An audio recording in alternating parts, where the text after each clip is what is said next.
A Magician Among the Spirits by Harry Houdini. Introduction and Preface.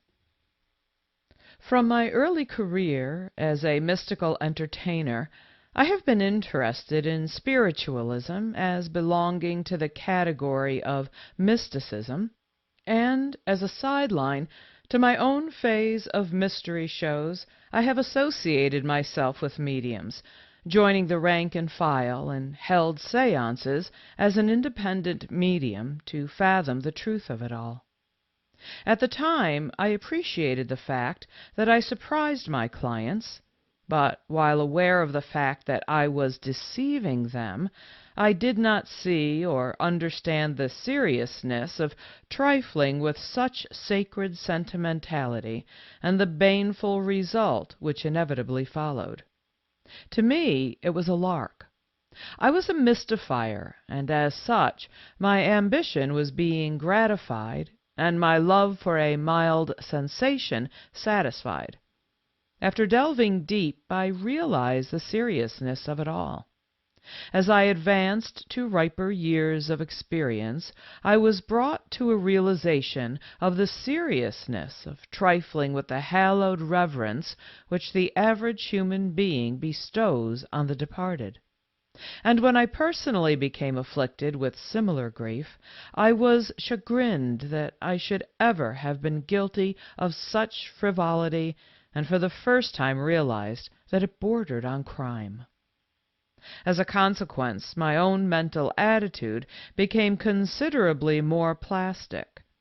I, too, would have parted gladly with a large share of my earthly possessions for the solace of one word from my loved departed, just one word that I was sure had been genuinely bestowed by them. And so I was brought to a full consciousness of the sacredness of the thought, and became deeply interested to discover if there was a possible reality to the return, by spirit, of one who had passed over the border, and ever since have devoted to this effort my heart and soul and what brain power I possess. In this frame of mind, I began a new line of psychical research in all seriousness. And from that time to the present, I have never entered a seance room except with an open mind, devoutly anxious to learn if intercommunication is within the range of possibilities, and with a willingness to accept any demonstration which proves a revelation of truth. It is this question as to the truth or falsity of intercommunication between the dead and the living, more than anything else, that has claimed my attention, and to which I have devoted years of research and conscientious study. Sir Arthur Conan Doyle says in one of his lectures, "When one has a knock at the door, one does not pause, but goes further to see what causes it, and investigates, and sooner or later one discovers that a message is being delivered." So I have gone to investigate the knocks, but as a result of my efforts I must confess that I am farther than ever from belief in the genuineness of spirit manifestations, and after 25 years of ardent research and endeavor, I declare that nothing has been revealed to convince me that intercommunication has been established between the spirits of the departed and those still in the flesh. I have made compacts with 14 different persons that whichever of us died first would communicate with the other if it were possible, but I have never received a word. The first of these compacts was made more than 25 years ago, and I am certain that if any one of the persons could have reached me, he would have done so. One compact was made with my private secretary, the late John W. Sargent, a man of mature years. We were very much attached to each other. The day before he underwent an operation, he said to me, "Houdini, this may be the end. If it is, I am coming back to you, no matter what happens on the other side, provided there is any way I can reach you. And if I can come, you will know it is I, because I am going to will it so strong that you cannot be mistaken." He died the next day. That was more than 3 years ago, and there has been no sign. I have waited and watched, believing that if any man ever could have sent back word, he would have been the man. And I know that our minds were so close to each other that I would have received the signal that my friend wanted to call me. No one could accuse me of being unwilling to receive such a sign, because it would have been the greatest enlightenment I could possibly have had in this world.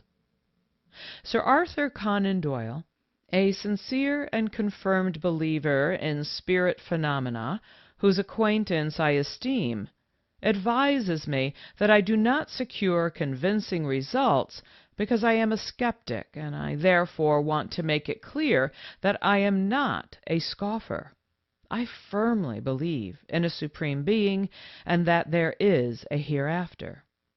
Therefore, since their departure from this earth, it has been my practice, as a final duty, to visit the sacred resting places of my dearly beloved parents and ask their protection and silent blessings through the omnipotent Almighty.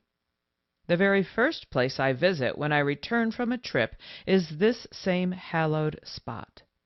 Both promised me faithfully innumerable times in this life that if they could aid and protect me from their graves or from the great beyond, they would do so. My mind has always been open and receptive and ready to believe.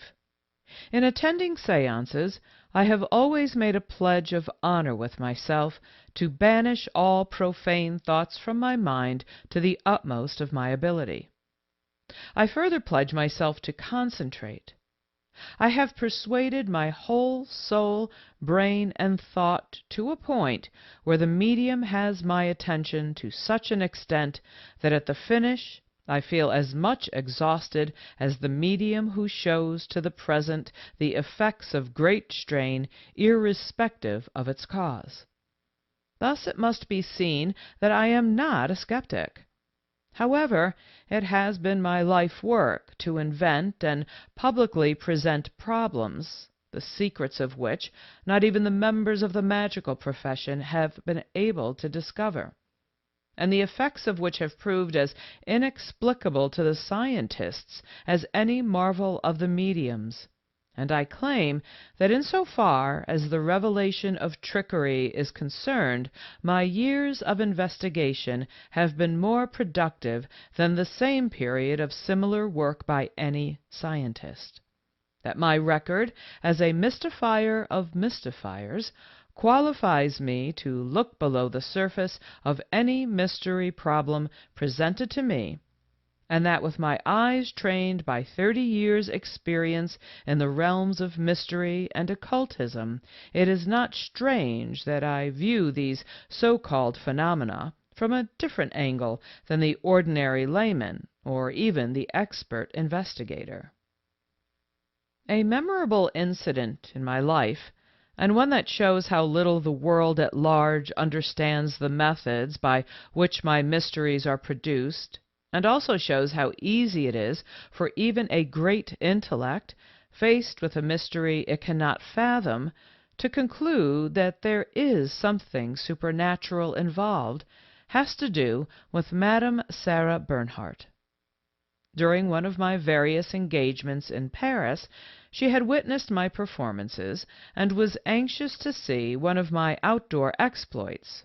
So, when we were both playing at the same time in Boston, out of good camaraderie, I gave a special performance at my hotel, adding a few extra experiments for her benefit. As we were seated in the motor car, on the way to my demonstration, she placed her arm gently around my shoulder, and in that wonderful speaking voice with which she was gifted, and which has thrilled thousands of auditors, but now stilled forever, she said to me, "Houdini, you do such marvelous things. Couldn't you Could you bring back my leg for me?" I looked at her, startled, and failing to see any mischievous sparkle in her eye, replied, "Good heavens, madame, certainly not. You cannot be serious. You know my powers are limited, and you are actually asking me to do the impossible." "Yes," she said as she leaned closer to me, "but you do the impossible." We looked at each other, she, the travel-worn, experienced woman of the world, I, the humble mystifier, nonplussed and thunderstruck at the extraordinary, unintentional compliment she was paying me. Then I asked, "Are you jesting?" "Mais non, Houdini. J'ai jamais été plus séparée dans ma vie," she answered as she slowly shook her head. Footnote. Oh, no, Houdini. I never was more serious in my life. End footnote. "Madame, you exaggerate my ability," I told her. Each of the marvels of modern scientific achievement, such as the telephone, radio, flying machine, radium, etc., were at one time classed as impossible and would have been looked upon as supernatural, if not spiritual manifestations.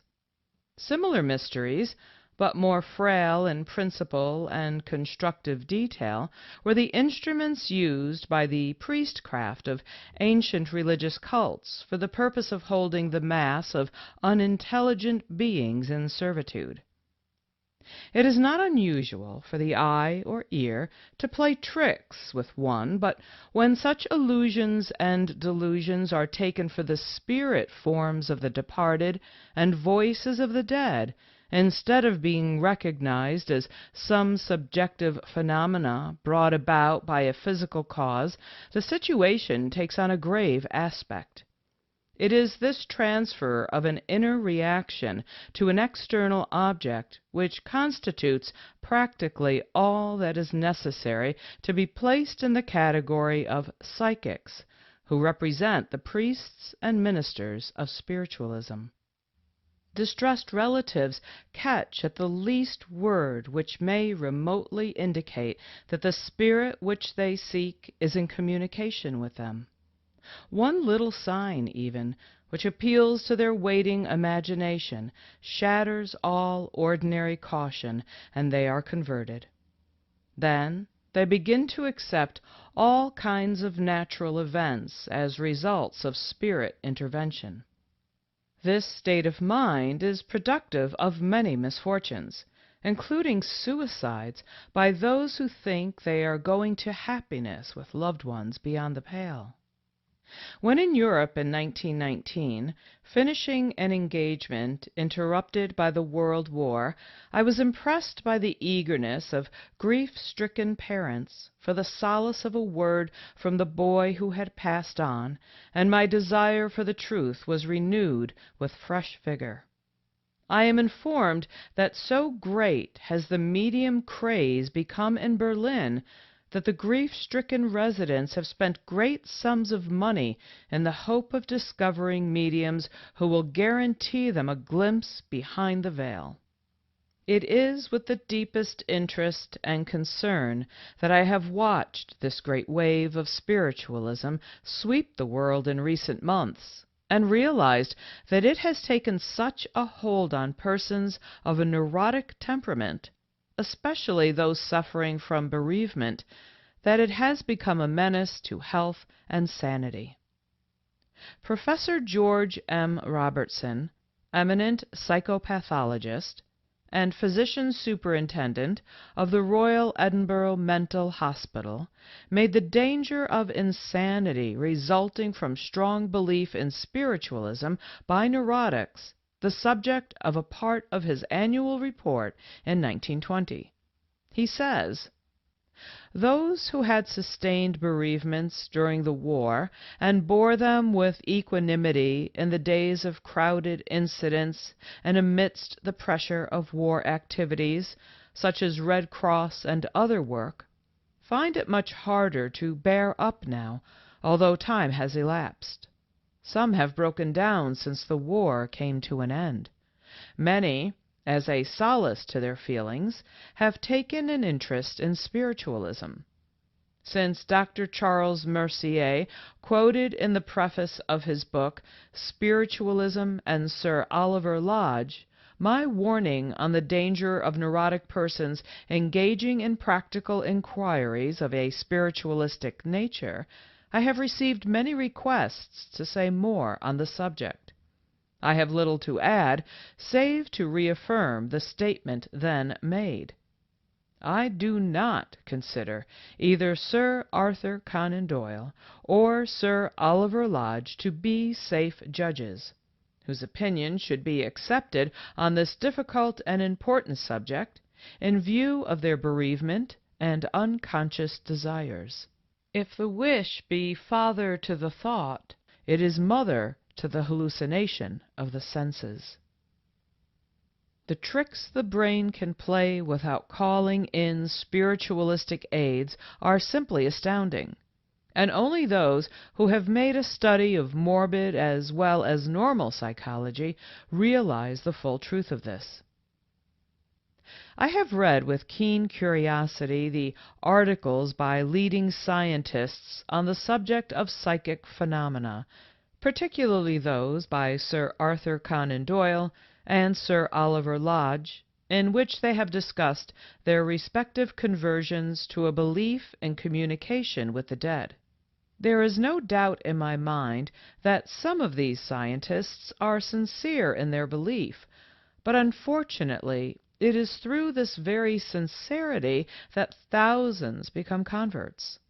The fact that they are scientists does not endow them with an especial gift for detecting the particular sort of fraud used by mediums, nor does it bar them from being deceived, especially when they are fortified in their belief by grief, for the various books and records of the subject are replete with deceptions practiced on noted scientists who have essayed to investigate prominent mediums. It is perfectly rational to suppose that I may be deceived once or twice by a new illusion, but if my mind, which has been so keenly trained for years to invent mysterious effects, can be deceived, how much more susceptible must the ordinary observer be? During my last trip abroad, in 1919, I attended over 100 seances with the sole purpose of honest investigation. These seances were presided over by well-known mediums in France and England. In addition to attending these seances, I spent a great deal of time conferring with persons prominently identified with spiritualism. In the course of my intense investigations, I have met most of the famous mediums of our time. I have submitted to conditions imposed by them and religiously awaited results, but I still question any so-called proof of the existence of spirits who are interested in any way, physically or mentally, in the welfare of mortal men. It is not within the province of this book, which is the result of my years of investigation, to give all the historical detail concerning every medium mentioned, though enough are furnished in each instance to establish my claims, each of which is based on a thorough study of the records, as are also my statements, many of which are supported by documentary evidence in my possession. I have spent a goodly part of my life in study and research. During the last 30 years, I have read every single piece of literature on the subject of spiritualism that I could. I have accumulated one of the largest libraries in the world on psychic phenomena, spiritualism, magic, witchcraft, demonology, evil spirits, etc. Some of the material going back as far as 1489, and I doubt if anyone in the world has so complete a library on modern spiritualism, but nothing I ever read concerning the so-called spiritualistic phenomena has impressed me as being genuine. It is true that some of the things I read seemed mystifying, but I question if they would be were they to be reproduced under different circumstances, under test conditions, and before expert mystifiers and open-minded committees. Mine has not been an investigation of a few days or weeks or months, but one that has extended over 30 years, and in that 30 years I have not found one incident that savored of the genuine. If there had been any real unalloyed demonstration to work on, one that did not reek of fraud, one that could not be reproduced by earthly powers, then there would be something for a foundation. But up to the present time, everything that I have investigated has been the result of deluded brains or those which were too actively and intensely willing to believe. Houdini. Preface. Gladly would I embrace spiritualism if I could prove its claims, but I am not willing to be deluded by the fraudulent impositions of so-called psychics, or accept as sacred reality any of the evidence that has been placed before me thus far. The ancients' childish belief in demonology and witchcraft, the superstitions of the civilized and uncivilized, and those marvelous mysteries of past ages are all laughed at by the full-grown sense of the present generation. Yet we are asked, in all seriousness, by a few scientists and scholars to accept as absolute truth such testimony as is built up by their pet mediums, which so far has been proven to be nothing beyond a more or less elaborate construction of fiction resting on the slenderest of foundations, or rather, absolutely no foundation. Not only educated men and women with emotional longings for some assurance of the continued existence of departed loved ones, but people of all phases and conditions of life have completely surrendered themselves to belief in the most monstrous fiction, vouched for by only a single witness of the so-called phenomenon, and that, too, when the medium through whom the phenomenon was supposed to have presented itself had been caught cheating time and again. I believe in a hereafter, and no greater blessing could be bestowed upon me than the opportunity, once again, to speak to my sainted mother, who awaits me with open arms to press me to her heart in welcome, just as she did when I entered this mundane sphere.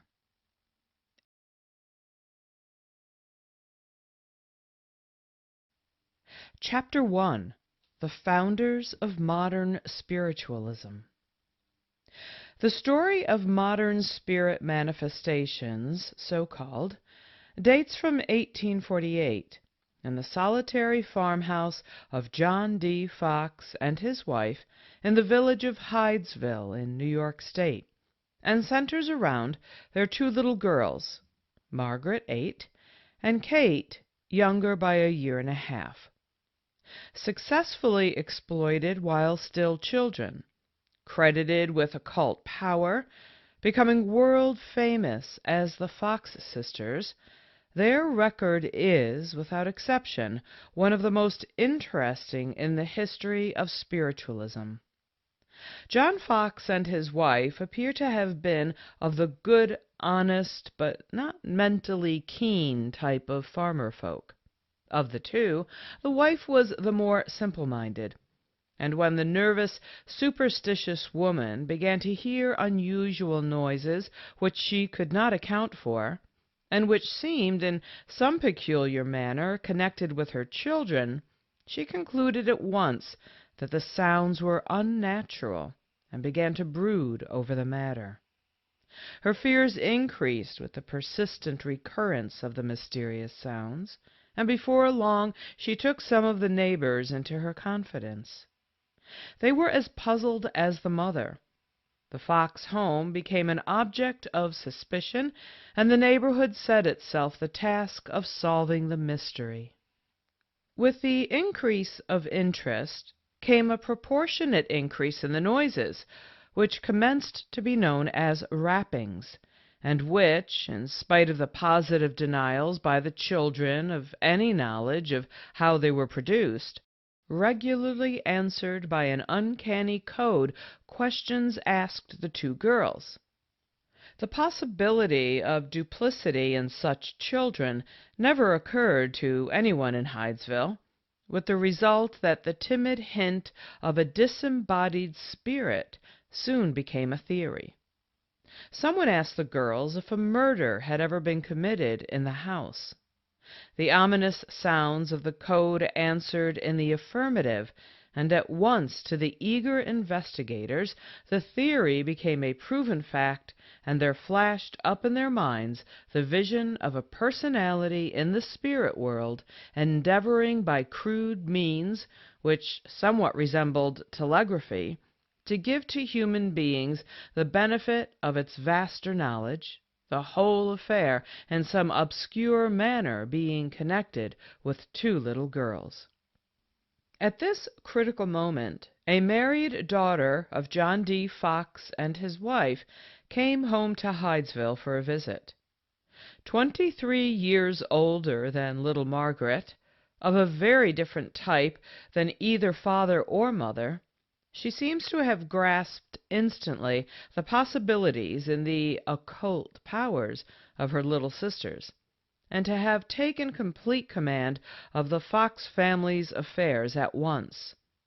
Her first move was to organize a society of spiritualists and encourage crowds to come to the house to see the children. Hydesville became famous almost overnight. News of the peculiar rappings spread with lightning-like rapidity and soon became an absorbing topic of conversation, not only in the United States, but in England, France, Italy, and Germany as well. Women like Harriet Martineau and Elizabeth Barrett Browning were said to have given their whole thought to it, and men of the strongest intellect and will to be caught in the meshes it had woven in contemporaneous thought. Hydesville became too small a field for the operations of Mrs. Fish, the older sister, very quickly, and soon she appears in Rochester with the girls, publicly exhibiting their feats to great crowds for money, realizing from $100 to $150 a night in profits, which she pocketed.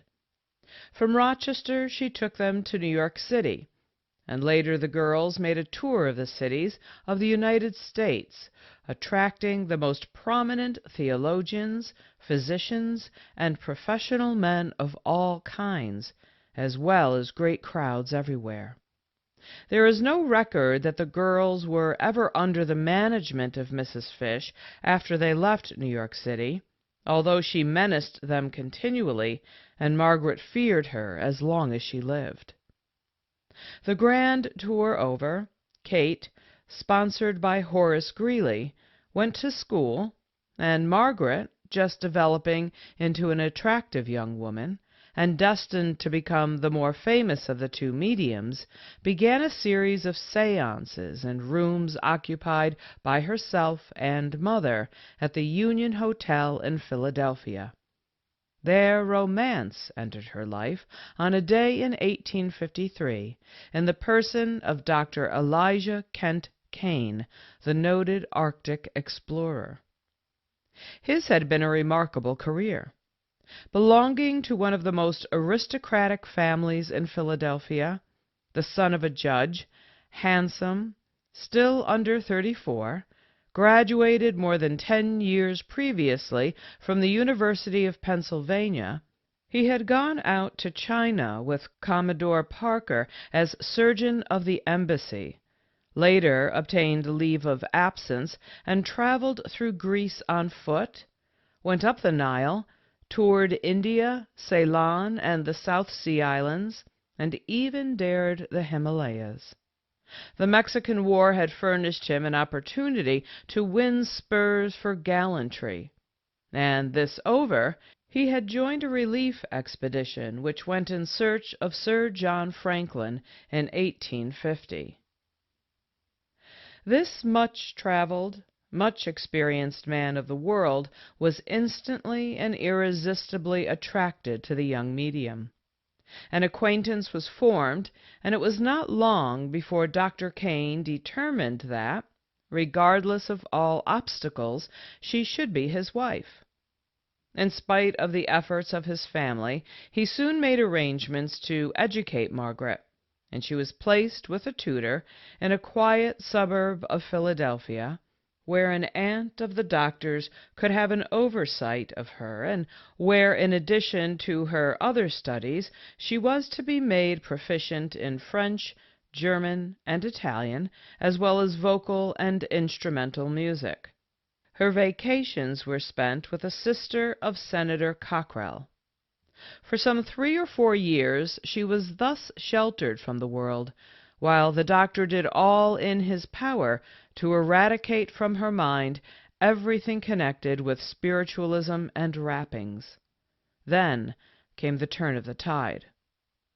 The doctor became broken in health as a result of exposure in the Arctic and decided to go abroad.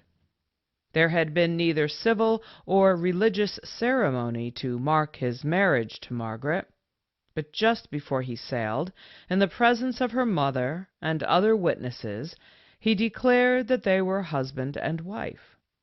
His health grew worse in London, and he left there for the West Indies, where Margaret and her mother were to join him, but their preparations for the journey were cut short by the announcement in the papers of his death in Havana on the 16th of February, 1857.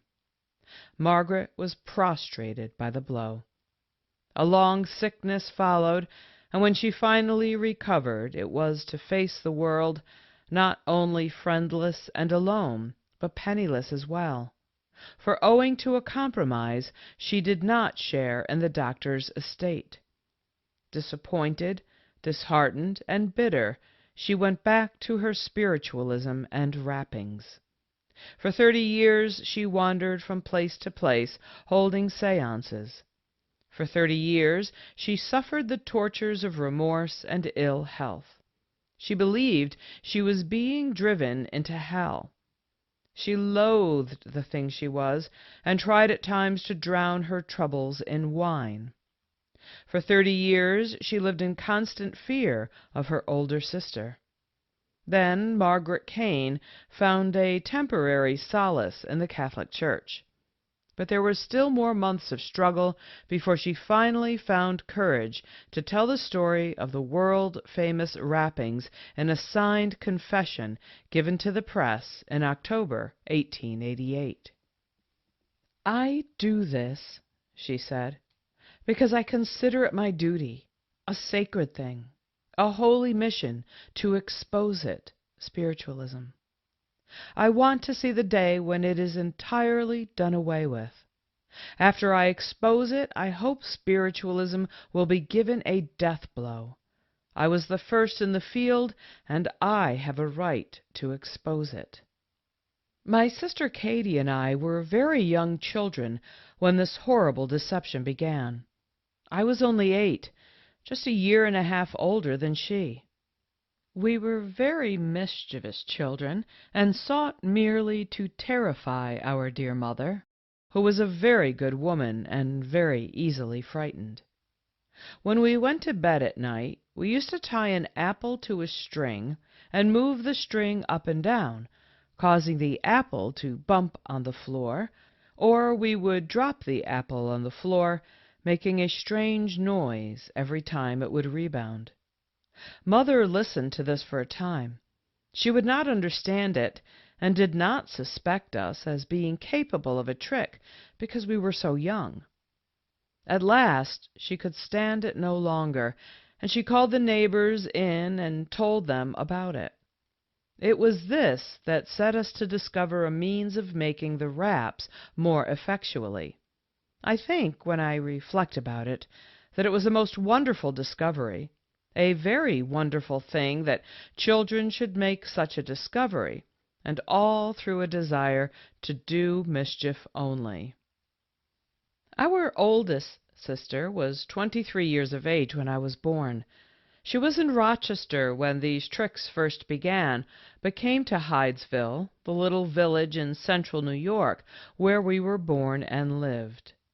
All the neighbors around, as I have said, were called in to witness these manifestations. There were so many people coming to the house that we were not able to make use of the apple trick, except when we were in bed and the room was dark. Even then we could hardly do it, so the only way was to rap on the bedstead. And that is the way we began. First, as a mere trick to frighten Mother, and then, when so many people came to see us children, we were ourselves frightened, and for self-preservation forced to keep it up. No one suspected us of any trick because we were such young children. We were led on by my sister purposely, and by Mother unintentionally. We often heard her say, "Is this a disembodied spirit that has taken possession of my dear children?" That encouraged our fun, and we went on. All the neighbors thought there was something, and they wanted to find out what it was. They were convinced that someone had been murdered in the house. They asked the spirits through us about it, and we would rap 1 for the spirit answer yes, not 3, as we did afterwards. The murder, they concluded, must have been committed in the house. They went over the whole surrounding country, trying to get the names of people who had formerly lived in the house. Finally, they found a man by the name of Bell, and they said that this poor innocent man had committed a murder in the house, and that the noises came from the spirit of the murdered person. Poor Bell was shunned and looked upon by the whole community as a murderer. Mrs. Underhill, my eldest sister, took Katie and me to Rochester. There it was that we discovered a new way to make the raps. My sister Katie was the first to observe that by swishing her fingers she could produce certain noises with her knuckles and joints, and that the same effect could be made with the toes. Finding that we could make raps with our feet, first with one foot and then with both, we practiced until we could do this easily when the room was dark. Like most perplexing things when made clear, it is astonishing how easily it is done. The rappings are simply the result of a perfect control of the muscles of the leg below the knee, which govern the tendons of the foot and allow action of the toe and ankle bones that is not commonly known. Such perfect control is only possible when a child is taken at an early age and carefully and continually taught to practice the muscles, which grow stiff in later years. A child at 12 is almost too old. With control of the muscles of the foot, the toes may be brought down to the floor without any movement that is perceptible to the eye. The whole foot, in fact, can be made to give rappings by the use only of the muscles below the knee. This, then, is the simple explanation of the whole method of the knocks and raps. In Rochester, Mrs. Underhill gave exhibitions. We had crowds coming to see us, and she made as much as $100 to $150 a night. She pocketed this. Parties came in from all parts to see us. Many, as soon as they heard a little rap, were convinced. To all questions we answered by raps. We knew when to rap yes or no, according to certain signs which Mrs. Underhill gave us during the séance. A great many people, when they hear the rapping, imagine at once that the spirits are touching them. It is a very common delusion. Some very wealthy people came to see me some years ago when I lived in 42nd Street, and I did some rappings for them. I made the spirit rap on the chair, and one of the ladies cried out, "I feel the spirit tapping me on the shoulder." Of course, that was pure imagination. Katie and I were led around like lambs. We went to New York from Rochester, and then all over the United States. We drew immense crowds. I remember particularly Cincinnati. We stopped at the Burnett House. The rooms were jammed from morning till night, and we were called upon by those old wretches to show our rappings when we should have been out at play in the fresh air. Nobody has ever suspected anything from the start in 1848 until the present day as to any trickery in our methods. There has never been a detection. But as the world grew wise and science began to investigate, we began to adapt our experiments to our audiences. Our seances were held in a room. There was a center table in the middle, and we all stood around it. As far as spirits were concerned, neither my sister nor I thought about it. I know that there is no such thing as the departed returning to this life.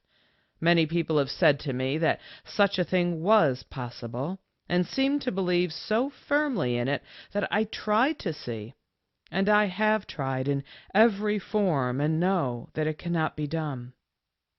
After I married, Dr. Kane would not let me refer to my old life. He wanted me to forget it. But when I was poor, after his death, I was driven to it again, and I wish to say clearly that I owe all my misfortune to that woman, my sister. I have asked her time and again, "Now that you are rich, why don't you save your soul?" But at my words she would fly into a passion. She wanted to establish a new religion, and she told me that she received messages from spirits. She knew that we were tricking people, but she tried to make us believe spirits existed. She told us that before we were born, spirits came into her room and told her that we were destined for great things. Yes, I am going to expose spiritualism from its very foundation. I have had the idea in my head for many a year, but I have never come to a determination before. I have thought of it day and night. I loathe the thing I have been. I used to say to those who wanted me to give a séance, "You are driving me into hell." Then the next day I would drown my remorse in wine. I was too honest to remain a medium. That's why I gave up my exhibitions. I have seen so much miserable deception. Every morning of my life I have it before me. When I wake up, I brood over it. That is why I am willing to state that spiritualism is a fraud of the worst description. I have had a life of sorrow. I have been poor and ill, but I consider it my duty, a sacred thing, a holy mission to expose it. I want to see the day when it is entirely done away with. After my sister Katie and I expose it, I hope spiritualism will be given a death blow. I do not want it understood that the Catholic Church has advised me to make these public exposures and confession. It is my own idea, my own mission. I would have done it long ago if I could have had the necessary money and courage to do it. I could not find anyone to help me. I was too timid to ask. I am now very poor. I intend, however, to expose spiritualism because I think it is my sacred duty. If I cannot do it, who can? I, who have been the beginning of it. At least I hope to reduce the ranks of the 8 million spiritualists in the country. I go into it as into a holy war. I am waiting anxiously and fearlessly for the moment when I can show the world by personal demonstration that all spiritualism is a fraud and a deception. It is a branch of legerdemain, but it has to be closely studied to gain perfection. None but a child at an early age would have ever attained the proficiency and wrought such widespread evil as I have. I trust that this statement, coming solemnly from me, the first and the most successful in this deception, will break the rapid growth of spiritualism and prove that it is all a fraud, hypocrisy, and delusion. Signed, Margaret Fox Kane. Mrs. Kane's confession was published in the Sunday edition of the New York World on October 21, 1888. Arrangements had been made for her to give a public demonstration and exposition of the so-called marvelous spiritualistic phenomena that same evening at the Academy of Music in New York. Meanwhile, in order to foil the attempts of certain mediums to kidnap her, she was being closely guarded at her hotel, where during the day she was interviewed by newspapermen. Expecting when she left her room to answer questions, only she nevertheless readily consented to give some evidence of how the trick was done, in order to do all in her power to complete the exposure and demonstrate the utter absurdity of the claim made by mediums that she was possessed of spiritual power in spite of her denials. The World Reporter told of this private demonstration as follows. "Now," said Mrs. Kane, "I will stand up before these folding doors, and you may stand as near as you please, and I will call up any spirit that you wish and answer any questions. 1 rap means no, and 3 raps mean yes. Are you ready?" "Is Napoleon Bonaparte present?" the reporter answered, watching Mrs. Kane closely. 3 raps, yes. "Does he know me? I mean, did he ever meet and converse with me?" 3 raps. "That is strange, isn't it?" remarked Mrs. Kane, smiling, "in view of the fact that he must have died before you were born. Try again." "Is Abraham Lincoln present?" 3 raps. "Well, you see the spirits are very obliging." "Will Harrison be elected?" 1 loud rap, no. "Will President Cleveland get another term?" 3 raps. That night, some 2,000 or more persons crowded the Academy of Music to witness the sensational exposé. Most of them were sober, sensible people who hailed with delight the announcement that one of the famous Fox sisters was to make a clean breast of her share in spiritualistic humbuggery. But certain portions of the house were packed with pronounced spiritualists, men and women who regarded all efforts to disillusion the public as so many personal insults. And when, previous to Mrs. Kane's appearance, Dr. C. M. Richmond, a prominent New York dentist who had spent 20 years and thousands of dollars investigating mediumistic tricks and wiles, explained and demonstrated in full light the full methods of producing them, this spiritualistic contingent became decidedly hostile. And when Mrs. Kane finally stepped before the big audience to confess orally what she had already confessed in print, she was laboring under too great a nervous strain to make any intelligent utterance. Those in charge of the affair, realizing that an address was out of the question, at once suggested that she immediately give a demonstration of the rappings. One of the New York papers the next morning published the following description of what happened. "But if her tongue had lost its power, her preternatural toad joint had not. a plain wooden stool or table, resting upon 4 short legs, and having the properties of a sounding board, was placed in front of her. Removing her shoe, she placed her right foot upon this little table. The entire house became breathlessly still, and was rewarded by a number of little short, sharp raps, those mysterious sounds which have for 40 years frightened and bewildered hundreds of thousands of people in this country and in Europe. A committee consisting of 3 physicians, taken from the audience, then ascended the stage, and having made an examination of her foot during the progress of the rappings, unhesitatingly agreed that the sounds were made by the action of the first joint of her large toe. The demonstration was perfect and complete, and only the most hopelessly prejudiced and bigoted fanatics of spiritualism could withstand the irresistible force of this commonplace explanation and exhibition of how spirit rappings are produced. The exposure attracted widespread attention. Letters poured in from far and wide, begging for confirmation, explanation, or denial.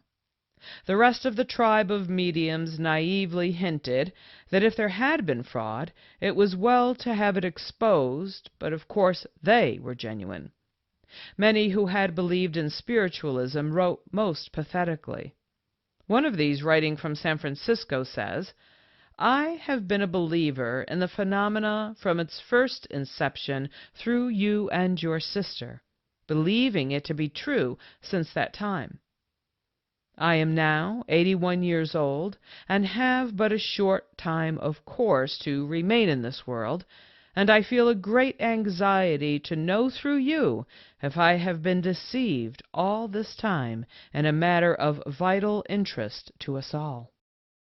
But perhaps of them all, none better expresses what a blow the exposure was to thousands who had accepted as genuine the messages of the mysterious raps, or describes more vividly the effect of spiritualism on many who are attracted to it, than the following from a woman in Boston. "Hundreds of thousands have believed through you and you alone. Hundreds of thousands eagerly ask you whether all the glorious light that they fancied you had given them was but the false flicker of a common dip candle of fraud. If, as you say, you were forced to pursue this imposture from childhood, I can forgive you, and I am sure God will, for he turns not back the truly repentant. I will not upbraid you. I am sure you have suffered as much as any penalty, human or divine, could cause you to suffer. The disclosures that you make take from me all that I have cherished most. There is nothing left for me now but to hope for the reality of that repose which death promises us. It is perhaps better that the delusion should be at last swept away by one single word, and that word fraud. I know that the pursuit of this shadowy belief has wrought upon my brain, and that I am no longer my old self. Money I have spent in thousands and thousands of dollars within a few short years to propitiate the mediumistic intelligence. It is true that never once have I received a message or the token of a word that did not leave a still unsatisfied longing in my heart, a feeling that it was not really my loved one after all who was speaking to me, or, if it was my loved one, that he was changed, that I hardly knew him and he hardly knew me. But that must have been the true intuition. It is better that the delusion is past after all, for had I kept on in that way, I am sure I should have gone mad. The constant seeking, the frequent pretended response, its unsatisfying meaning, the sense of distance and change between me and my loved one, oh, it has been horrible, horrible. He who is dying of thirst and has the sweet cup ever snatched from his lips, just as the first drop touches them. He alone can know what in actual things is the similitude of this spiritualistic torture. God bless you, for I think that you now speak the truth.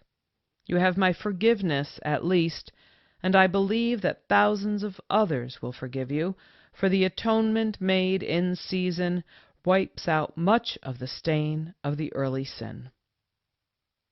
Margaret Kane's confession did not bring her the relief or friends she had hoped for, nor did it end her connection with spiritualism, for glad as she would have been to give it up for good, her theatrical exposure was a financial failure, and before long she was down and out again, and once more she resorted to spiritualism as a means of livelihood, giving seances and mediumistic meetings in a number of cities throughout the United States.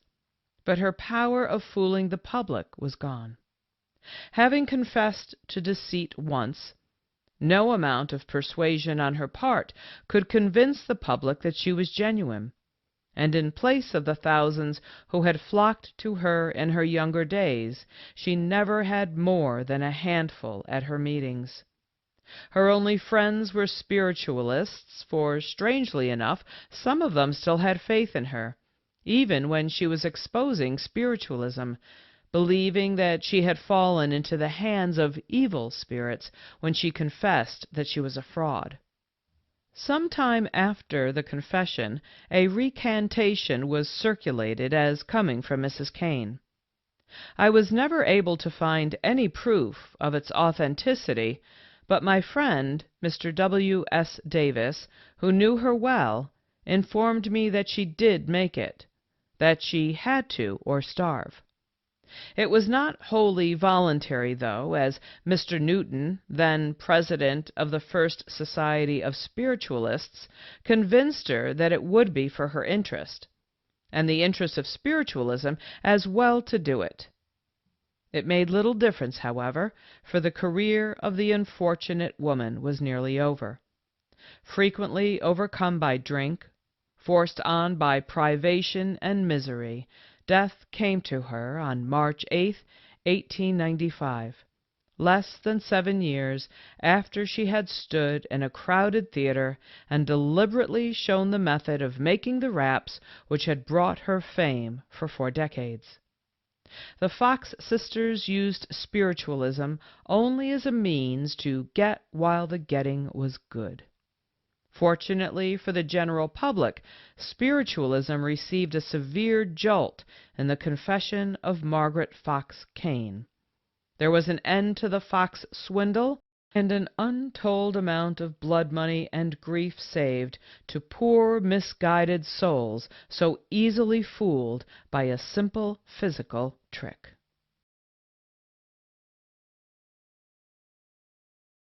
Chapter 2, Part 1. The Davenport Brothers. Such evidence of spirits as the simple rappings of the Fox sisters soon gave place to a more elaborate manifestations, and with the appearance of Ira Erastus Davenport and his brother William Henry Harrison Davenport working together and known as the Davenport Brothers, these manifestations became complicated exhibitions involving the use of a cabinet, rope tricks, bells, and various horns and musical instruments. These brothers have always been, and are still, pointed to as being indisputable proof of the reality and genuineness of mediumistic phenomena, and public interest in spiritualism was greatly stimulated by the tremendous sensation and discussion caused by their demonstrations. Yet an interesting train of circumstances put me in possession of facts more than sufficient to disprove their having, or even claiming, spiritualistic power. During many of the years in which I have been making a study of spiritualism, I supposed both of the Davenports dead, And when my friend Harry Keller, in recounting some of his early experiences and hardships, told me that he had been associated with them at one time, and that Ira Davenport was still living, I was surprised indeed. I at once communicated with him, and there followed a pleasant acquaintance which lasted until his death, and furnished me with much of the historic value concerning the brothers which has never appeared in print. Heretofore all published accounts of the Davenport brothers' doings have been vague, speculative, lacking in actual knowledge, and misleading because the authors have been victims of delusion, but the information here given is based on a long correspondence with Ira Davenport, as well as an open-hearted confession which he made to me shortly before his death, answering all my questions unreservedly and offering to assist me in every way he could, as he wanted my statements to be accurate in the book on spiritualism which he knew I was writing. The Davenport brothers were devotedly attached to each other, and when in 1877 William died while they were in Australia, Ira, the surviving brother, was completely upset.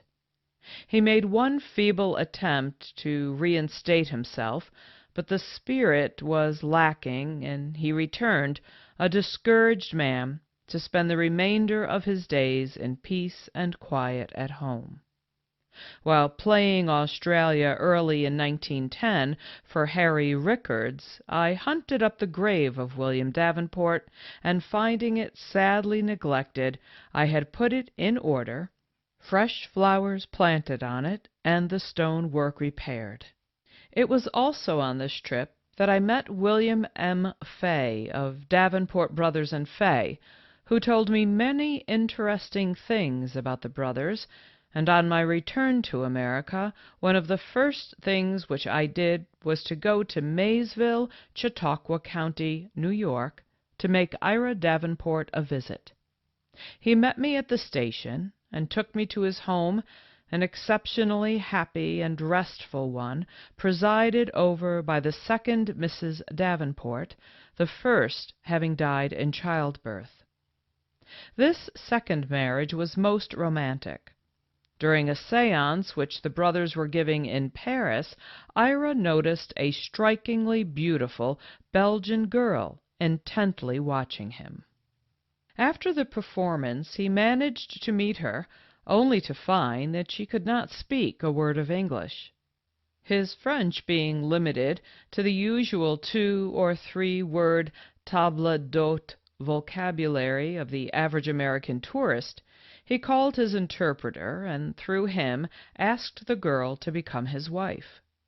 Bewildered by such an audacious proposal, she blushed deeply, and cast down her eyes, then, slowly raising them, looked straight into Ira's. There was a quick exchange of admiration, and her woman's intuition must have read deeply and correctly, for she then and there consented to wed this American who had so unconventionally asked her to be his wife, a decision which she never had occasion to regret, for they were a remarkably happy couple. In the tranquil atmosphere of his porch, we turned back the pages of time, Mr. Davenport reliving in retrospect the trials, battles, praise, and applause of long ago.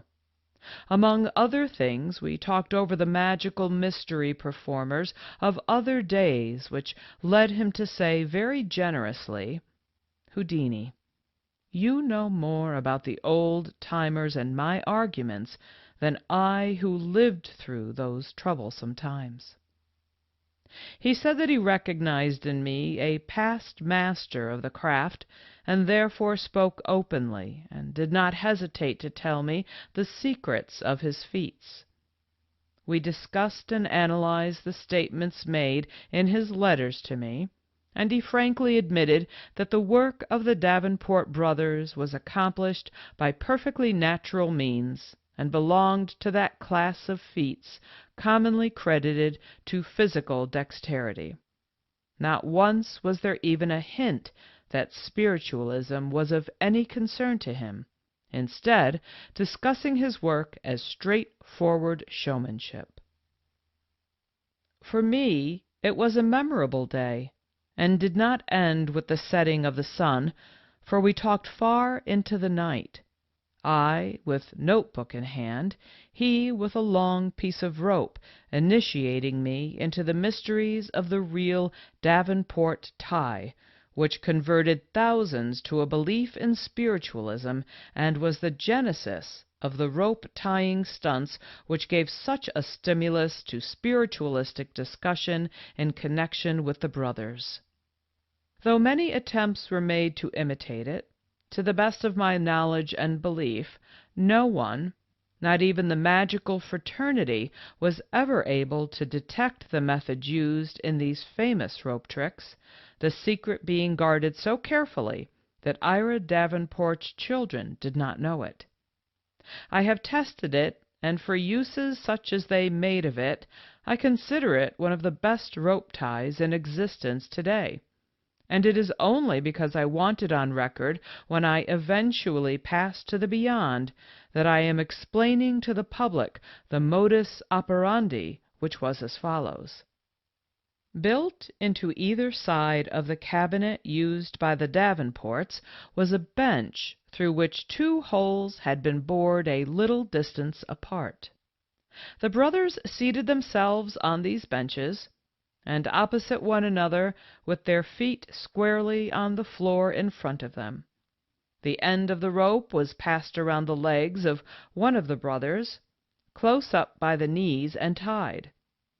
The rope was then wound around the legs several times, fastened at the ankles, the remaining portion carried straight across the cabinet to the other brother's ankles, fastened, wound about his legs, and tied at the knees.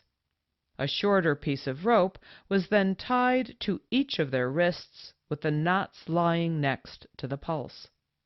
These ropes were threaded through the holes, and the wrists drawn down to the benches, and the ends of the ropes fastened to the ankles. Their method of releasing themselves was comparatively simple.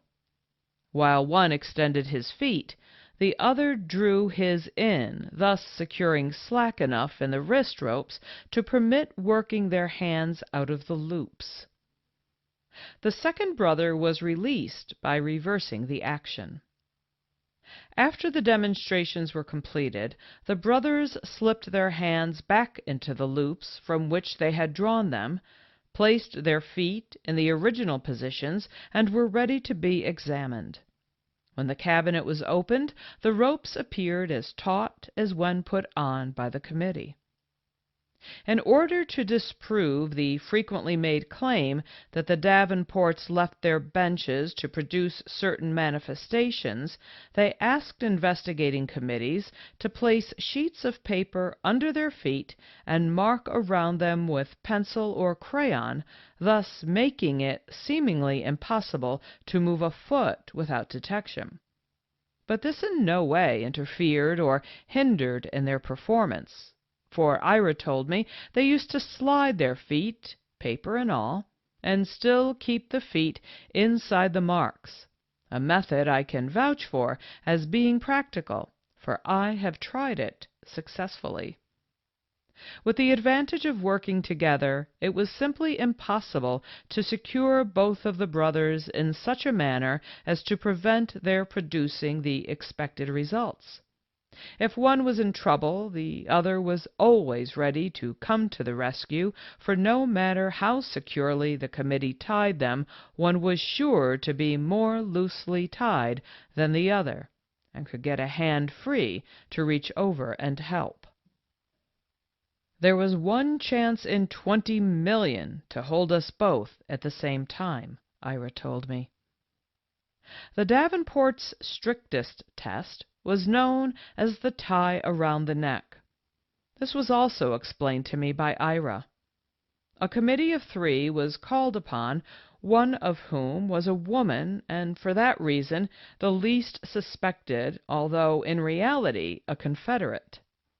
She and the Davenports were each in turn tied around the neck. The woman released herself by cutting the rope. Hiding the pieces in her bloomers, she performed her share of the manifestations and retied herself with a duplicate piece of rope. No one was the wiser, for so curiously allied are our five senses that the committee, bereft of its sight while such dark deeds were being done, seemed to have lost the use of its reasoning power as well. The first of the Davenports' public performances were given in a large hall, with rows of seats for the audience and a small raised platform which served as a stage. Someone, thinking to prevent the possibility of assistance by visitors or confederates in the audience, asked if it were possible to have the manifestations occur in a closet. Receiving an affirmative answer, one was built with openings large enough to insert the spirit hands. This closet was a decided advantage to the brothers, as it gave them an opportunity to work in total darkness, which was an essential element of their performance. The closet was improved upon by placing a big box in the center of the stage, and there gradually developed the cabinet as we know it today. During that eventful visit, Ira emphatically denied many of the absurd tales and popular beliefs concerning the brothers, among them being the flower test, the snuff test, and such stories as the claim that when a boy at home he gave a séance for his parents and during levitation was raised up until his head touched the ceiling, breaking both lath and plaster, that he was once levitated across the Niagara River, a distance of 3,000 yards, and the one telling of his having effected an escape by spiritual means from a prison in Oswego, New York, in 1859. The Davenports were constantly on their guard against surprise and exposure, and Ira explained to me that when they were suspicious of a committee man who wanted to go into the cabinet with them, they would insist that he be tied too, in order to prevent the audience from thinking he was a Confederate. Fastened to a bench as well as to each of the Davenports, he was absolutely helpless, for while one was getting loose, the other would strain the ropes on the committee man's feet, holding him tight. He also told me that they were in the habit of reserving seats in the front row for their friends as a protection against anyone breaking through.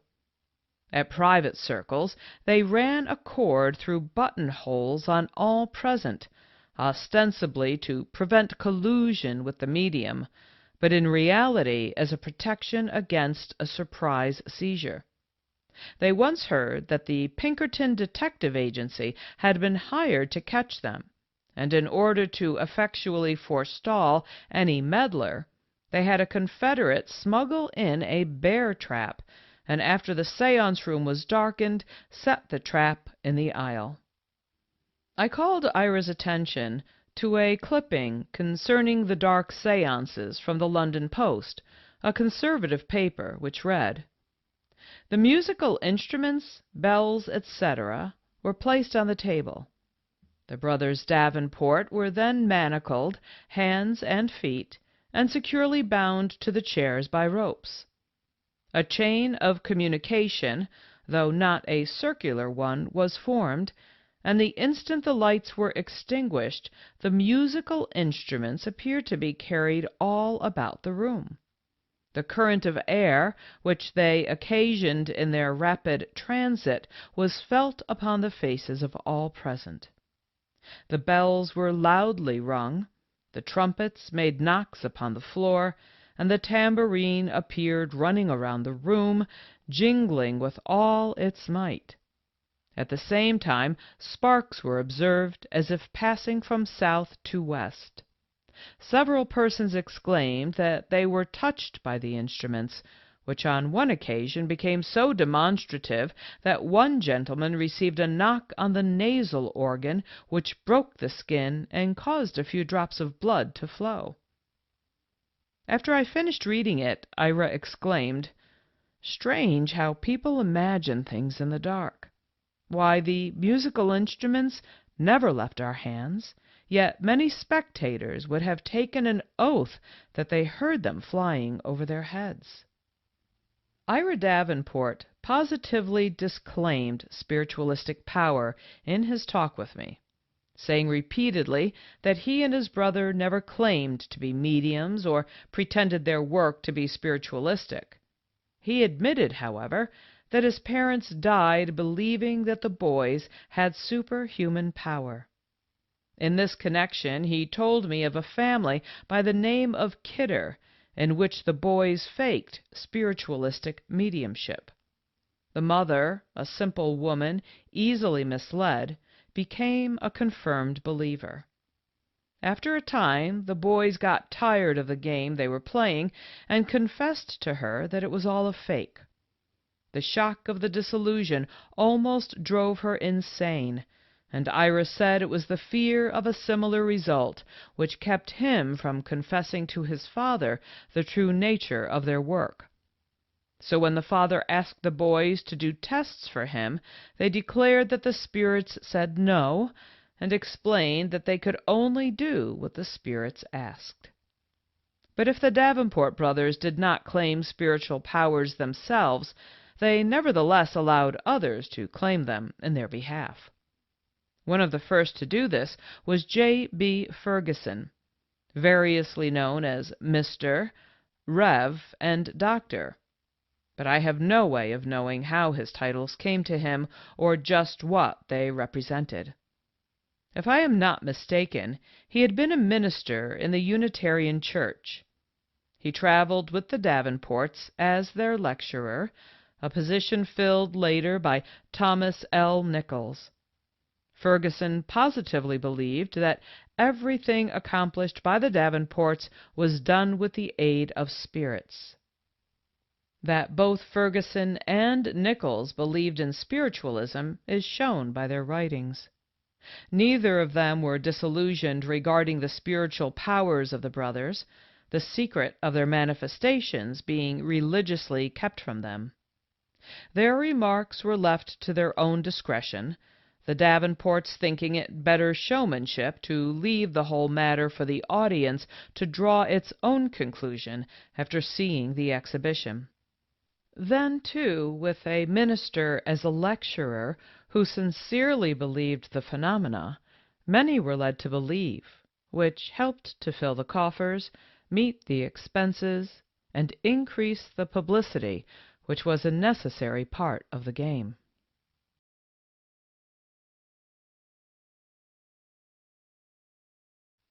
Chapter 2, Part 2. The Davenport Brothers. In one of the letters which Ira wrote me, he says, "We never in public affirmed our belief in spiritualism, that we regarded as no business of the public, nor did we offer our entertainment as the result of sleight of hand, or, on the other hand, as spiritualism. We let our friends and foes settle that as best they could between themselves, but unfortunately we were often the victims of their disagreements." In a letter which Ira wrote from Maysville, dated January 19, 1909, which I received while in Europe, he says, "You must not fail to do me the honor of a visit when you return to America, although 2 years is quite a long time, and in the meantime please let me hear from you whenever the spirit moves. Regarding the future, I think the possibilities within your grasp are almost boundless, splendid new territory, all south of Central America, Mexico, Australia, New Zealand, India, Spain, Portugal, and Africa.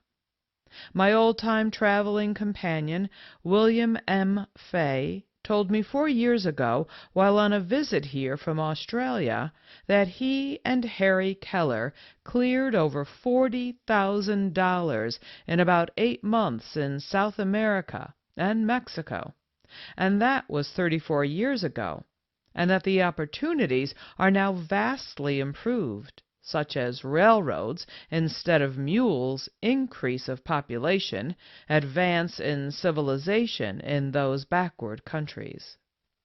He says it would be a pleasure trip now to what it was when he and Keller had to travel on muleback. He was very enthusiastic on the subject of making another tour, and we would have done so but for the fact that his physicians strongly advised against it on account of poor health and weakened physical condition. He is living at present in Melbourne, Australia, having settled there with his family in 1877, shortly after the death of my brother, which occurred July 1st, 1877. He is not at all contented, notwithstanding his pleasant surroundings and ample fortune. After a man has become a regular globe-trotter, I don't think it possible for him to settle down and lead a quiet, monotonous life. I wish here to say that our first tour through Europe consumed 4 years, leaving this country August 26, 1864, returning September 29, 1868. Our second trip took us over 3 years, leaving here March 22nd, 1874, and returning October 20th, 1877, 4 months after the death of my brother. When exhibiting in Liverpool, the Davenports were the cause of quite a riot, which not only militated against them, but stirred up some political strife as well. I will quote Ira's account of it from a letter to me dated January 19th, 1909. Well, yes, regarding Liverpool, I have very vivid recollections, and after 44 years they are far from being scenes of mystified events. They were results of peculiar combinations, of unfortunate circumstances, professional jealousy, religious prejudice, anti-American feeling, with a few other disturbing elements thrown in, including Fenianism, which was engaging the public attention at that time, all worked up to a white heat, culminating in one of the most spectacular displays of English fair play that was ever presented to an appreciative English public. While in Liverpool and some other towns in England, we could not appear in the streets without being greeted by threatening crowds, with such exclamations as Yankee Doodle, John Brown's Body, Barnum's Humbug, Yankee Swindle, Fiji Mermaid, and many other nice things too numerous to mention. I think my experience in Liverpool stands out as the most prominent example of fair play ever dealt out to any American citizens, and a nauseating example to all foreigners of how the average Englishman does things at home. It was well known that we were Northern men, and the world knows how the English sympathized with the slaveholders' rebellion, and they did not miss any opportunity of showing how they felt at the time on the subject. While pretending that their brutal displays of hostility were caused by our refusal to be tied by a particular kind of knot, in fact our only offense was objecting to be tortured at the risk of being permanently maimed or crippled for life. Our appeal to the British public at the time is a plain, truthful statement of the facts regarding the riots in Liverpool, Huddersfield, and Leeds, which several of the English papers had the fairness to publish. All England seemed to have gone mad on the subject of cabinet smashing, and speculative sharpers reaped a rich harvest selling bogus pieces of smashed Davenport cabinet. Wood enough was sold in small pieces to make 10 times as many cabinets as the Davenport brothers ever used during their public career. Although I am now in my 70th year, I would not for one moment hesitate to face the public of Liverpool, Huddersfield, and Leeds, and try conclusions with them again, drawing no line or limitations except those of torturing or maiming one for life. I shall always feel a great deal of pleasure in your success, especially in meeting and overcoming anything in the nature of hostility and opposition. I remember seeing a notice of the death of Dr. Slade quite a while ago. I became acquainted with him in 1860. He then resided in the state of Michigan. The above excerpt shows the pluck and courage of a genuine showman at the age of 70, still ready for a tussle with an entertainment based on natural laws. The Davenport brothers, while exhibiting in Manchester, England, had the distinction of being publicly imitated and ridiculed by 2 celebrated actors, Sir Henry Irving and Edward A. Southern, who were appearing at the Theatre Royal. With some friends they had witnessed a performance by the Davenport brothers, and determined to expose what Irving termed a shameful imposture. With the assistance of these men, he gave a private performance in imitation of the Davenport séance at a popular club, and was so successful that he was requested to repeat it in a large hall. So, on Saturday, February 25th, 1865, the Library Hall of the Manchester Athenaeum was filled with an audience invited to witness a display of preternatural philosophy in a private séance à la Davenport, provided by some well-known members of the theatrical profession playing in the city. A wig, a beard, a neckerchief, a tightly buttoned frock coat, and artistic makeup so completely transformed Irving that he looked the exact double of Dr. Ferguson. With his inimitable charm of manner, Irving assumed the dignified air and characteristic gestures of the doctor, and impersonating his reverend tones, he gave an interesting and semi-jocose address, with just enough seriousness to keenly satirize the old doctor, and at its close received thunderous applause from the delighted audience. Irving and his friends then proceeded to imitate the manifestations with a remarkable degree of accuracy. The brothers were tied hand and foot, placed in a cabinet, and immediately began their manifestations. Weird noises were heard, hands became visible through the opening in the cabinet, musical instruments were seen floating in the air, and the trumpet was several times thrown out. When the doors were opened, the brothers were shown to be securely tied.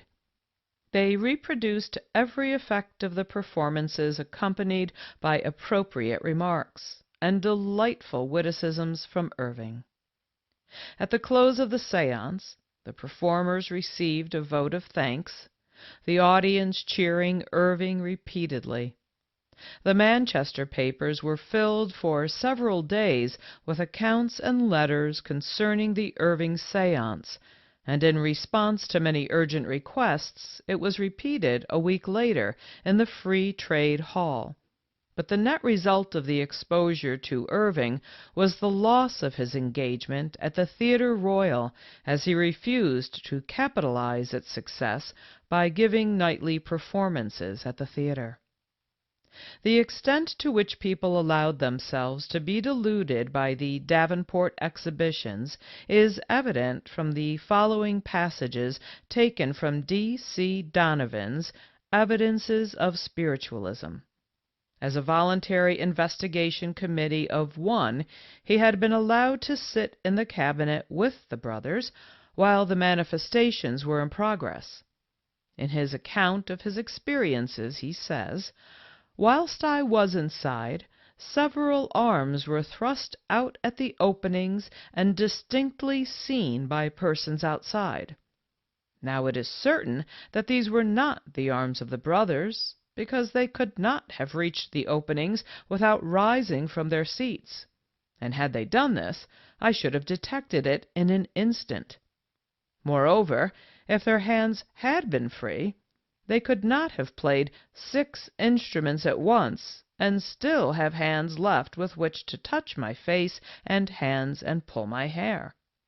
Some of my friends endeavored to persuade me that the Davenports did move, but that being in the dark, I did not notice it. Darkness, however, although highly unfavorable to seeing, is not at all so to feeling, and I had my hands on their shoulders where the slightest muscular moving would have been detected. In view of what Ira Davenport told me about their manipulations, I cannot read the above account without feeling sorry for Mr. Donovan, who, if his belief was genuine, had reached the highest point of delusion. Because of the particular qualifications and aptitude of magicians to detect fraud, it is not surprising that spiritualistic publications seize eagerly any word coming from them favorable to the cause of spiritualism, with the comment, "It is well worth preserving and placing beside that of Bellacchini, the German conjurer, as an answer to those of our opponents, who, ignorant of legerdemain, declare our phenomena to be of that character." The Spiritualist of September 9, 1881, quoted from the Paris Revue Spirit the following statement of E. Jacobs, a French prestidigitator.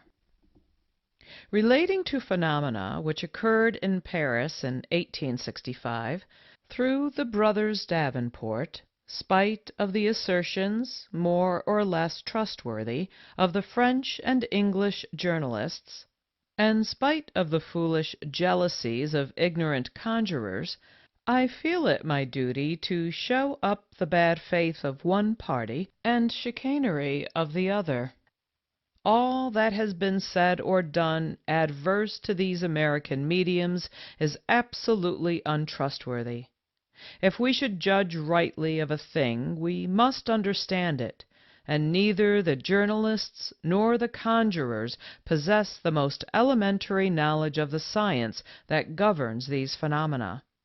As a prestidigitator of repute and a sincere spiritualist, I affirm that the mediumistic facts demonstrated by the 2 brothers were absolutely true, and belong to the spiritualistic order of things in every respect.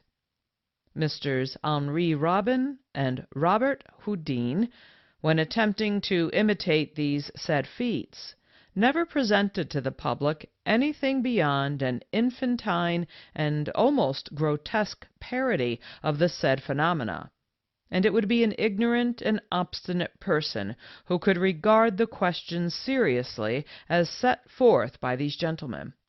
If, as I have reason to hope, the psychical studies to which I am applying myself at this time succeed, I shall be able to establish clearly, and that by public demonstration, the immense line of demarcation which separates mediumistic phenomena from conjuring proper, and then equivocation will be no longer possible, and persons will yield to evidence or deny through predetermination. Signed, E. Jacobs, Experimenter and President of Conference to the Psychological Studies at Paris. Dion Boucicault, an Irish dramatist and actor of prominence in America, and equally so in Europe, entertained the Davenports at his home in London, 1865, where he felt assured that the room could not contribute to fraudulent results. 23 friends, men of rank and some prominence, among them clergymen and medical doctors, were in attendance. He did not report if any were believers, but it is inferred from his writing that none were. As in other cases, the utmost precaution was taken to render conditions most acceptable to the investigators. Nevertheless, the usual manifestations took place, and Mr. Boucicault wrote lengthy reports as to details, and as a conclusion to his report he wrote, "At the termination of the séance a general conversation took place on the subject of what we had heard and witnessed. Lord Bury suggested that the general opinion seemed to be that we should assure the brothers Davenport and Mr. W. Fay that after a very stringent trial and strict scrutiny of their proceedings, the gentlemen present could arrive at no other conclusion than that there was no trace of trickery in any form, and certainly there were neither confederates nor machinery, and that all those who had witnessed the results would freely state in society in which they moved that so far as their investigations enabled them to form an opinion, the phenomena which had taken place in their presence were not the product of legerdemain." This suggestion was promptly acceded to by all present. Some persons think that the requirement of darkness seems to infer trickery. Is not a dark chamber essential in the process of photography? And what would we reply to him who would say, "I believe photography to be a humbug. Do it all in the light, and we will believe otherwise?" It is true that we know why darkness is necessary to the production of the sun pictures, and if scientific men will subject these phenomena to analysis, we shall find out why darkness is essential to such manifestations. It is a subject which scientific men are not justified in treating with the neglect of contempt. I am, etc., Dion Boucicault. Richard Francis Burton, eminent English traveler, writer, and translator of the Arabian Nights, wrote to Dr. Ferguson, Davenport Brothers' lecturer and manager, "I have spent a great part of my life in Oriental lands, and have seen there many magicians.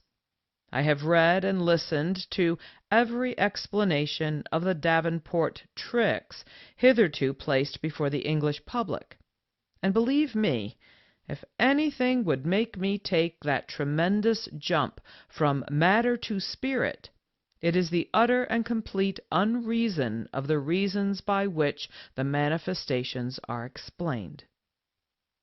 Nor was it in England alone that able men were completely fooled by the Davenports' performance.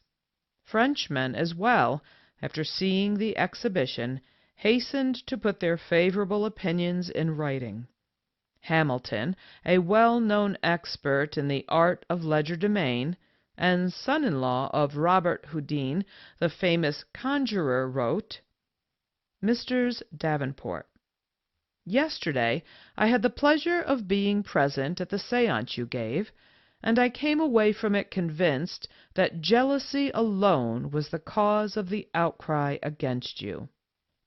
The phenomena produced surpassed my expectations, and your experiments were full of interest for me. I consider it my duty to add that those phenomena are inexplicable, and the more so by such persons as have thought themselves able to guess your supposed secret, and who are, in fact, far indeed from discovering the truth." Hamilton. M. Rees, a manufacturer of conjuring implements, and himself an inventor of tricks, wrote the Davenports, "I have returned from one of your séances quite astonished. As a person who has devoted many years to the manufacture of instruments for legerdemain performances, my statement made with due regard to fidelity, and guided by the knowledge long experience has given me, will, I trust, be of some value to you. I was admitted to examine your cabinet and instruments with the greatest care, but failed to find anything that could justify legitimate suspicions. From that moment I felt that the insinuations cast about you were false and malevolent. These are but a few of innumerable instances where men of culture, knowledge, and experience were deluded by the performance of the Davenport brothers, just as men are today with my presentations, and when the reader takes into consideration the confession of Ira Erastus Davenport to me in 1909, and the fact that he taught me his full method of manipulating seances, he can then form some conception of the extent to which the most intelligent minds can be led astray by what seem to them phenomena, but to me mere problems susceptible of lucid explanation.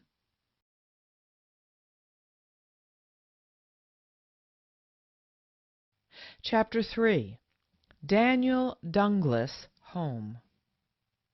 Following the first seances of the Fox sisters in 1848, mediums sprang up all over the country like mushrooms, but of this multitude there have not been more than a dozen whose work, in spite of repeated exposure, is still pointed to as proof of spiritualism, and whose names have found a permanent place in connection with its development and history. Of these, one of the most conspicuous and lauded of his type and generation was Daniel Dunglas Home.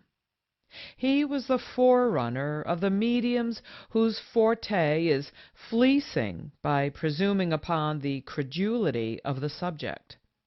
A new and fertile field was opened, and from that time to the present day there have been numerous cases of mediums falling into the clutches of the law as a direct result of using his methods. But Home had characteristics which went far in many cases to keep him out of trouble.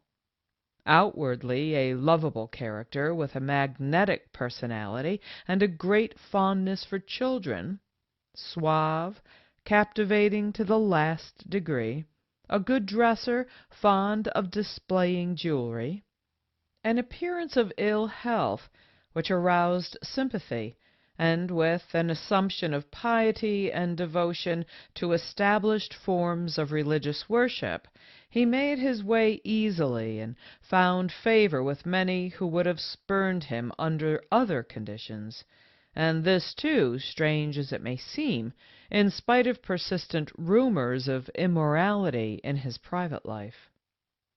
Home helped to build up his reputation by not charging for his mediumistic services. The claim that he did not accept fees for his sittings may or may not be quite true, but the fact remains that the spirits were good to him and provided for his temporal needs abundantly and sumptuously, and he subsisted on the bounty of his spiritualistic friends, who seemed to rival one another in entertaining him in their homes for long periods and showering him with gifts, a practice which began in America and was continued in England and on the Continent to an extent which made a life of positive luxury possible. It is strongly intimated that the gifts which Home received were in many cases suggested by the spirits he invoked, and his spirit guide seems to have always kept a sharp eye on his need for earthly sustenance, even to the point of satisfactorily bedecking his person with jewelry. This was always materialized for him when required, and since he, personally, could not be held responsible for what wicked spirits might do, and as they used good judgment in picking victims, nothing was said about it, and he escaped the prison fate of Anne O'Delia Diss Debar. His early life was spent in Connecticut, but whether at the home of his aunt in Waterford or with his mother in Norwich, 12 miles away, is a question, but certain it is that at the death of his mother he went to the aunts. This was when he was 17, 2 years after the Fox sisters had begun their career in New York State. How much he had heard of them is uncertain, something, no doubt, and it is not strange that a youth of his characteristics might want to emulate them. Then, too, his mother had the reputation of being possessed of so-called second sight, and he may have inherited traits which helped to make the life of a medium look attractive to him. At any rate, claiming the assistance of his mother's spirit, he tried out his mediumistic powers at the homes of the neighbors with such success that before long he announced to his aunt that he was going to set up as a professional spiritualist. The lady, a devout Trinitarian, was so shocked and disturbed, he tells us, that in her uncontrollable anger she seized a chair and threw it at me. But much as she disliked the idea of the young man becoming a medium, his performances soon attracted so much attention that she was reconciled to his leaving her home in Norwich to go to Willimantic, Connecticut, where he began his lifelong custom of living on the bounty of friends and dupes. His first feats were of the simplest kind, such as are in the repertoire of every itinerant sideshow proprietor, but his success seems to have been instantaneous. One reason for this was that while mediums as a class were a lazy lot, Home was an untiring worker as well as an unflinching egotist, and his personal qualities went far to disarm suspicion and inspire confidence in the minds of his dupes. Where he obtained his early education does not appear, but the records are full of indications of considerable intellectuality. He claimed to have studied medicine and obtained a degree in New York, but he never practiced. In his later years, he set up a studio in Italy and gave his attention to sculpture between seances and sold busts at prices quite out of proportion to their artistic merits. He studied elocution, too, and is said to have given many successful readings. He also had the credit of being quite a musician and playing several instruments, which partially explains his accordion trick. With it all, he was considerable of a linguist, toward the last being able to speak most of the modern tongues. He was the author of 2 pretentious books, whose chief purpose seems to have been to establish the impression that while all other mediums cheated at times, Home was strictly honest on all occasions, and in proof it was said that he was never exposed and never received a fee for his sittings. Nevertheless, one charge of fraud was proven against him in court. It may or may not be true that he was never completely exposed, but many of his manifestations were discovered to be fraudulent, and every one of them can be duplicated by modern conjurers under the same conditions. The principal reason why he was never completely exposed was that he gave no public sittings, always appearing as the guest of the family where he was living. And as one writer expressed it, one would no more think of criticizing his host's guest than he would his host's wine. On one occasion, Robert Browning, the poet, attended one of Home's seances. He had become somewhat alarmed by his wife's interest in spiritualism, and when a face was materialized and said to be that of a son who had died in infancy, Browning seized the supposed materialized head and discovered it to be the bare foot of Mr. Home. Incidentally, Browning had never lost an infant son. The living son, R. Barrett Browning, in a letter to the London Times, December 5, 1902, referring to this occurrence, said, Home was detected in a vulgar fraud. In the same letter, he tells of the modification of his mother's belief after having been deceived by a trusted friend, and his closing words were, "The pain of the disillusion was great, but her eyes were opened, and she saw clearly." What might be called Holmes's American apprenticeship began in 1850, and in spite of his youth and inexperience, he succeeded in convincing many prominent persons of the genuineness of his phenomena, among them being such men as Judge Edmonds, William Cullen Bryant, and Bishop Clark of Rhode Island. In the spring of 1855, a committee of admirers collected a sum of money sufficient to send him to England and establish himself comfortably.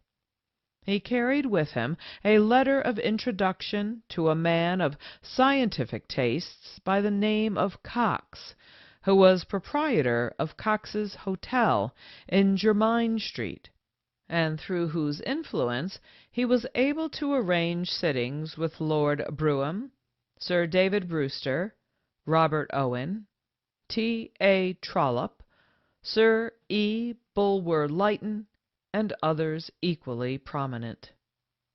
After only a few months' stay in England, Home went to Italy, ostensibly for his health, and for the next 4 years he lived on the continent, traveling from place to place, living in luxury, being almost continually entertained in the homes of friends, which in almost every case were people of rank and wealth.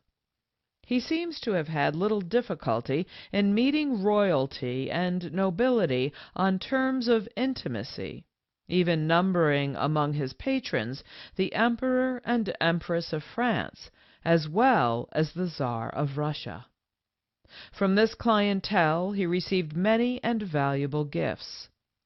At the Russian court, with its leaning toward the occult, he was especially welcomed and lived for weeks at a time in the palace of the Tsar, like the similar careers of Washington Irving Bishop, Mons Philippi, and Rasputin.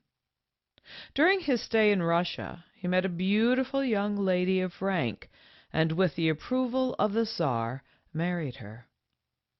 Home at this time had already begun to show that fondness for precious stones which finally became so pronounced that a few years later an English writer in describing him said, "But the salient feature of the man after all was his jewels. On the third finger of his left hand he wore an immense solitaire, which flashed imperial splendors with every movement. Above that, a sapphire of enormous size. On the other hand was a large yellow diamond and a superb ruby set in brilliants." But these were not all, for the writer adds a list of others in Holmes' possession, which would easily arouse the envy of any multi-millionaire's wife. In view of this fondness for jewels, an incident which occurred just prior to Holmes leaving the Russian court is interesting. The story was told me by Stuart Cumberland. I have heard him repeat it to others, and he also tells it in his book, That Other World, from which I quote. Whilst in Petrograd, so at least a famous diplomat assured me when I was there, Home did a feat of dematerialization before the court which, had it not been for the favor in which he was held in high places, might have curtailed his liberty for a period. He had dematerialized a splendid row of emeralds lent the dear spirits for the purpose of the test. But up to the time of his departure from the séance, the emeralds, for some occult reason, had declined to materialize and be given back to the confiding owner. They were, of course, in the spirit land, engaging the attention of the spooks, who seemed to have a pretty taste for valuable jewels. But the chief of police had not that faith in spiritual probity generally accepted at the court, and before leaving the palace, home was searched, and so the story came to me, the dematerialized emeralds were found materializing in his coat-tail pocket. They had been placed there by an evil spirit, of course, but the chief of police impressed upon the medium that the climate of the Russian capital might not be good for his health, that an early departure would probably benefit it. Home took the hint, and his early departure. To his dying day, I think he regretted the interference of the evil spirit or the police. It would have been so much more satisfactory for the jewels to have remained dematerialized in the spirit land, to be materialized at will with no interfering police around, for they, the jewels, were of great earthly value. The year 1859 found Home back in England, and marked the commencement of what proved to be the period of his greatest success. It was but a few years later that he attempted his most noted financial venture. He had become established in Sloane Street, London, as secretary of what was called the Spiritual Athenaeum. One day, late in 1866, there came to him a widow by the name of Jane Lyon, who was anxious to join his society. She was 75 years old, and besides being wealthy in her own right, had been left ample means by her husband. Previous to calling on Home, she had read his book, believed it, and in addition been having a series of unusual dreams. The medium had little difficulty in finding a way to make it possible for her to join the Athenaeum, and she told how later, at this first meeting, her husband's spirit had communicated with her through Home and nodded her handkerchief. Just all that the spirit of her husband said to her at this interview does not appear, but it was enough to persuade her to give him £24,000. The spirits became very much interested in Mrs. Lyon's affairs, and in November, at their direction, Home burned her will, and before long she gave him another £6,000. The attachment between the widow of 75 and the medium of 33 grew apace, and soon the spirit of her husband suggested that she adopt Home as her son, for he would be such a comfort to her. The suggestion was immediately acted upon, and the medium began to call himself Daniel Home Lyon. Nor was the spirit forgetful of the needs of a son, suggesting that an allowance of £700 a year would be about right. In January 1867, Mrs. Lyon assigned a mortgage of £30,000 to Home, only reserving the interest as an annuity for herself. Not until a month later did she become worried and consult a lawyer, who assured her that she had been imposed upon, but she was not convinced until she had questioned the spirits through a girl of 12, the daughter of a flower medium by the name of Murray. As reported by this girl, even the spirits seemed to think that Mrs. Lyon had been fleeced out of £60,000, and she accordingly demanded its return by Home. He ignored the demand, but offered to return the mortgage if she would give him undisputed possession of the first £30,000 and allow him to drop the name of Lyon. She would not agree to this. Home was arrested, and a suit for recovery begun. The litigation was long, the case finally ending in May 1868 with a judgment in favor of Mrs. Lyon. the court holding that as the transfer of money and deed had been accomplished by fraud, it was therefore void.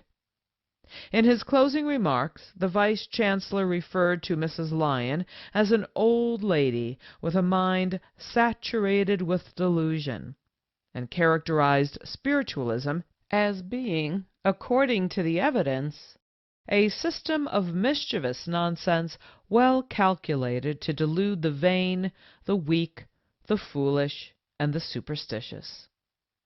Home continued his mediumship notwithstanding, and between 1870 and 1872 he held several seances with Sir William Crookes, who was so impressed that he credited him with being one of the most lovable of men, whose perfect genuineness was above suspicion, an opinion strikingly in contrast with the verdict in the case of Mrs. Lyon, but which shows how thoroughly and easily the followers of spiritualism are beguiled and misled.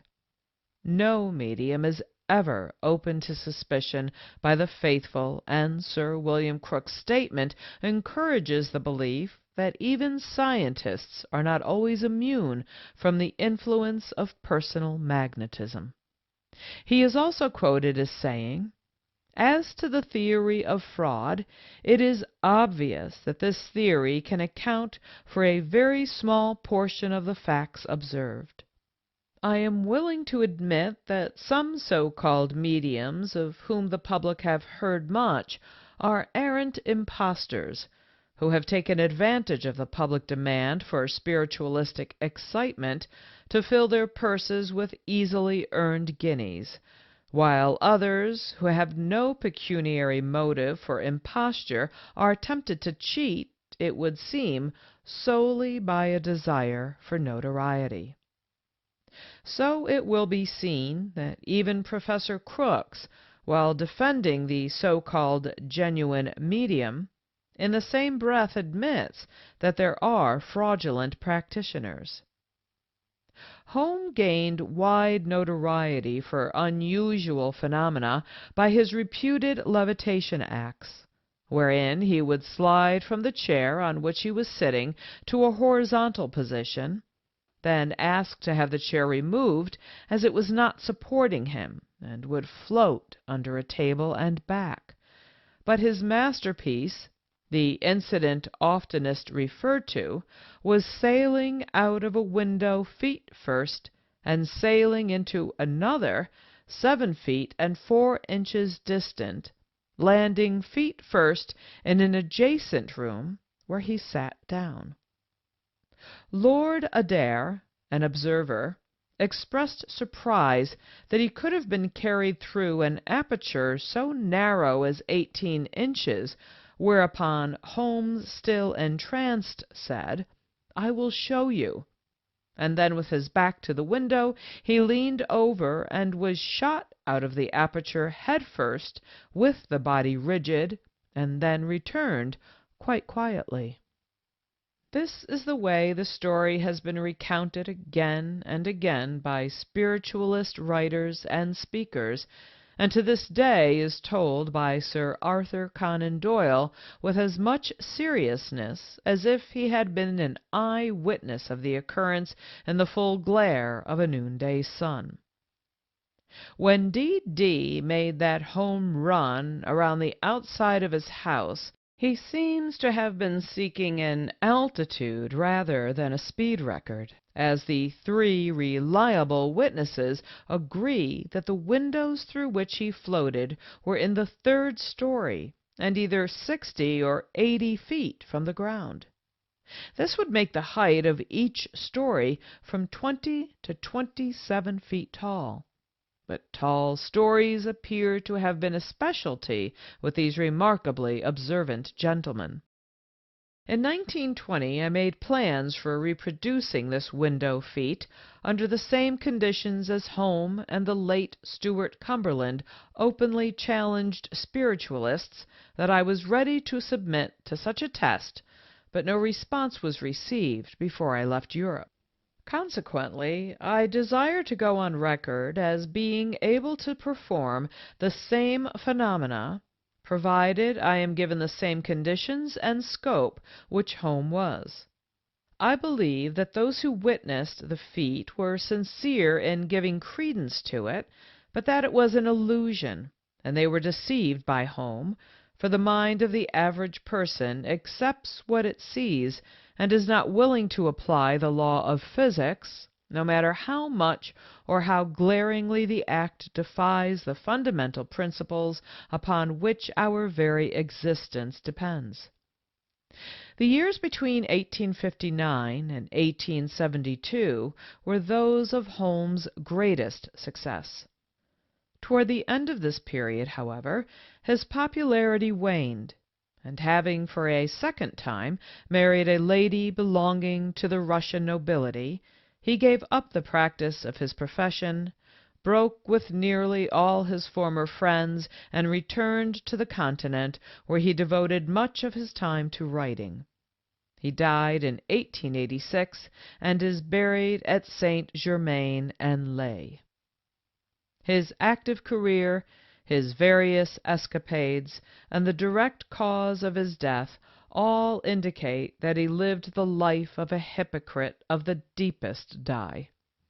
How strange that these inspired agents of Summerland, these human deliverers of messages, these stepping stones to the beyond, are, for the greater part, moral perverts whose favorite defense is the claim that they are forced to do such deeds by the evil spirits which take possession of them.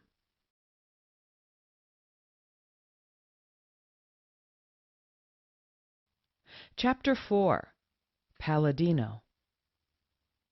Eusapia Paladino, an Italian, has to her credit the successful deception of more philosophic and scientific men than any other known medium, being regarded by some as the most famous of them all, notwithstanding the fact that she seems to have made no pretense of producing the class of miracles claimed by D. Home and many others.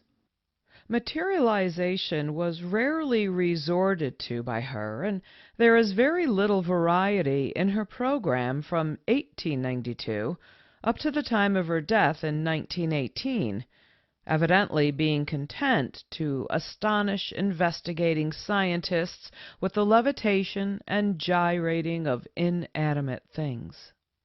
Paladino was born in the Neapolitan district of poor peasants who died when she was a mere child. Naturally bright, even shrewd, her perceptive instinct seems to have developed early in life and continued throughout her career, though she had no education, and to the end was scarcely able to read or write.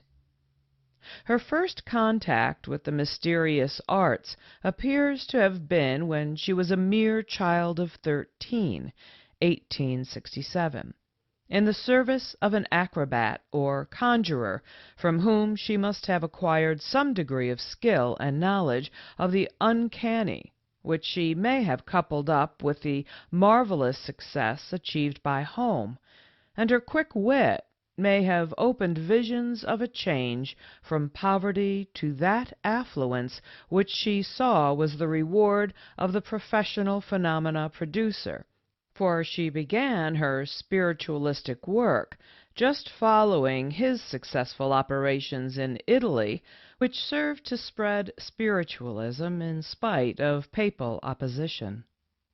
Her part must have been learned well, and her plans carefully laid before she made her debut as a full-fledged medium, because she succeeded from the start in baffling brainy men of science, and while, as the wife of a small shopkeeper, she was very poor, she became wealthy within 20 years after taking up mediumistic work. She did not attract the attention of the public until about 1880, when Professor Kaya, who had been giving her a lot of attention without detecting her methods, challenged Professor Lombroso, at that time the most distinguished scientific man in Italy to investigate her. Professor Lombroso did, but failed to detect any fraudulent work, though his decision was delayed for so long a time that when it was finally given, it was claimed that his mentality had weakened considerably.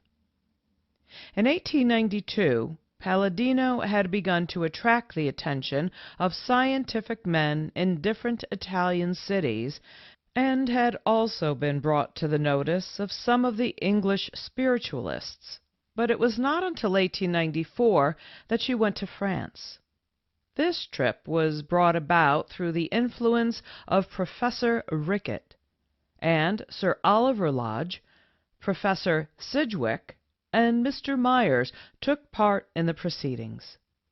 On the return of Lodge and Myers to England, they aroused interest in Paladino by reporting her phenomena to be genuine. The first exposure of Paladino was made by Dr. Richard Hodgson in 1895.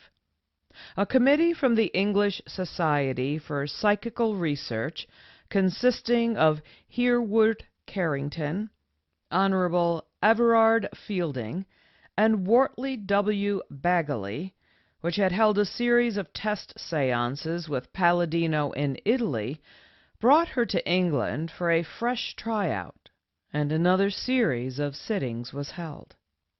Very early in the series, suspicious movements on the part of the medium were observed. Later, Dr. Hodgson joined the circle and was able to show conclusively that by clever manipulation, sheer trickery, she was getting one hand free and with it making the movements observed. Her method was to begin by allowing one hand to be firmly held by the sitter at her side, say on the left, and let the fingers of her other hand, right, rest on that of the sitter on her right. In the course of some rapid spasmodic movements, she would bring the sitter's hands so close together that one of her own could do duty for two, being held by one sitter while its fingers rested on the hand of the other sitter, leaving her, Paladino's, right hand free to produce the desired phenomena, after which it was restored to its original position. Other devices equally dishonest were observed or inferred. All of these men were experienced séance observers, but the report of their conclusions shows how easily such experts were deceived by the very tricks which were later proved fraudulent by the New York branch of the Society for Psychical Research. Mr. Fielding's reports were the least positive of the three, and show that when the best phenomena were observed, the control was not complete, and that the stenographic notes were deficient. And when read over the day following the sitting, they seemed weak in comparison with a recollection of the manifestations. That the final reports were based largely on these recollections is indicated by Mr. Fielding's statement that we were forced from our proposed colorless attitude to one of almost proselytizing affirmation. When Paladino came to America in 1908, she was beginning to be world famous, and her reputation was established. She was a shrewd woman with a large experience in the art of misdirection, and with a convenient subterfuge of unaccommodating spirit guides whenever her own resources were exhausted because of some overzealous observer. For 20 years or more she had avoided detection because she had fixed the conditions under which tests were made, and consequently, as scientific investigations, they were simply farces. But in New York, conditions were introduced which she did not approve for the simple reason that she did not know that they existed. Another difference was that in New York a number of rehearsals were held, and each investigator was assigned to a special part of the work, thus guarding against the old trick of drawing the attention away from the place where a manifestation suddenly developed. The result was Paladino's downfall. On her arrival in New York, a group of Columbia professors became interested in Paladino and arranged for a series of 10 test seances at $125 a sitting. 8 of the 10 seances had been held, and though a majority of the professors were satisfied that she was cheating, they were unable to prove it. Although the seances were being conducted secretly by the scientists, one of them, Professor Dickinson S. Miller, discussed Paladino's best trick, table levitation, with a friend of mine, Mr. W. S. Davis, himself an ex-medium whose seances were always given under test conditions. Davis not only explained to the professor the probable method used by Paladino, but demonstrated it as well, with the result that the professor declared that a full exposure of Paladino should be made, even if it cost $10,000, and invited Davis to aid at the next séance, candidly admitting that he and his associates were incapable of proper investigation. Davis replied that scientists were not the kind of men he could work with, but if he would let him bring along a couple of flim-flam men, he would help. Professor Miller consented to this arrangement, provided the men were palmed off as college professors, as otherwise they would not be admitted. Davis then sent for John W. Sargent, a past president of the Society of American Magicians, and for years my private secretary. He also sent for another magician, James L. Kellogg. Both agreed with Davis that his theory of Paladino's method was correct. Professor Miller then suggested that in order to make the discovery complete, and to corroborate any and all observations, 2 other persons should be selected to watch the feet of the medium. Davis accordingly selected Joseph F. Rinn, another member of the Magicians' Society, who had assisted in various exposures of pseudo-mediums, and Professor Miller named Warner C. Pine, a student at Columbia. It was agreed that these 2 should be clad in black, even to a head covering, and smuggled into the room under cover of darkness after the séance had convened, and were to sprawl under the chairs and table in order that their heads might be near enough Paladino's feet to detect any movement.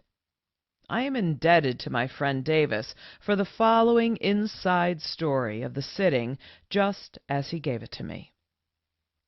After the arrival of Eusapia and Mr. Livingston, and when both had entered the séance room, Rinn and Pine came downstairs and hid in the hall, where they waited for their signal.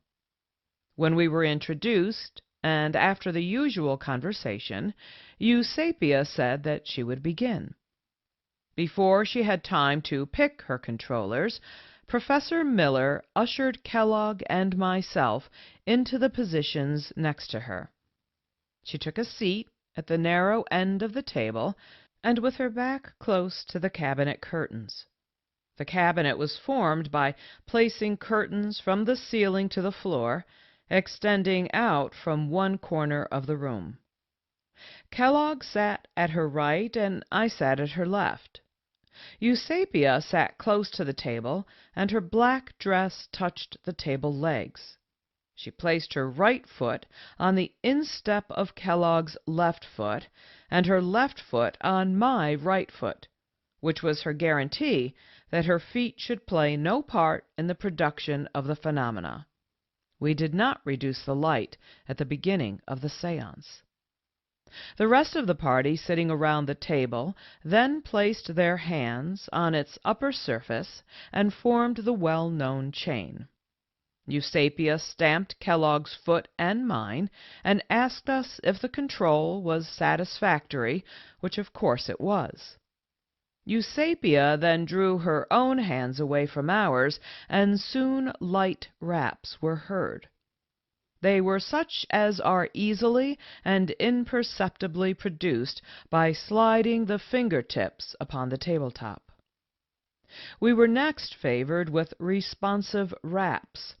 Doubling up her hands, she beat the air with her fists in a jerky, spasmodic way when we heard the light noises on the wood. The exhibition above board did not occupy our entire attention. Everyone in the party was interested in the theory of using a foot as a lever to raise the table. As she beat the air with her clenched fist, she correspondingly slid her feet away until we felt the pressure on the toe end of our feet only, whereas there had previously been pressure on the insteps. Kellogg and I both suspected that she had succeeded in removing one foot and was making the other do duty for two. From then on we commenced to get heavier raps, as though she struck the table leg with her foot. In striking the table leg with the side of her shoe, thus producing raps, Eusapia also got the exact position in which her foot should be placed for levitation. When she rocked the table from side to side, it was only necessary to switch her toe an inch when the left leg of the table would come down on it. Then all she had to do was to elevate her toe while the heel remained on the floor, and either partial or complete levitation followed. We looked pleased, and Eusapia began to feel at home.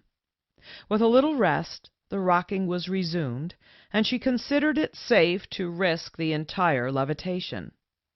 Holding Kellogg's left hand up in the air with her right, she put my right hand, palm down, on the top of the table, directly over the left table leg.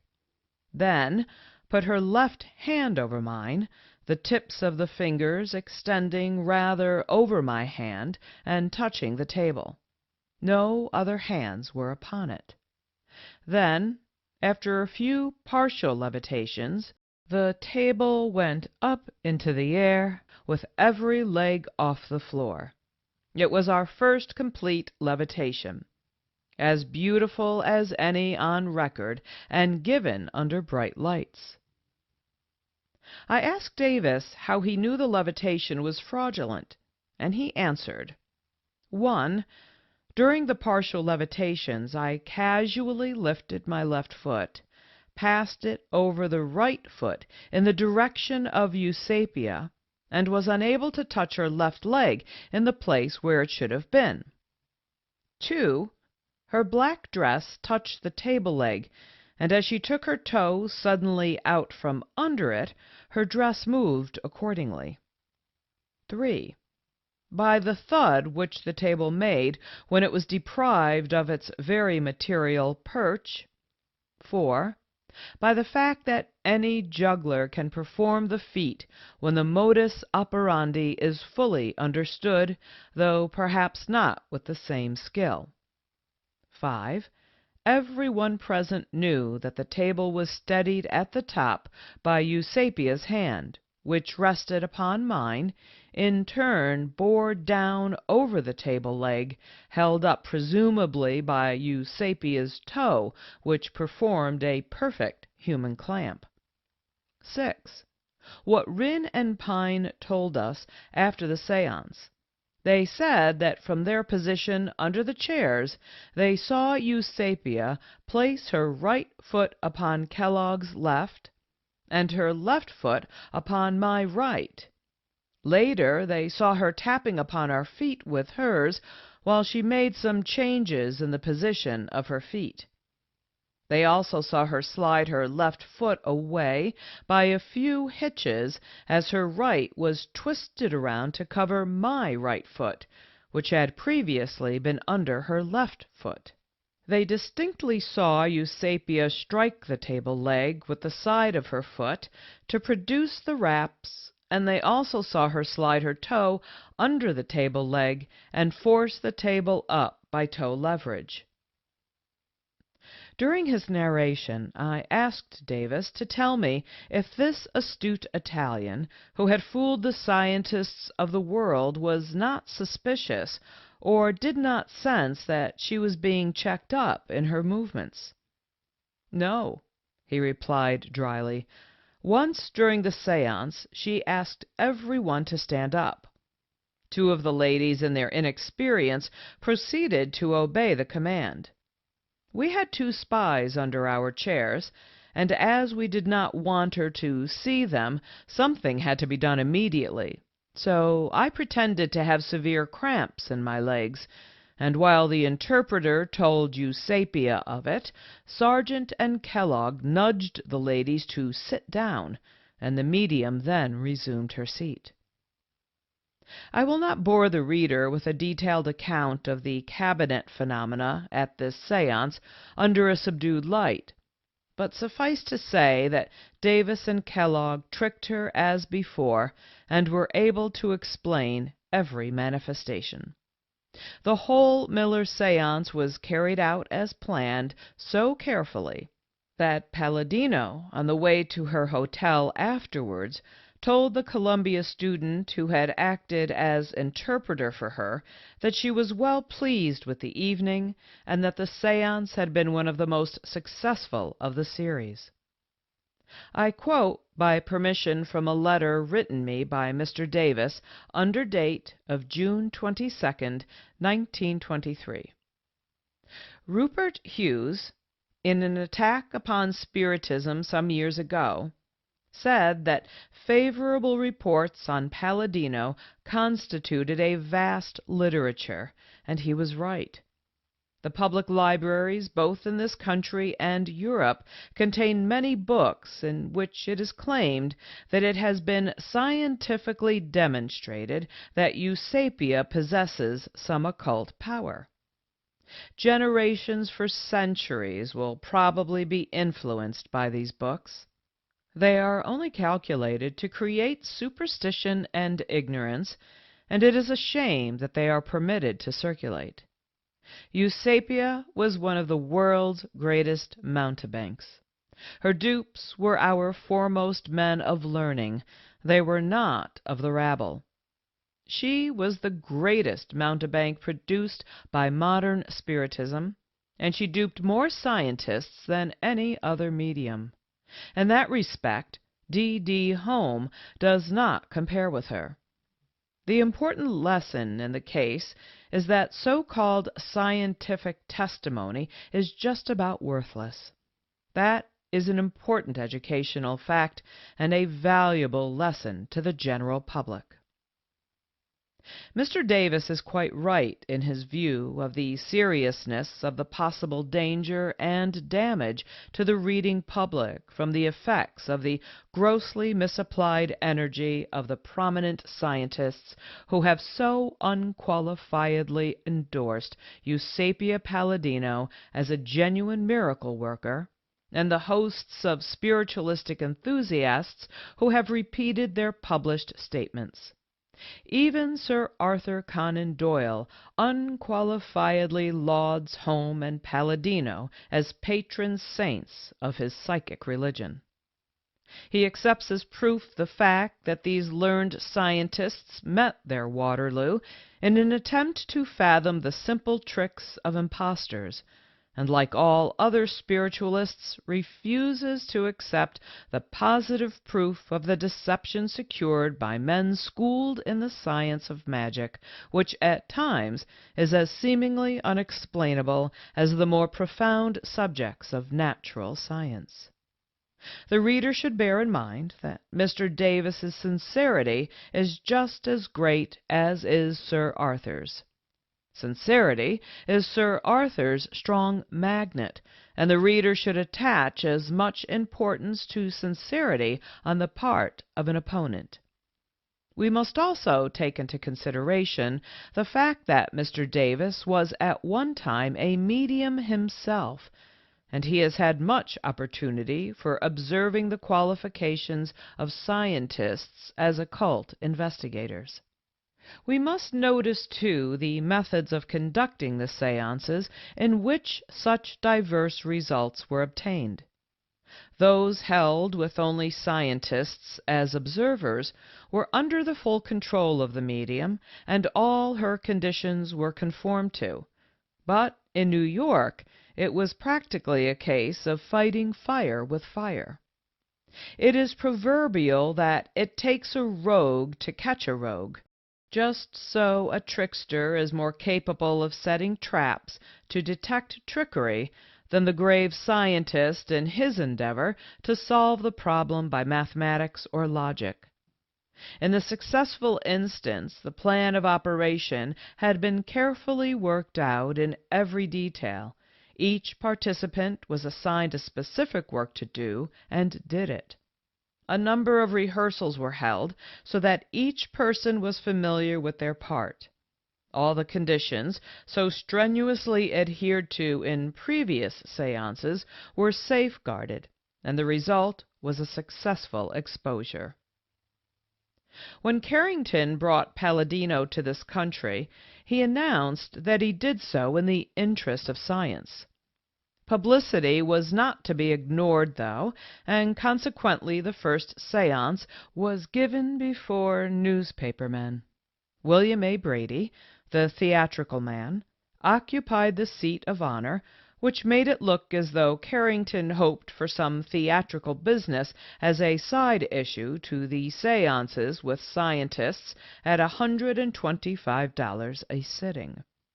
It is also known that Carrington made a contract with a popular magazine which gave it an exclusive right to publish reports of the séances, and naturally Carrington was to have received a liberal fee. But Mr. Davis in 1909 furnished the New York Times with 2 articles making a sensational attack on Paladino, whereupon the magazine people canceled their contract with Carrington on the ground that Davis had put a frost on their plans. As a result, Carrington threatened the Times with a suit for $100,000 damage. The threat was dropped after Paladino's complete exposure and her refusal to go to the Times building and win the $2,000 prize offered by Rinn. In all the séances conducted by Carrington, the program was the same, and the phenomena of precisely the same character as in the one which resulted in Paladino's complete exposure. The value of Mr. Carrington's opinion as evidence may be judged from the excerpts from the article in McClure's magazine for October 1909. In this article he answers his own question, does Eusapia deceive her investigators, by saying, "Well do I know the condition of mind induced by 1 or 2 séances with Eusapia. All one's previous experience is refuted, and the mind fails to grasp the facts or to accept them as real. It is incapable of absorbing them. It requires several séances before one is convinced of the reality of the phenomena, and of the fact that one's observation is not mistaken. Personally, I had to witness 6 séances before I was irrevocably and finally convinced of the reality of the fact. Before that, although I was quite unable to explain what I saw by any theory of fraud or trickery, and although I was quite certain the facts were not due to hallucination, still I could not believe them. I felt that there must be a loophole somewhere, and I know that my colleagues felt exactly as I did. But at the 6th séance, when I was controlling the medium myself, in such a manner that I was quite sure as to the whereabouts of her whole body, and when it was, moreover, light enough to see the whole outline of her body clearly, When, in spite of this, phenomena continued to take place all around us in the most bewildering manner and under the most perfect test conditions, I felt that there was no more to be said. Certainty had been achieved, and from the sixth séance onward and forever after, I shall remain as certain that these phenomena are facts and form a part, however sporadic, of nature, as I am that I write this article. The foregoing shows how vacillating the mind of Mr. Carrington was at the time he was conducting the Paladino séances, and when, after a personal contest with the medium, he stated his conviction, he should have known he was talking the impossible, that no one man could control Paladino beyond the possibility of fraud, and at the same time detect her false moves. In the same article he writes, "I may remark just here that this medium has been caught in trickery from time to time, and will almost invariably resort to it unless she is prevented from doing so by the rigidity of the control, that is, the degree of certainty obtained in holding her hands and feet. The reason for this is that Eusapia, knowing that the production of genuine phenomena will exhaust her nervous forces, resorts to this simpler method, if her sitters are sufficiently credulous to allow it, in order to save herself from the painful after-effects of a genuine séance. Nearly every investigator has at one time or another discovered this fraud, which is petty and more or less obvious to any careful investigator, and consists in the substitution of one hand for two, and in the production of phenomena with the remaining free hand. If, however, sufficient precautions are taken, it is a comparatively easy matter to frustrate her attempts at fraud, and when this is done, so-called genuine phenomena are produced. Many of the phenomena are so incredible that by far the simplest explanation is that fraud has been operative in their production. But I can say positively, and I believe the records will show this, that fraud was quite impossible throughout our séances, not only because of the nature of our control of the medium, which was rigidly exacting, but because of the abundance of light. Any theory based upon the supposition that confederates were employed is absolutely discounted. First, because the séances were held in our own locked rooms in the hotel, and secondly, because throughout the séances it was light enough for us to see the whole room and its occupants. It is hardly necessary to add that we examined the cabinet, the table, instruments, and all articles of furniture both before and after each séance. This last seems just as a manager might be expected to talk of the merit of his own show. A salesman should not decry his wares. There is no question but what Paladino was given to fraud. In personal conversations with Honorable Everard Fielding, W. Bagley, E. Dingwall, and Hereward Carrington, each stated positively that they had caught her cheating and that they knew her to be a fraud. They claimed that toward the end of her career she lost her occult power, and at such times as the spirits failed her, she would resort to trickery rather than confess failure. They believed her a genuine medium because of the things which she did under test conditions which they could not explain, their knowledge of fraud being overpowered apparently by a willingness to believe in the impossible simply because they were not able to solve the problem. If you go to a department store and ask for a well-advertised bit of merchandise, and when you get home you find the clerk has substituted something just as good, you either report the clerk to the management, or else you do not patronize the store again. If you go to a tailor and he sells you an all-wool suit, and you find that most of the wool grew on cotton plants, you pass that store by when you are ready to buy another suit. If you catch your best friend cheating at cards, you refuse to play with him ever again, and a lifetime friendship is broken up. But Paladino cheated at Cambridge, she cheated in La Gueulasse, and she cheated in New York, and yet each time that she was caught cheating, the spiritualists upheld her, excused her, and forgave her. Truly, their logic sometimes borders on the humorous.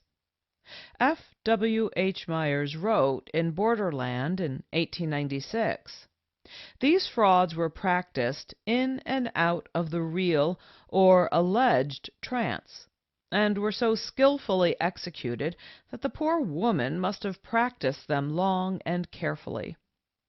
Paladino is summed up in these few lines. My opinion is that Paladino, in her crafty prime, may have possessed the agility and abundant skill in misdirection together with sufficient energy and nerve to bamboozle her scientific and otherwise astute committeemen, but as time demanded its toll, she probably lost her vim and nerve, and became unable to present her performances with the success that attended her earlier demonstrations. My old friend, John William Sargent, who died on September 24, 1920, was one of the committee which finally dethroned Paladino, and I believe it no more than just that the last word of this chapter should be said by him. Eusapia Paladino is dead, and I have little doubt that she departed hence without forgiving me for the part I took in spoiling her business in America by assisting in the exposure of her little bag of tricks.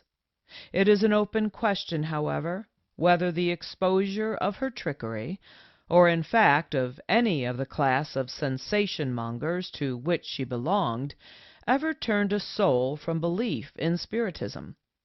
Some of the leading newspapers, in commenting on her death, show that in spite of the complete exposure of her methods, there still remains in the minds of many intelligent people the conviction that she was far from an impostor. I cannot understand how any reasonable person could see in this woman anything more than a fairly clever charlatan, whose success was due more to the credulity of her audiences than the skill of her performances. What did all her exposures amount to? Those who believed have continued to believe, and in spite of the old saw, truth is mighty and must prevail, the name of Eusapia Paladino will be on the lips of men long, long after her exposers are forgotten dust.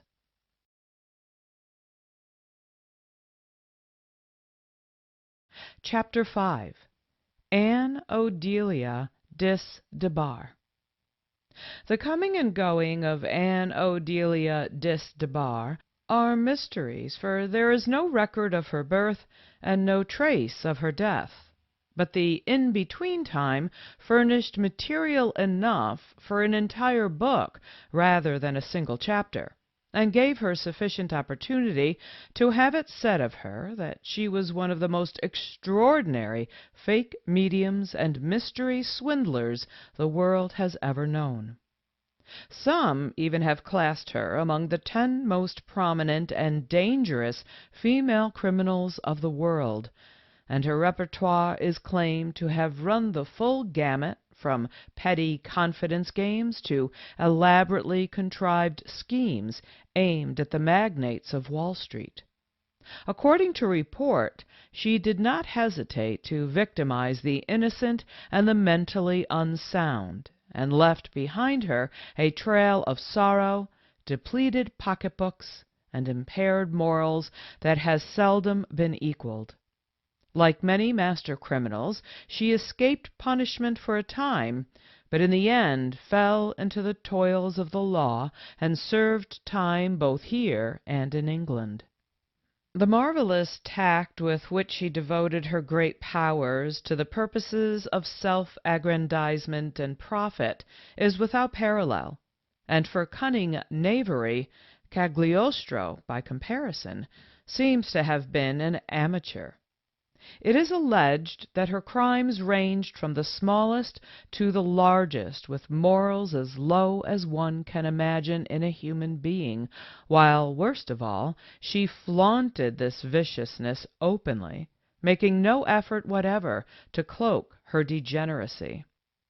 Nevertheless, her name stands among the half-score or more in the front ranks of the history of spiritualism, and with Daniel Dunglas Home shares the palm for the successful manipulation of big schemes. It was not unusual for her to make deals that ran into the hundreds of thousands of dollars, and though the two were early in the mediumistic field, I believe that to this day they have had no peer in this respect. Possibly all other mediums combined could not have aggregated the amount of money obtained by these two. Whether Home outbids Diss Debar for preeminence as to gain, it is hard to say, but it is certain that he could not hold a candle to her versatility.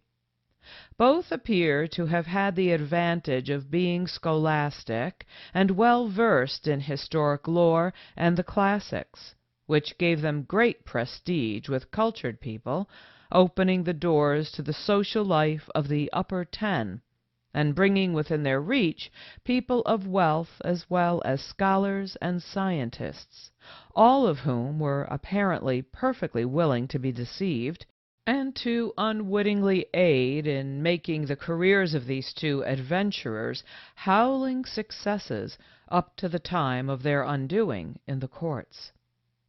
Unlike Home, who never in all the vicissitudes of his career denied his personality, Diss Debar, as frequently as she changed her base of operations, seems to have changed her name and her ancestry. Once in the heyday of her career, she gave a series of interviews claiming to be the daughter of King Louis I of Bavaria and Lola Montez, a Spanish-Irish dancer who had a spectacular and adventurous career which covered Europe in its course, reached to the Russian court, and later America. It is supposed that Diss Debar was the daughter of a political refugee by the name of Salomon, who settled in Kentucky, and that she was born in 1849, although there is no documentary proof of it. According to the story, she was named Editha, and as she grew up, became known as a wayward child bent on doing what she should not, and perfectly callous to all restraining influence of parental affection. At times her waywardness took such extraordinary turns that her parents thought she was not entirely sane, and sought the advice of a doctor, who said she was really a sort of victim to an unholy passion, but that she would grow out of her failing as she grew older, a prophecy which never came true. When Editha Salomon became of age, she left home, and for several years her father lost all track of her. Later, to his great astonishment, he discovered her settled in Baltimore, moving among the best of society and posing as a member of European aristocracy. As the Countess Landsfeld and Baroness Rosenthal of the peerage of Bavaria, she availed herself of all the privileges which members of nobility enjoyed in the Republic, was courted by American youth, and found American women only too delighted to be led by a countess. Where the Kentucky girl, with her peculiar temperament and characteristics, could possibly have secured the education and knowledge which she displayed through all her exploits, I am at a loss to understand. She must have inherited a liberal share of shrewdness, together with a fancy for reading ancient history, and at an early age realized that although not handsome, she possessed some charm of personality which attracted attention and which enabled her to pose successfully as a member of the nobility. It is said that in this role Editha had no difficulty in raising funds. It was easy to encourage a prosperous young man into a love trap and make him believe she would soon marry him. Then one day she would find that she had to pay a large sum of money to meet a necessary obligation, that her careless bankers in Bavaria had failed to remit a few $100,000, on account of which she most reluctantly accepted temporary relief from the rich suitor. She took as much as she dared, and thereafter cut him. In this way she managed to cheat the youth of Baltimore out of about $250,000. She gave herself up to luxury and extravagance, took freely to smoking cigarettes impregnated with opium, and was soon landed in Bellevue Hospital suffering from acute nervous exhaustion.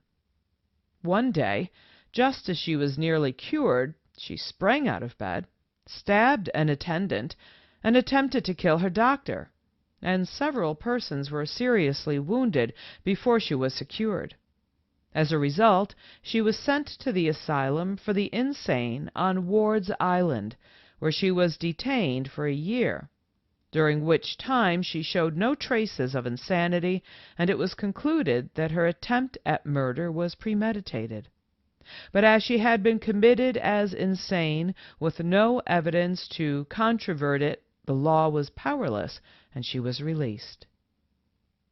Her next venture was in the field of hypnotism, where she was an adept, but now known as Mrs. Mesant, and a widow, for though a young doctor, either through fear or fondness, had married her soon after her discharge from Ward's Island, he had survived the marriage less than a year.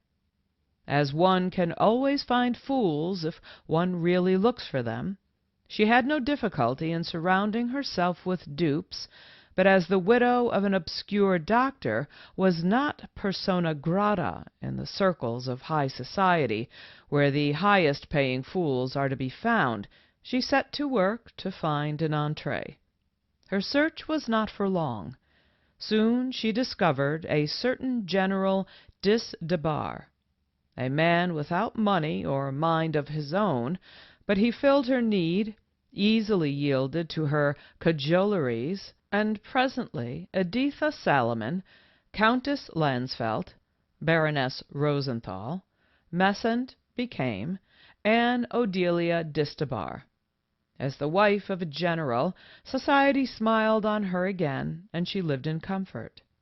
The rich courted hypnotism and general humbug, and the wily woman was equal to the requirement. As time went on, however, she began to squander the money that flowed into her coffers. A couple of children were born to her. People began to tire of hypnotism. Her income waned, and it became necessary for her to set her wits to work and cast her net for a fresh victim. This proved to be Luther R. Marsh, a brilliant and wealthy lawyer of New York City. Mr. Marsh was an ideal subject for the hypnotizer's attention. Though a learned lawyer, he was not free from superstition, and his wife had died but a short time before he was discovered by Diss Debar.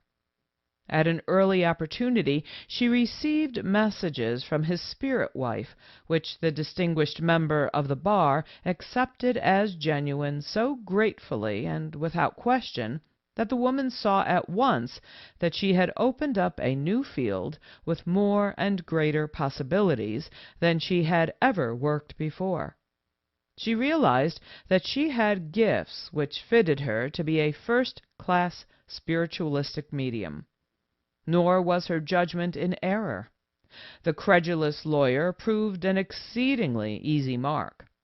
Very quickly she won his full confidence, and it was not long before he invited her to share his hospitality at 166 Madison Avenue. There was no delay in her acceptance. With the owner's full consent, the home was transformed into a spiritualistic temple in which O'Delia Diss Debar was the high priestess. Soon it was evident that there were spirits in profusion, and the new medium was able to produce any type of phenomena desired, even to spirit painting. The venture was a profound success, and a flourishing business was developed with an upper ten clientele in which Mr. Marsh became the chief and real victim. Not only was Mr. Marsh mourning his wife, but he had also lost a little daughter but a short time before, and so when Eva's supposed spirit suggested to him that he make over his property at 166 Madison Avenue to Diss Debar, the father was ready for the sacrifice. The deeds were drawn and the transfer made, but the medium was prevented from enjoying her booty by legal proceedings which vigilant relatives of March instituted based on his mental condition. Both O'Delia Diss Debar and her husband, General Diss Debar, were arrested and held on bail for trial. As not infrequently happens in such cases, the litigation was long drawn out and much astonishing evidence produced. When placed on the witness stand, her first testimony demonstrated her character. A man by the name of Salomon had testified that he was her brother. She denied that he was, and declared that he was a vile wretch who had come to her to borrow money. She admitted to an inspector afterwards that the man was her brother, but that he would not dare go on the stand against her, for she knew something about him that would blast him forever, and would not hesitate for a second to tell it if she needed to. Another indication of her character is furnished by the story that in choosing between two lawyers to represent her in court, she not only inquired into their legal ability, but desired to know about their age and looks as well, finally deciding upon the younger and better-looking. She testified that all the trouble had been caused by Mr. Marsh giving her his house, and in answer to a question as to why she did not get money from him instead of real estate, she replied that she had tried to, but that he was very mean with his cash. The last time she had gone to him for money, he had refused it, offering her instead a deed of his property in Newport. This she had refused, fearing it would get her into more trouble. During the early part of the trial, Diss Debar conceived the idea of consulting the spirit world in regard to her own course of action, and soon after, on the advice of Cicero and his colleagues in Council of Ten, she returned the deeds of the Madison Avenue property to Mr. Marsh. One of the surprises of the trial was the calling by the prosecuting attorney of a professional illusionist, mesmerist, and conjurer, Carl Hertz, as a witness to prove by duplication that the tricks practiced on the unsuspecting Marsh by Diss Debar were simply applications of the ordinary laws of physics. This he succeeded in doing to the satisfaction of the court. While Hertz was exhibiting spirit message reading on the stand, Diss Debar did everything in her power to embarrass him, but without success, as he met every condition she suggested, including some under which Diss Debar herself would have failed to manifest. Mrs. Hertz had been her husband's assistant in reading the billets. Diss Debar proposed through her lawyer that she be allowed to take her place. Hertz readily consented. The judge examined a fresh piece of paper, and Hertz passed it to Diss Debar, who deliberately tore it in two pieces, and handing one of them back, said to Hertz, "I always mark mine. Now let me see you do the trick with one of these pieces."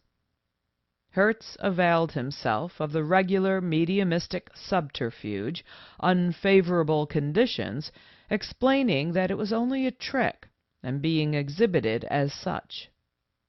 To this Diss Debar retorted, "I rest my honor upon its all being done by spiritual power when I do it." At this the court ordered her from the stand, refusing to allow discussion along such lines.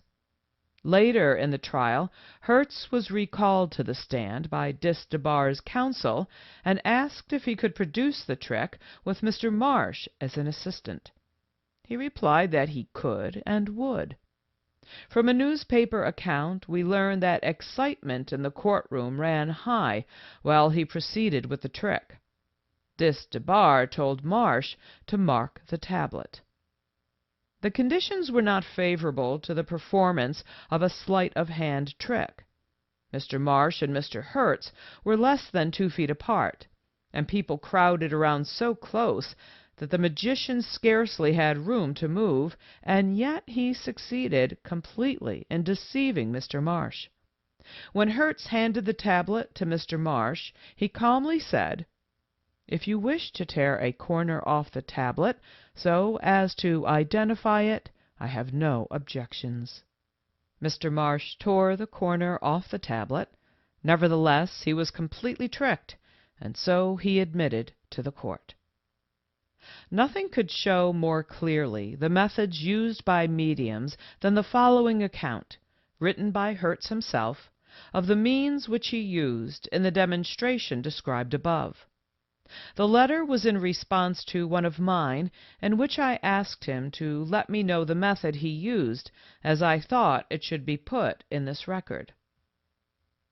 8 Hyde Park Mansions, London, N.W., July 16, 1923.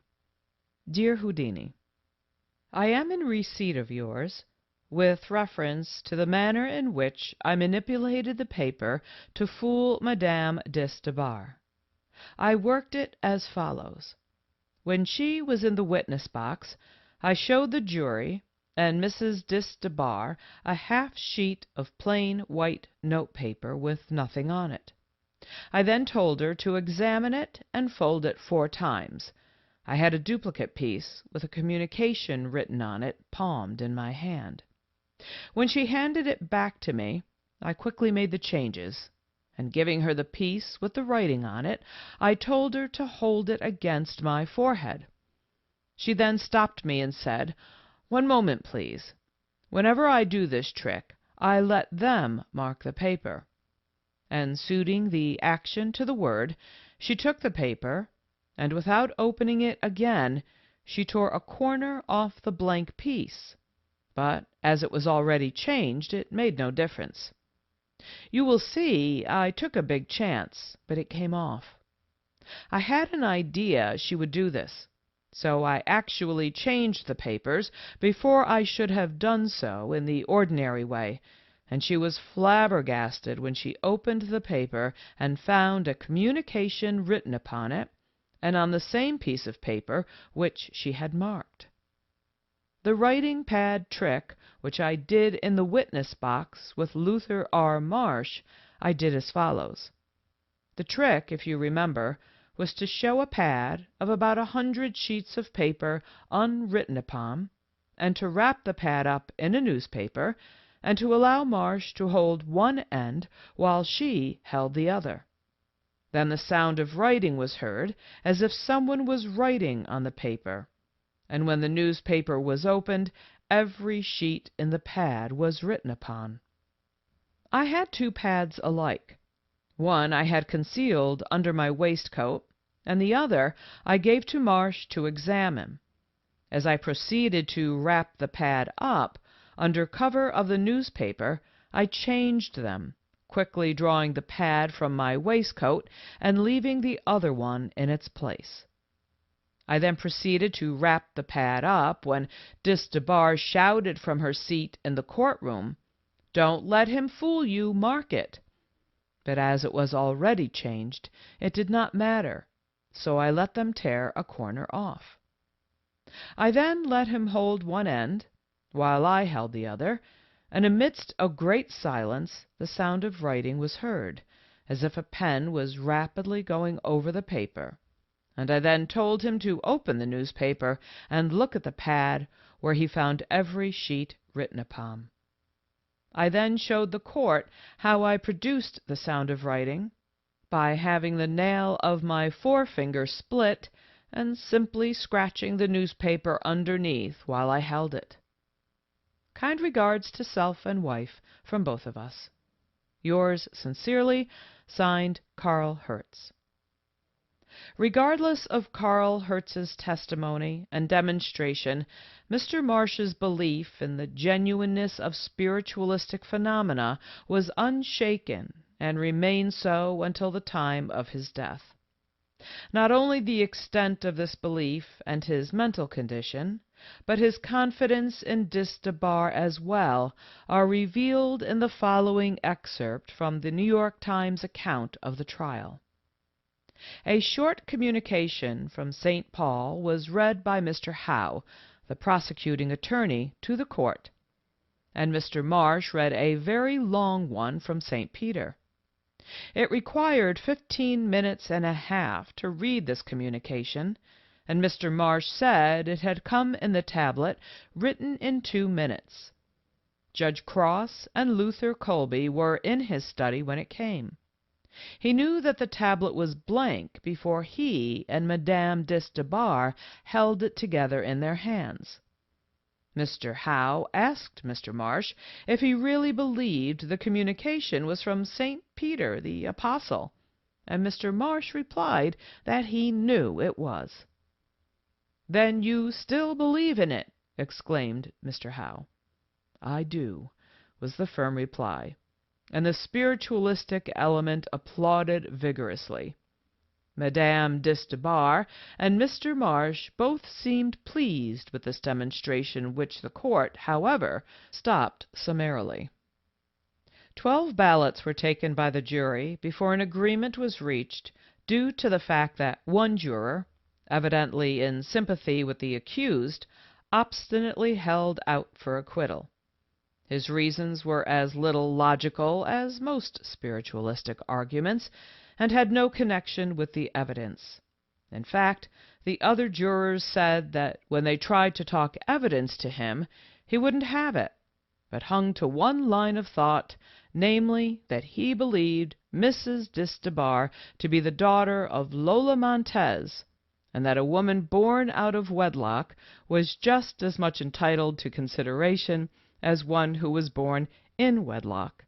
And as Mrs. Anne O'Delia Diss Debar claimed all the honors of illegitimacy, he was on her side for keeps.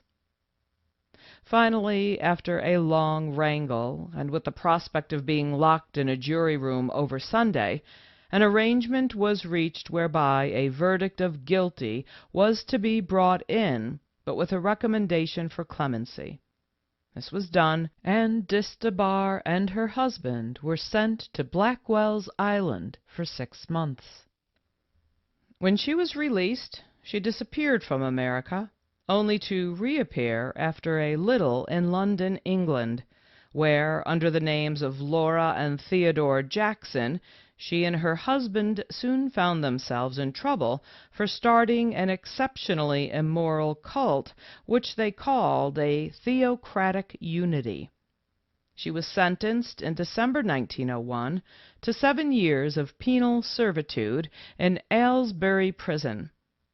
Even here her persuasive powers found a use, for it is said that she gained favor because of the marvelous influence which she had over the refractory element which the officers in charge had difficulty in keeping in subjection.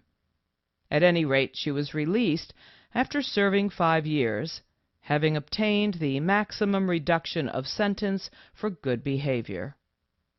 Out in the world again, she ventured into vaudeville and afterwards burlesque, but in these roles she was a complete failure. Later she came back to America, and was next heard of in Chicago as Vera Ava. She succeeded in marrying a wealthy man there, but before long was in more difficulties in connection with the pursuit of spookery, and sentenced to the Joliet Penitentiary for 2 years. Once more she appeared, in New Orleans as the Baroness Rosenthal. Then, in 1909, this creature, who for more than a quarter of a century had been swaying men of prominence and women of society, dropped out of sight, and for the last 15 years nothing has been known about her. In mothering this immoral woman, spiritualism is guilty of the grossest misconduct, and proves conclusively that she does not protect her own from the wiles and immorality of mediums, even though they are found guilty of base criminality by the courts. Were I permitted to go into detail, I could tell tales of Diss Debar that would shock even the worst roux of the Montmartre. Suffice to say that her crimes were not so much crimes of gain as they were insults to the decency and morality of the community. Anne O'Delia Diss Debar's reputation was such that she will go down in history as one of the great criminals. She was no credit to spiritualism. She was no credit to any people. She was no credit to any country.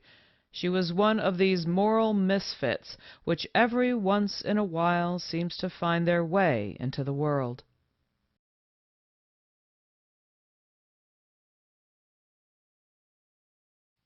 Chapter 6, Part 1. Dr. Slade and His Spirit Slates.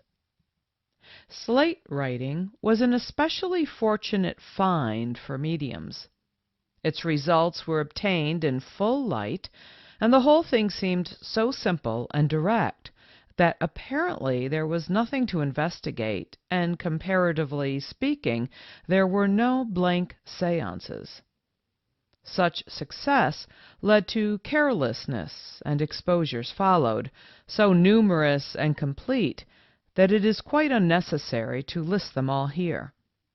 Every once in a while, though, some medium still takes a chance when opportunity offers, and gives a test to especially gullible sitters.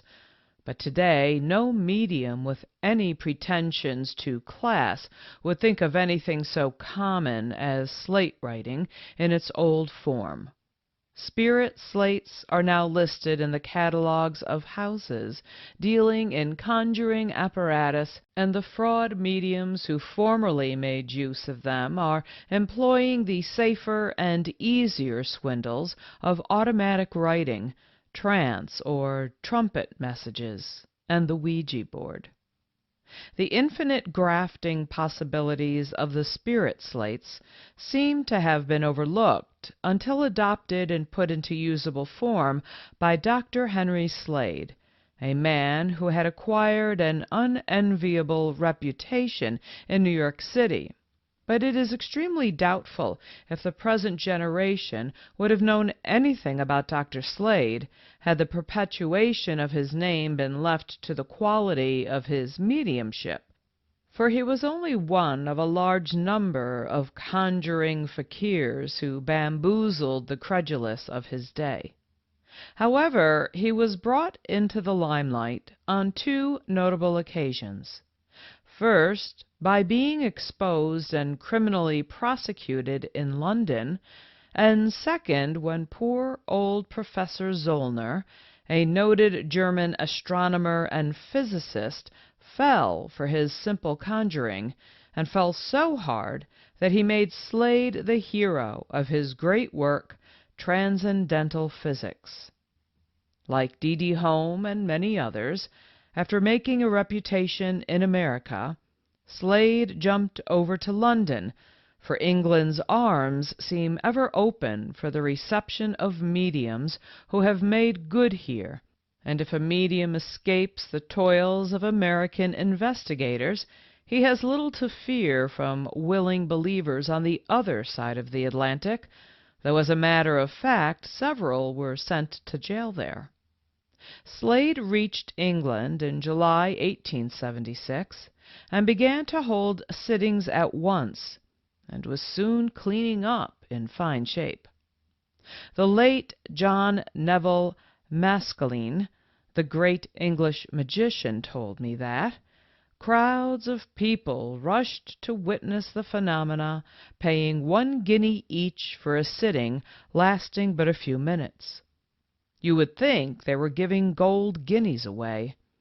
The doctor must have netted some hundreds of pounds weekly, which in those days was rated a high sum of money for an individual performer. Then, just as things were going so nicely for Slade, there came a sudden crash, for which 2 men were responsible: Professor Ray Lancaster, now Sir Ray Lancaster, and Dr. Horatio Donkin, now Sir Horatio Donkin. These men applied certain effective methods of scrutiny to Slade's exhibitions, which resulted in his arrest. The trial created a big sensation, not only in spiritual circles, but throughout the civilized world, and the Bow Street Court was the most popular show in London for several days, the top liner being J.N. Maskelyne, the magician, who performed all of Slade's tricks in the witness box. Slade was convicted and sentenced to 3 months at hard labor.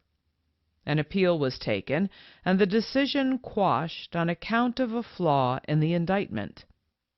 While Sir Lancaster was procuring new summonses for Slade and his manager Simmons, they both skipped across the Channel into France, thus closing the doors of England against Slade for all time, as he never dared to set foot on her unfriendly shores again.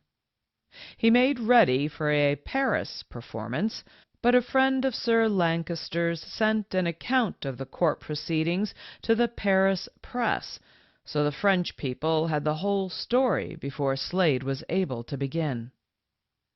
While touring Europe in 1920, I had the pleasure of meeting Sir Ray Lancaster and hearing from him an account of Dr. Slade's undoing. Both he and Donkin were physicians.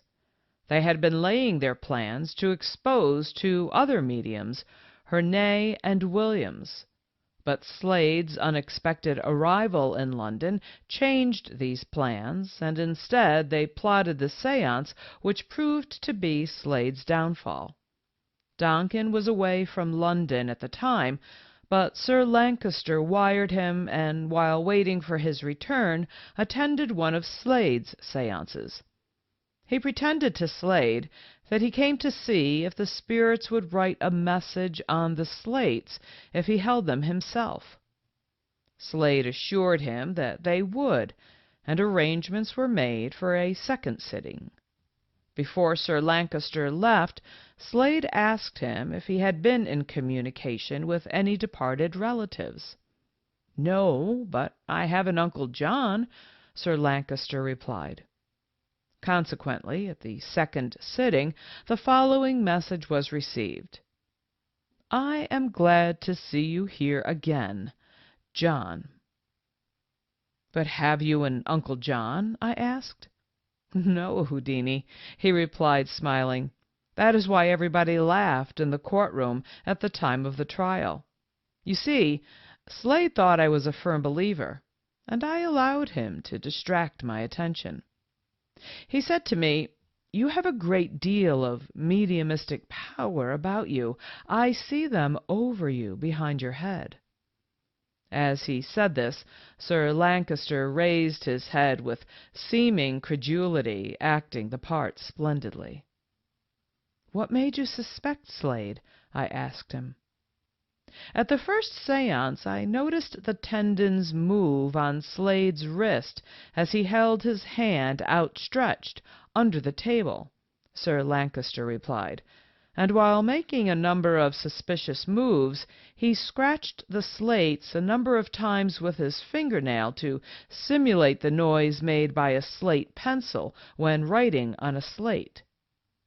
On the return of Sir Duncan, it was arranged that he and Sir Lancaster should attend a séance together, and that Sir Duncan was to watch for the suspicious move, and when he saw it, signal Sir Lancaster. Everything worked as planned. On receiving the agreed signal from Duncan, Lancaster seized the slate containing the finished message, proving that a skilful exchange of slates had been made by Slade, and this was the real evidence which caused the downfall of Henry Slade in England. Blocked in Paris from working his tricks because of the publication of an account of his exposure in England, Slade seems to have gone to Germany, for it was during the next year, 1877, that he so successfully deluded Professor Zollner. Zollner is one of the names on which spiritualistic enthusiasts bank most heavily for proof of their claims. Even Sir Arthur Conan Doyle to this day quotes Zollner as indisputable authority. Nevertheless, Zollner is discredited by Mr. George S. Fullerton, secretary of the Seibert Commission. While in Germany, Mr. Fullerton made a special business of investigating the value of this Zollner endorsement, and at the time all of the men who participated in the Slade investigation were alive with the exception of Zollner himself. Mr. Fullerton, in the summary of his report to the Commission, said, "Thus it would appear that of the 4 eminent men whose names have made famous the investigation, there is reason to believe one, Zollner, was of unsound mind at the time, and anxious for experimental verification of an already accepted hypothesis. Another, Fechner, was partially blind and believed because of Zollner's observation. A third, Scheibner, was also afflicted with defective vision and not entirely satisfied in his own mind with the phenomena. And a fourth, Weber, was advanced in age and did not even recognize the disabilities of his associates. None of the men named had any previous experience or knowledge of the possibilities of deception."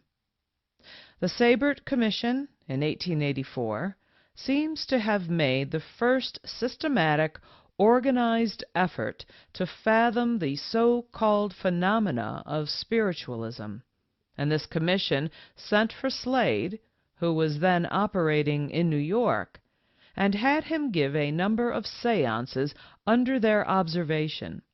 But in spite of the fact that Slade gave the commission a personal letter thanking them for their courtesies and expressing his willingness to sit with them again, the commission considered his work fraudulent throughout. At a very early stage of the sittings, the commission noticed 2 kinds of communications. Those in answer to questions were slovenly written, often illegible, while those which came as voluntary contributions from the spirits were more carefully written, even to punctuation. It was very evident that this writing on the slates had been prepared previous to the sitting, while that written under the restraint of observation was the crude scrawl, abrupt in composition, and often almost or quite illegible. It was evident that where the nicely written communications were used, an exchange of slates had been effected, whereas the other writing was the result of such skill as could be brought to bear without detection under the unfavorable conditions. It was also noticed that all of the long messages most suspiciously resembled the handwriting of the medium.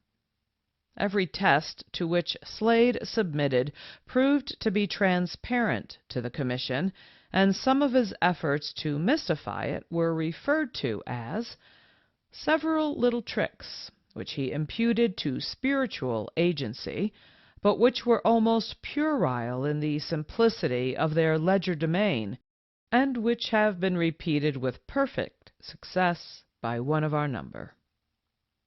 After all the slate-writing mediums who came in answer to an advertisement broadcasted by the Sabert Commission had been examined by it, the acting chairman of the commission, Mr. Horace Howard Furness, invited the late Harry Keller to exhibit his slate-writing skill before it, not with any claim to supernatural phenomena, but as a magician openly admitting his purpose to baffle by purely natural means.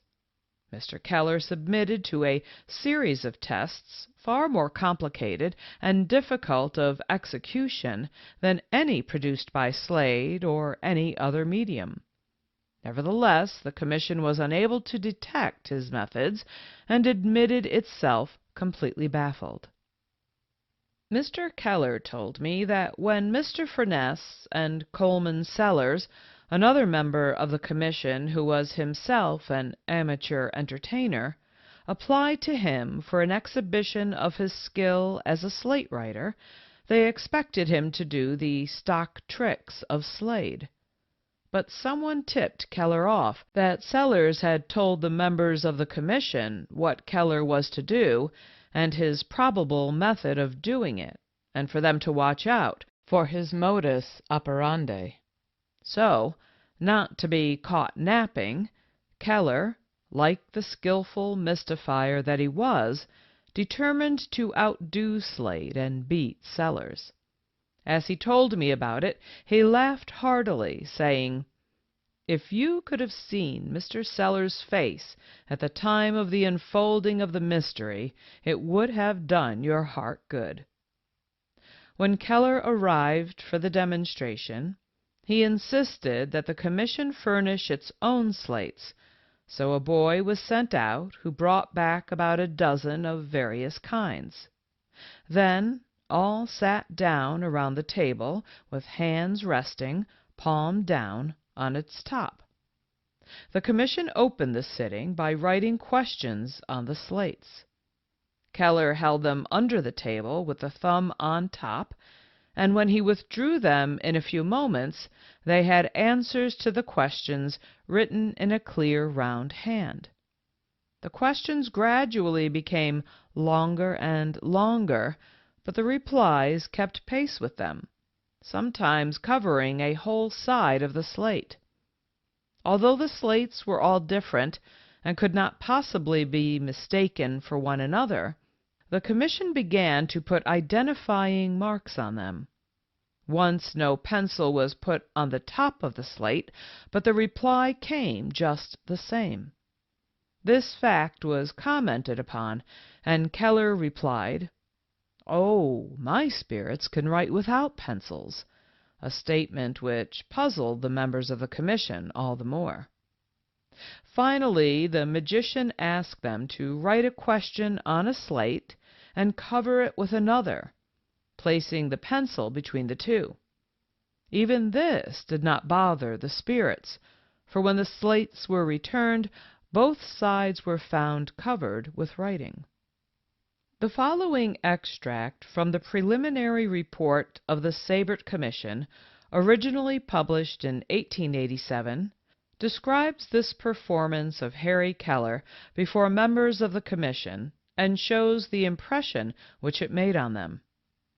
An eminent professional juggler performed, in the presence of 3 of our commission, some independent slate writing far more remarkable than any of which we have witnessed with mediums. In broad daylight, a slate perfectly clean on both sides was, with a small fragment of slate pencil, held under a leaf of a small ordinary table, around which we were seated. The fingers of the juggler's hand pressed the slate tight against the underside of the leaf, while the thumb completed the pressure and remained in full view, clasping the leaf of the table. Our eyes never for the fraction of a second lost sight of that thumb. It never moved, and yet in a few minutes the slate was produced, covered with writing. Messages were there, and still are there, for we preserved the slate, written in French, Spanish, Dutch, Chinese, Japanese, Gujarati, and ending with Ich bin ein Geist und lieb mein Lagerbier. For one of our number, the juggler subsequently repeated the trick and revealed its every detail. The method which Keller used, and which he described to me, was this. With the consent of the owner of the hotel, whom he agreed to pay for any damage, he had a small trap made in the floor of the room, about as large as a hot air register, with the necessary means of opening and closing it.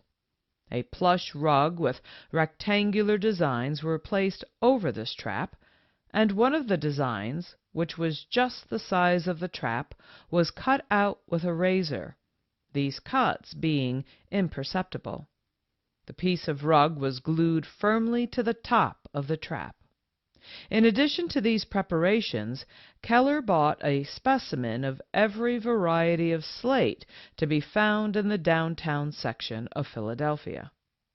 When the time for the seance arrived, Barney, Keller's clever young assistant, was seated on a platform in the room underneath the trap with the assortment of slates by his side. As soon as the commission was seated around the table, he opened the trap and could then hear all that was said in the room above. When the exhibition commenced, he simply took the slate Keller put under the table leaf, selected one from his assortment to match it, wrote on it the answer, and then slipped it under Keller's fingers. In the case of a marked slate, he used that instead of a duplicate. Of course, it was perfectly easy for Keller to do his part without removing his thumb from the top of the table. A fake, pure and simple, you will say, Keller remarked to me, and then added, but that's what all spiritualistic manifestations are. In point of time, John W. Truesdell was probably the first exposer of Slade, as he investigated him as early as 1872, but the results of his investigation were not made public until he published his book Bottom Facts in 1883. In this book, he tells of setting a trap for Slade and proving that he substituted slates. As Sam Johnson of Rome, New York, Truesdell arranged for a seance with Slade. Knowing that his overcoat would be searched, he left it hanging on the hall rack with an unsealed letter in the pocket, and while waiting in the spirit room he made the most of his opportunity to look around. Under the sideboard he found a slate with a message written on the lower side which read, "We are happy to meet you in this atmosphere of spirit research. You are now summoned by many anxious friends in the spirit life, who desire to communicate with you, but who cannot until they learn more of the laws which govern their actions. If you will come here often, your spirit friends will soon be able to identify themselves and to communicate with you as on earth life. Allie." In a bold hand, Truesdell added, "Henry, look out for this fellow. He is up to snuff. Alcinda." This was the name of Slade's deceased wife, a fact which Truesdell happened to know. He replaced the slate as he had found it. Slade presently appeared, and the seance began with the general phenomena of moving chairs, etc., preceding the slate writing. When the name Mary Johnson appeared plainly written on the slate, Slade said it was Truesdell's sister. Upon being told that this was incorrect, Slade, pretending to change the light, drew the table over by the sideboard. As usual, he lost control of the slate, letting it fall to the floor, and as he stooped over to pick it up, took the prepared one instead. When he read the two messages, he became livid with rage, and turning to Truesdell, demanded to know what it meant and who had been meddling with the slate. "Spirits," was Truesdell's reply. There were a few tense seconds, and then the séance continued serenely.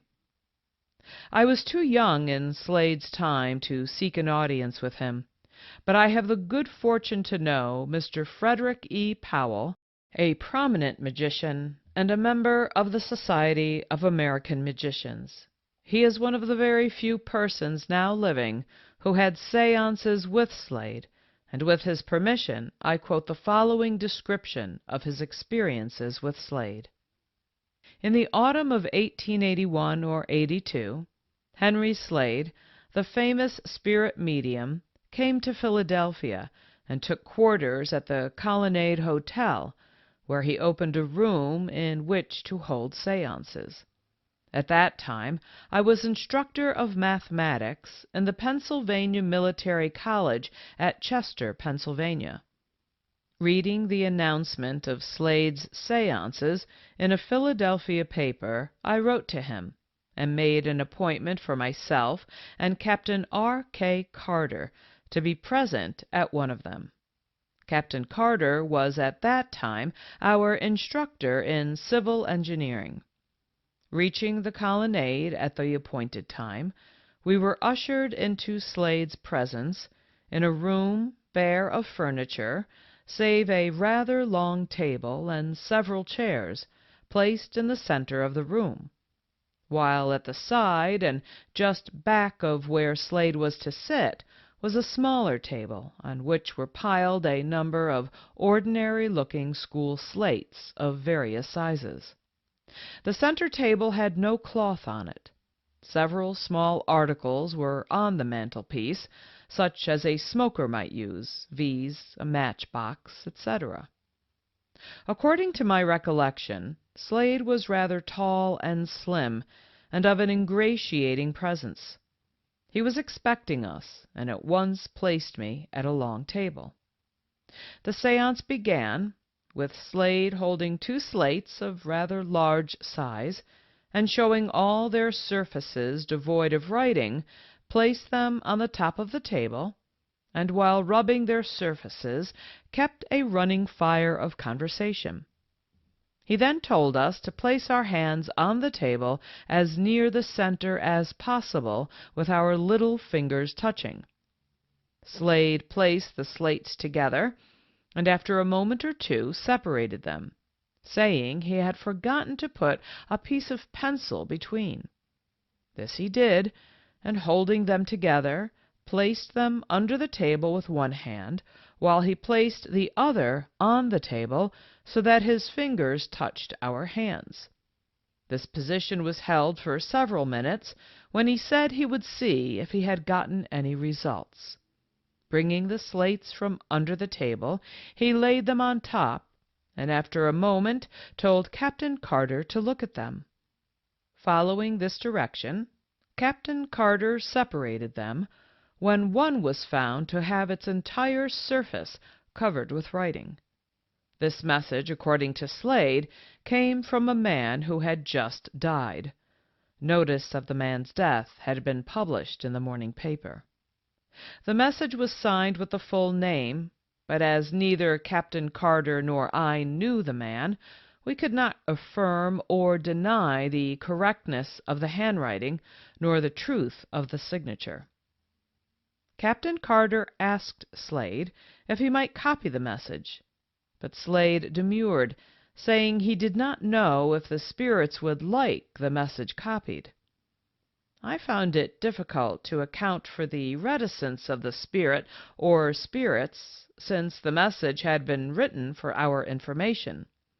Its purport was, as far as I can recall, that everything was very glorious in the spirit world, and that he, the writer, was very happy. There was nothing in the message that was above the mentality of Slade, or that was, in any sense, descriptive of spirit life. all was vague and unsatisfactory where real information was desired. During this demonstration, and indeed throughout the entire séance, Slade sat sidewise to the table, his left hand resting generally on its top and his right hand free. Several short messages were next produced on a small slate held by Slade, under the table and out of sight, a short piece of slate pencil always being placed on the upper surface of the slate. 2 points were made very emphatic by Slade. First, that the piece of pencil was always found just at the end of the last word of the message, and second, that the messages were found on the upper side of the slate, which according to Slade was held close against the under surface of the tabletop. However, as we could not see the slate when placed under the table, since we were reaching as far as we could to get our hands on the center of its top, and the slate was only shown to us when being brought from under its surface, it would have been an easy thing to lower the slate after placing it under the table and writing with a single finger of Slade's right hand, then bringing the slate to the under surface of the table, bring it slowly into sight. Once when the small slate was laid on top of the table, the sound of writing was distinctly heard. During this time, Slade had both hands on the upper surface of the table and in full sight. This was quite startling at the time, but later I discovered how to produce this sound of writing myself and without the aid of spirits. Once, while we were having our attention directed to a slate held by Slade, the unoccupied chair on the side opposite to Slade, and almost at the side of Captain Carter, suddenly rose so that its seat struck the under side of the table, and then fell back with quite a thud. Another telling effect was carried out when Slade gave me one of the small slates, telling me to hold it under the table.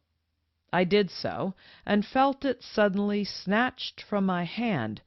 I was holding it with one hand, my other hand was on the top of the table, and carried with a scraping noise to the very end of the table, and there it rose above the surface enough to disclose about a third or possibly a half its length. Then it was carried swiftly back and put in my hand. This concluded the first séance, when Slade, after a moment, said he thought that was all he could get at the time.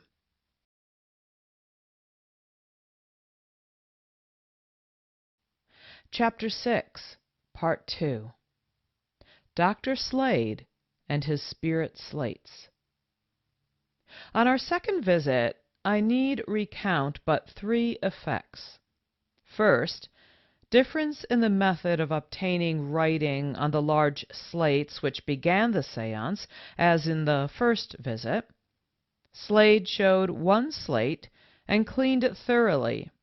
Then, while keeping up a running fire of conversation, he casually reached to the small table, spoken of as having several piles of slates on it, and taking one as though at hazard, placed it flat on the big table, rubbed its upper surface with his fingers, and placed a piece of pencil on it, held it under the table.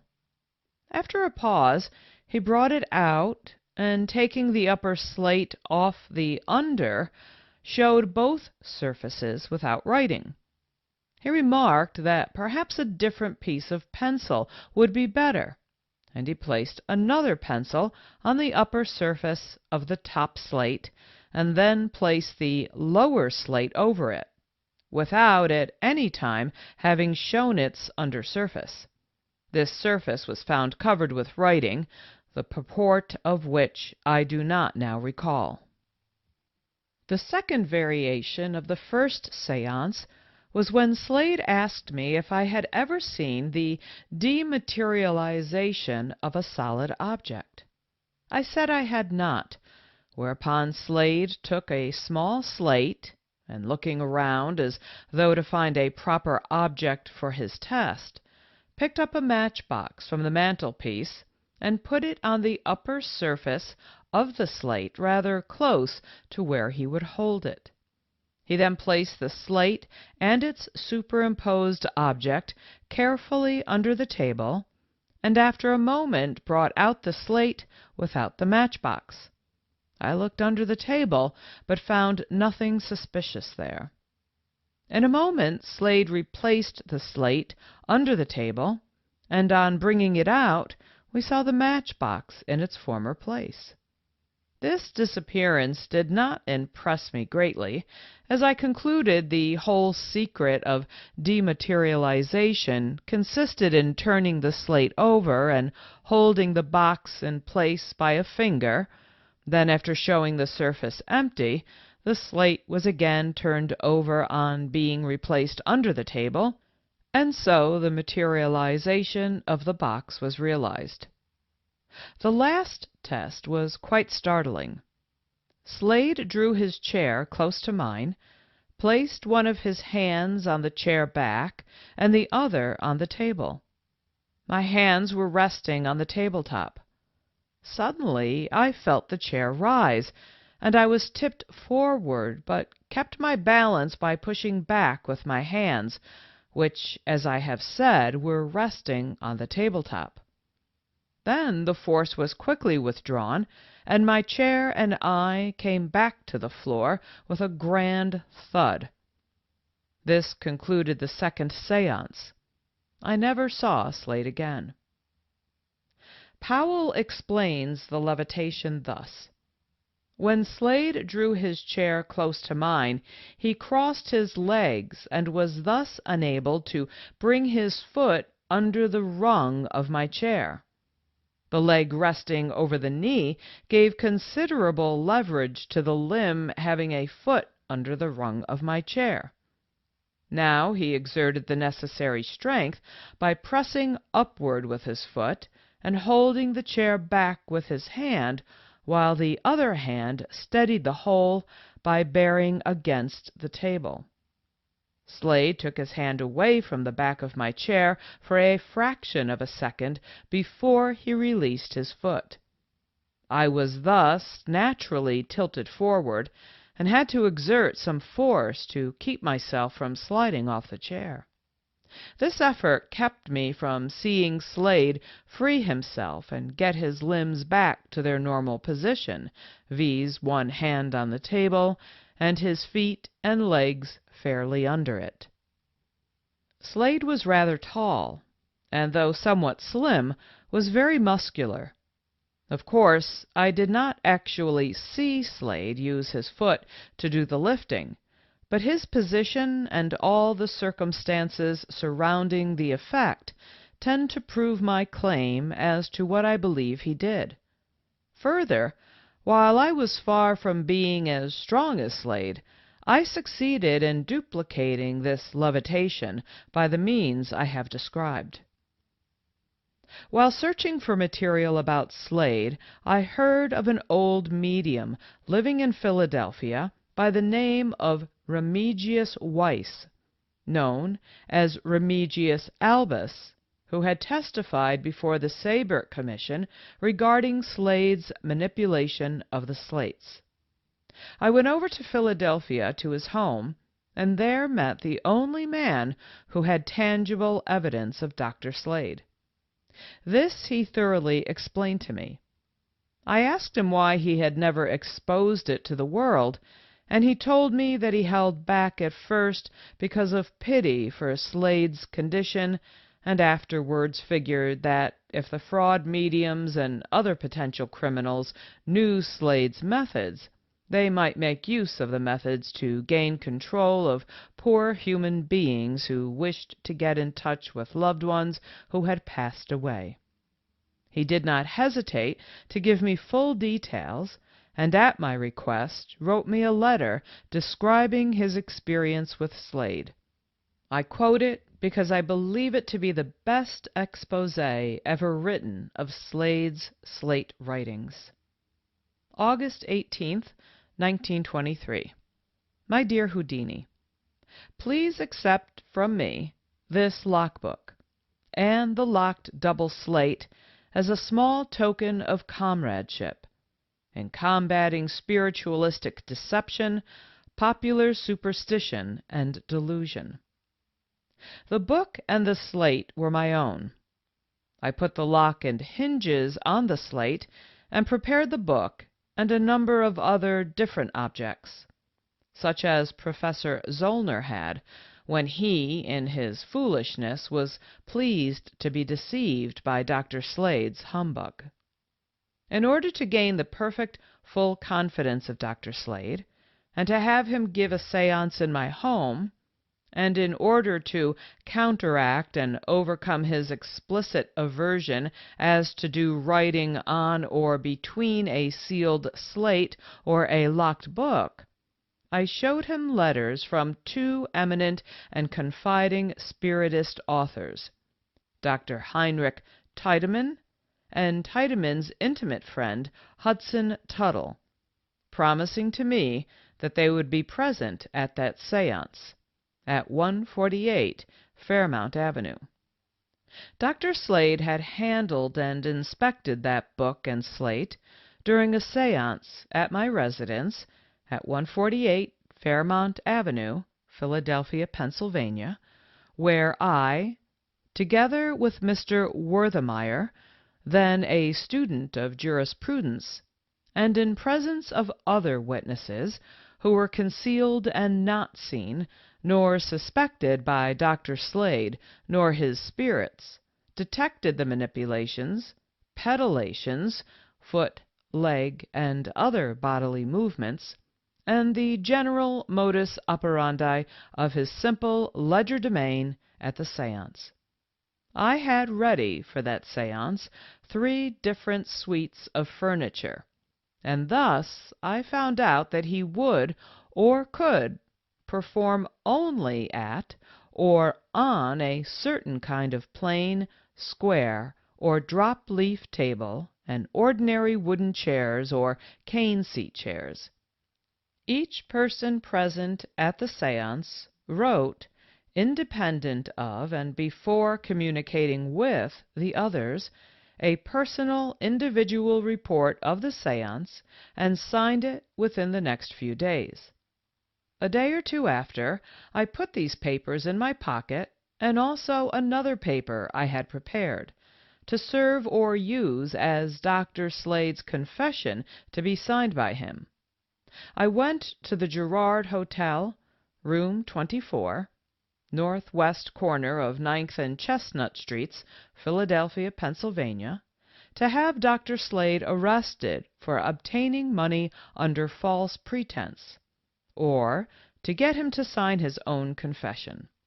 There, in his room, number 24, in the Girard Hotel, I had a different séance with Dr. Slade. He again carefully scrutinized the book and the slate, and then, holding the book under the table, secretly and carefully attempted to open the lock with a small key hidden in his handkerchief. Dr. Slade and his pretended spirits could not write in the book. While holding it under the table, he attempted to pull out of the book that thin wooden square frame I had put there at the edges of the leaves so that the small piece of lead pencil could move about. Then, in a similar attempt, he worked and perspired on and over the double slate. His spirits could not write in the locked slate, and he could not open it. He said, "The spirits seem to be angry at your skepticism. It's no use to lose more time by trying. My guide don't want to have anything more to do with you."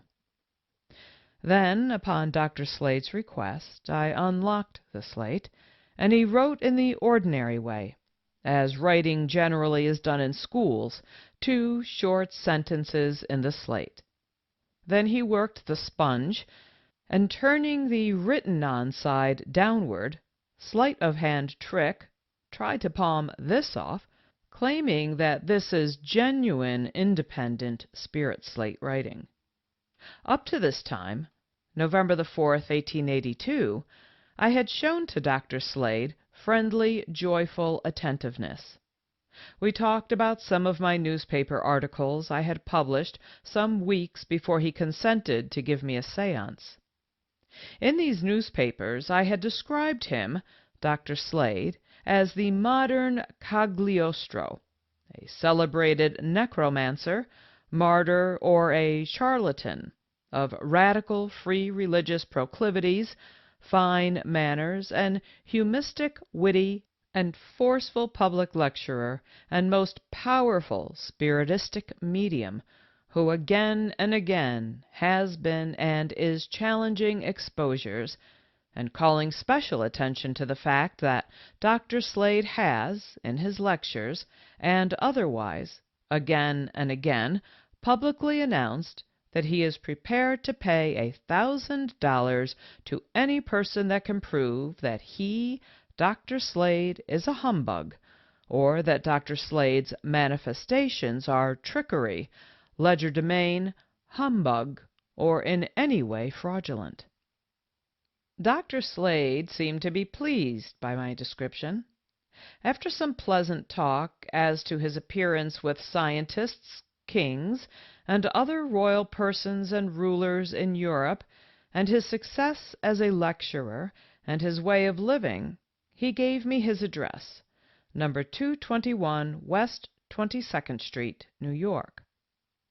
Then I asked Dr. Slade that we change roles, he to take my place and be the investigator, and I to play the medium there, in his room, as an experiment.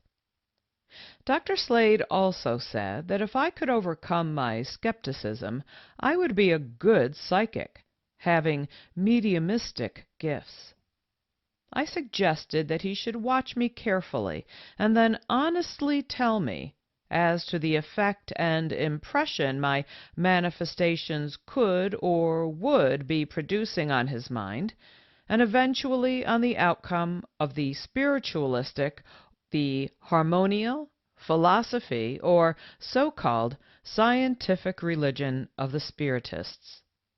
Then, to his consternation, I earnestly, by actual demonstration, reproduced every one of his manifestations exactly, and by the same modus operandi as I and my witnesses had seen and detected, as Dr. Slade had performed them. He asked me how and by what means we detected his occult or secret mode, or process of wonder-working or miracle.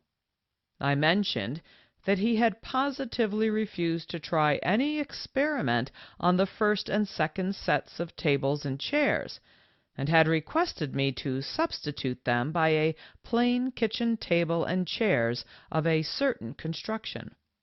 I told him that I had bored observation holes in the corners of the panels, particularly so through the lower corners, in the parlor doors, the floor, ceiling, and other places from where my concealed witnesses observed, and having seen exactly all the movements of his feet, hands, etc., below and above the table, saw how he raised, floated, Mr. Wertheimer, sitting in the chair, saw how he, Dr. Slade, with his foot upset chairs, kicked a book, extending over the edge of the table, tossed a slate pencil from the edge of the table, from a slate held under and at the edge of the table, etc., etc.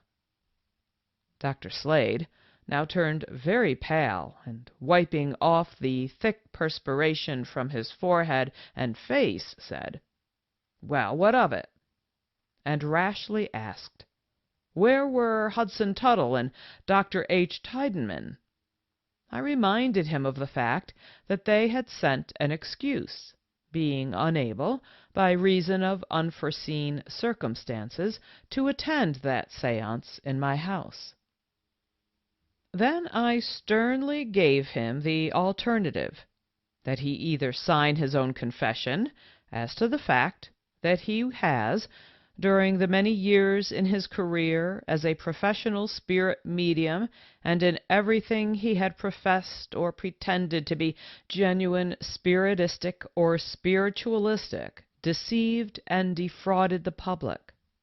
I read the confession to him and sternly demanded, either you sign this or you will be put behind the bars. Confession. The undersigned, Henry Slade, known professionally as Dr. Henry Slade, the powerful spiritistic medium, by reason of the force of unfavorable circumstances, years ago became a spiritualistic slate writing, etc., medium, and spiritistic lecturer, and he herewith confesses that all his pretended spiritualistic manifestations were and are deceptions performed through tricks. Signed, H. Slade. I, R. Weiss, had also stipulated that he, Dr. Slade, promises to discontinue his present dishonest criminal method of gaining a livelihood by preying on the superstition of spiritualists and through the gullibility of the public. Dr. Slade then remonstrated and said that I could not affect his standing in the eyes of those who had seen and believed his manifestation, mentioning the Tsar of Russia and others of world prominence. I then walked to the door, signifying that my part of the interview and argument was ended, and also conveying the impression as to my intention to have him arrested. He then changed his attitude, and in a cringing manner he pleaded with me to have mercy on him, as he had only this one method of earning a livelihood. All of this and his pleading was so strenuous that he fell in a dead faint. Then, after I revived him out of a genuine fainting spell, he begged me to desist from having him arrested, and he signed the confession.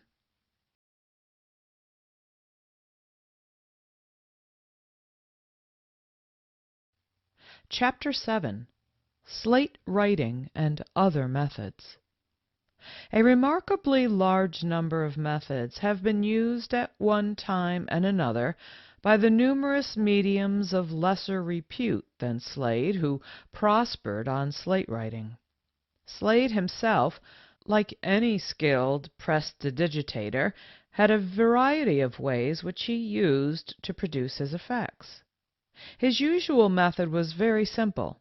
A common kitchen table with the leaves extended was used, the doctor being seated at the end and the client on the side against the leaf at the doctor's right. After the slate had been thoroughly washed on both sides, he placed it under the leaf at the left of the sitter, holding it in position with the fingers of his right hand, with his thumb above the table. The sitter was requested to hold the left end of the slate with one hand, and with the other to grasp the doctor's left hand near the center of the table. In such a position it was impossible for the sitter to see the slate or the fingers of the medium. On the forefinger of his right hand, Slade had a sort of thimble or ring to which was attached a bit of slate pencil. With this he wrote a short message on the bottom side of the slate, the scratching of the pencil being quite audible to the sitter.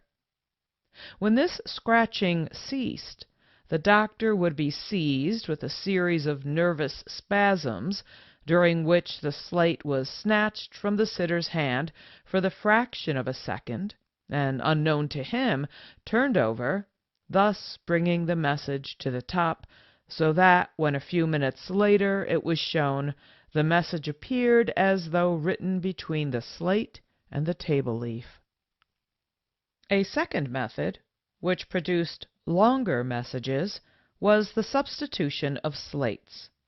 If this message was of a general character, the slate was switched for one bearing a previously written message concealed about a nearby piece of furniture.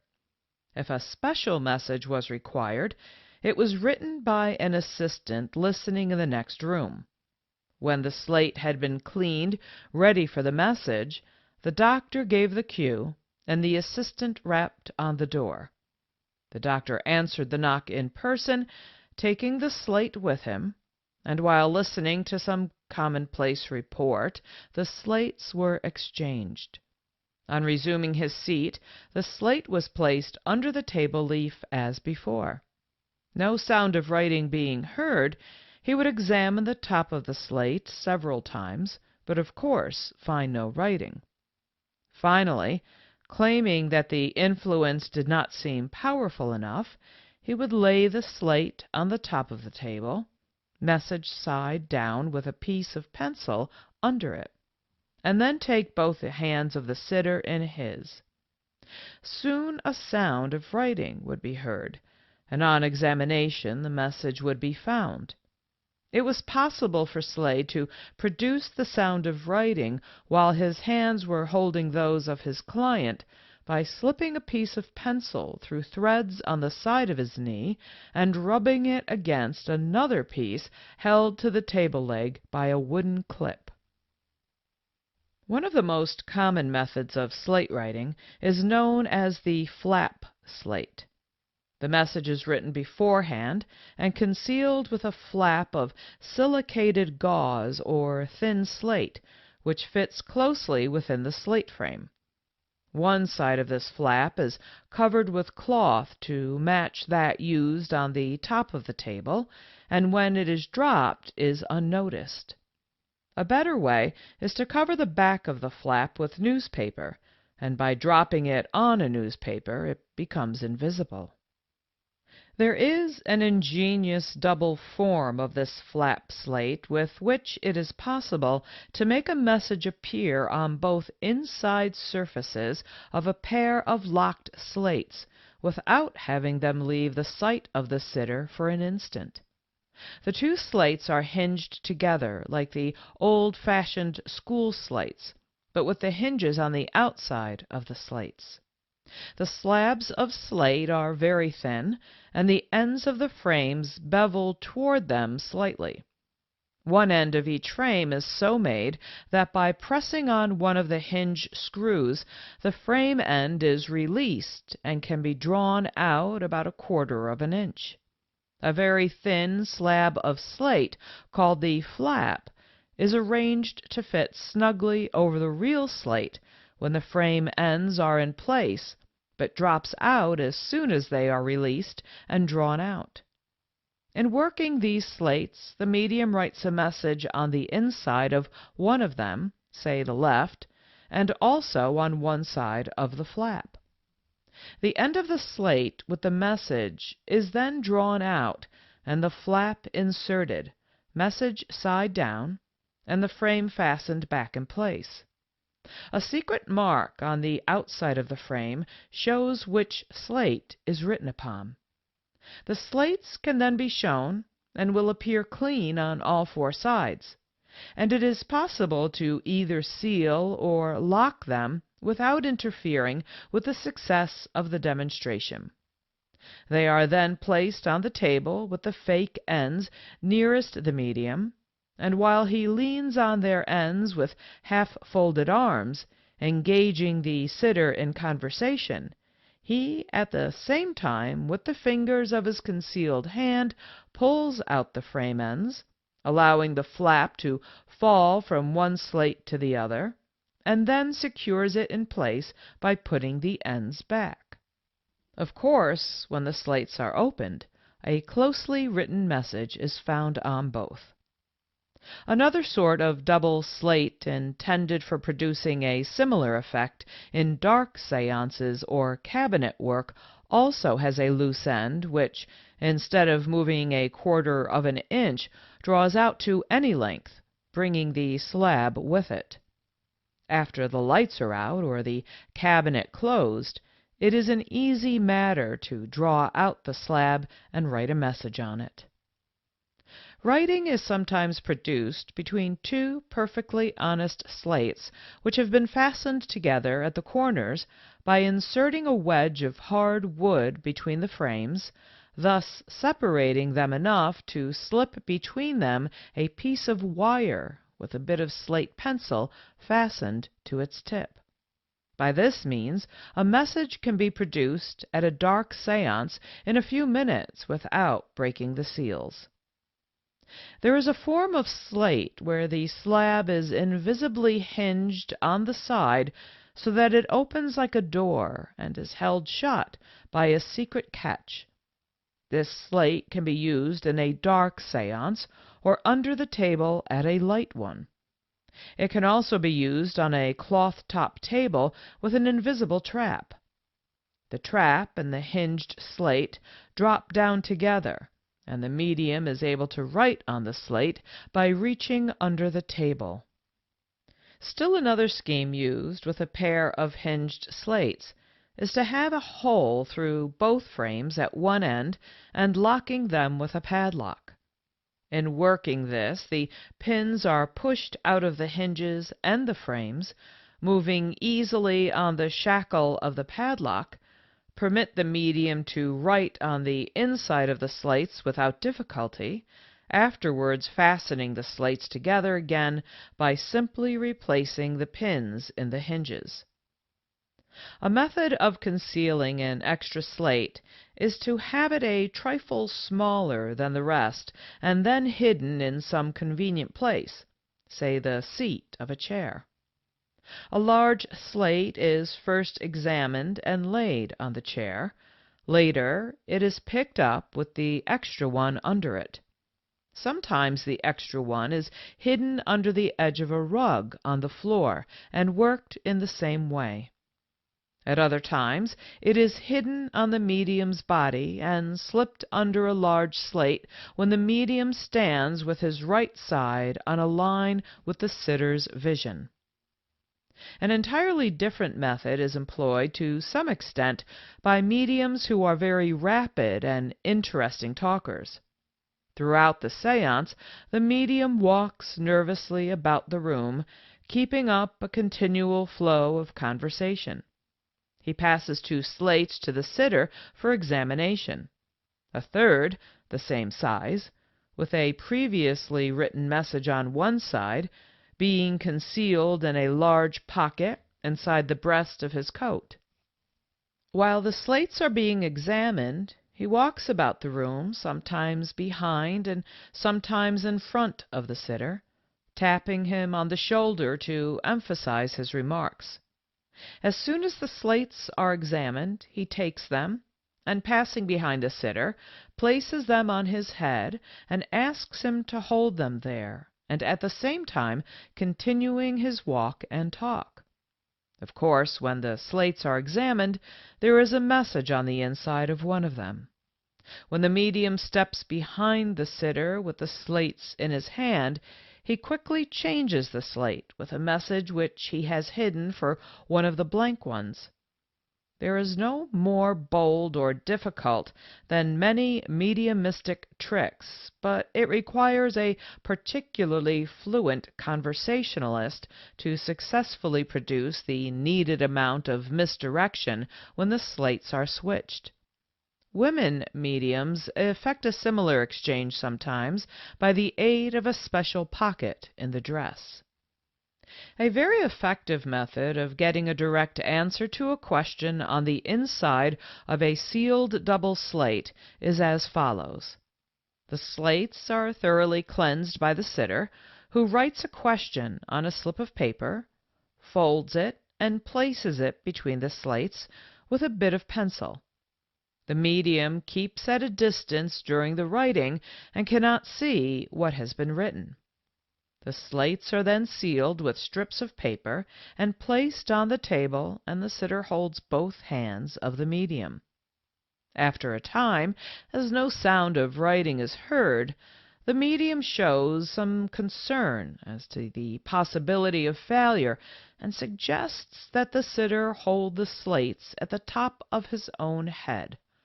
Still there is no sound, and the slates are returned to the table, where they remain for some time without any sign of writing. The medium becomes very much worried and suggests that the slates be placed on the sitter's head again, remarking that if no sound is heard he will be obliged to postpone that test till a future sitting.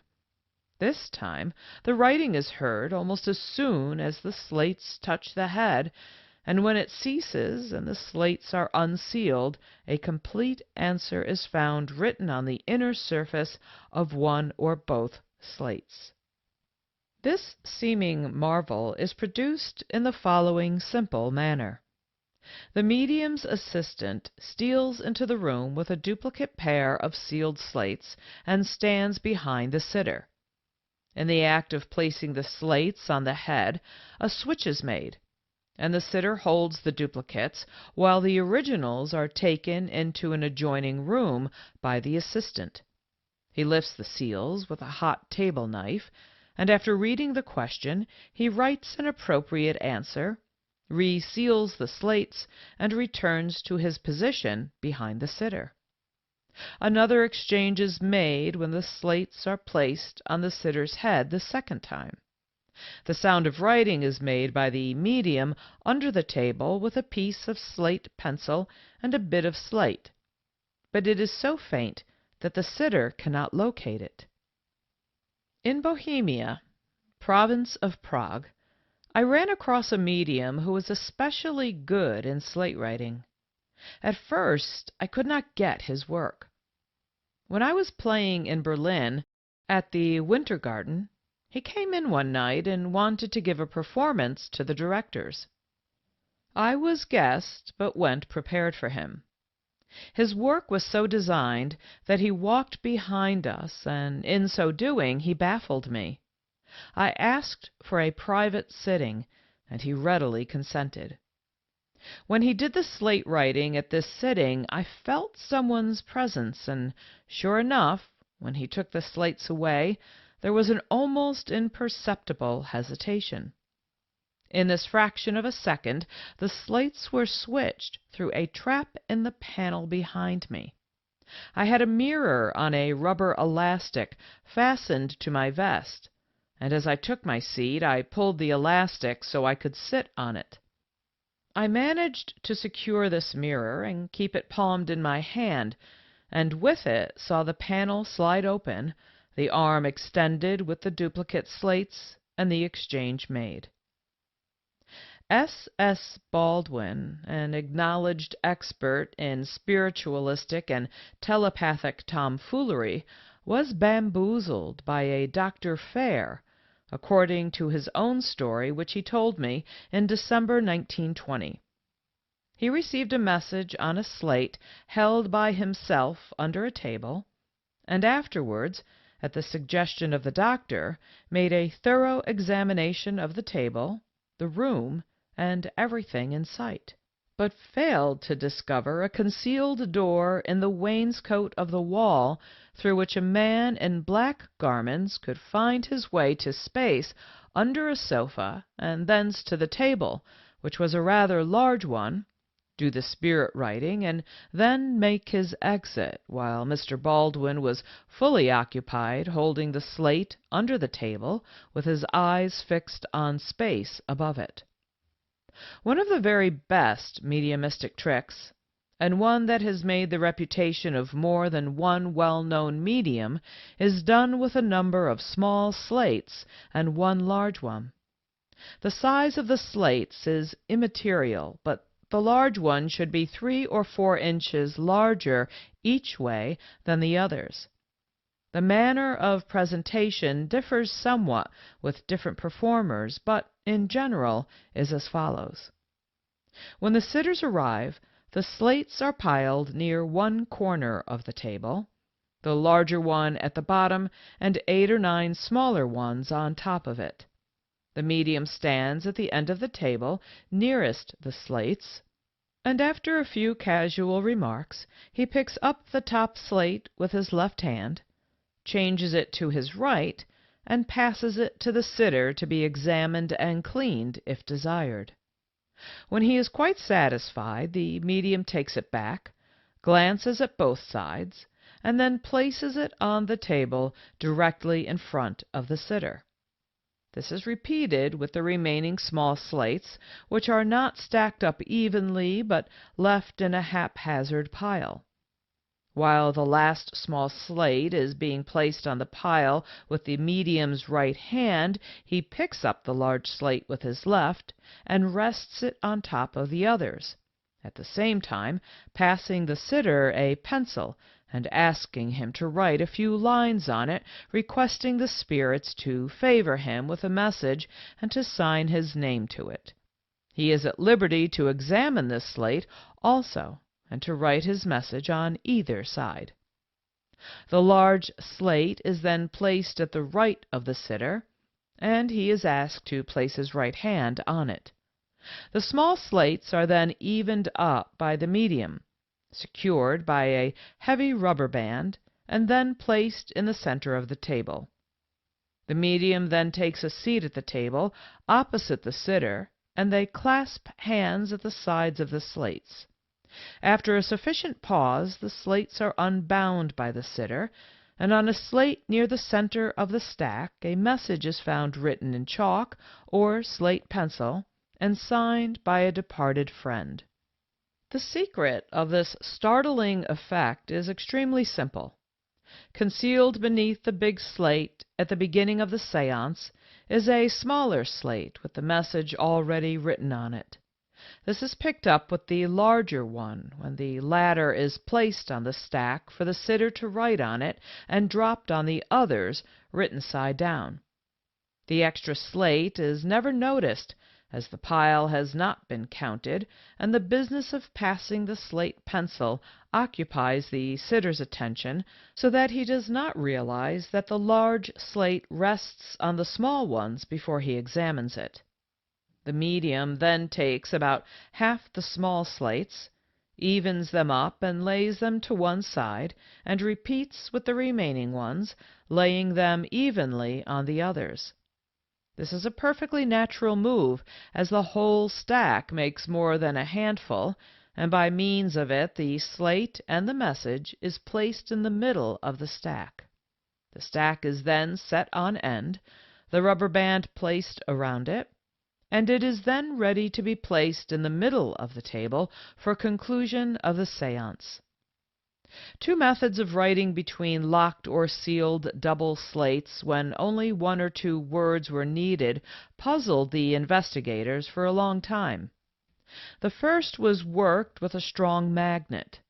The bit of slate pencil which was put between the slates was specially prepared with either powdered soapstone mixed with iron filings, water, and glue, or a small piece of iron was used covered with a paste of soapstone, water, and mucilage. By holding the magnet under the slates and tracing the words backwards, the prepared pencils would follow the magnet and write the words.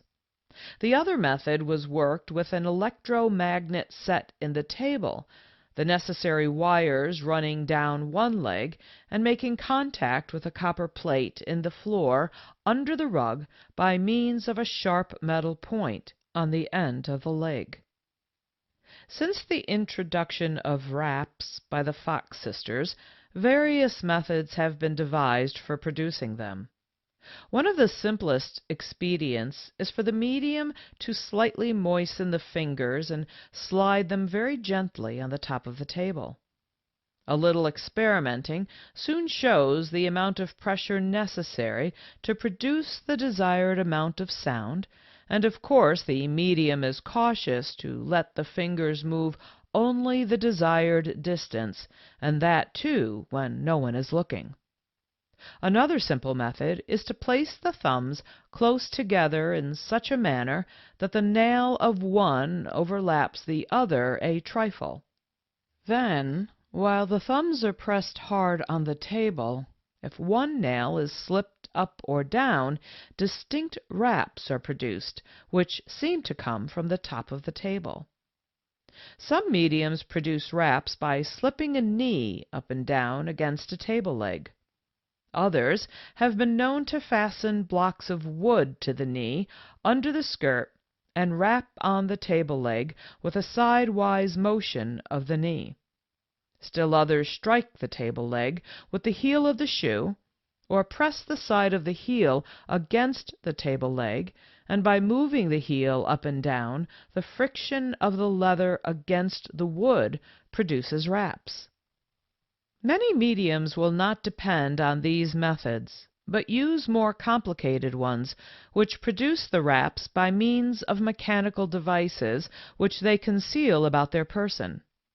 One of these consists of a small hollow metal tube in which a long, heavy burlap needle is arranged to move up and down like a piston, and attached to it to operate it a stout black thread. The tube is fastened to the inner side of a trouser leg. The free end of the thread is brought out through a seam, and an inconspicuous little hook attached. After being seated at the seance table, the medium attaches the little hook to the opposite trouser leg and draws on it until the needle point comes through the cloth. He then watches an opportunity to press on to the point of the needle a cork to which has been attached a piece of lead. This accomplished, all he has to do is to place the knee in the proper relation to the table, and by moving the other back and forth, the piston is made to work up and down, causing the leaded cork to rap out all sorts of messages. Another ingenious mechanical contrivance is built into the heel of the medium's shoe, and operated electrically by running a wire from it up through the sole of the shoe, and passing it between the back of the shoe and the foot, and so on up the leg to batteries concealed in a pocket. By placing this heel against the table leg, the raps can be made to sound as though coming from the middle of the table, and with a proper amount of suggestion, the sitters can be made to believe that the mysterious taps are produced in turn under each pair of hands on the table. Table levitating is easily accomplished in the dark, through the aid of a confederate, by several different methods. If the medium and his assistant are seated opposite, by raising their knees at a signal, they can lift the table from the floor without difficulty. By slightly rocking or tipping the table, the medium and assistant can simultaneously slip a foot under table legs diagonally opposite, lift the table, and keep it balanced by the pressure of the hands on its top. These and many similar methods are perfectly practical in dark seances, but for manifestations where there is any danger of the sitters being able to see, mechanical contrivances are resorted to. The oldest form is simply a light, though powerfully strong, length of blue steel riveted to a stout leather wrist strap. When not in use, the whole thing is concealed in the medium's sleeve. Sometimes both the medium and the assistant are thus equipped.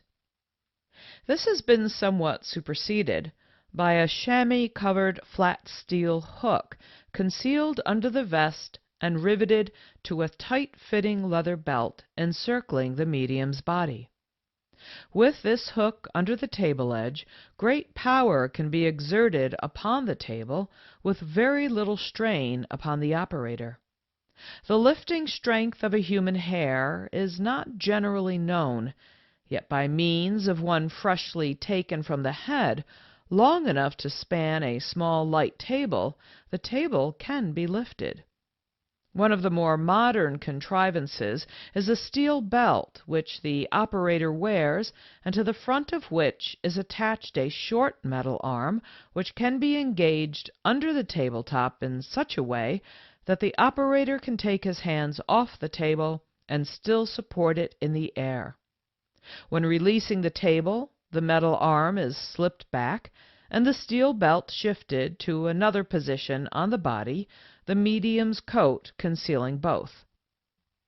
Just as advances are made in other lines of work, so too mediums advance in their methods of deceiving their subjects. Few would resort to the old-time methods of releasing a foot from under the foot of an investigator. They have devised a new and baffling method. The medium's shoes are especially made for her in such a way that by a certain pressure on the sole it is possible to withdraw the greater portion of the shoe with the foot from a false front. This front is made of metal and padded. When the medium asks the committee to place their feet on hers, she makes sure that they do not overreach the portion she can withdraw from. In the full glare of the light, the investigator thinks he feels the medium's foot securely held under his own, and as he cannot see under the table, the medium has the full use of her foot to produce manifestations. I once gave a séance while I was touring in England. It was a dark séance, and just at the psychological moment a spirit came through the window and walked around on the wall and ceiling of the room and then out of another window. The explanation is simple. On the bill with me were two acrobats, hand-to-hand balancers. One took off his shoes and stockings, and the other sneaked up to him. He pulled down the window and then did a hand-to-hand balance with his partner and walked around the room. He then went back to his seat, put on his shoes, and looked as innocent and meek as possible under the circumstances when the lights were turned on. I told everyone present that it was only a trick, but as usual they insisted that I was a medium. A rope trick, which always causes astonishment and helps to create a belief in supernatural aid, is done by a woman medium who enters a cabinet with a rope bound around her neck. The loose ends of the rope are forced through opposite sides of the cabinet and held tightly by two members of the committee. Nevertheless, the manifestations take place just the same, and when the cabinet is opened afterwards, the medium is found bound just as she was before the séance. As a matter of fact, when the curtains have been closed and the committee have a grip on the ends of the rope, the medium cuts the specially tied loop around her neck. When she is ready to come out, she simply ties another loop, using a duplicate piece of rope which she had concealed on her person. When the committee release the ends of the rope, she slips the mutilated piece into her bloomers and appears with a duplicate which looks like the original one. There are various methods of producing spirit photographs. One is to have a table prepared so that a developing pan is placed where an X-ray penetrates to the negative. This produces a spirit light. Another is to fix the side of the plate with some luminous substance, shape, or flash. And it is astonishing what these things look like. You get forms and frequently recognize faces in the splotches. Father de Heredia has palmed a figure in his hand, and as the investigator signed the negative, remarked, "I might as well sign it myself." In so doing, he rested the left hand over the plate while signing with his right, and the phosphorus figure in his hand was photographed on the negative. A simple method is to have something concealed in the hand and hold it over the lens instead of a cap, and still another is to get the camera out of focus and snap it secretly. Then, when the regular exposure is made, there is an additional hazy something on the plate. One of the most startling swindles I ever heard of a medium working was called finger-printing a spirit. In this test, the medium shows the sitter fingerprints of the departed soul. I hesitated at first about including this fake, fearing to add to the stock of unscrupulous mediums, but I finally concluded that the public should know about it. The scheme was first discovered by a sculptor who dabbled some in spiritualism. One day, several years ago, a workman fell from the top of the building in which this man had his studio and was killed. The body was carried into the studio, and while alone with it, the sculptor conceived the idea of fooling some guests who were to hold a séance that night. He hurriedly made a plaster of Paris mold of the dead man's fingers and later filled it with a rubber-like substance used in his work. When this had hardened and the plaster had been removed, it resembled, even to the most minute detail, the dead hand. During the séance that night, he produced fingerprints with it on a trumpet which he had lamp-blacked, and upon investigation it was found that these fingerprints corresponded exactly with those of the man in the morgue. No one was able to explain the mystery, and he kept the secret for some time, but later another medium learned it and obtained a position in an undertaking establishment, where he found an opportunity, after a while, to secure the fingerprints of several of the dead who belonged to the wealthy class. In due time he arranged séances with the relatives and convinced them of his genuineness. There are 2 cases on record where fortunes were at stake because of this sort of fraud. In one case, $500,000 changed hands upon the recognition of the fingerprints of a man who had died 2 years before. His hand had been maimed in an accident, and all the scars showed in the impression on the spirit slate. Fortunately, a confession was wrung from the medium, and the money went to the rightful heirs.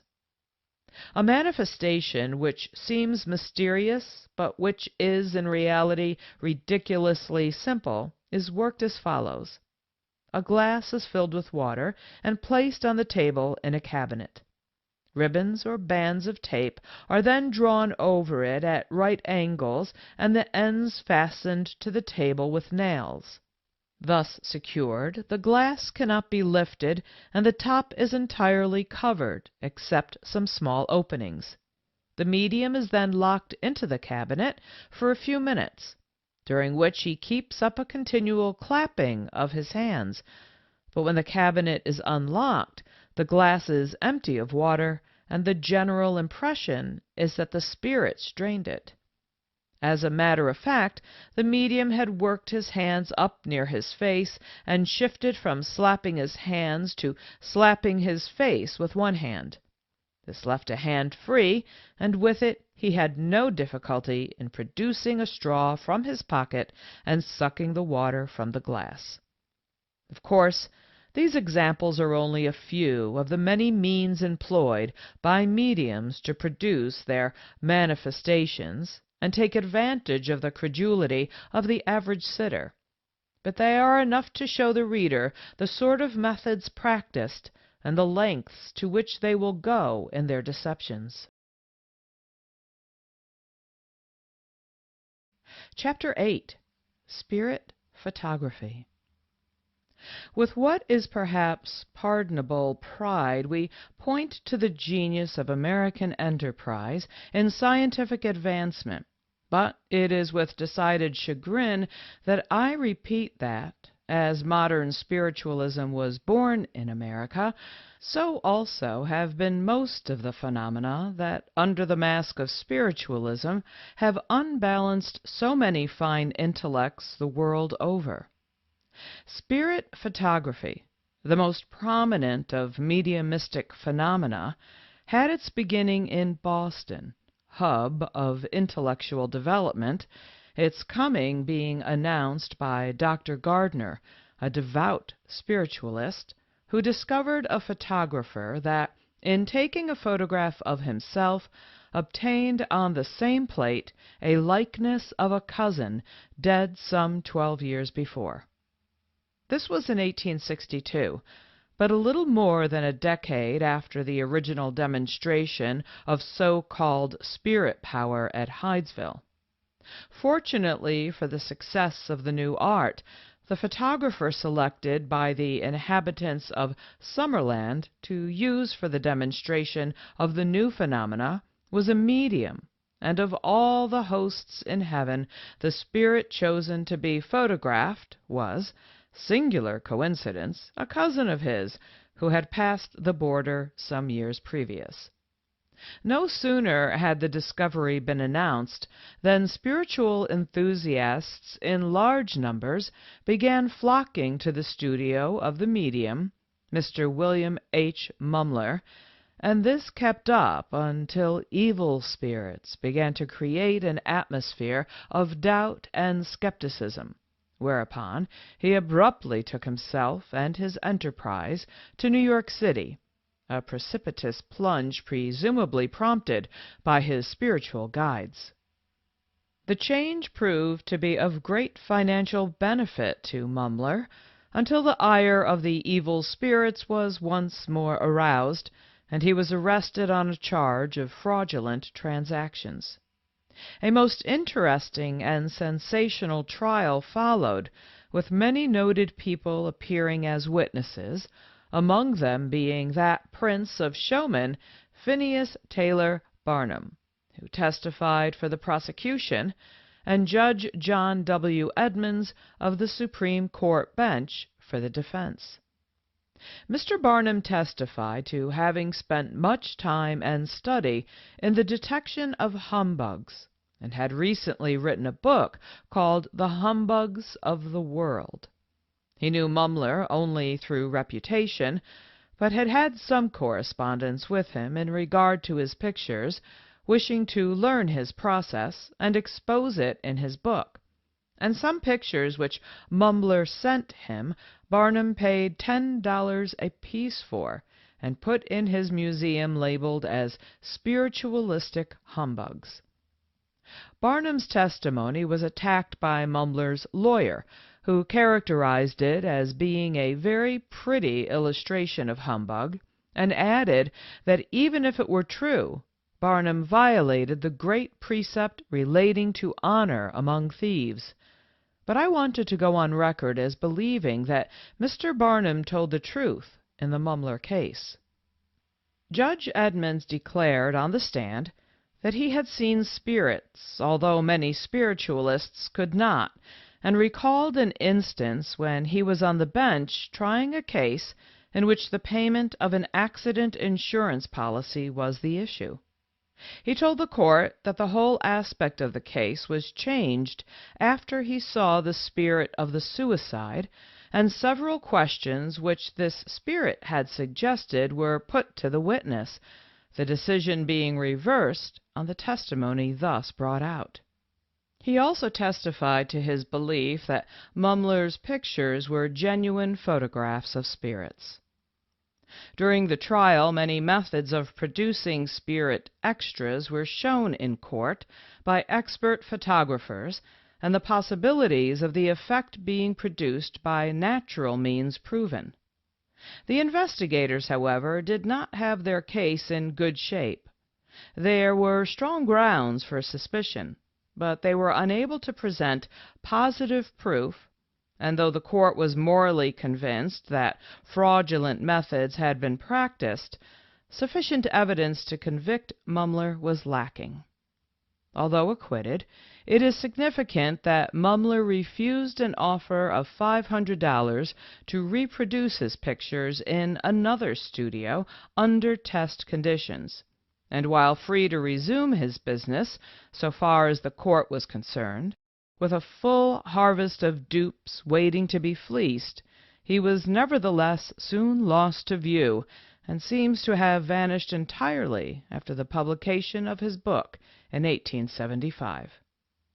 Spiritualistic mediumship is not immune to the flattery of imitation, for even a casual examination of spiritualistic history and development shows that just as soon as a medium forms a new alliance with the psychic power dispenser and produces phenomena unknown before, other mediums immediately begin to produce it also, and the new manifestation soon becomes epidemic.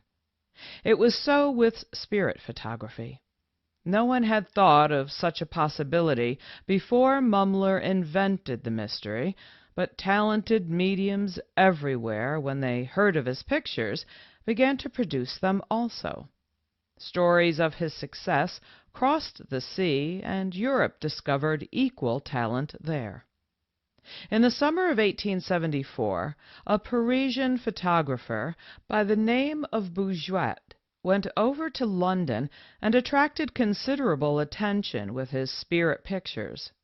They were of much higher artistic quality than any preceding ones, and Podmore in his Modern Spiritualism tells us that the spirit faces were in most cases clearly defined, and were, in fact, frequently recognized by the sitters, and even W. H. Harrison failed to detect any trickery in the operation. After a short stay, during which his demonstrations completely satisfied such men as Reverend Stainton Moses, who was liberal with his endorsements, Bouguet returned to Paris, where the next year he was placed under arrest, charged with the fraudulent manufacture of spirit photographs. Unlike Mumler, his conscience did not prove court-proof, or perhaps the evidence against him was such that a friendly spirit advised confession. At any rate, he told the court that all of his spirit photographs were the result of double exposure. On the strength of this confession, Bouguet was convicted and sentenced to 1 year of imprisonment and a fine of 500 francs. A like sentence was given to M. Lemaire, editor of the Revue Spirits, who admitted suggesting to Bouguet that he should enter the field of spirit photography. The police seized all the paraphernalia in the studio of Bouguet and took it to court. Amongst it was a lay figure and a large stock of heads. These, with dolls and assistants at the studio, took turns as inspirations for spirit extras. But the real interest of the trial was not these revelations, Podmore tells us, for after all, Bouguet did little to improve on the methods inaugurated by his predecessors. It is the effect produced on his dupes by Bouguet's confession, and the display of his trick apparatus, which is really worthy of attention. Witness after witness, journalist, photographic expert, musician, merchant, man of letters, optician, ex-professor of history, colonel of artillery, etc., etc., came forward to testify on behalf of the accused. Some had watched the process throughout, and were satisfied that trickery had not been practiced. Many had obtained on the plate unmistakable portraits of those dear to them, and found it impossible to relinquish their faith.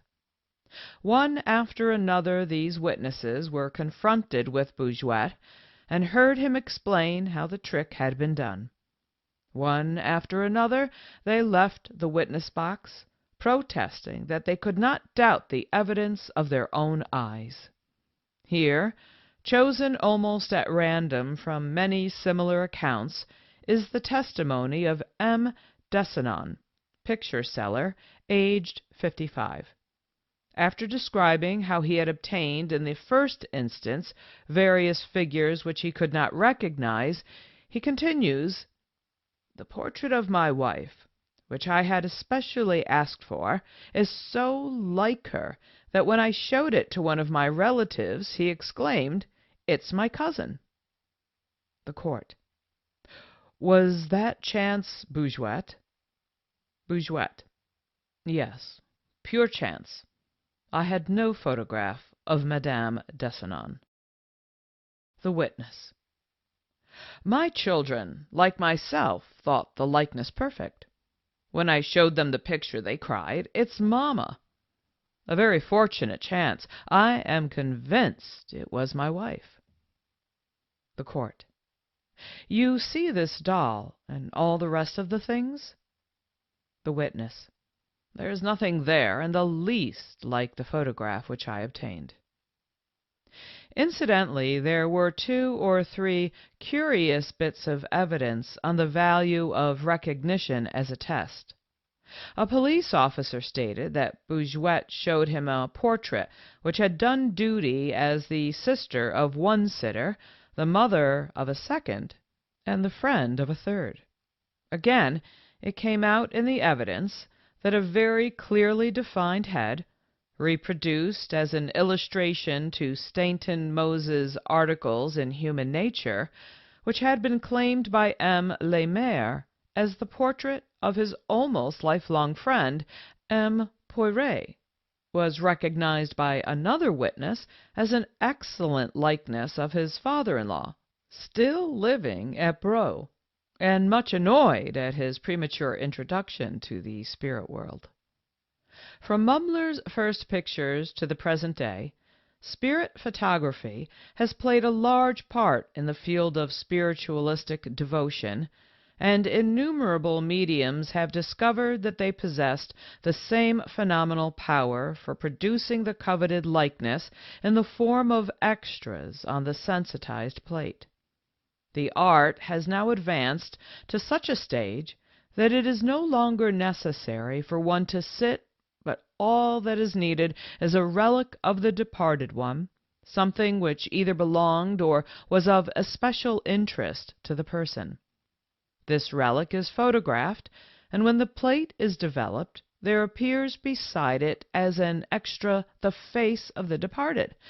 That is, I should say, if your imagination is strong enough to see a resemblance to the person supposed to be represented.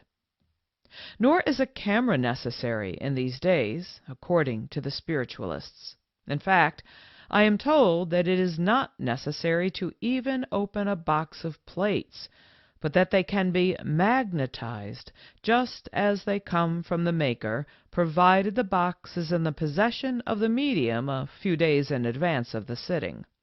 This single condition fulfilled, and the demonstration will follow if the sitters, including the nearest relative, pile their hands on top of the mediums. Then, to create a solemn atmosphere, the sitters are usually asked to join in some form of religious devotion, such as singing "Nearer, my God, to Thee," or a fervent prayer.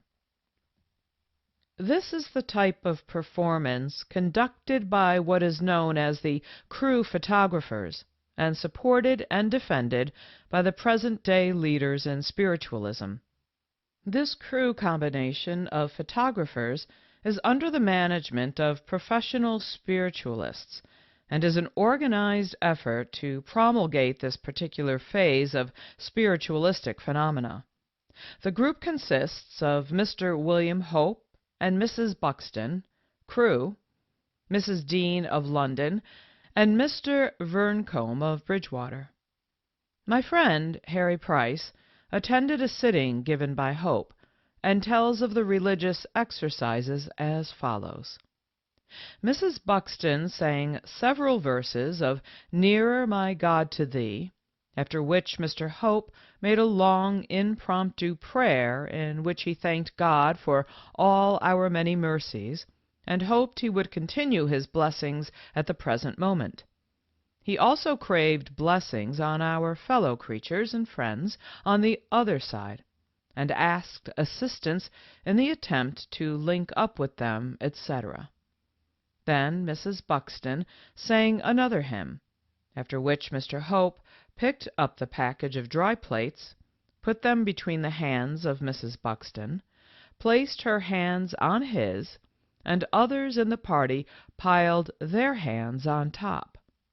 Then we had another impromptu prayer by Mrs. Buxton.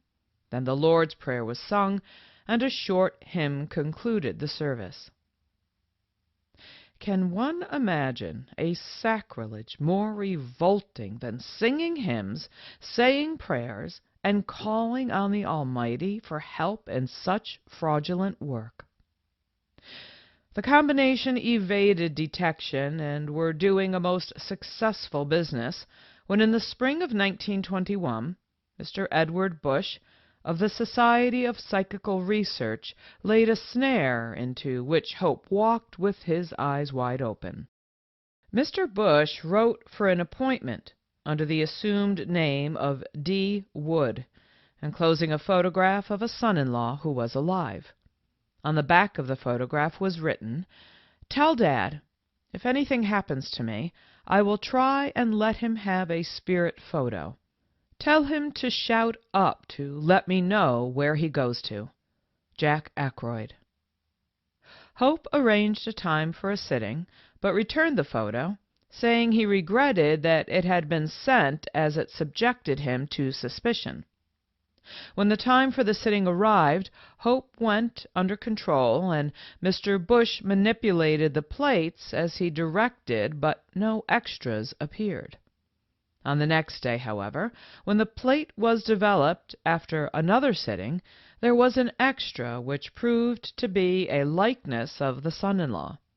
Mr. Bush published the details of this exposure in a pamphlet, and the London Truth said editorially, "But not only have William Hope and his sister medium, Mrs. Buxton, cause to kick themselves at Mr. Bush's exposure, Sir Arthur Conan Doyle, Lady Glenconner, the Reverend Walter Wynne, and many other leading lights of the movement have brought these products of faith and hope forward as conclusive proof of the continuation of existence and the possibility of communication with the next world."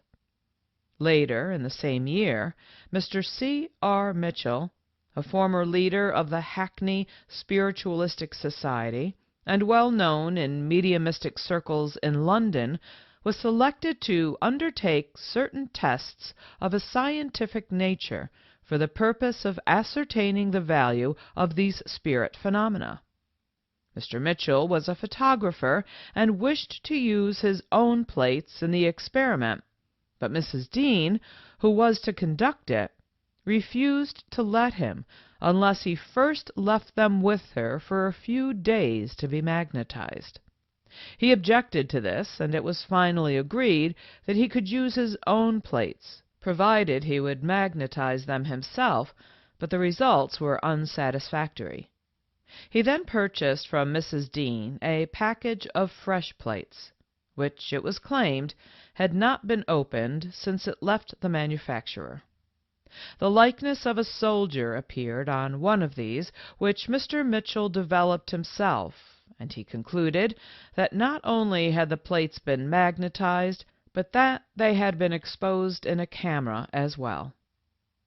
The issue of Truth for June 28, 1922, gives an account of the experience of an ex-Indian missionary who, with 3 others, visited the crew photographers and sat for spirit pictures. 4 exposures were made, and the spirit extras appeared on 2 of the plates, but the men could not remember whether the plates had at any time been beyond their control, so the missionary arranged for another sitting, taking the precaution to have his plates marked on the corner with a glazier's diamond. At the second sitting, 1 spirit extra was produced, but there was no diamond mark on the plate, positive proof that an exchange had been effected. During 1922, the Occult Committee of the Magic Circle took up the investigation of spirit photography, first giving its attention to Mr. Vearncombe, who produced spirit extras in connection with some object once in possession of the deceased. Sir Arthur Conan Doyle put this committee in touch with the honorary secretary of the Society for the Study of Supernormal Pictures, Mr. Barlow, and at the latter's suggestion sent him an unopened package of plates for Mr. Verencombe. Although Barlow objected, for Verencombe's satisfaction, though not essential, the package was enclosed in a lead case. Also, at Barlow's suggestion, a fee accompanied the package. After a month of waiting, the committee received a photograph of the package, and on the photograph was a spirit message which read, "Barred your side." In order to remove the barrier, a fresh package of plates was forwarded to Verencombe, this time in an ordinary wrapper. Some months later, after the plates had been spiritually treated by Verencombe, they were returned to the committee. When developed, psychic extras were found on 2 plates. There was evidence that the package had been tampered with, and the same spirit had been seen on other photographs. The committee sent Verencombe a package of plates under an assumed name, but received word from him that it was not necessary to send plates, that small objects which had belonged to the deceased would do, and that if the proper fee were enclosed, photographic prints showing the psychic extras obtained would be supplied. As a full compliance with this suggestion would have been useless as a test, a box of plates, a small object supposed to have belonged to the deceased, and the fee were sent. Again, Verencombe protested that he did not treat unopened boxes of plates owing to many failures, but offered to expose plates on the object which had been supplied. He was informed that such exposure would be unsatisfactory, whereupon, rather than disappoint his correspondent, he consented and forwarded the package with the statement that he had treated the plates as desired and hoped for success. On development, a psychic image appeared on one of the plates, but the committee found that the wrappers of the package had been unsealed and the plates disturbed in their arrangement. In order to clinch the results of their trapping, Verencombe was informed that the experiment had been a success, but in order to avoid criticism, he was asked for an assurance that the package had not been tampered with. It soon came in the form of a written statement that the package had been treated by him and returned to the sender as originally sealed when he received it. The committee has arranged 14 tests, 12 of which had been violated, and as 2 or 3 violations would have been sufficient evidence of fraud, it did not consider more necessary, but reported that it had been established by the evidence that fraud-proof packages produced no results, whereas it found spirit extras in packages which had been tampered with, and that collectively the result is damning. The committee next directed its attention to Mrs. Dean, who, because of complications from annoying sitters, had given up private practice at her residence and was working under engagement with the British College of Psychic Science. The principal of the college, Mr. Mackenzie, had vouched for her as being absolutely conscientious and straightforward in her work, and one fully qualified to produce psychic extras without resort to trickery. Mr. Harry Price and Mr. Seymour negotiated for a private sitting with her. She required that sealed plates should be sent several days in advance for magnetization. 6 plates were exposed at the sitting, and on most of them extras appeared, but evidence was obtained that the package had been opened previous to the sitting, and the plates treated, but there had been no substitution of plates. An effort was made to get more convincing evidence, and after considerable difficulty a second sitting was arranged for. This time the committee went to a manufacturer, whose plates had been mentioned by the college people as being preferable, and had a special package made up and sealed. In this package, each plate was so marked that substitution or manipulation were sure to be revealed. It was simply fraud-proof. At the sitting, the regular prayer and hymn singing were conducted as usual, after which the plates were exposed and developed. It was found that the package had been opened previously, the top plate removed, and another substituted for it, and on this substituted plate only there was a spirit extra. At a third sitting, a fresh box of secretly marked plates were opened in the presence of Mrs. Dean. 4 plates were loaded into as many separate slides, and Mrs. Dean carried them into the adjoining studio. On a table in the studio was a handbag, and beside it a hymn book. The hand in which she held the 4 slides momentarily disappeared inside the bag, while at the same time she picked up the hymn book with her other hand. With the hymn book she had picked up a duplicate slide, which, with a perfectly natural movement, she added to the 3 in her other hand, one of the 4 marked plates having been dropped in the bag, where it was found later by one of the investigators who examined the bag while Mrs. Dean was absent for a moment. Following the customary religious service, the 4 plates were exposed and then developed. 3 plates which had the identifying marks had no spirit extra, but the 4th plate, which had no identification mark, did have a spirit form. As a result of this investigation, the committee found that whenever there was an opportunity, packages were opened and treated, plates substituted, and in the tests which followed, spirit extras were secured, but when the conditions were absolutely fraud-proof, there were no extras, and so far as it was able to discover, all the so-called spirit photography rested on the flimsy foundation of fraud.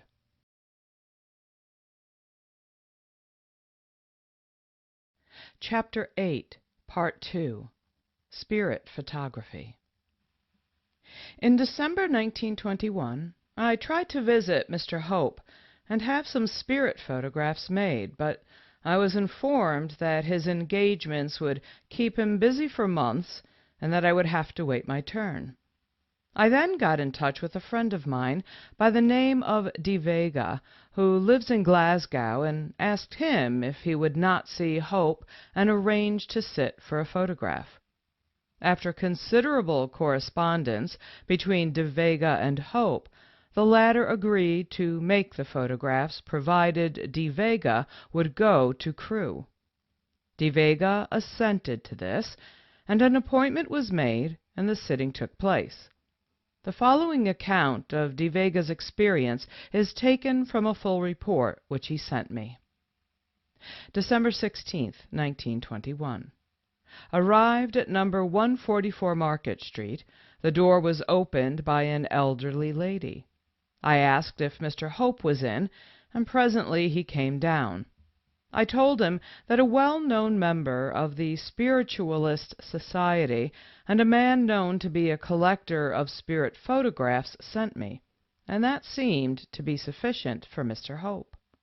I had brought my own camera along, and asked him whether the pictures could be taken with it. However, he said he used his own camera, but would let me investigate it all I wanted to. He told me he could not possibly photograph me that forenoon, as there was another gentleman coming, but arranged for 2 o'clock. I watched Market Street from a distance all the forenoon, but saw no one go in. I arrived there promptly, but it was 2:30 before Mr. Hope arrived. A Mrs. Buxton joined us. She, Hope, and myself sat around a small table. They sang hymns, said a prayer, and asked the table if all was favorable. At his request, I placed my packages of plates on the table. They placed their hands above them and sang again. Hope suddenly gave a quiver and said, Now we will try." He showed me the dark room, which is a small arrangement of about 6 feet high, 3 feet wide, and 5 feet long. There were 2 shelves, and on these were dusters, cloths, bottles of chemicals, a lamp, etc. The lamp is an old affair, lit by a candle. The room is so very small that when 2 people are in it, there is no room to move about. He next showed me the camera and asked me to examine it. I gave a glance at it and told him I did not doubt his word, which seemed to please him a great deal. I thought if it was a fake, he would not allow me to examine it as closely as he asked me to. It was an old make, 1/4 plate studio camera, and had no shutter, but worked with a cap over a lens. The cap was missing. He next showed me the dark slide. It was an old-fashioned double wood-end slide. I examined it very closely, but it was unprepared.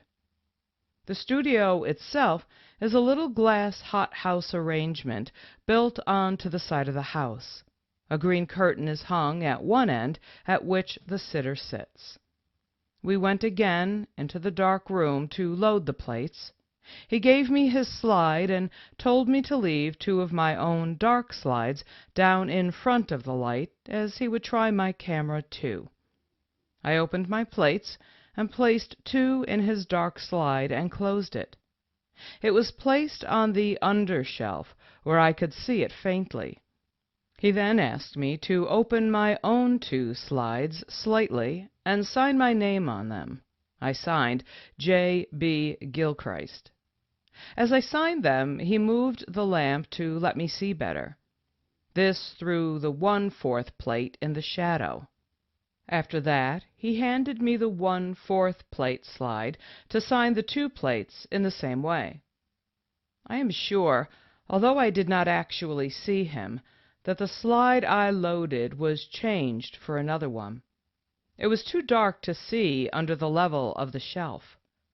I, for a moment, considered letting my pencil slip and spoil the plate and load in another from my packet, but I thought it advisable to let things go on, as I would then see just what his usual procedure was.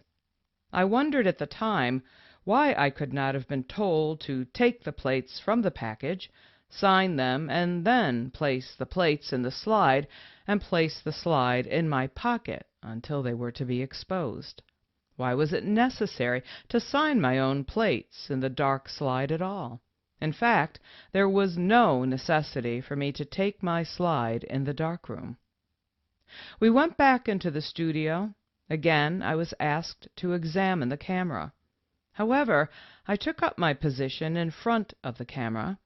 Mrs. Buxton stood at one side and Mr. Hope at the other. The dark focusing cloth was low over the lens, the cap being missing, and the slide open. Mrs. Buxton and Hope sang a hymn, and each took an end of the cloth, uncovering the lens. This was repeated with other plates as well. Now my camera was set up. I was asked to open the slide and show them how the shutter worked. The exposure was made. He placed his hand in front of the camera, covering the lens, and asked me to open the slide myself, as he did not want to touch it. Now, why did he close the lens in that way? It would have been simpler to have pushed down the open front of the slide, closing it, but I believe that on his hand was a spot of some radiant salt or some such substance that would cause a bright spot to appear on the negative, such as appeared on that plate when it was developed.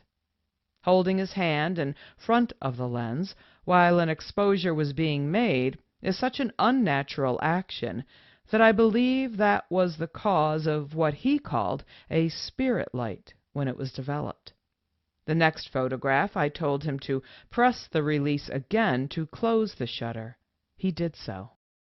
We then adjourned into the dark room to develop the plates. The 2 1/4 plates were placed by me, side by side, in a dish, and the 2 3½ by 2½ in another dish and developed. By pouring the developer from one dish to another, one of the 1/4 plates flashed up dark. I remarked that one was coming up very quickly, and he replied that when they come up like that, it is a good sign, for it is very likely there is an extra on them. I said no more, but in my experience and knowledge of photography, such an occurrence is impossible unless the plates have been previously exposed. The 2 plates were taken from the same packet, loaded into the dark slide at the same time, with the same dark room light and the same distance from the light. They were then exposed on the same subject immediately after each other, the same length of exposure being given, I counted them mentally, with the same aperture of lens. The plates were then placed side by side in the same dish of developer, and I contend that the image must come up at a uniform speed on both plates, and that it is impossible for one to flash up before the other and darken all over unless it was previously exposed, especially when there was no variation in the light when the exposure was made, it being 3 p.m., December 16th, clear sky, no sunshine. An extra did appear on this 1/4 plate. It is a clean-shaven face above mine, and drapery hanging from it. On my own 3½ by 2½ a light splotch is over my face. Mrs. Buxton informed me that it was a spirit light, but Mr. Hope believed he saw the faint features of a face in it.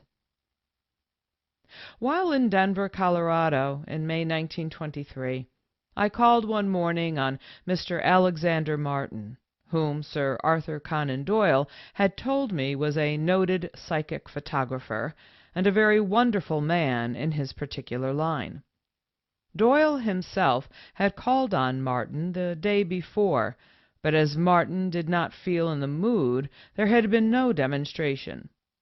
In this, Sir Arthur was no more unfortunate than Hyslop, the eminent psychic investigator, who, according to Sir Arthur, had made a special journey from England to Denver in order to have a séance with Martin, but had not been successful. Martin lived about 15 minutes out of town by taxi. I took with me my chief assistant, James Collins, so I would have a witness if anything of a psychic nature occurred. Collins had my camera, as I wanted at least to get a picture of Martin. We found him standing in the doorway of a rear building, and after I introduced myself, he seemed cordial. I showed him some spirit photographs which I had with me, and after a few minutes' talk I asked him if he was willing that Collins should take a snapshot at us. He thought I was asking for a sitting, and replied that he did not feel good, and besides had been engaged to take the pictures of the children in 2 schools. I kept on talking in my most entertaining manner, and before long he invited us into the house, saying he would photograph both of us. Meanwhile, Collins had secured 5 snapshots at close range without Martin knowing it. When we went into the house, I walked right into the dark room, but Martin called me, saying, "Now, don't you go in there, just wait a minute." While we waited outside, Martin spent about 8 minutes in the dark room. Then he came out, and we went into his studio, a simple room with a black background. He had me sit down and placed Collins behind me on my right. As a test, I told Collins to step over to the other side, as it might look better. Then, when he had done so, I turned to Martin and asked, "Is it all right, or is it better to have him take the original position?" "I think it would be nicer if he stood where he was in the first place," Martin replied. This led me to think he was keeping that side of the plate clean for something to appear. There was considerable light in the room, and Martin pulled a dark screen on our right explaining that he did not need much light for the psychic stuff. Then, putting a shade on his eyes, he turned to us and said, "Now keep quiet, and I will try and do something." When he uncovered the lens, I counted the time of the exposure, which was about 15 seconds. As he covered it again, he said to us, "That is all I can do today. Now I must hurry away." We thanked him, and as we were going out, I asked him if he had any photographs we could see. He went into an adjoining room, but closed the door, so we had no opportunity to look in. When he came out, he had 4 photographs which he allowed me to keep, but he would not write on them who they were of. The next day I went to see him again, and he gave me another séance. This time he said he would have to cut a plate, and he gave me a book to read while I waited. In looking for a piece of paper on which to write my address, he picked up a lot of newspapers, and I noticed some scientific publications systematically inserted between the leaves, which led me to think he was trying to hide his knowledge and wished to appear as a simple-minded old man who knew but little about photography. I have not the slightest doubt that Mr. Martin's spirit photographs were simply double exposures. I think his method was to cut out various pictures, place them on a background, and make an exposure. His plates were then ready for his next sitter, which in the above instance was myself. Being an expert photographer, he might have used the original wet plate method of making an exposure, developing it, washing the emulsion off the plate, and refinishing it with a new emulsion, but I am convinced that the 2 spirit photos which he made of me were simply double exposures. The technique of photography does not trouble the psychic operator. He has no regard for the laws of light or chemistry. The fact that in all of his pictures the spirits appear to be perfectly conscious of posing does not disconcert him, nor is he disturbed because they always appear as they were in life. How much more interesting it would be, and how much more such photographs would add to our knowledge and aid the advancement of science if once in a while the spirits would permit themselves to be snapped while engaged in some spiritual occupation. From a logical, rational point of view, spirit photography is a most bare-faced imposition, and stands as evidence of the credulity of those who are in sympathy with the superstitions of occultism. It is also evidence of how unscrupulous mediums become and how calloused their consciences. In this country there is no such organized group of spirit photographers as the crew photographers in England. Since Mumler's narrow escape from deserved punishment and his disappearance, there have been few who had the courage to operate as boldly as he did. The most conspicuous one practicing at the present time is Dr. W. M. Keeler, who, according to spiritualistic publications, has a nerve and conscience equal to any psychic undertaking. With spirit photography, as with all the other so-called psychic marvels, there never has been, nor is now, any proof of genuineness beyond the claim made by the medium. In each and every case, it is a simple question of veracity, and when the most sincere believers in spiritualism unhesitatingly admit, as they do, that all mediums at times resort to fraud and lying, what dependence can possibly be placed in any statement they make? There can be no better evidence of rottenness in the whole structure than the fact that for upwards of 40 years there have been standing offers of money in amounts ranging from $500 to $5,000 for a single case of so-called phenomena which could be proven actually psychic. Knowing the character of mediums as I do, I claim, if proof were possible, there is not a single medium, including spirit photographers, who would not have jumped at the chance to win such a prize. If there are any who are operating honestly, let them come forward with proof and take the reward.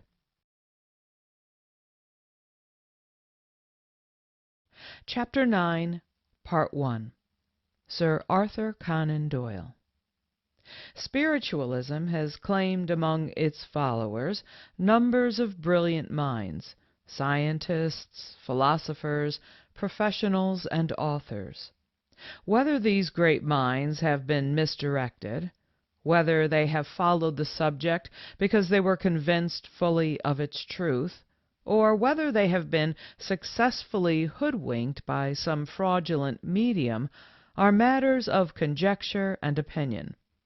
Nevertheless, they have been the means of bringing into the ranks of spiritualism numbers of those who allow themselves to be led by minds greater and more powerful than their own. Such a one is Sir Arthur Conan Doyle. His name comes automatically to the mind of the average human being today at the mention of spiritualism. No statistician could fathom the influence he has exerted through his lectures and his writings, or number the endless chain he guides into a belief in communication with the realm beyond. His faith and belief and confidence in the movement have been one of the greatest assets of present-day believers, and whatever one's views on the subject, it is impossible not to respect the belief of this great author, who has wholeheartedly and unflinchingly thrown his life and soul into the conversion of unbelievers. Sir Arthur believes. In his great mind there is no doubt. He is a brilliant man, a deep thinker, well versed in every respect, and comes of a gifted family. His grandfather, John Doyle, was born in Dublin in 1797. He won popularity and fame in London with his caricatures of prominent people. Many of his original drawings are now preserved in the museum under the title H.B. Caricatures. He died in 1868. An uncle of Sir Arthur's was the famous Dicky Doyle, the well-known cartoonist of Punch and designer of the familiar cover of that magazine.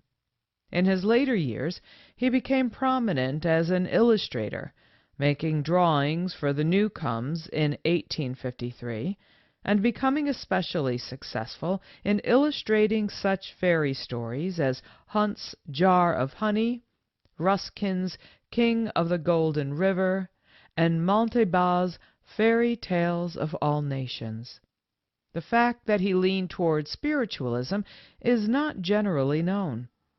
Sir Arthur's father, Charles A. Doyle, was also an artist of great talent, though not in a commercial way. His home life is beautiful, and Lady Doyle has told me on numerous occasions that he never loses his temper, and that his nature is at all times sunshiny and sweet. His children are 100% children in every way, and it is beautiful to note the affection between the father, mother, and the children. He is a great reader who absorbs what he reads, but he believes what he sees in print only if it is favorable to spiritualism. The friendship of Sir Arthur and myself dates back to the time when I was playing the Brighton Hippodrome, Brighton, England. We had been corresponding, and had discussed through the medium of the mail questions regarding spiritualism. He invited Mrs. Houdini and myself to the Doyle home in Crowborough, England, and in that way an acquaintanceship was begun which has continued ever since. Honest friendship is one of life's most precious treasures, and I pride myself in thinking that we have held that treasure sacred in every respect. During all these years we have exchanged clippings which we thought might be of mutual interest, and on a number of occasions have had an opportunity to discuss them in person. Our degree of friendship may be judged best from the following letter of Sir Arthur's. 15 Buckingham Palace Mansion, Southwest 1, March 8, 1923. My dear Houdini, for goodness' sake take care of those dangerous stunts of yours. You have done enough of them. I speak because I have just read of the death of the human fly. Is it worth it? Yours very sincerely, signed A. Conan Doyle.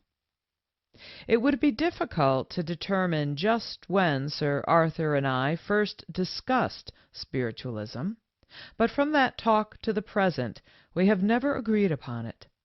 Our viewpoints differ. We do not believe the same thing. I know that he treats spiritualism as a religion.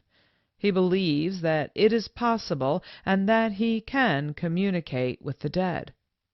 According to his marvelous analytical brain, he has had proof positive of this.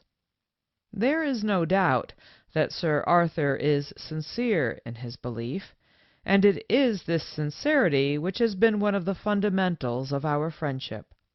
I have respected everything he has said, and I have always been unbiased, because at no time have I refused to follow the subject with an open mind. I cannot say the same for him, for he has refused to discuss the matter in any other voice except that of spiritualism, and in all our talks quoted only those who favored it in every way. And if one does not follow him sheep-like during his investigations, then he is blotted out forever, so far as Sir Arthur is concerned. Unfortunately, he uses the reasoning, so common among spiritualists, that no matter how often mediums are caught cheating, he believes the only reason for it is that they have overstepped their bounds and resorted to trickery in an effort to convince. I wonder if some day Sir Arthur will forget that he is a spiritualist and argue a case of trickery with the sound logic of an outsider. I firmly believe that if he ever does, he will see and acknowledge some of his errors. I am ready to believe in Sir Arthur's teachings if he can convince me, beyond the shadow of a doubt, that his demonstrations are genuine. There's no doubt in my mind. Sir Arthur believes implicitly in the mediums with whom he has convened, and he knows positively in his own mind they are all genuine. Even if they are caught cheating, he always has some sort of alibi which excuses the medium and the deed. He insists that the Fox sisters were genuine, even though both Margaret and Katie confessed to fraud and explained how and why they became mediums and the methods used by them to produce the raps. Like Caesar's wife, always above suspicion, Hope and Mrs. Dean pass in his category as genuine mediums. He has often told me that Paladino and Holmes some day would be canonized for the great work they did in the interest of spiritualism, even though they were both exposed time and time again. In all gravity he would say to me, "Look what they did to Joan of Arc." To Sir Arthur it is a matter of most sacred moment. It is his religion, and he would invariably tell me what a cool observer he was, and how hard it would be to fool him or in any way deceive him.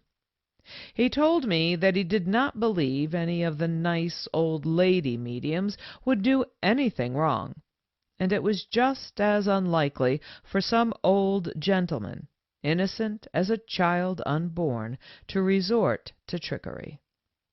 But there comes to my mind the notorious Mrs. Catherine Nichol and her two daughters, who were continuously getting in and out of the law's net, usually breaking the heads of a few detectives in the process.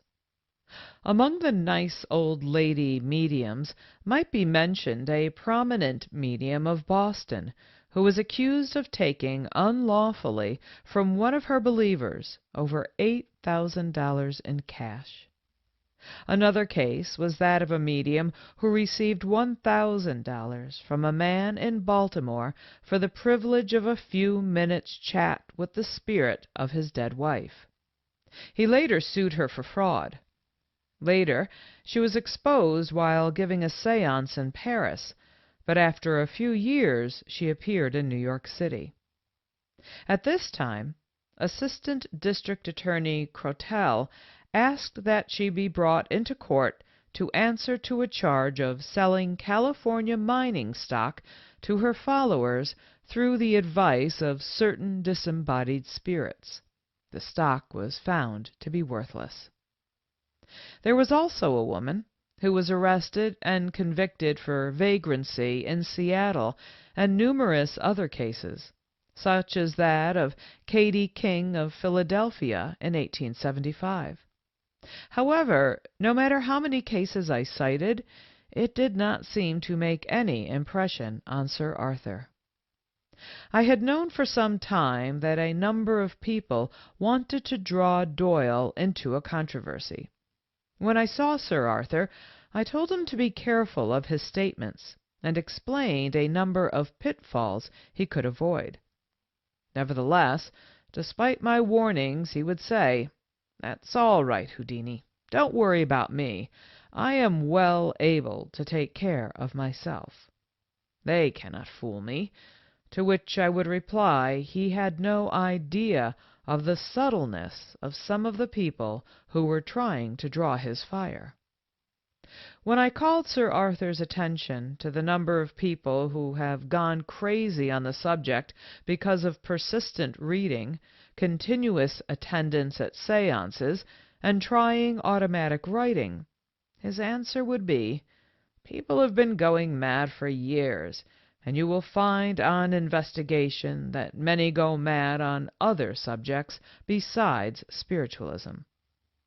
On being reminded that most of these people hear voices and see visions, he denied that they were hallucinations, and insisted that he had spoken to different members of his family. I recall several flagrant instances in which Sir Arthur's faith has, I think, misguided him.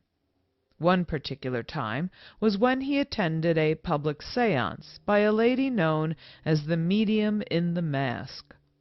Among those present at the time was Lady Glenconner, Sir Henry Lunn, and Mr. Sidney A. Moseley, a special representative of a newspaper. According to reports, the medium wore a veil like a yashmak.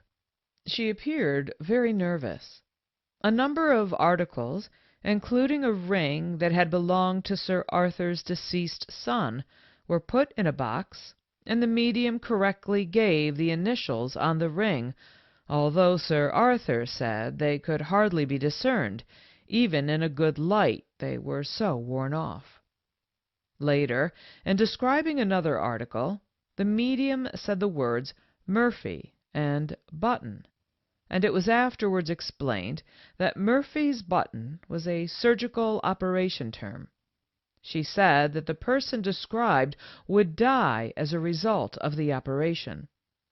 Unfortunately for the medium, no one present knew of such a case, and yet Sir Arthur described this séance as very clever. The masked lady was sponsored by a theatrical agent and illusionist, and all proceedings of the séances were brought to light in a suit against Mr. George Grossman and Mr. Edward Lorillard, theatrical producers, to recover damages for breach of agreement to place a West End theatre at his disposal. Accounts of mediums by the name of Thompson have misled several people, There is a Thompson of New York and a Thompson of Chicago. Sir Arthur had a séance with the Thompsons of New York, and according to all the news clippings I have had, they claimed to have brought back his mother. In fact, it was stated that he asked permission to kiss his mother's hand. The Thompsons got into trouble in Chicago and New Orleans also. As a matter of fact, I was in Chicago when their trial took place. I had been present at 2 of their séances. The first was in New York, at the Morosco Theatre, and I had all I could do to keep J.F. Rins from breaking up the performance. The second was in Chicago. It was a special séance given after my performance at the Palace Theatre. I was accompanied by H. H. Windsor, publisher and editor of Popular Mechanics, Oliver R. Barrett, a prominent member of the bar, Mr. Husband Manning, author, and Leonard Hicks, a well-known hotel proprietor.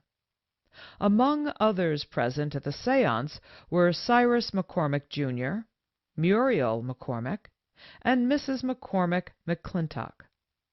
We witnessed a number of unsatisfactory phenomena, and afterwards adjourned to the home of Cyrus McCormick and discussed the séance, being unanimously of the opinion that it was a glaring fraud, just as I had believed the one in New York to be.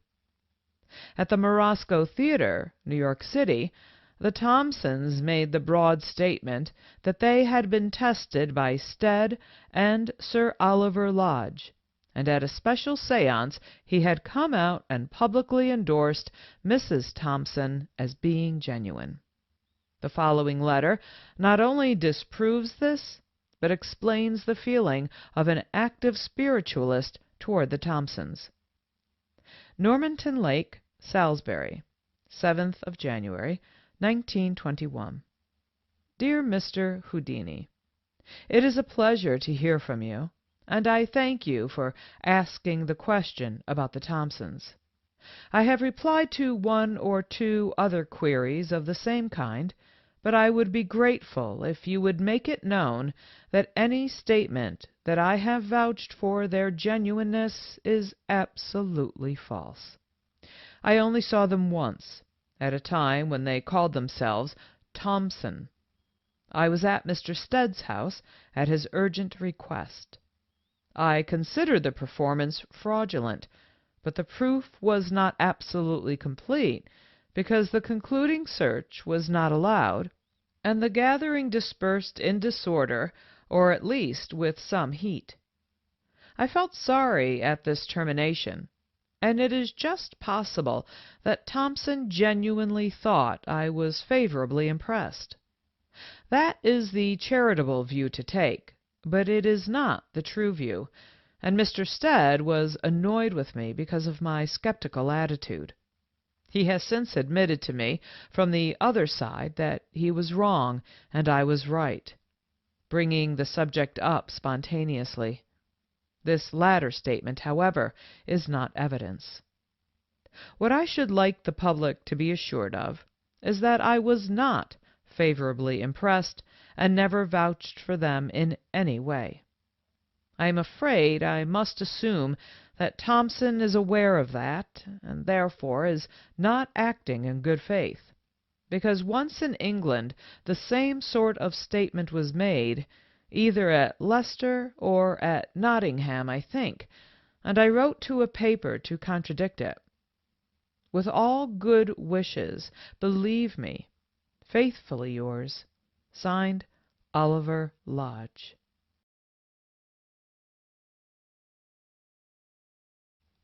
Chapter 9, Part 2.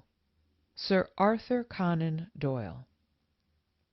Sir Arthur personally told me that he was convinced of the genuineness of the Welsh miners of Cardiff, or Thomas Brothers. Stuart Cumberland, who was infinitely my superior in investigation — he had a start of 20 years told me that there wasn't a chance of the Thomas brothers being genuine, and related how, owing to the great interest of Sir Arthur in them, the London Daily Express eventually induced them to hold a séance before a committee of investigators.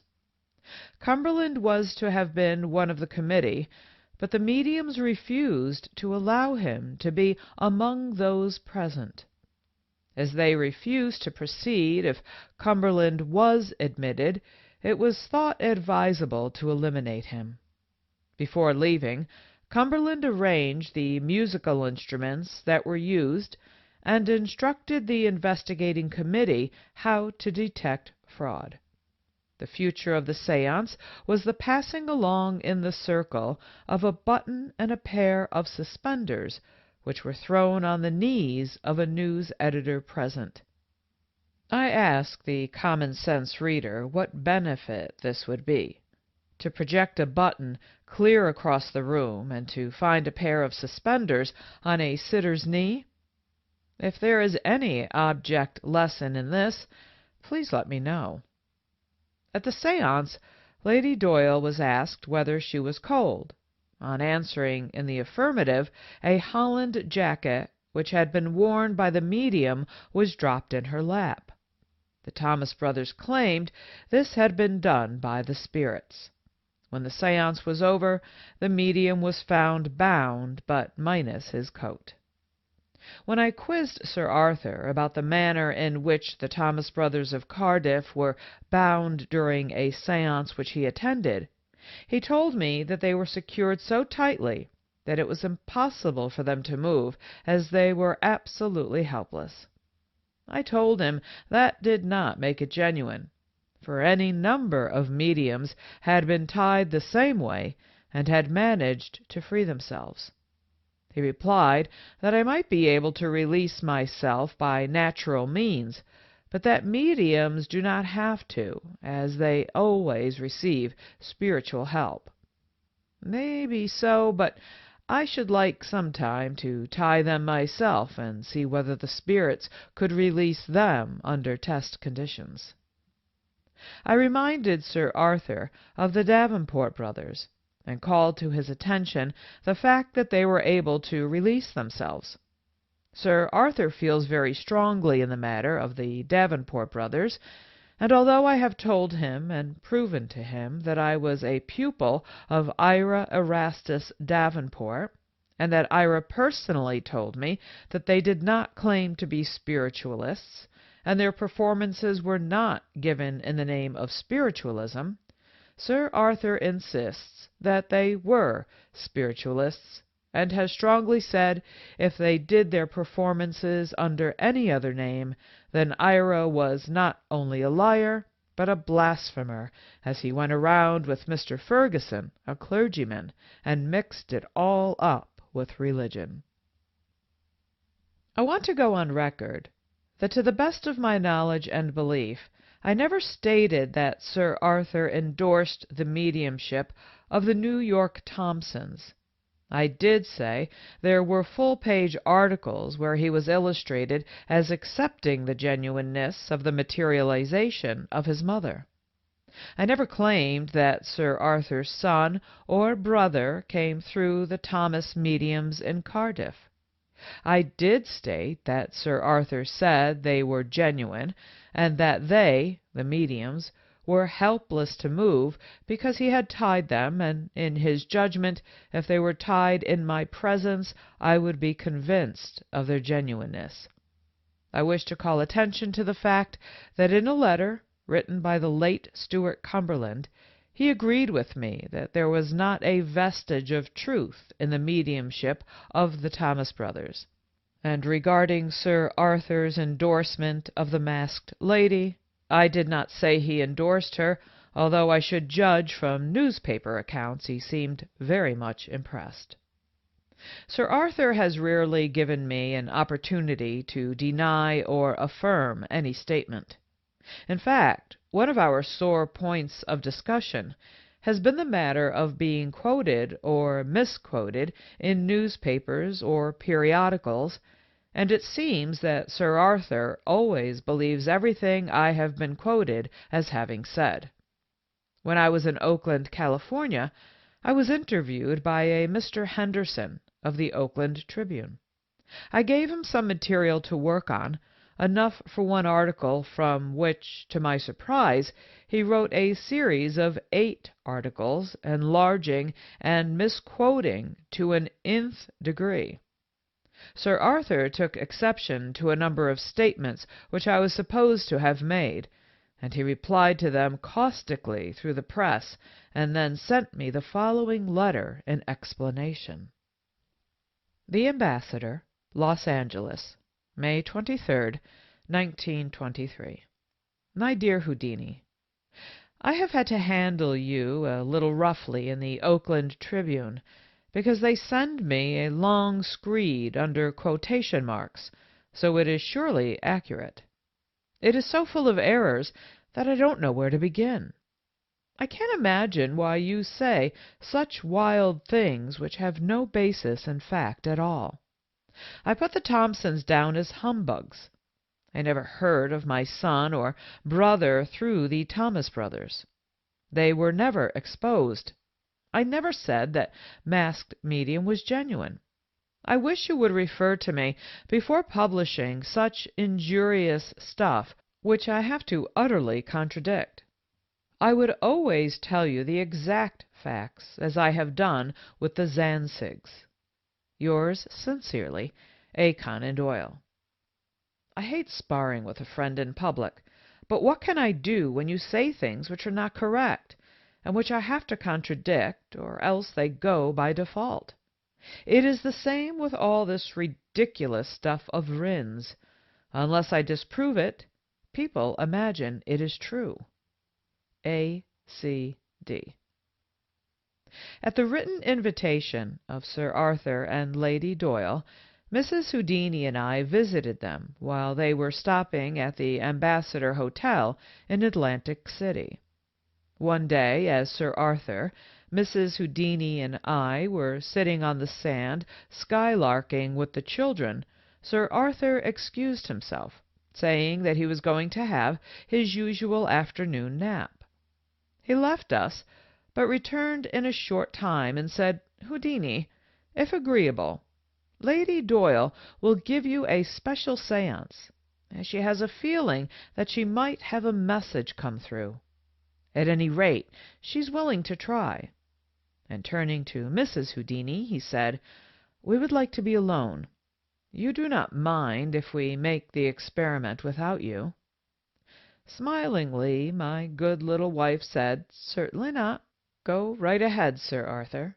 I will leave Houdini in your charge, and I know that he will be willing to go to your seance." Doyle said, "You understand, Mrs. Houdini, that this will be a test to see whether we can make any spirit come through for Houdini, and conditions may prove better if no other force is present." Before leaving with Sir Arthur, Mrs. Houdini cued me. We did a second sight or mental performance years ago, and still use a system or code whereby we can speak to each other in the presence of others, even though to all outward appearances we are merely talking, pointing, or doing the most innocent-looking things, but which have different meanings to us.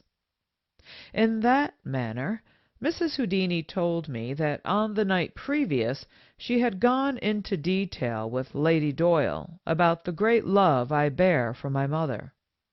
She related to her a number of instances, such as my returning home from long trips, sometimes as far away as Australia, and spending months with my mother and wearing only the clothes that she had given me, because I thought it would please her and give her some happiness. My wife also remarked about my habit of laying my head on my mother's breast in order to hear her heartbeat. Just little peculiarities that mean so much to a mother and son when they love one another as we did. I walked with Sir Arthur to the Doyles' suite. Sir Arthur drew down the shades so as to exclude the bright light, We three, Lady Doyle, Sir Arthur, and I, sat around the table on which were a number of pencils and a writing-pad, placing our hands on the surface of the table. Sir Arthur started the séance with a devout prayer. I had made up my mind that I would be as religious as it was within my power to be, and not at any time did I scoff at the ceremony. I excluded all earthly thoughts and gave my whole soul to the séance. I was willing to believe, even wanted to believe. It was weird to me, and with a beating heart I waited, hoping that I might feel once more the presence of my beloved mother. If there was ever a son who idolized and worshipped his mother, whose every thought was for her happiness and comfort, that son was myself. My mother meant my life. Her happiness was synonymous with my peace of mind. For that reason, if no other, I wanted to give my very deepest attention to what was going on. It meant to me an easing of all pain that I had in my heart. I especially wanted to speak to my mother, because that day, June 17th, 1922, was her birthday. I was determined to embrace spiritualism if there was any evidence strong enough to down the doubts that have crowded my brain for the past 30 years. Presently, Lady Doyle was seized by a spirit. Her hands shook and beat the table. Her voice trembled, and she called to the spirits to give her a message. Sir Arthur tried to quiet her, asked her to restrain herself, but her hand thumped on the table, her whole body shook, and at last, making a cross at the head of the page, started writing. And as she finished each page, Sir Arthur tore the sheet off and handed it to me. I sat serene through it all, hoping and wishing that I might feel my mother's presence. There wasn't even a semblance of it. Every one who has ever had a worshipping mother and has lost earthly touch knows the feeling which will come over him at the thought of sensing her presence. The letter which follows, purported to have come from my mother, I cannot, as much as I desire, accept as having been written or inspired by the soul or spirit of my sweet mother. Oh, my darling, thank God, at last I'm through. I've tried, oh, so often. Now I am happy. Why, of course I want to talk to my boy, my own beloved boy. Friends, thank you with all my heart for this. You have answered the cry of my heart and of his, God bless him, 1,000-fold for all his life for me. Never had a mother such a son. Tell him not to grieve. Soon he'll get all the evidence he is so anxious for. Yes, we know. Tell him I want him to try to write in his own home. It will be far better. I will work with him. He is so dear to me. I am preparing so sweet a home for him, in which some day, in God's good time, he will come to it, is one of my great joys, preparing for our future. I am so happy in this life. It is so full and joyous. My only shadow has been that my beloved one hasn't known how often I have been with him all the while, here away from my heart's darling, combining my work thus in this life of mine. It is so different over here, so much larger and bigger and more beautiful, so lofty, all sweetness around me, nothing that hurts, and we see our beloved ones on earth. That is such a joy and comfort to us. Tell him I love him more than ever. The years only increase it, and his goodness fills my soul with gladness and thankfulness. Oh, just this, it is me. I want him to know that I have bridged the gulf. That is what I wanted, oh, so much.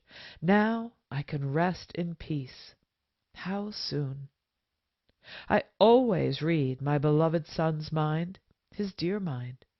There is so much I want to say to him, but I am almost overwhelmed by this joy of talking to him once more. It is almost too much to get through. The joy of it. Thank you, friend, with all my heart, for what you have done for me this day. God bless you, too, Sir Arthur, for what you are doing for us over here, who so need to get in touch with our beloved ones on the earth plane. If only the world knew this great truth, how different life would be for men and women. Go on, let nothing stop you. Great will be your reward hereafter. Goodbye. I brought you, Sir Arthur, and my son together. I felt you were the only man who might help us to pierce this veil, and I was right. Bless him, bless him, bless him, I say, from the depths of my soul. He fills my heart, and later we shall be together, oh, so happy. A happiness awaits him that he has never dreamed of. Tell him I am with him. Just tell him that I'll soon make him know how close I am all the while. His eyes will soon be opened. Goodbye again. God's blessing on you all. In the case of my séance, Sir Arthur believed that, due to the great excitement, it was a direct connection. The more so do I hesitate to believe and accept the above letter because, although my sainted mother had been in America for almost 50 years, she could not speak, read, nor write English. But spiritualists claim that when a medium is possessed by a spirit who does not speak the language, she automatically writes, speaks, or sings in the language of the deceased. However, Sir Arthur has told me that a spirit becomes more educated the longer it is departed, and that my blessed mother had been able to master the English language in heaven. After the purported letter from my mother had been written, and I had read it over very carefully, Sir Arthur advised me to follow out the advice given by my mother to try to write when I reached home. I picked up a pencil in a haphazard manner and said, "Is there any particular way in which I must hold this pencil when I want to write, or does it write automatically?" I then wrote the name of Powell entirely of my own volition. Sir Arthur jumped up excitedly and read what I had just written. He saw the word Powell and said, "The spirits have directed you in writing the name of my dear fighting partner in spiritualism, Dr. Ellis Powell, who has just died in England. I am the person he is most likely to signal to, and here is his name coming through your hands. Truly, Saul is among the prophets." I must emphatically state that this name was written entirely of my own volition and in full consciousness. I had in my mind my friend Frederick Eugene Powell, the American magician, with whom at the time I was having a great deal of correspondence regarding a business proposition which has since been consummated. There is not the slightest doubt of it having been more than a deliberate mystification on my part, or let us say a kindlier word regarding my thoughts and call it coincidence. A few days later, Sir Arthur sent me the following letter in reference to my explanation of the writing of the name Powell. The Ambassador, New York, June 20th, 1922. My dear Houdini, no, the Powell explanation won't do. Not only is he the one man who would wish to get me, but in the evening Mrs. M., the lady medium, got, "There is a man here. He wants to say that he is sorry he had to speak so abruptly this afternoon." The message was then broken by your mother's renewed message, and so we got no name. but it confirms me in the belief that it was Powell. However, you will no doubt test your powers further. Signed, A. Conan Doyle.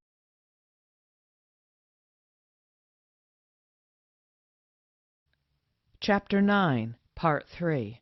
Sir Arthur Conan Doyle. I had written an article for the New York Sun, October 30th, 1922, which gave my views in reference to spiritualism and at the same time answered the challenge offered by the General Assembly of Spiritualists of New York State. This had been called to the attention of Sir Arthur, who wrote as follows. Windlesham, Crowborough, Sussex, November 19th, 1922. My dear Houdini, they sent me the New York Sun with your article, and no doubt wanted me to answer it. But I have no fancy for sparring with a friend in public, so I took no notice. But nonetheless, I felt rather sore about it. You have all the right in the world to hold your own opinion. But when you say that you have had no evidence of survival, you say what I cannot reconcile with what I saw with my own eyes. I know, by many examples, the purity of my wife's mediumship, and I saw what you got and what the effect was upon you at the time.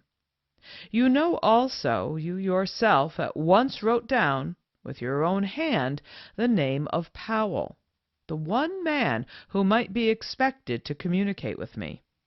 Unless you were joking when you said that you did not know of this Powell's death, then surely that was evidential, since the idea that out of all your friends you had chanced to write the name of one who exactly corresponded would surely be too wonderful a coincidence.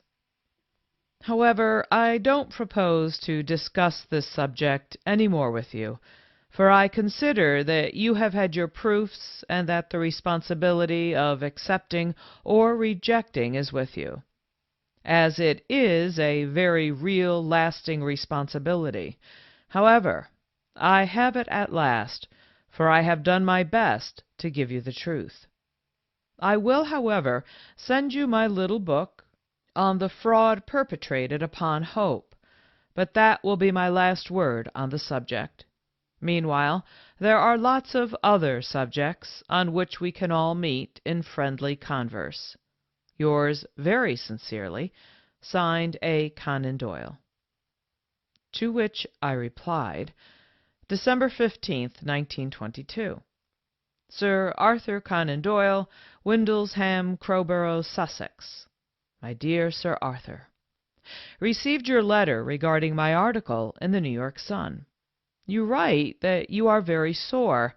I trust that it is not with me, because you, having been truthful and manly all your life, naturally must admire the same traits in other human beings. I know you are honorable and sincere, and think I owe you an explanation regarding the letter I received through the hands of Lady Doyle. I was heartily in accord and sympathy at that séance, but the letter was written entirely in English, and my sainted mother could not read, write, or speak the English language. I did not care to discuss it at the time, because of my emotion in trying to sense the presence of my mother, if there was such a thing possible, to keep me quiet until time passed and I could give it the proper deduction. Regarding my having written the name Powell, Frederick Eugene Powell is a very dear friend of mine. He had just passed through 2 serious operations. Furthermore, Mrs. Powell had a paralytic stroke at that time. I was having some business dealings with him, which entailed a great deal of correspondence. Therefore, naturally, his name was uppermost in my mind, and I cannot make myself believe that my hand was guided by your friend. It was just a coincidence. I trust my clearing up of the séance, from my point of view, is satisfactory, and that you do not harbor any ill feelings, because I hold both Lady Doyle and yourself in the highest esteem. I know you treat this as a religion, but personally I cannot do so, for up to the present time I have never seen or heard anything that could convert me. Trusting you will accept my letter in the same honest, good faith feeling as it has been written, with best wishes to Lady Doyle, yourself, and the family, in which Mrs. Houdini joins, sincerely yours, signed, Houdini. In January 1923, the Scientific American issued a challenge of $2,500 to the first person to produce a psychic photograph under test conditions. An additional $2,500 was offered to the first person who, under the test conditions, defined, and to the satisfaction of the judges named, produced an objective psychic manifestation of physical character as defined, and of such sort that permanent instrumental record may be made of its occurrence. The committee named were Dr. William McDougall, D.Sc., Professor of Psychology at Harvard; Daniel Frisk Comstock, Ph.D., former member of the faculty of the Massachusetts Institute of Technology; Walter Franklin Prince, Ph.D., Principal Research Officer for the SPR; Hereward Carrington, Ph.D., Psychic Investigator; J. Malcolm Bird, member of the Scientific American staff, and myself. Sir Arthur's letter is self-explanatory. Windlesham, Crowborough, Sussex, January 1st, 1923. My dear Houdini, I see that you are on the Scientific American Committee, but how can it be called an impartial committee when you have committed yourself to such statements as that some spiritualists pass away before they realize how they have been deluded, etc.? You have every possible right to hold such an opinion, but you can't sit on an impartial committee afterwards. It becomes biased at once. What I wanted was 5 good, clear-headed men who can push to it without any prejudice at all, like the Dialectical Society of London, who unanimously endorsed the phenomena. Once more, all greetings. Signed, A. Conan Doyle. On May 21st, 22nd, and 24th, the Scientific American held their first test seances. The permanent sitters were Mr. Walker, Mr. Leskerborough, Mr. J. Malcolm Bird of the editorial staff of the Scientific American, Mr. Owen of the Times, Mr. Granville Lehrman of the American Telephone and Telegraph, and Richard I. Worrell, a friend of the medium. Doctors Carrington and Prince of the Committee of Judges sat on Monday, Dr. Prince and myself on Thursday. On Tuesday the committee was represented by Mr. Frederick Keating, conjurer. The medium, a man by the name of George Valentine of Wilkes-Barre, Pennsylvania, claimed to be genuine. He was trapped by being seated on a chair which was so arranged that when he arose an electric light arrangement was fixed in the room adjoining, together with dictagraphs and a phosphorus button. In the estimation of the committee, Mr. Valentine was just a common, ordinary trickster. Lady Doyle, Miss Juliet Carker, Mrs. Houdini, Sir Arthur, and I were lunching at the Royal Automobile Club in London, May 11th, 1920, and Sir Arthur called attention to the fact that a few days previously they had been sitting at the same table with a powerful medium, and he told me in a very serious tone, which was corroborated by Lady Doyle, that the table started to move all around the place, to the astonishment of the waiter, who was not aware of the close proximity of the medium. All the time he was relating it, I watched him closely, and saw that both he and Lady Doyle were most sincere and believed what they had told me to be an actual fact. There are times when I almost doubt the sincerity of some of Sir Arthur's statements, even though I do not doubt the sincerity of his belief. I have been over a number of letters which I have received from Sir Arthur during the last few years, and selected the following excerpts which show his viewpoint regarding many of the matters we have discussed. I do not wonder that they put you down as an occult. As I read the accounts, I do not see how you do it. You must be a brave man as well as exceptionally dexterous. How you get out of the diving suit beats me, but the whole thing beats me completely. I spoke of the Davenport brothers. Your word on the matter, knowing, as you do, both the man and the possibilities of his art, would be final.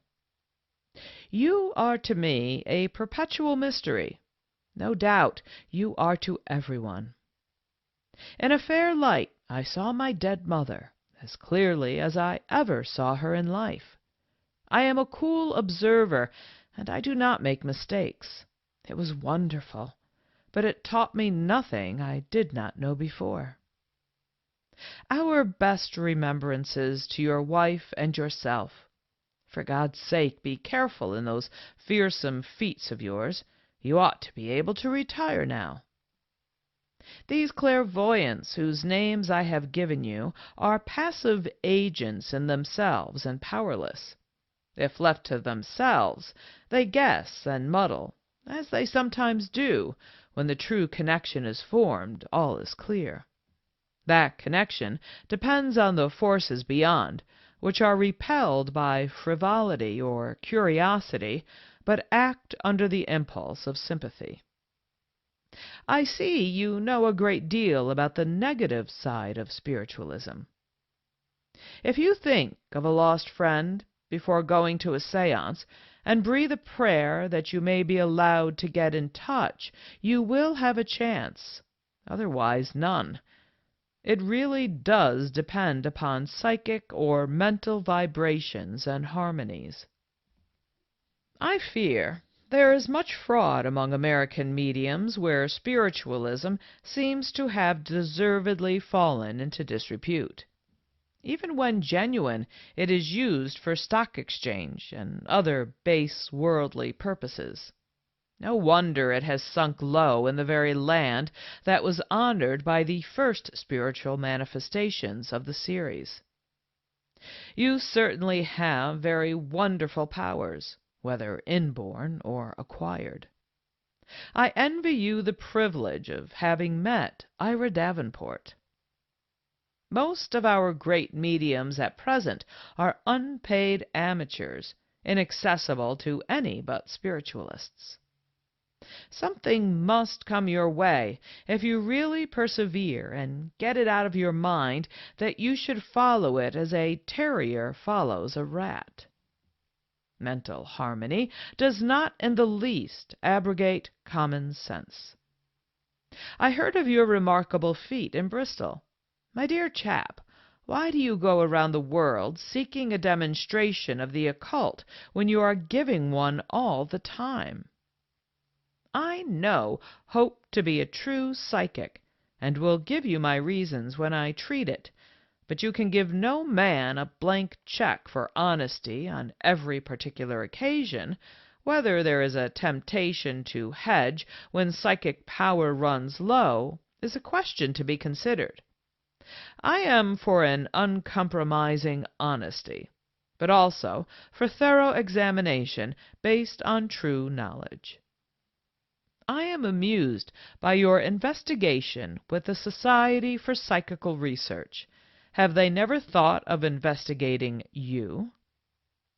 It was good of you to give those poor invalids a show, and you will find yourself in the third sphere all right with your dear wife, world without end, whatever you may believe. Incredulity seems to me to be a sort of insanity under the circumstances. This was in reference to some photographs of ectoplasm which I questioned. This talk of fake is in most cases nonsense, and shows our own imperfect knowledge of conditions and of the ways of controls, who often take short-cuts to their ends, having no regard at all to our critical idea. Our opponents talk of one failure and omit a great series of successes. However, truth wins, and there is lots of time. I never let a pressman, newspaper man, get away with it with impunity if I can help it. Our relations are certainly curious, and likely to become more so, for as long as you attack what I know from experience to be true, I have no alternative but to attack you in turn. How long a private friendship can survive such an ordeal, I do not know, but at least I did not create the situation. You have a reputation among spiritualists of being a bitterly prejudiced enemy who would make trouble if it were possible. I know this is not so. On page 150 of Sir Arthur's book, Our American Adventure, he says, Houdini is not one of those shallow men who imagine they can explain away spiritual phenomena as parlor tricks, but he retains an open and ever, I think, a more receptive mind toward mysteries which are beyond his art. He understands, I hope, that to get truth in the matter, you have not to sit as a Sanhedrim of judgment, like the circle of conjurers in London, since spiritual truth does not come as a culprit to a bar, but you must submit in a humble spirit to psychic conditions, and so go forth, making most progress when on your knees. Sir Arthur has told me time and time again that his whole life is based on the subject of spiritualism, and that he has sacrificed some of the best years of his life to the betterment and spread of the cause, which, due to his sincerity, is a beautiful faith. But in my opinion, it is no sacrifice to convince people who have recently suffered a bereavement of the possibility and reality of communicating with their dear ones. To me, the poor suffering followers, eagerly searching for relief from the heart pain that follows the passing on of a dear one, are the sacrifice. Sir Arthur thinks that I have great mediumistic powers, and that some of my feats are done with the aid of spirits. Everything I do is accomplished by material means, humanly possible, no matter how baffling it is to the layman. He says that I do not enter a séance in the right frame of mind, that I should be more submissive, but in all the séances I have attended, I have never had a feeling of antagonism. I have no desire to discredit spiritualism. I have no warfare with Sir Arthur. I have no fight with the spiritists, but I do believe it is my duty, for the betterment of humanity, to place frankly before the public the results of my long investigation of spiritualism. I am willing to be convinced. My mind is open, but the proof must be such as to leave no vestige of doubt that what is claimed to be done is accomplished only through or by supernatural power. So far, I have never on any occasion, in all the séances I have attended, seen anything which would lead me to credit a mediumistic performance with supernatural aid, nor have I ever seen anything which has convinced me that it is possible to communicate with those who have passed out of this life. Therefore, I do not agree with Sir Arthur.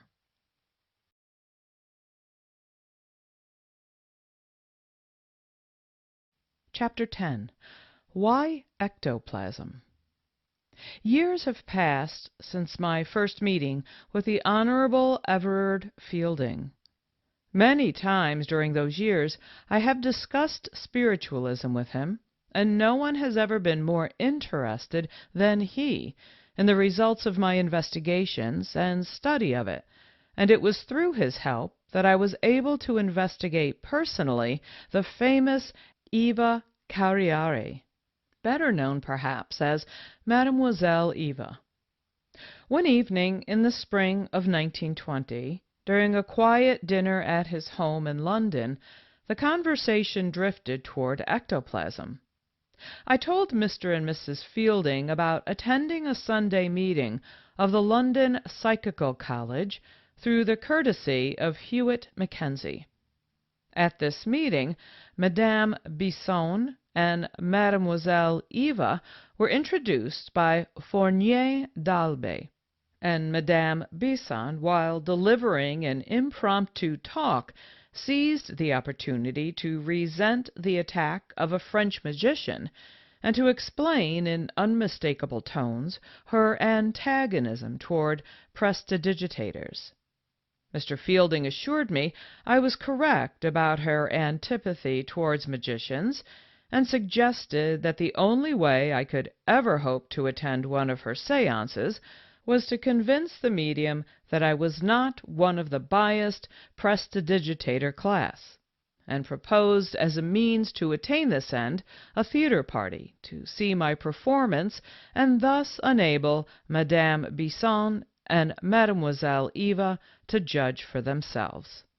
This was arranged, and the night they came to the theater to see me, I did the torture cell mystery, in which I am completely submerged, head foremost, in a tank of water, and it is a physical impossibility to obtain air while locked in the device.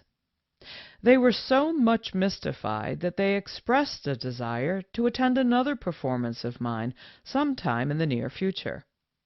I had just accepted a challenge to escape from a packing case which was to be built on the stage by experienced carpenters, and thinking that it would be an interesting performance for Madame Bisson to witness, I extended her an invitation and received the following letter in reply. May 19th, 1920. Dear Mr. Houdini, we, Mademoiselle Eva and I, shall be charmed to see you at the performance of which you have spoken to me on next Wednesday. Since you have had the great kindness to offer us several tickets, it gives me great pleasure to accept, and if you wish, you may send us 4, as we expect to join in the applause with Mr. and Mrs. Fielding. I also wish to tell you something else. You know that we give seances here, showing the phenomena of materialization. These are not spirit studies. They're scientific. It would interest Mr. Fielding and ourselves to have at our seances a master in the art of prestidigitation, but I have always refused to admit to my house an ordinary prestidigitator, or even one of better rank. Our work is serious and real, and the gift of Mademoiselle Eva might disappear forever if some awkward individual insists on thinking there is fraud involved, instead of real and interesting facts, which especially interest the scientific. For you, this does not hold. You are above all this. You are a magnificent actor, who cannot call himself a prestidigitator, a title beneath a man of your talent.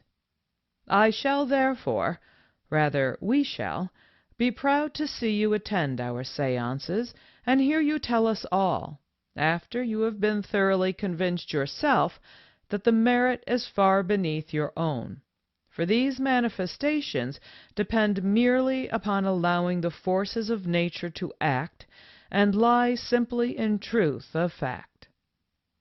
Whereas with you, it is your merit, your talent, and your personal valor that have enabled you to attain the place of king in your art. With kind and esteemed regards to Madame Houdini and yourself. Signed, Juliette Bisson. Translated. When I showed this letter to Mr. Fielding, he was both surprised and pleased, for it gave him an opportunity to invite me to become one of the committee which was to investigate Madame Bisson and Mademoiselle Eva's seances to be held by the Society for Psychical Research. And so, at the combined invitations of the mediums and Mr. Fielding, I attended 8.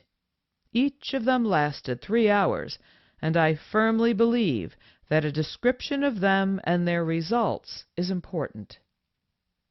At these seances, my word was pledged to give full and sacred thoughts, and I tried to control my thoughts so that my whole attention could be given to the medium. There was no scoffing, and there was the will to believe.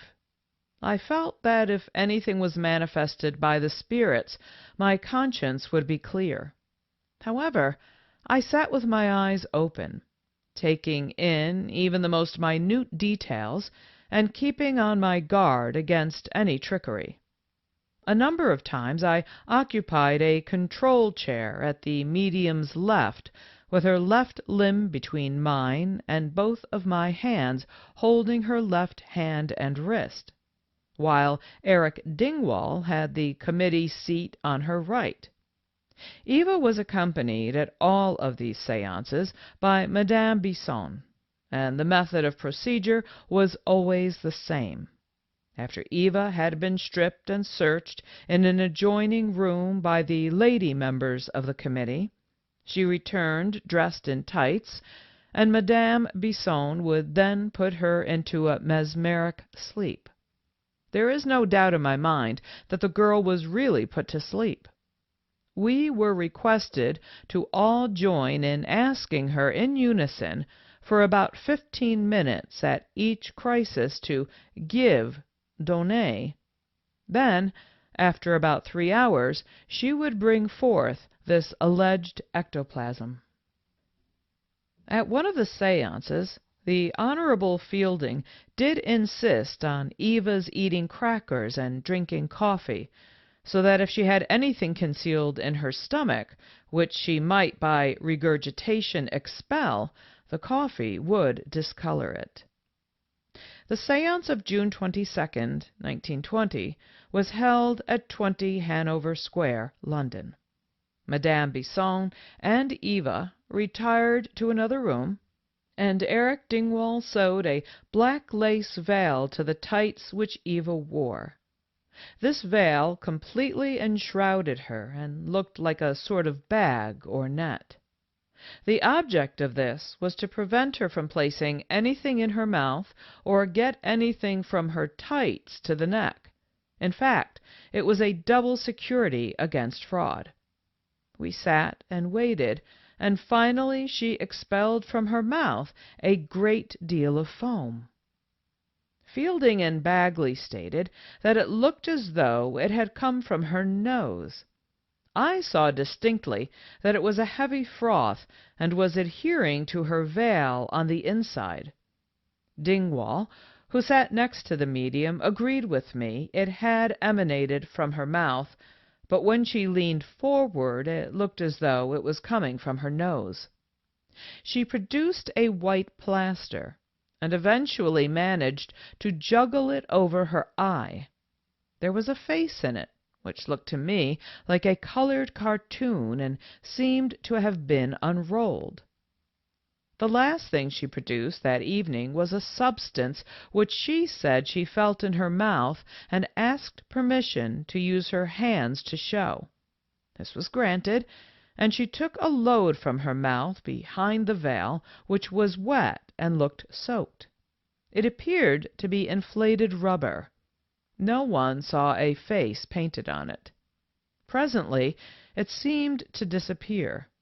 They all said it vanished suddenly, but my years of experience in presenting the Hindu needle trick convinced me that she sleight-of-handed it into her mouth while pretending to have it between her fingers. I know positively that the move she made is almost identical with the manner in which I manipulate my experiment. Dingwall was very confident and told Madame Bisson that he was nearly satisfied with Eva's experiments. She showed her peevishness to Fielding so plainly that I could scarcely conceal my smiles. In the course of conversation after the séance, Madame Bisson told the committee that at one time Eva had materialized on the top of her knees the head of an American soldier with a heavy mustache and blue eyes. It caused some merriment when Dingwall asked her how she could tell the color of a man's eyes in the dark. Madame Bisson, perplexed and in grieved tones, asked whether they were suspicious or simply did not believe her. They tried hard to pacify her, but to no avail. At the séance of June 24th, held in the same place, I arrived somewhat late, but the committee allowed me to come in. That evening I felt that there was something wrong in the air, and after the lapse of 2 hours, Madame Bisson told us that she was in grief and greatly disheartened because there was so much suspicion aimed at her. She was especially peeved at Dingwall, who had told her that he was only almost convinced. At no time was I antagonistic, but on the contrary willing to help along. Presently, Fielding, in a rather jovial mood, left the room for a breath of fresh air.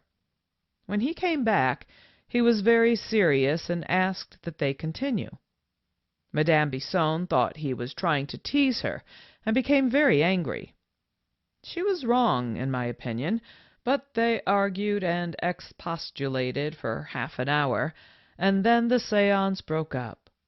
During the argument, Eva, who was in a cabinet in a trance state, spoke out as though she had not been in a trance.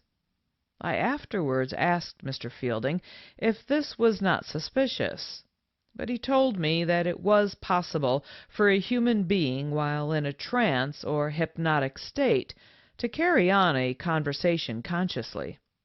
When Madame Bisson left us, Mr. Fielding told me he was very sorry about the unpleasantness and would make all possible amends to her. After a number of sittings with Eva, during which nothing startling occurred, I made up my mind to be lenient with the medium and help her. So I held her hands for some time and gradually withdrew both of mine, giving her all the leeway she needed in case there was any desire on her part to use the hand which I was supposed to be holding, but she made no move whatever. I was not in any way convinced by the demonstrations witnessed. I believe that Eva's feats are accomplished by regurgitation. If not, the work she is reputed to do is an inside job. I regret that I do not believe Madame Bisson entitled to a clean bill of health. During the séances which I attended, she kept up a quasi-hypnotic work full of gestures and suggestions as to what could be seen, putting into the minds of those present shadowy forms and faces. In my estimation, she is a subtle and gifted assistant to Eva, whom I do not believe to be honest. On the contrary, I have no hesitation in saying that I think the two simply took advantage of the credulity and good nature of the various men with whom they had to deal. In this conclusion I am not alone, for in reviewing the Villa Carmine séances of Mademoiselle Eva, Mr. Hughes states, in the London Telegraph of September 4th, 1922, the whiteness, supposed to have come from the world beyond, was nothing but a communicant's veil rolled up in the medium's pocket. He also quotes Mademoiselle Eva as saying, "Monsieur, I never made any confession." In that case, he comments, all I can say is that M. Carbonel, M. Coulomb, Maître Marceau, Maître Germain, Dr. Demy, Mademoiselle Mère, M. Verdier, Coquet M. Portal, Madame Portal, and others must have all lied in a body to persecute Mademoiselle Eva. Also, the Sorbonne scientists at Paris, according to a report in the New York Times, stated officially that during 15 seances with Mademoiselle Eva, there was nothing beyond the simple act of regurgitation. In 2 instances, there was no ectoplasm seen at any time, in spite of the fact that Madame Bisson suggested that 2 little discs produced by Mademoiselle Eva were assuming forms and faces. None of the professors, however, were able to see anything of the kind, but on the contrary declared that the substance was absolutely inert, only moving as movement was given it by the medium's mouth. The substance having been reabsorbed, the medium seemed to be chewing for some seconds and then apparently swallowed it. W. J. Crawford, Doctor of Science, and a lecturer on mechanical engineering of Belfast, Ireland, became very much interested in a family of mediums consisting of a father, 4 daughters, a son, and a son-in-law, and known as the Gallagher Circle. Of the 7, the most successful was Miss Kathleen Gallagher. While at Mr. Fielding's home in London, I had the pleasure of meeting this Dr. Crawford and talking with him for several hours. During the talk, he showed me pictures of what he claimed was ectoplasm exuding from different parts of Kathleen Gallagher's body, and told me he was going to use them in a forthcoming book. Do you honestly believe that everything you have experienced through your contact and experiments with the girl is absolutely genuine? I asked him. I am positive in my belief, he answered.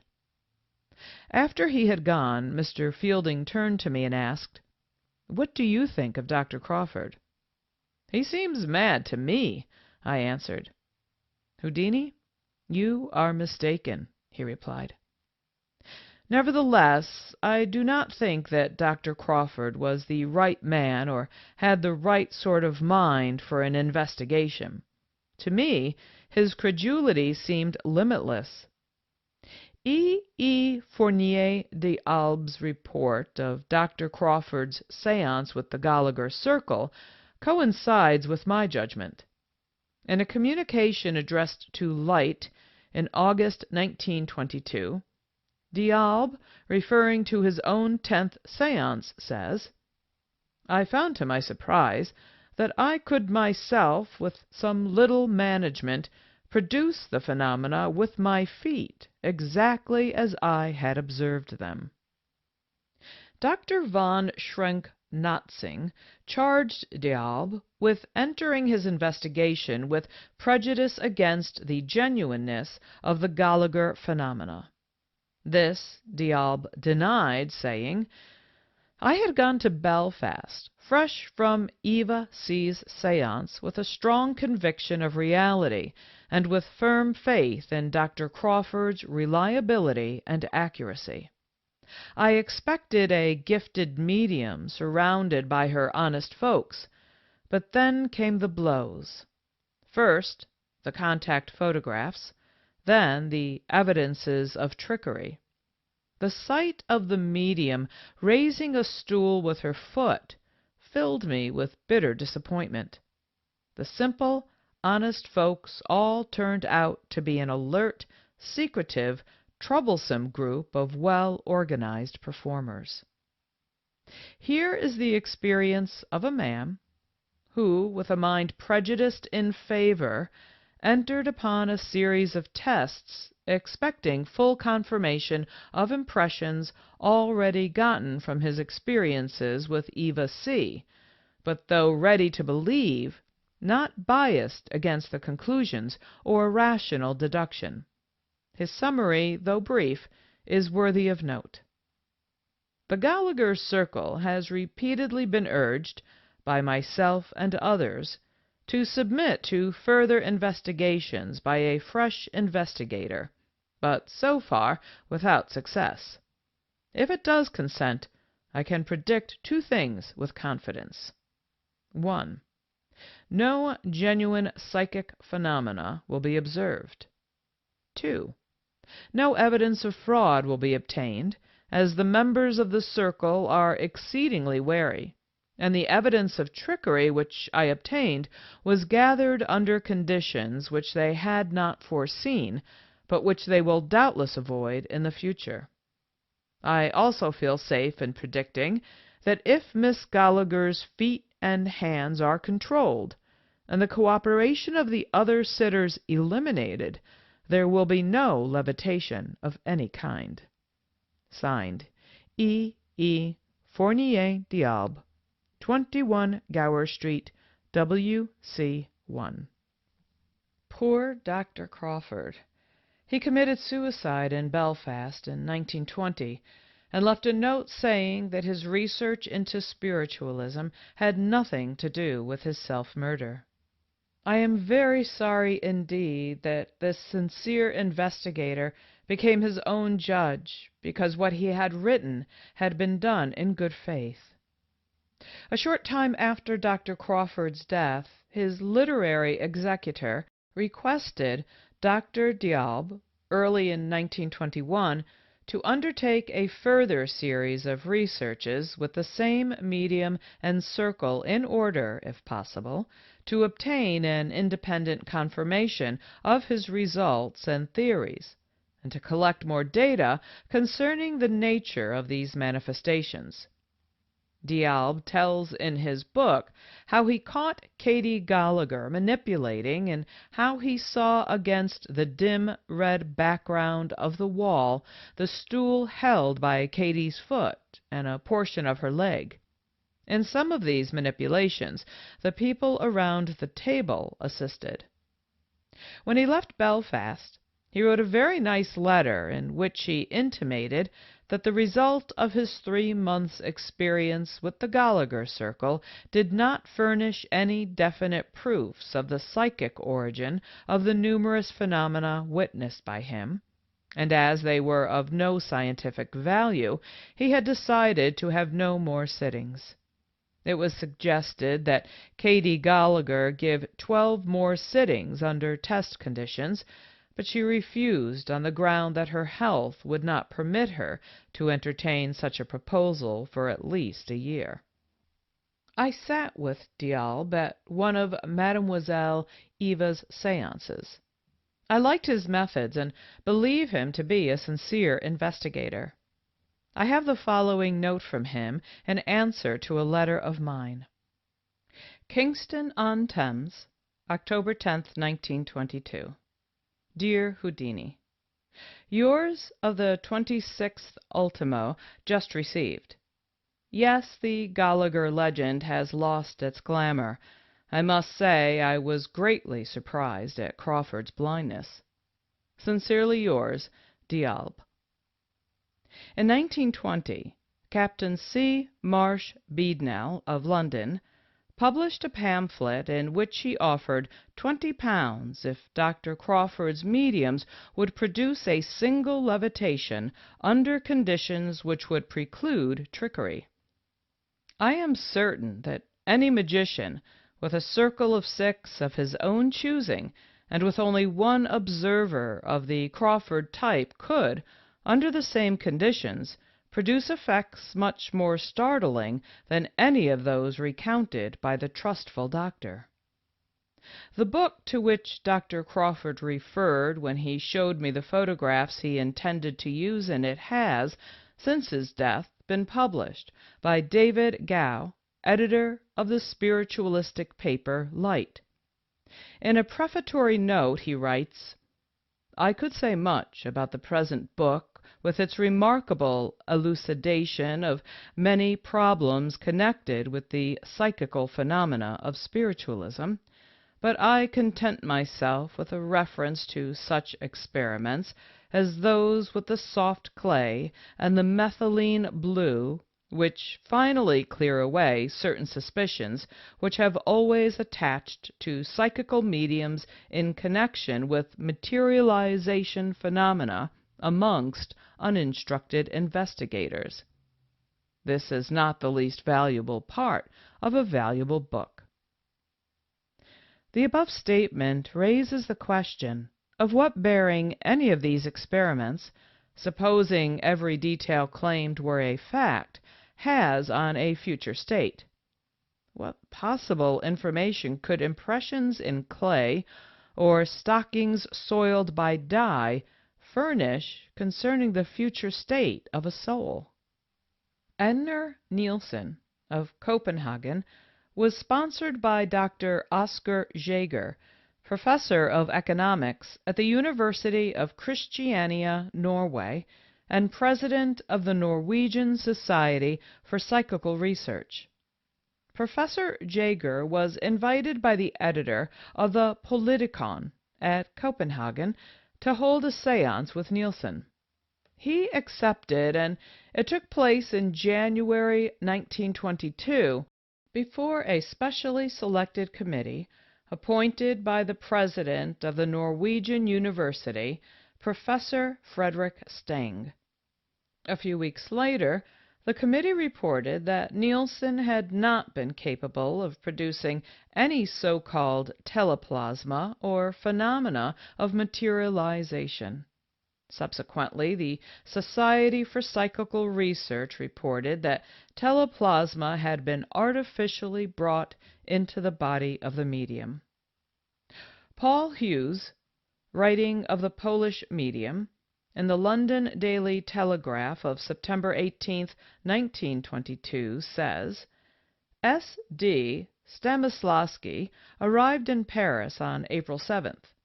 On the 10th, he had an interview at the Sorbonne with Professor Piron, and on the 11th I went, at his request, to take part in the initial séance which was held in a bedroom of his hotel. This was, of course, merely a preparatory séance. My impression was not at all favorable. In speaking of the subsequent séances of this medium, he declares, "The whole thing may be summed up in a single sentence. The result was pitiable. Suffice it to say that in spite of inadequate control, not only did I never see any of the luminous phenomena of the first séances, but that hardly anything took place at all, and when it did, it was merely one of those clumsy pieces of deception that are practiced in the most ordinary spiritualistic séances. Articles moved, thrown forward, touchings, slaps, books dropped on the head, etc. The whole thing carried out in such a manner that there could not be the slightest doubt as to the gross trickery with which it was performed." I have personally attended séances held by two of the ectoplasmic mediums, Mademoiselle Eva and Mrs. Thompson, and I have no doubt that it is only a question of time when all such mediums, as well as these two, including Stanislawa P. Frank Kluski, S. G. Stanislavski, Jean Guzek, Kathleen Gallagher, Einar Nielsen, Frau Siebert, and Willie Sch. will be authentically classified as questionable. Bear in mind, I am not a skeptic. It is my will to believe, and if convincing evidence is brought forward, I will be the first to acknowledge my mistake. But up to the present day, nothing has crossed my path to make me think that the great Almighty will allow emanations from a human body of such horrible, revolting, viscous substances as Baron von Schrenck-Notzing claims, hideous shapes which, like genii from the bronze bottle, ring bells, move handkerchiefs, wobble tables, and do other flapdoodle stunts.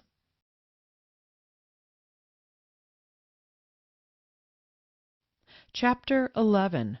Byproducts of Spiritualism. It has come to my attention, in talking to numbers of laymen, that the general public thinks of spiritualism only in terms of mediums and seances, and that the average man does not seem to realize the suffering, losses, misfortunes, crimes, and atrocities of which it is the underlying cause and must bear the primary responsibility.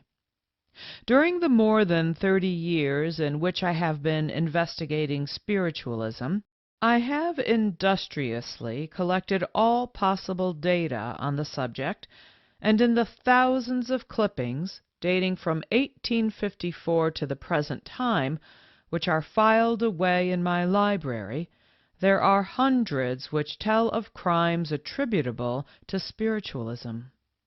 In my great collection of books, there are many by world-renowned writers, men of science, physicians, and philosophers, each dealing with the curse of spiritualism. It touches every phase of human affairs and emotions, leaving in its wake a crowd of victims whose plight is frequently pathetic, sometimes ludicrous, oftener miserable and unfortunate, and who are always deluded. It is to these effects of spiritualism, which are seldom considered, that I wish to call the reader's attention in this chapter. The New York Herald on June 16, 1923, told under a Syracuse dateline the following incident. William H. Burr of Rochester, speaking today at the business session of the New York State Assembly of Spiritualists, of which he is president, said he could prove scientifically and conclusively the fact of communication with the spirit world. Mr. Burr appealed for the abolition of capital punishment. He explained that he had communicated with spirits from the bodies of murderers and realized their sufferings, as those skeptical of psychic communication never can. The New York Evening World of March 8, 1922, reports that Thurs Bergen Vigilius, a student in chemistry of Brooklyn, New York, with faith that a spiritual glimpse of the hereafter and power to write a book thereof would be a distinct contribution to science and literature if he could project himself into a comatose condition simulating death, drugged himself frequently into experimental sleep. But on his last experiment, his consciousness not only deserted him, but breath and life accompanied it. He was regarded as an exceptionally bright student with every prospect of a promising career had he not been susceptible to a fallacious belief. One of the saddest cases of modern times is that of the young Barnard College student, Miss Marie Bloomfield, who declared herself in love with the spirit and finally was driven to suicide in order to join him. The young lady had been an ardent student of spiritualism and very active in its cause. All the newspapers of February 9, 1923, carried an account of her death, which attracted so much attention that a law was proposed in the New York Assembly to prevent seances, but it failed of being passed. The Washington Times, D.C., of January 14, 1923, tells of an Earl L. Clark, who secured a divorce on the grounds that his wife claimed that she had a spirit affinity named Alfred, and that this Alfred, through Clark's wife, made his life unbearable, even predicting his death so that she might marry some man who would accept Alfred's spiritual guidance. According to an account in the New York World, John Slater, chief medium of the National Spiritualists Association, claims that there were over 500 spiritualists who served with the American Expeditionary Force, none of which were wounded or afflicted with cooties. The freedom from wounds he attributed to the influence of spirits. The New York Times on April 27, 1922, told of a John Conan in San Francisco who shot and killed two of his boys, one 7 and the other 8, because, according to the police, he had been in communication with his wife, who had been dead a year, and she had asked him to send all of their 5 children to her. The following story in the New York Times of April 22, 1887, comes from Philadelphia. The jury in the case of Mrs. Sarah Patterson, an alleged medium, charged by the County Medical Society with practicing medicine and surgery without being registered as a physician, this afternoon returned a verdict of guilty.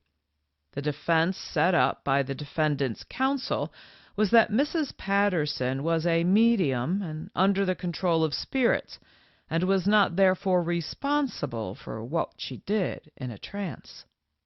The defendant's counsel are both spiritualists, and the case has attracted considerable interest, the courtroom being crowded since the trial began. These are the sort of things for which spiritualism is responsible that are being told of in the papers frequently. To these few examples I could add hundreds from my files, and they are constantly growing. A hoax which usually creates a sensation, but which is apt ultimately to have a decidedly bad effect on believers' nerves, consists in allowing some person to touch or even fondle a materialized spirit. One such demonstration occurred in a southern city, where there lived a medium known as Mrs. M. Her seances were always well attended and largely made up of the elite of the town. On one particular night a spirit came forth and called for Andrew, saying in the most austere tones, "I am the spirit of Josie, and I want to see my beloved whom I left 20 years ago.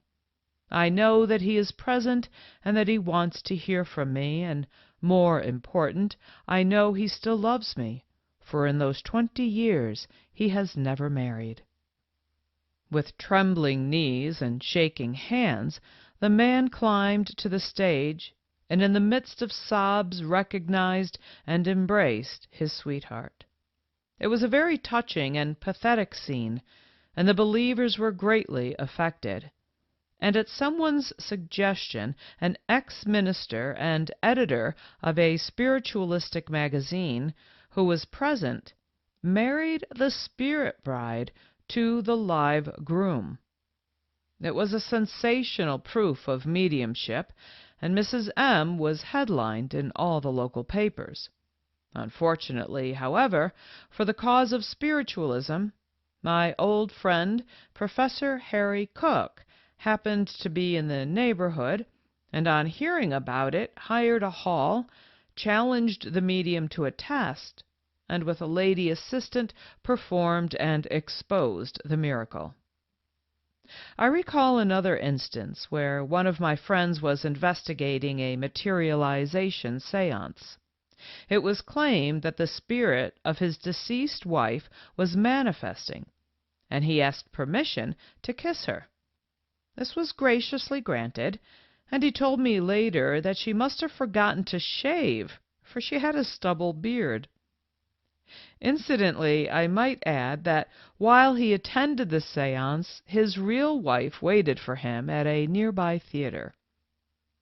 Such an eminent scientist as Sir William Crookes evidently fell for the materialization hoax, judging from what he tells us about his experience at a séance where Florence Cook was the medium and Katy King the phantom. I will quote the story in his own words, as he tells it in his book, Researches in Spiritualism.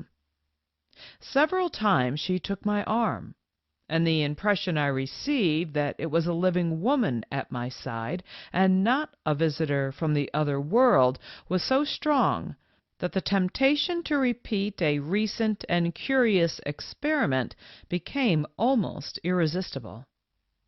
Realizing then that if it were not a spirit beside me, it was in any case a lady, I asked her permission to take her in my arms in order to verify the interesting observation that a bold experimenter had recently made known.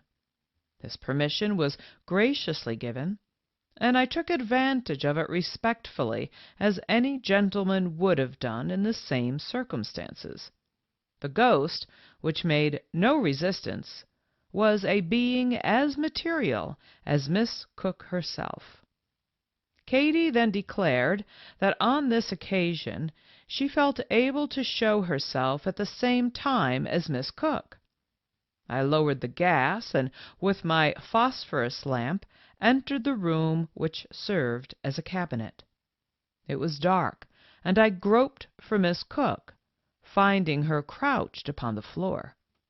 Kneeling down, I let the air enter my lamp, and by its light saw the young woman dressed in black velvet as she had been at the beginning of the séance, and appearing completely insensible. She did not stir when I took her hand and held the lamp near her face, but she continued to breathe quietly. Raising my lamp, I looked around me and saw Katy, who was standing close behind Miss Cook. She was clad in flowing white drapery, as we had already seen her in the séance. Holding one of Miss Cook's hands in mine, and still kneeling, I raised and lowered the lamp as much to illuminate the whole figure of Katy as to convince myself fully that I really saw the true Katy, whom I had held in my arms a few moments ago, and not the phantom of a disordered brain. She did not speak, but nodded her head in recognition. 3 different times I carefully examined Miss Cook, crouching before me, to assure myself that the hand I held was indeed that of a living woman, and thrice turned my lamp toward Katy to scrutinize her with sustained attention, until I had not the slightest doubt that she was really there before me. Another instance of this sort is told of by Florence Marryat in her book There Is No Death. I opened the curtains of the cabinet, and there stood John Powles himself, stalwart and living. He stepped up brusquely and took me in his arms and kissed me 4 or 5 times, as a long-departed brother might have done. And strange to say, I did not feel the least surprised at it, but clung to him like a sister. John Powles had never once kissed me during his lifetime. Although we had lived for 4 years in the closest intimacy, often under the same roof, we had never indulged in any familiarity. Unfortunately, mere deception is not the only or the worst evil in these spiritualistic materializations. Frequently they are made the means of accomplishing criminal designs. There came to my attention a case of a very peculiar nature in which a widow was robbed of a large fortune. It appears that there was a wealthy old widower, a devoted spiritualist, who was easily influenced by certain mediums. These same mediums also had among their clients a rather weak-minded widow. At a séance they got the old man to propose marriage to this widow, who in turn was being advised through them by the spirit of her husband to marry the old man. The old man did not live very long after the wedding, and on his deathbed promised the woman that he would come back to aid her and give her financial advice. He had previously made a will giving her absolute control of his estate. The body was taken to an undertaking establishment to be cared for until the funeral, and on the day before the service the widow attended a séance at which her husband told her, "You go to my coffin tomorrow morning before the ceremony, and I will speak to you, giving you my final instructions from my mortal body." The next morning, accompanied by a nurse, the woman went to the undertaker's and was taken to the room where the body lay in its casket. She spoke, and to her astonishment the corpse opened its eyes and said, "I want you to give half of the fortune I willed you to B and M, the mediums. They have helped me for years, and I would like to show them my appreciation. Farewell. I will speak to you at séances, but never again from the body." The astounded widow threw herself on the body, crying, "I promise, I will, I promise." "Promise?" asked the corpse. "I promise faithfully," she replied. True to her word, the widow divided the fortune with the mediums, who are now in foreign countries living a peaceful life unless troubled by their consciences. The deception was worked as follows. The mediums, taking advantage of the undertaker's weakness, kept him intoxicated, and were thus free to do whatever they cared to around his establishment. The casket was arranged with a false bottom which ran in and out on ball bearings, and one end was made to open. Just before the widow's visit to the undertaking establishment, this false bottom with the old man's body was run out of the casket and hidden in an adjoining room, and one of the mediums, made up to represent the dead man, was placed in the casket. As soon as the act was over, the corpse was put back in its proper place. This is not the only instance of this sort by any means. I have known of 2 other instances in which corpses have been used for purposes of fraud.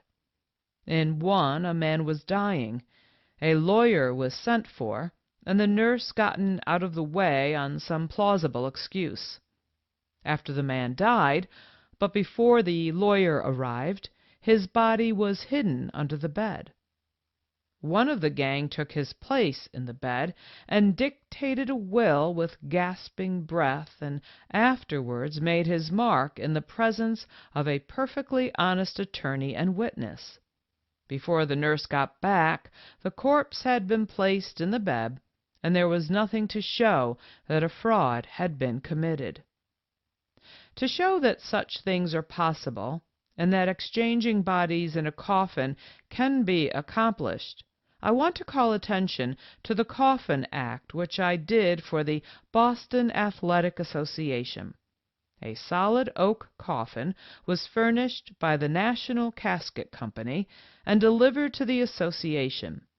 6-inch screws were used to fasten down the lid, but I managed to escape, nevertheless, leaving no traces.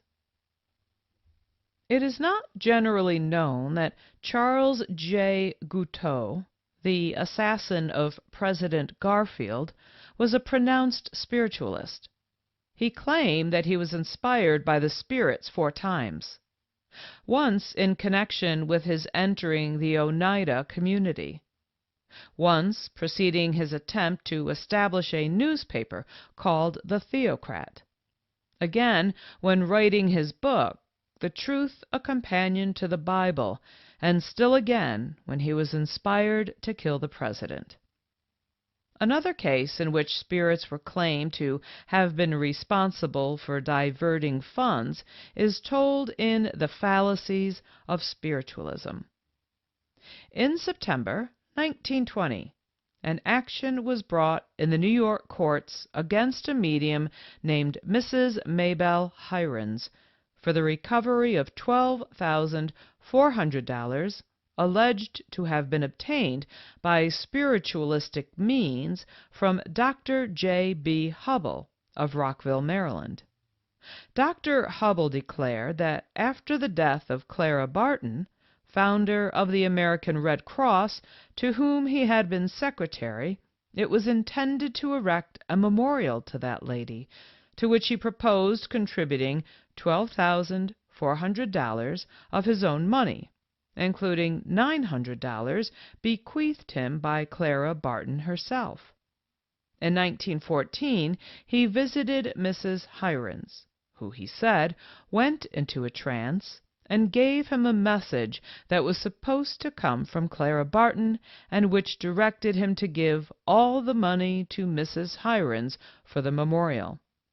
Dr. Hubble believed the message to be genuine and gave her the money, but the memorial was never erected, hence the action.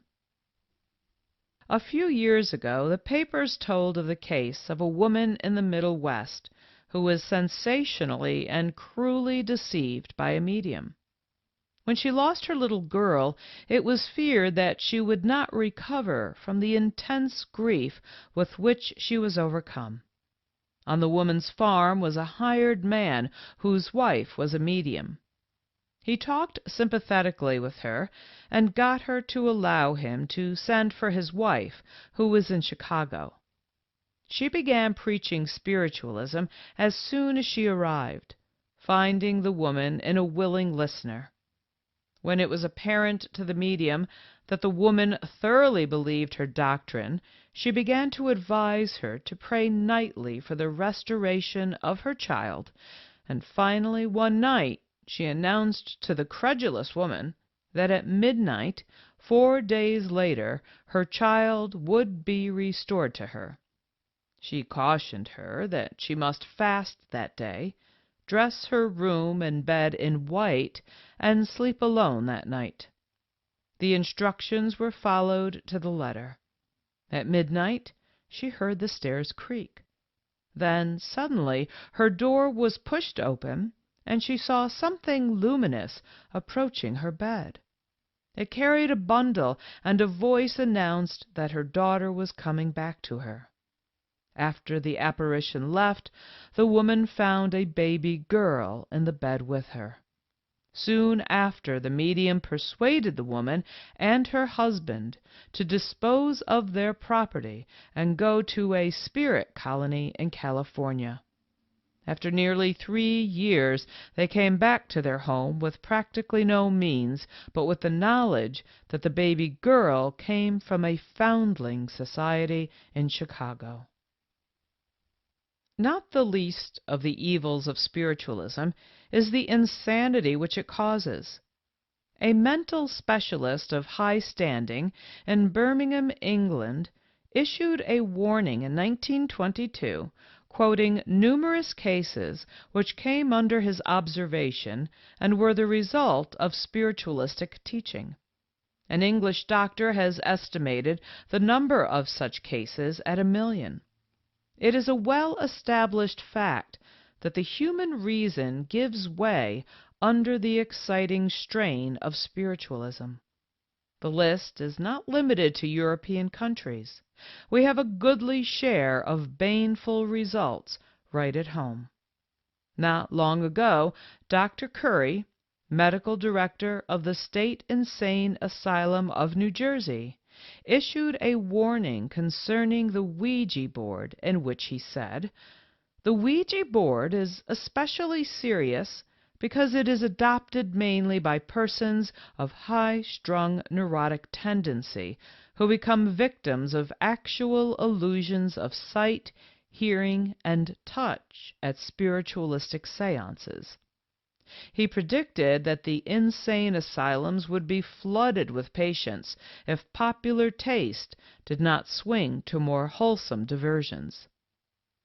In March 1920, it was reported in the papers that the craze for the Ouija boards, with which it was thought spirit messages could be received, had reached such a pitch in the little village of Carrito, across San Francisco Bay, that 5 people had been driven mad.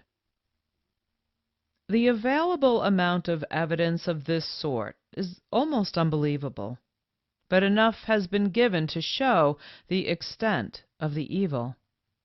The average medium works only for the money he or she can extract from the public, money obtained by moving the deepest sentiments in the human soul. Is it right to legally sanction the medium, to allow him to prey on the public, not only allowing him to take the earthly possessions of his victims, but their soul and oftentimes their mind as well? Spiritualism is nothing more or less than mental intoxication, the intoxication of words, of feelings, and suggested beliefs. Intoxication of any sort, when it becomes a habit, is injurious to the body, but intoxication of the mind is always fatal to the mind. We have prohibition of alcohol, we have prohibition of drugs, but we have no law to prevent these human leeches from sucking every bit of reason and common sense from their victims. It ought to be stopped. It must be stopped. And it would seem that the multiplicity of exposures and the multitude of prosecutions that have followed rational investigation should be sufficient to justify, yes, demand, legislation for the complete annihilation of a cult built on false pretense, flimsy hearsay evidence, and the absurdity of accepting an optical illusion as a fact.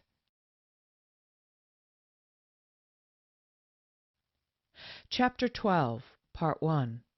Investigations, Wise and Otherwise. Spiritualism has been the cause of much discussion between men of science, men of magic, and believers in the spirit world.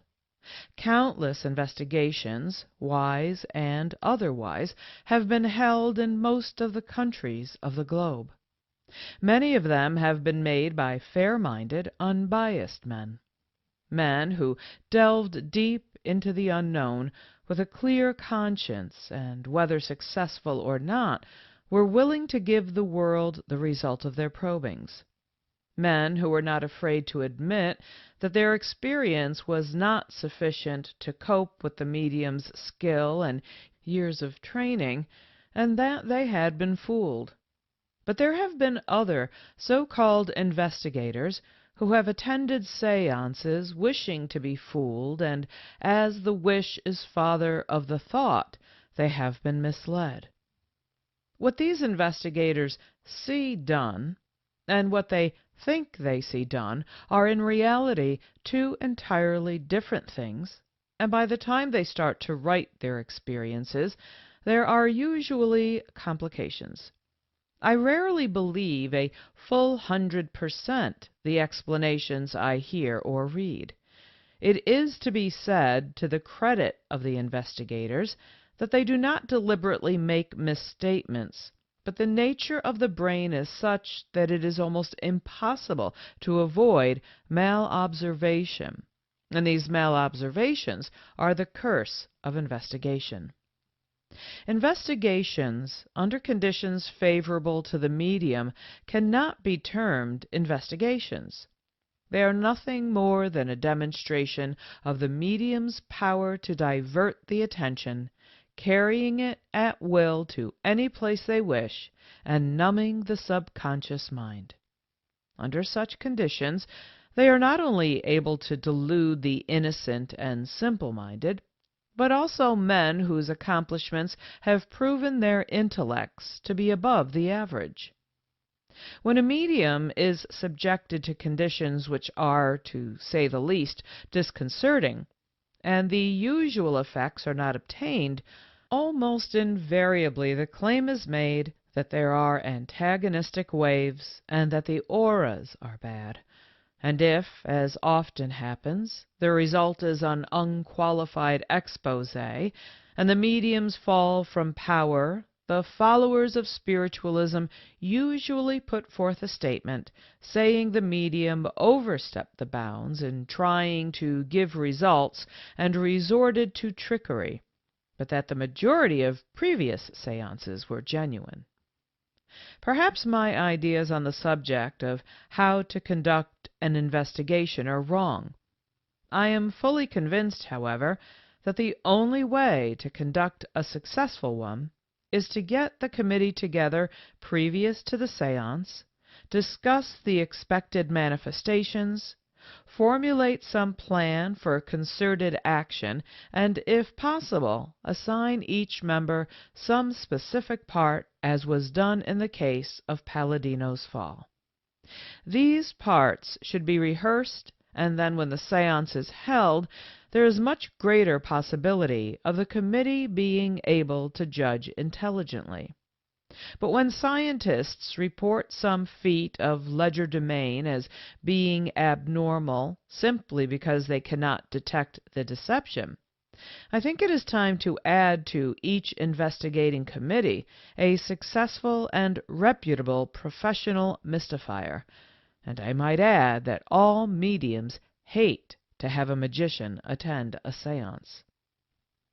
Of the many investigations since the beginning of modern spiritualism, I have selected a few of the most important, and will try and show the reader the necessity of placing on investigating committees men who cannot be prejudiced or influenced by subdued lights or weird and mystifying sounds, men who use their God-given gift of reason to the best of their ability, men whose attention cannot be diverted by the medium, men whose brain cells are versatile and not overdeveloped in one particular direction, men who can pay strict attention to their commission and not be led astray by the glib-tongued medium's misdirection.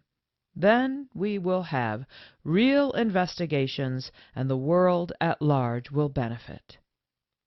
A short time before his death, Henry Seybert, an enthusiastic spiritualist with a conscientious desire that spiritualism should be authentically established, gave the University of Pennsylvania sufficient money to establish a chair of philosophy on condition that a commission should be appointed to investigate all systems of morals, religion, or philosophy which assume to represent the truth, and particularly modern spiritualism.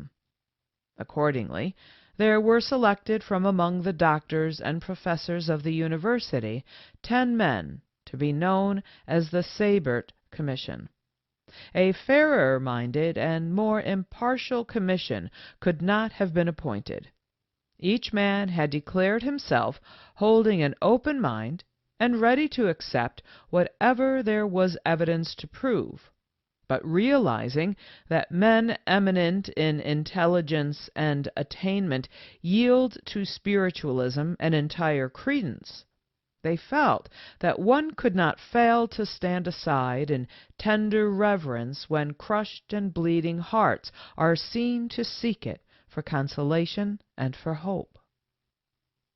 In order to be amply prepared to do their work in an intelligent and understanding manner, they provided themselves with the best literature of the day on the subject and such records of previous investigations as were available.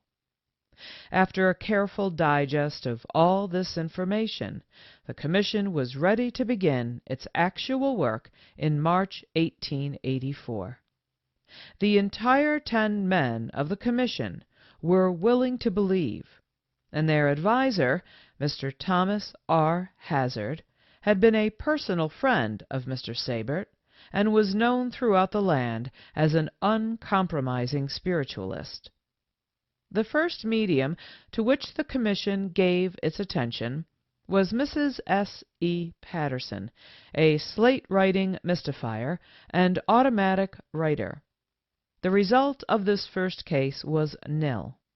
After waiting patiently an hour and a half for the spirits to move, the meeting adjourned to the disappointment of all. Mr. Hazard was especially chagrined, for the medium was considered one of the very best in the world. She had given him a private sitting the evening before, at which messages from the spirit of Henry Sabert came thick and fast, but they declined to manifest for the Commission. The séance proved to be typical of all that fell to the lot of the Sabert Commission to investigate.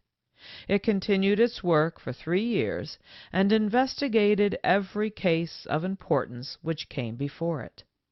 One of these was Margaret Fox, with whom the Commission had 2 sittings and became convinced that the raps came from her person. When she was told of its conclusion, she admitted that the séances were not satisfactory, but declined further sittings on the ground of ill health, and because she doubted if more satisfactory results would follow, and admitting that they might result in a confirmation of the Commission's belief as to the cause of the raps. Many of the most prominent mediums of the day appeared before the Commission during its 3 years of work. Some of them underwent a whole series of tests, and the phenomena covered the whole gamut from simple rapping to spirit photography, automatic and slate writing, materialization, etc. In every case, with but one exception, the result was either a blank séance, a positive failure, or a deliberate cheat. The exception was when Mr. Harry Keller was called in as a magician to demonstrate his power as a slate writer. The Commission was successfully baffled, not a single member being able to fathom his method until he explained it. The Commission carefully weighed all the evidence placed before it and formed its conclusions with such deliberation and thoroughness that the most critical on either side found no cause for objecting or saying that it was swayed or biased by any undue influence whatever. It pursued its work on purely rational, scientific lines, strenuously avoiding all conditions which might be construed as conducive to doubtful conclusions. It was looking for facts in a matter-of-fact way, and as there was no opportunity for screening artifices, no occult or psychic phenomena were proven to have existed. As an example of the fairness with which the Commission was considered to have done its work, I quote the following letter to the Commission from Dr. Henry Slade. Number 11, East 13th Street, New York, February 4th, 1885. Dear Mr. Furness, I take this opportunity to express to you, and through you to the other members of the Sabert Commission, my hearty approval of the course pursued by them in their investigation of phenomena occurring in my presence. Fully realizing that I am only the instrument or channel through which these manifestations are produced, it would be presumption on my part to undertake to lay down a line to be followed by the unseen intelligence whose servant I am. Hence, I did say their conditions must be acceded to, or I would return to New York. That they did so is evident to my mind from the results obtained, which I regard as a necessary preliminary to a continuation, when other experiments may be introduced with better prospects of success.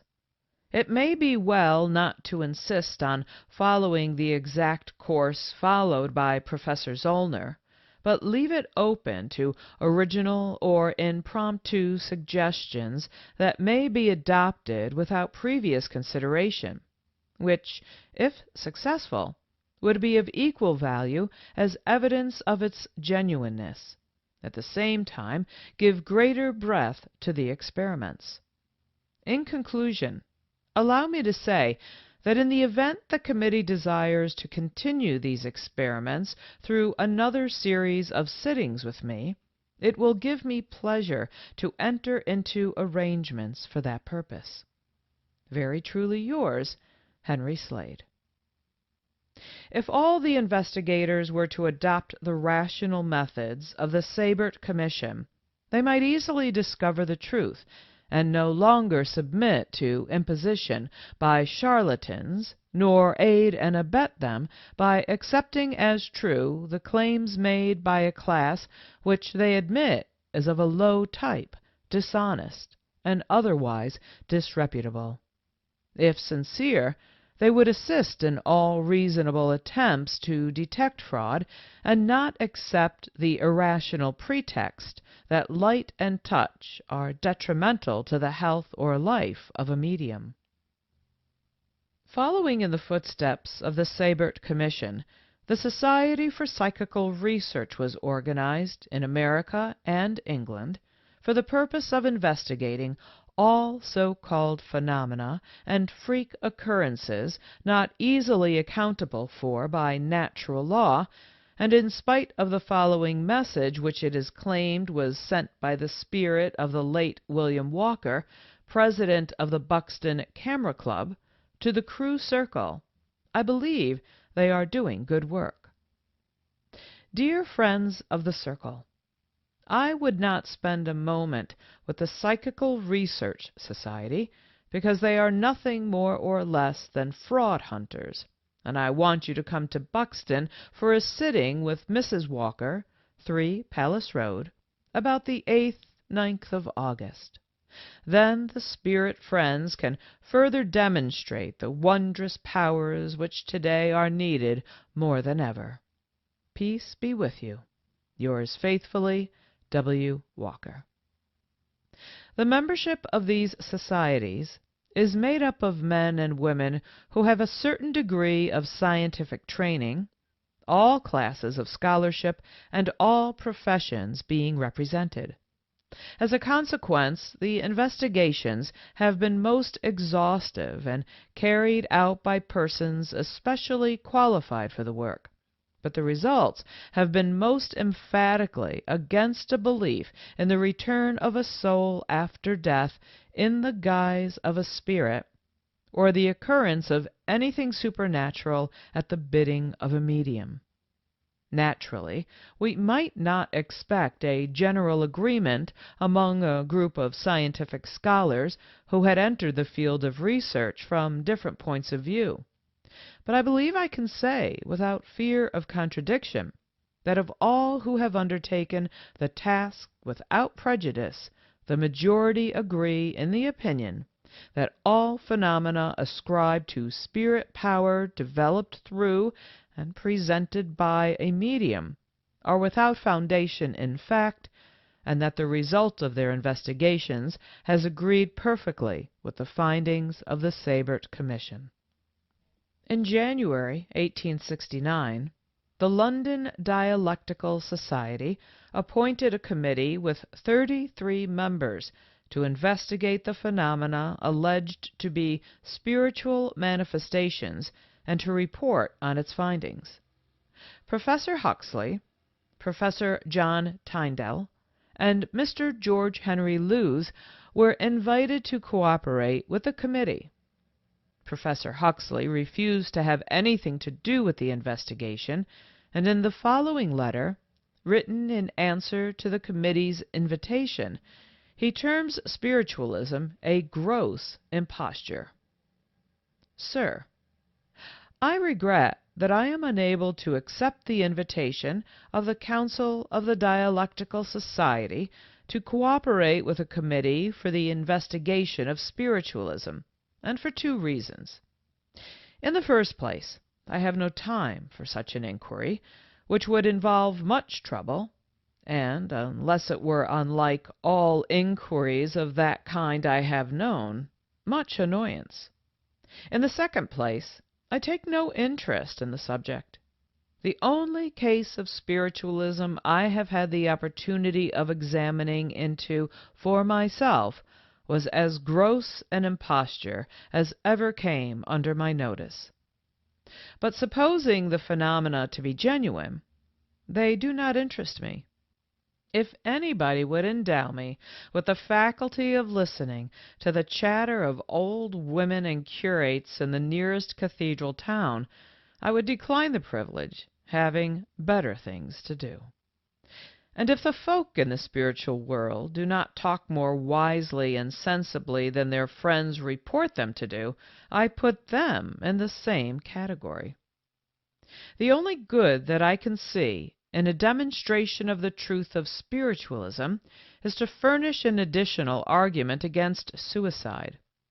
Better live a crossing sweeper than die and be made to talk twaddle by a medium hired at a guinea a seance. I am, Sir and Company, T. H. Huxley, 29th January, 1869. A few days later, Mr. Lewes declined the committee's invitation as follows. Dear Sir, I shall not be able to attend the investigation of spiritualism, and in reference to your question about suggestions would only say that the one hint needful is that all present should distinguish between facts and inferences from facts. When any man says that phenomena are produced by no known physical laws, he declares that he knows the laws by which they are produced. Yours and Company, G. H. Lewes. Tuesday, 2nd February, 1869. Under date of December 22nd, 1869, Professor Tyndall wrote the following in response to his invitation to aid the committee. Sir, you mention in your note to me 3 gentlemen, 2 of whom are personally known to me, and for both of whom I entertain a sincere esteem. The house of one of these, namely Mr. Wallace, I have already visited, and made there the acquaintance of the lady who was the reputed medium between Mr. Wallace and the supernatural. And if earnestly invited by Mr. Crooks, the editor of the Chemical News, to witness phenomena which, in his opinion, tend to demonstrate the existence of some power, magnetic or otherwise, which has not yet been recognized by men of science, I should pay due respect to his invitation. But understand my position. More than a year ago, Mr. Cromwell Varley, who is, I believe, one of the greatest modern spiritualists, did me the favor to pay me a visit, and he then employed a comparison which, though flattering to my spiritual strength, seems to mark me out as unfit for spiritual investigation. He said that my presence at a séance resembled that of a great magnet among a number of small ones. I throw all into confusion. Still, he expressed a hope that arrangements might be made to show me the phenomena, and I expressed my willingness to witness such things as Mr. Varley might think worth showing to me. I have not since been favored a visit from Mr. Varley. I am now perfectly willing to accept the personal invitation of Mr. Crooks, should he consider that he can show me phenomena of the character you describe. I am, sir, your obedient servant, John Tyndall. G. W. Bennet, Esquire. Unlike the Sabert Commission, which made a formal report to the University of Pennsylvania immediately on the completion of its work, the Committee of the Dialectical Society, which was appointed in 1869 did not make any report until 1877, and then only what seems to be a garbled report of subcommittees. The Spiritual Magazine in 1870 commented on this lack of report as follows: "Where is the report of the Dialectical Society? This is the question which many people are asking, but to which no one seems prepared to give a satisfactory reply. Has this report, which was to settle the question of spiritualism, only unsettled the Dialectical Society, causing, as we learn, some of its principal officers and members to secede from it on finding that the investigations of the committee pointed in a different way to what they anticipated and to which they had committed themselves?"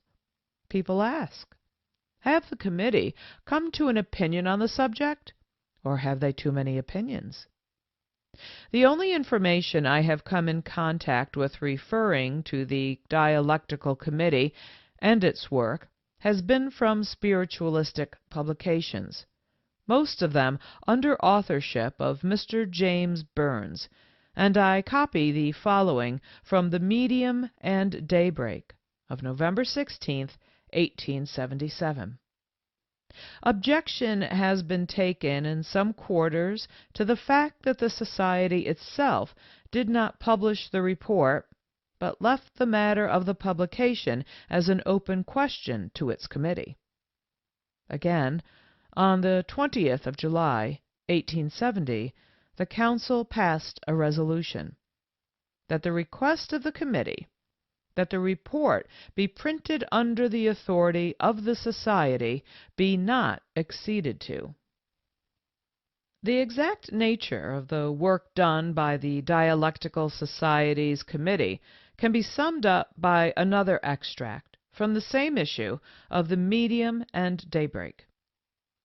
In due time the committee presented to the Council the general and sub-reports, supplementing the same by a voluminous mass of evidence taken directly from the lips of spiritualists practically acquainted with the subject, persons of the highest respectability and representing nearly every grade of society. The italics are mine. Another element of discord in the dialectical investigation is shown by the following. Attempt has been made, of course, to undervalue these telling researches. The non-successful committees have been brought gleefully into prominence in hope that positive results obtained by the successful committees might thereby be discredited. It seems to be a published fact that this movement on the part of the Dialectical Society resulted in much discord, amounting to a split in the Society.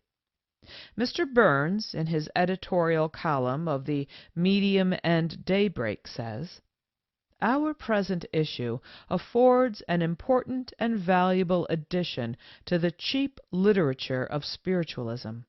It is filled with useful matter for investigators, judiciously extracted from the report of the London Dialectical Society." My italics. The supporters of spiritualism lay great stress and importance on the fact that a few of their co-workers are men prominent in scientific and literary circles, but these are in such a minority when compared with men of the same time who do not cooperate, that the spiritualists, in order to give force and dignity to their argument, ring the changes on these few names and keep them prominently to the front, notwithstanding that it has been proven beyond question, time and again, that these sages themselves have frequently been the victims of fraudulent mediums, sometimes knowingly. Doyle, in his book, The New Revelation, says, "The days are surely passing when the mature and considerate opinions of such men can be dismissed with the empty, all rot or nauseating drivel formulae." Perhaps the most prominent man in this respect and whose conclusions, especially in his later years, were pointed to by spiritualists as being beyond dispute, was the eminent chemist Sir William Crookes. He became intensely interested in spiritualistic research work as early as 1870, and for the first 4 years devoted most of his attention to D. Home, who seemed successful in baffling Crookes's super-knowledge of scientific investigation. In 1874 he turned his attention to Florrie Cook, a 15-year-old medium who had been commanding attention for about 3 years. She seems to have captivated him within the first month to such an extent that he went to her defense in print after a disgraceful occurrence had given rise to a controversy, after which he entertained her at his house. The most convincing test, though, took place at her home in Hackney. In February 1874 he wrote, "These seances have not been going on many weeks, but enough has taken place to thoroughly convince me of the perfect truth and honesty of Miss Cook, and to give me every reason to expect that the promises so freely made to me by Katie will be kept. All I now ask is that your readers will not hastily assume that everything which is prima facie suspicious necessarily implies deception, and that they will suspend their judgment until they hear from me again on this subject."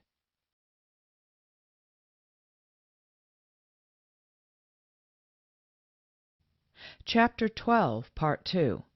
Investigations, Wise and Otherwise. It was not long, evidently, before the scientist awoke from his dream, for on August 1st, 1874, he wrote to a Russian lady that after 4 years of investigation, including months of experience with Home, Katie Fox, and Florence Cook, he found no satisfactory proof that the dead can return and communicate. A copy of this letter was sent by Aksakoff to Light, and was published in that journal on May 12, 1900. Sir W. Crookes did not dissent. Sometime along about 1875, 44 photographic negatives which he had made of Katie King and her medium Florrie Cook, together with what prints he had, were for some reason not given, accidentally destroyed, and he forbade friends who had copies to reproduce them. He must have made some sort of a discovery, for he buried himself in a sulky silence which he would not break for 40 years. No one knew whether he was a spiritualist or not, his only statement being that in all his spiritualistic research he had come to a brick wall. In 1914, when asked plainly if he were a spiritualist, he evaded the question. Perhaps the change in his opinions came over him when he learned that Florence Cook, who became Mrs. Corner, was exposed on a continental tour and sent back disgraced. But in 1916, notwithstanding his statement in 1900 and other previous statements, he went on record in the December 9th issue of Light as accepting spiritualism. All of this stands as proof that Professor Crookes, even after he was knighted, was of a vacillating mind and for some reason seemed to be deficient in rational methods of discovering the truth, or at least disinclined to put them in force outside of his particular line of science. Possibly one of the convincing proofs to him may have been the tricks played on him by Anna Eva Fay, for if I am not in error, his failure to detect her trickery was the turning point which brought him to a belief in spiritualism. She told me that when Maskelyne, the magician, came out with an exposé of her work, she was forced to resort to strategy. Going to the home of Professor Crooks, she threw herself on his mercy and gave a series of special tests. With flashing eyes, she told of taking advantage of him. It appears that she had but one chance in the world to get by the galvanometer, but by some stroke of luck for her and an evil chance for Professor Crooks, the electric light went out for a second at the theater at which she was performing, and she availed herself of the opportunity to fool him. One of the tests was duplicated by Professor Harry Cook, a magician.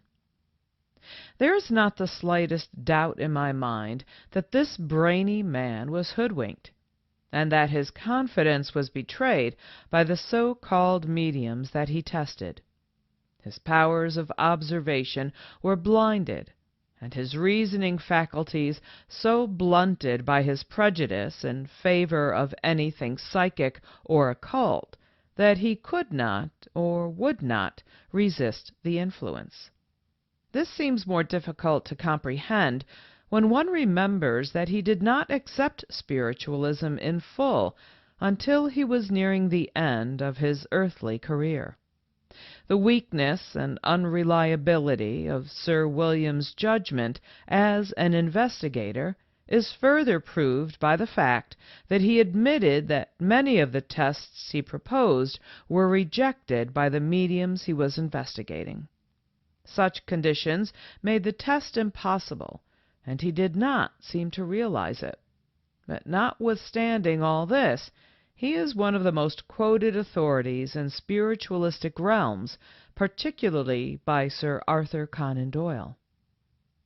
Another who was misled by the chicanery of mediums which he investigated during many years of research is Sir Oliver Lodge.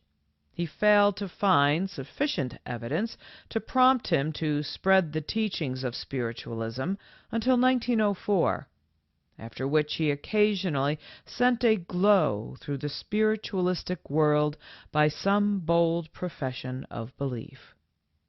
In 1905, he was not quite ready to endorse but strongly commended mediums. But by 1916, he had become the great scientist of the movement, the link between the popular belief and scientific theory.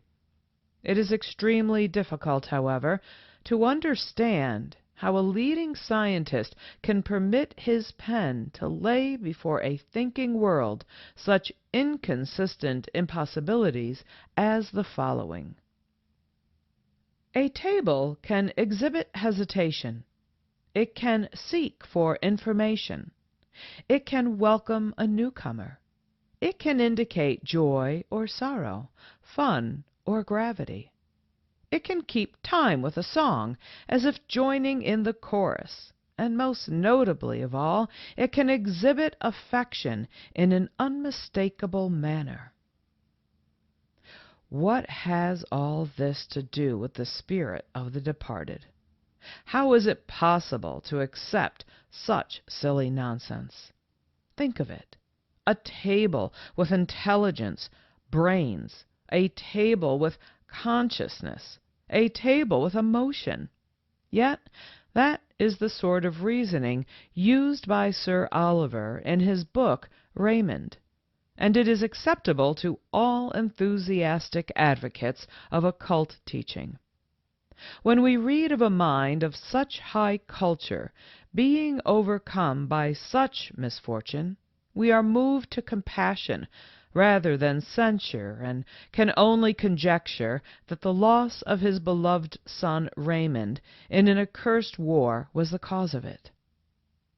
Margaret Deland wrote, "As for the scientific value of the evidence submitted by Sir Oliver, one must not lose sight of the fact that by far the greatest part of it is from the experience of others and accepted by him as established facts, in many cases with little or no investigation as applied to telepathy. By following his career, one familiar with the psychology of deception will see that he has been an exceptionally easy mark. In describing a private performance of what is known among magicians as long-distance second sight, after detailing the tests in full, Sir Oliver writes, "As regards collusion and trickery, no one who has witnessed the absolutely genuine and artless manner in which the impressions are described, but has been perfectly convinced of the transparent honesty of all concerned. This, however, is not evidence to those who have not been present, and to them I can only say that to the best of my scientific belief, no collusion or trickery was possible under the varied circumstances of the experiments." From the above, the reader may form his own opinion as to the value of Sir Oliver Lodge's investigation, and at the same time should bear in mind that his so-called investigation is typical of all the investigations by scientists and sages who have accepted spiritualism as a fact or a religion. The remaining figure of this type, most conspicuously in the spotlight on the spiritualistic stage at the present time, is my esteemed friend, Sir Arthur Conan Doyle. Very much like Sir Oliver, his opinion hung in the balance during many years of investigation, some 30 or 35, and it is significant that he did not manifest his deep concern in the cult until he too, like Sir Oliver, had lost a son in the late war, and his heartstrings had been wrung by a similar grief. In the new revelation, which was written after he had lost his son, he tells us that for 30 years he had studied the subject of spiritualism carelessly. Then suddenly, in a crisis of emotion, he sees a possible balm in it, but instead of realizing that this was, or should be, the time for real investigation, he threw up his hands with the cry. The objective side of it ceased to interest, for having made up one's mind that it was true, there was an end of the matter. It is evidence from his own confession that he decided to accept spiritualism regardless of any real revelation that might present itself at a future time, and the fact that he did cease intelligent investigation is proved by his own published statements quoted below. In a letter in the New York Evening Mail, December 29, 1921, he says, "I don't need scientific proof of what I hear with my own ears, see with my own eyes. Nobody does. This is one of the fine things about spiritualism. Each person can prove it for himself. It proves immortality, and the better you live here, the further you'll go there, progressing finally to the perfect state." In the New York World, June 22, 1922, he says, "That mediums I have recommended have been convicted of fraud. Any medium may be convicted because the mere fact of being a medium is illegal by our benighted laws. But no medium I have ever recommended has been shown to be fraudulent in a sense which would be accepted by any real psychic student. This same applies, I believe, to mediums recommended by Sir Oliver Lodge." In connection with his corroboration of Sir Oliver's opinion about mediums, Sir Arthur is reported to have said, "Sir Oliver is too damn scientific." And the New York World of June 3, 1922, quotes him as saying, "Most mediums take their responsibilities very seriously and view their work in a religious light. A temptation to which several great mediums have succumbed is that of drink. This comes about in a very natural way, for overworking leaves them in a state of physical prostration, and the stimulus of alcohol affords a welcome relief and may tend at last to become a custom and finally a curse. Alcoholism always weakens the moral sense, so that these degenerate mediums yield themselves more readily to fraud. Tippling and moral degeneration are by no means confined to psychics. Far from being antagonistic to religion, this psychic movement is destined to revivify religion. We come upon what is sane, what is moderate, what is reasonable, what is consistent with gradual evolution and the benevolence of God.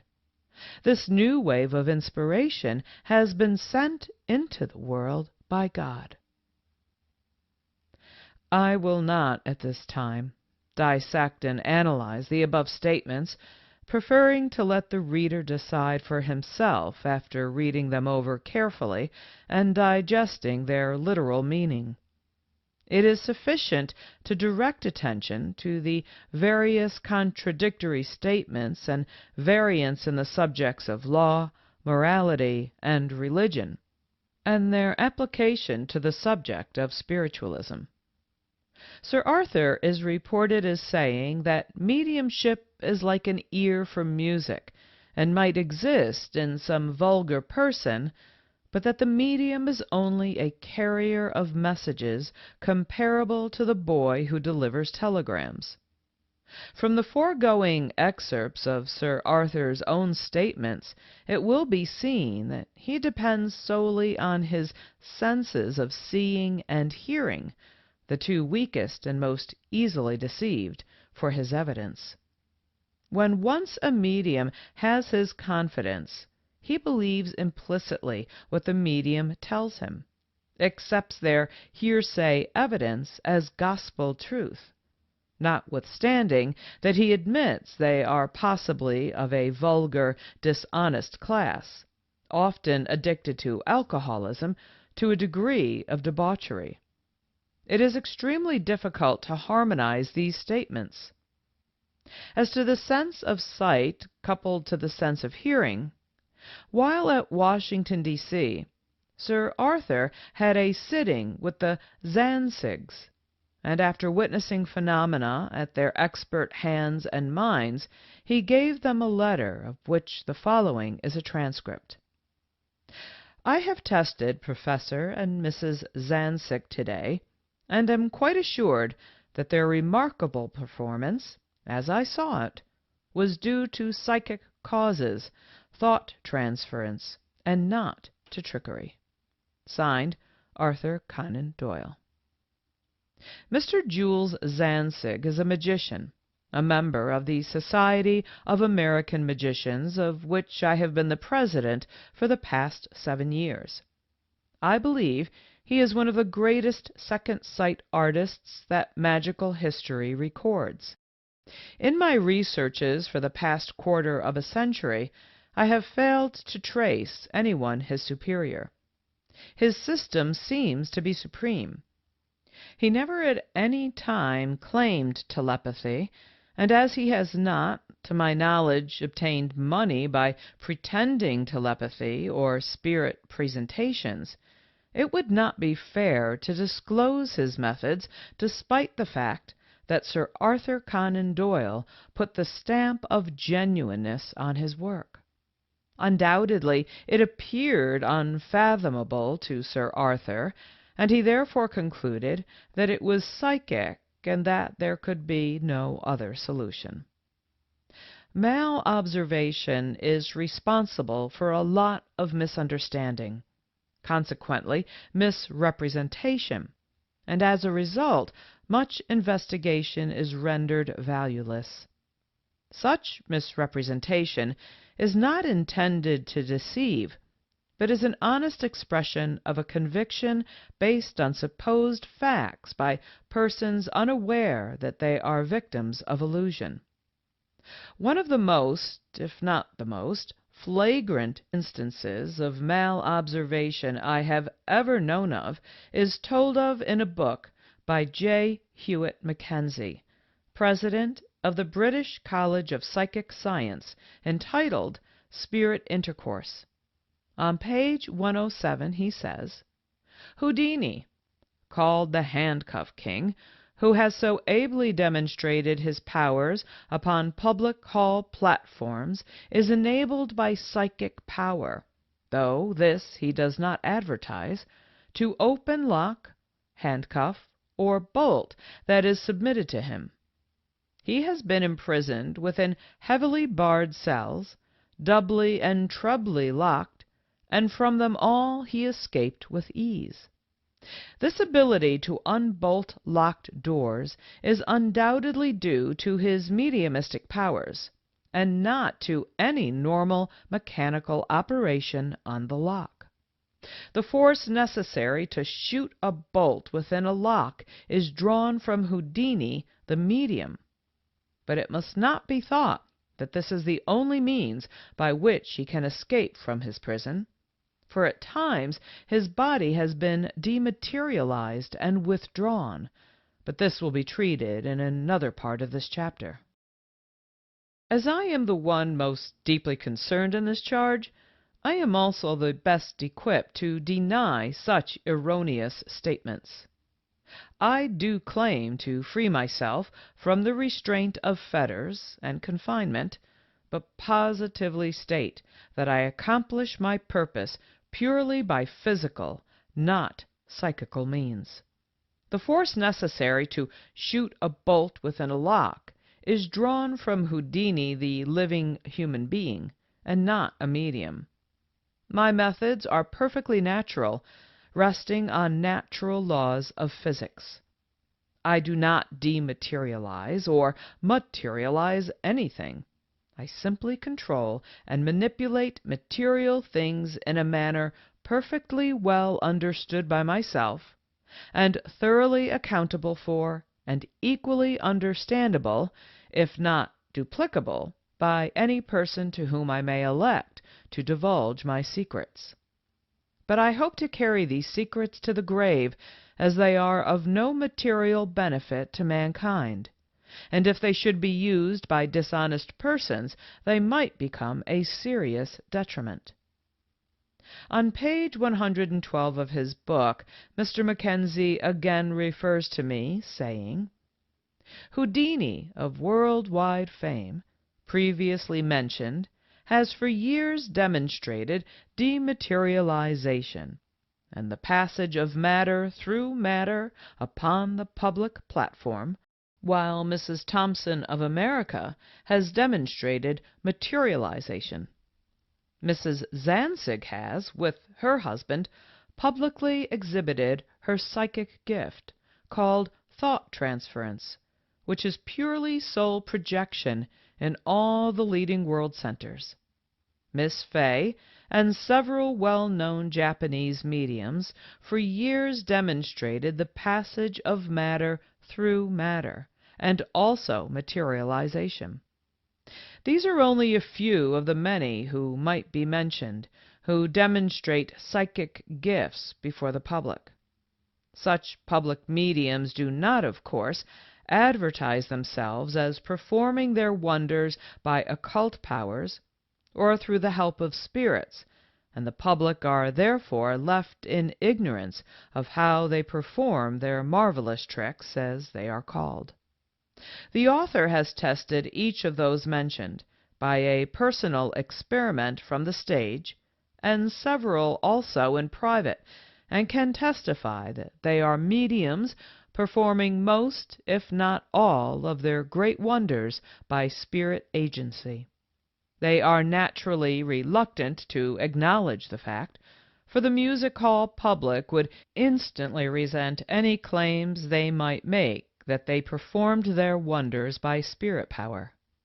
Their audiences would regard such claims as bunkum, and probably subject them to insult, if not to ill treatment, for the general public are entirely ignorant of such possibilities in the manipulation of psychical matter as related in this book, which a medium can develop with the cooperation of spirit entities.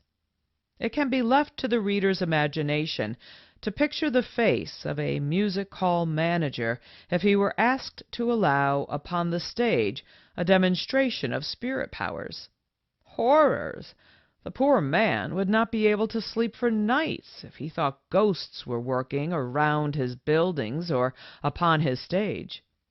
Thus, knowing the attitude of men toward such things, these wonders of wonders are produced upon the music-hall stage as clever mystery tricks.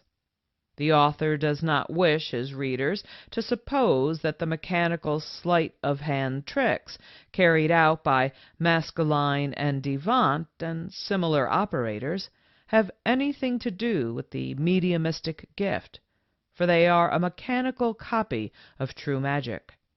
These tricks are performed with tons of machinery, whereas the genuine medium can produce his wonders, if necessary, naked and in an empty room. The last occasion on which the author, under strict test conditions, saw Houdini demonstrate his powers of dematerialization was before thousands upon the public stage of the Grand Theatre, Islington, London. Here a small iron tank, filled with water, was deposited upon the stage, and in it Houdini was placed, the water completely covering his body. Over this was placed an iron lid with 3 hasps and staples, and these were securely locked. The body was then completely dematerialized within this tank within 1½ minutes, while the author stood immediately over it. Without disturbing any of the locks, Houdini was transferred from the tank direct to the back of the stage in a dematerialized state. He was there materialized, and returned to the stage front dripping with water, and attired in the blue jersey suit in which he entered the tank. From the time that he entered it to his appearance on the stage, only 1½ minutes had expired. While the author stood adjacent to the tank, during the dematerialization process, a great loss of physical energy was felt by him, such as is usually experienced by sitters in materializing seances, who have a good stock of vital energy, as in such phenomena a large amount of energy is required. Dematerialization is performed by methods similar in operation to those in which the psychoplastic essence is drawn from the medium. The body of the medium may be reduced to half its ordinary weight in the materializing room, but in the case of dematerialization, the essence continues to be drawn until the whole physical body vanishes, and the substance composing it is held in suspension within the atmosphere, much in the same way as moisture is held by evaporation. While in this state, Houdini was transferred from the stage to the retiring room behind, and there almost instantaneously materialized. The speed with which this dematerialization was performed is much more rapid than is possible in the materializing seance room, where time is required for the essence to be crystallized into psychoplastic matter. Not only was Houdini's body dematerialized, but it was carried through the locked iron tank, thus demonstrating the passage of matter through matter. This startling manifestation of one of nature's profoundest miracles was probably regarded by most of the audience as a very clever trick. With the indulgence of the reader, I may be pardoned perhaps if I insist that it is just what I claimed it to be, simply a superior trick. The effect is original with me, and was invented in the course of my professional career as a public entertainer, for the sole purpose of entertaining audiences by mystifying them. My success seems to be attested by Mr. Mackenzie in his acknowledgment that he was deceived into the belief as to my mediumistic powers, that I dematerialized my body and material substance and materialized these things, so restoring them to a normal condition. In rebuttal of this misconception, I can only say that it is a demonstration of mal-observation. There was nothing supernatural in my performance. If I really possessed such abnormal powers as Mr. Mackenzie credits me with, I should be only too ready to prove it for the enlightenment of a waiting world. I disagree with Mr. Mackenzie that such acknowledgment would displease the music hall or theatrical managers. On the contrary, I am sure they would gladly open their stages to the demonstration and regard it as good management and showmanship. As to the performance of Mrs. Thompson of America and Miss Fay, their work is no more psychic than mine. It is simply another phase of magical deception, and I stand ready to reproduce such performances in an emergency. Regarding the personally conducted tests of my work by Mr. Mackenzie, he did no more or less than all my committees are privileged to do while on the stage during my acts. Just as all spiritualist believers do, so Mr. Mackenzie relied on what he thought he saw, and therefore failed to affirm or negative his misguided and misdirected vision by rational application of his conscious intelligence. Had he brought his reasoning faculties to bear, as all sincere, unbiased investigators should, he would have discovered the utter inconsistency of his deductions and never have gone on record as the author of such folly, without a particle of real evidence with which to substantiate his claim. Dr. Crawford, whose life was devoted to scientific pursuit and research, gave the last 3 years of his life to investigating occult or psychic phenomena, and failed utterly. His mind became impaired, and he ended his own life by suicide, acknowledging that his brain was overtaxed with abstruse problems. He was so completely nonplussed and befuddled by the tricks of the Gallagher family that he gave them publicity as being genuine mediums, and the unfortunate man died without discovering his own weakness and error. Had he retained his mental balance a year or 2 longer, he would have been disillusioned by his co-worker in science, my friend Mr. E. Fournier Dalb, the result of whose investigation is to be found elsewhere in this volume. The unsuccessful investigations of those I have referred to are typical of all I have come in contact with or have learned of, and the barrier to their success has been their perfect willingness to be deceived. They agree to and tolerate the most absurd propositions as to the conditions under which the so-called investigations are conducted, just as they are fixed by the mediums themselves. They acquiesce in and assist the medium to produce results, and accept such results as conclusive evidence of the supernatural. What does it all mean? What importance can be attached to any one of these supposed phenomena as proof of the return of departed spirits?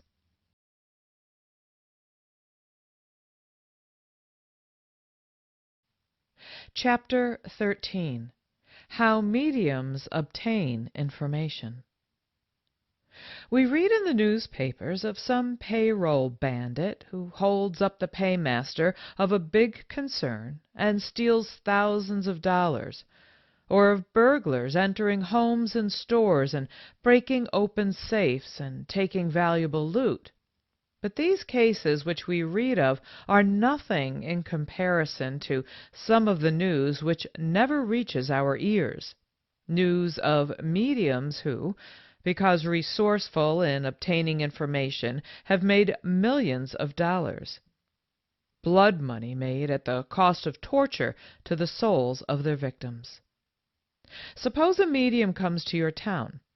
He advertises a private séance. Like the average person, you are curious and wish to be told things about yourself which you honestly believe no one in the world knows, not even your most intimate friend. Perhaps you would like to learn some facts about a business deal, or know what is to be the outcome of a love affair, or it may be that you seek the comfort and solace that one is hungry for after the death of a near one. You go to this medium and are astounded by the things which are told you about yourself. I do not claim that I can explain all the methods used by mediums to obtain this knowledge. A reader might attend a séance where the medium would use altogether different means to get the facts. But I am familiar with a great many of the methods of these human vultures.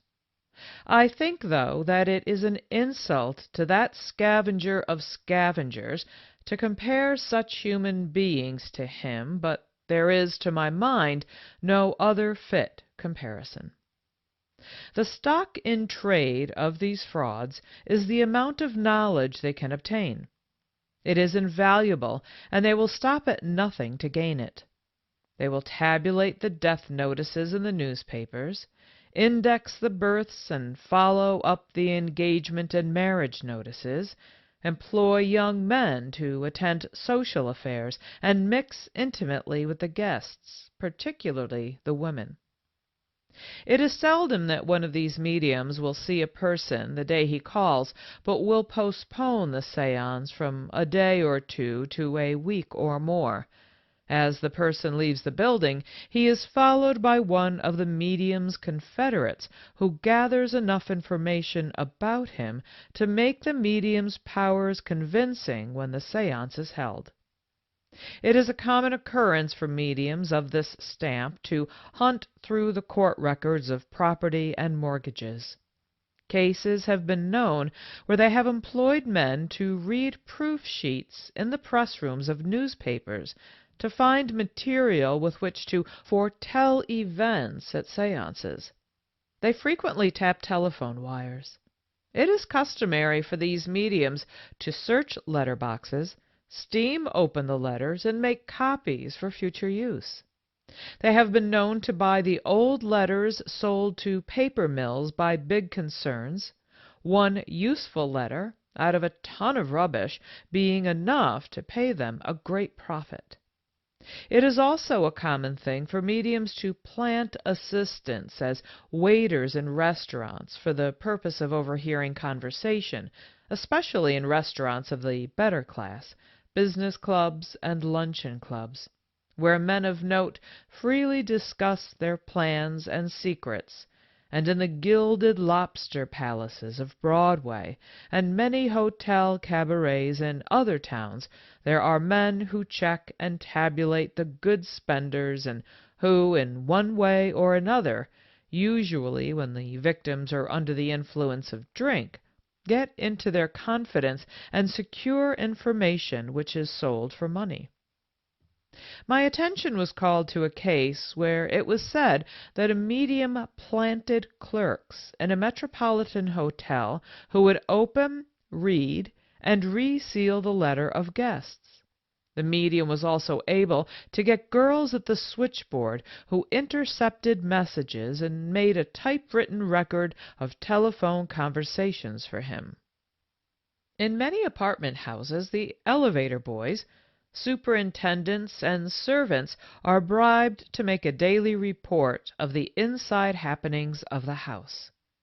Most of the mediums work in the dark, and many of them have employed expert pickpockets who cleverly take from the sitters' pockets letters, names, memorandums, etc., while they are being interviewed.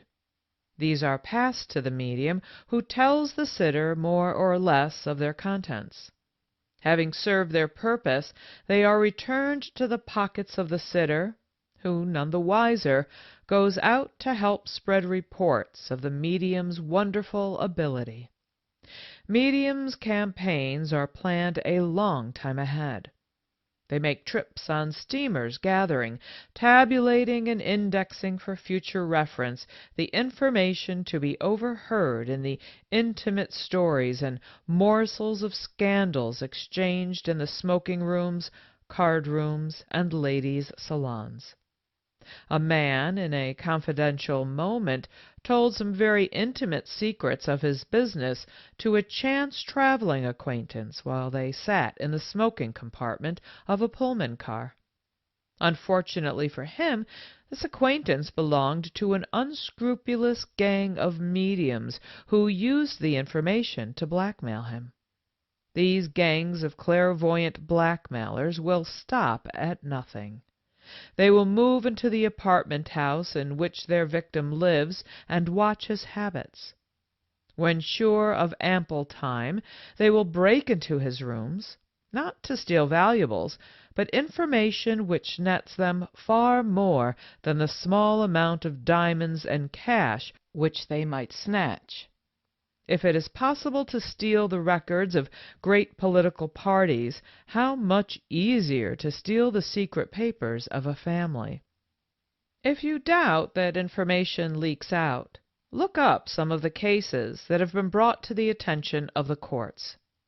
Cases where papers from secret organizations were missing, where the most intimate documents have been given publicity.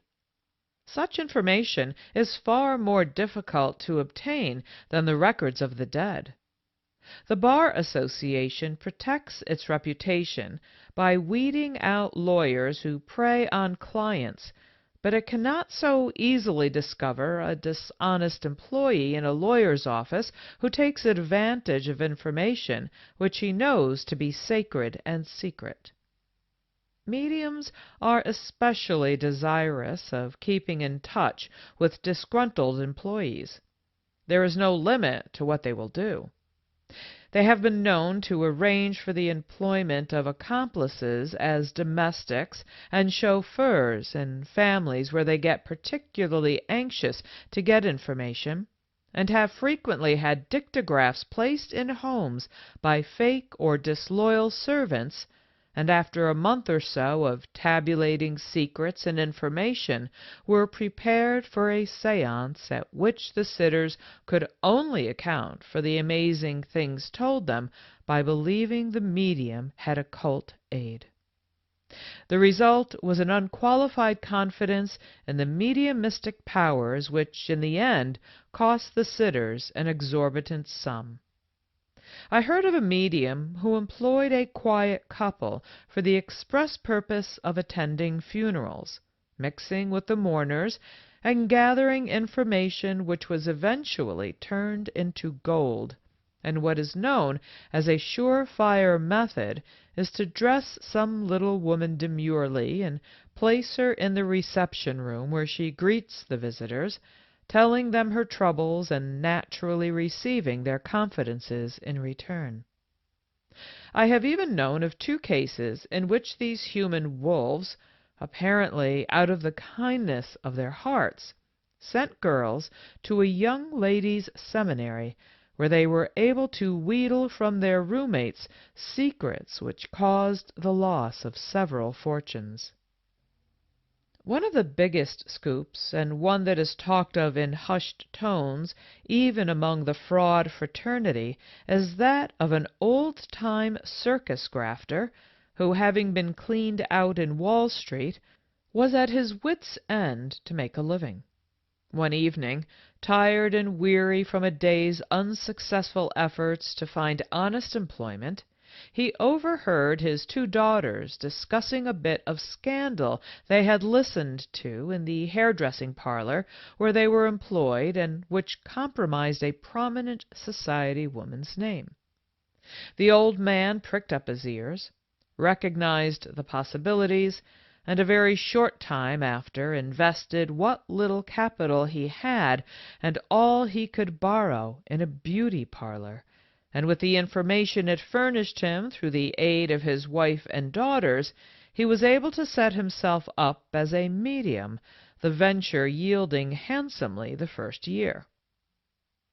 A most novel method of obtaining information was devised by a man who decided after listening to the conversation in a Turkish bath to open one himself. Most of his attendants were accomplices, and while the patrons were enjoying the bath, their clothes were searched, letters opened, and signatures traced. The end of the first year found him enjoying a country home in an aristocratic neighborhood. During one of my engagements in Berlin, Germany, I made the acquaintance of the foreman of a safe factory, who told me that he made a duplicate key for every safe which passed through his hands, and that he sold these keys to mediums, but with the express understanding that there should be nothing stolen. The mediums assured him that all they wanted was an opportunity to read the mail and private papers which the safes contained.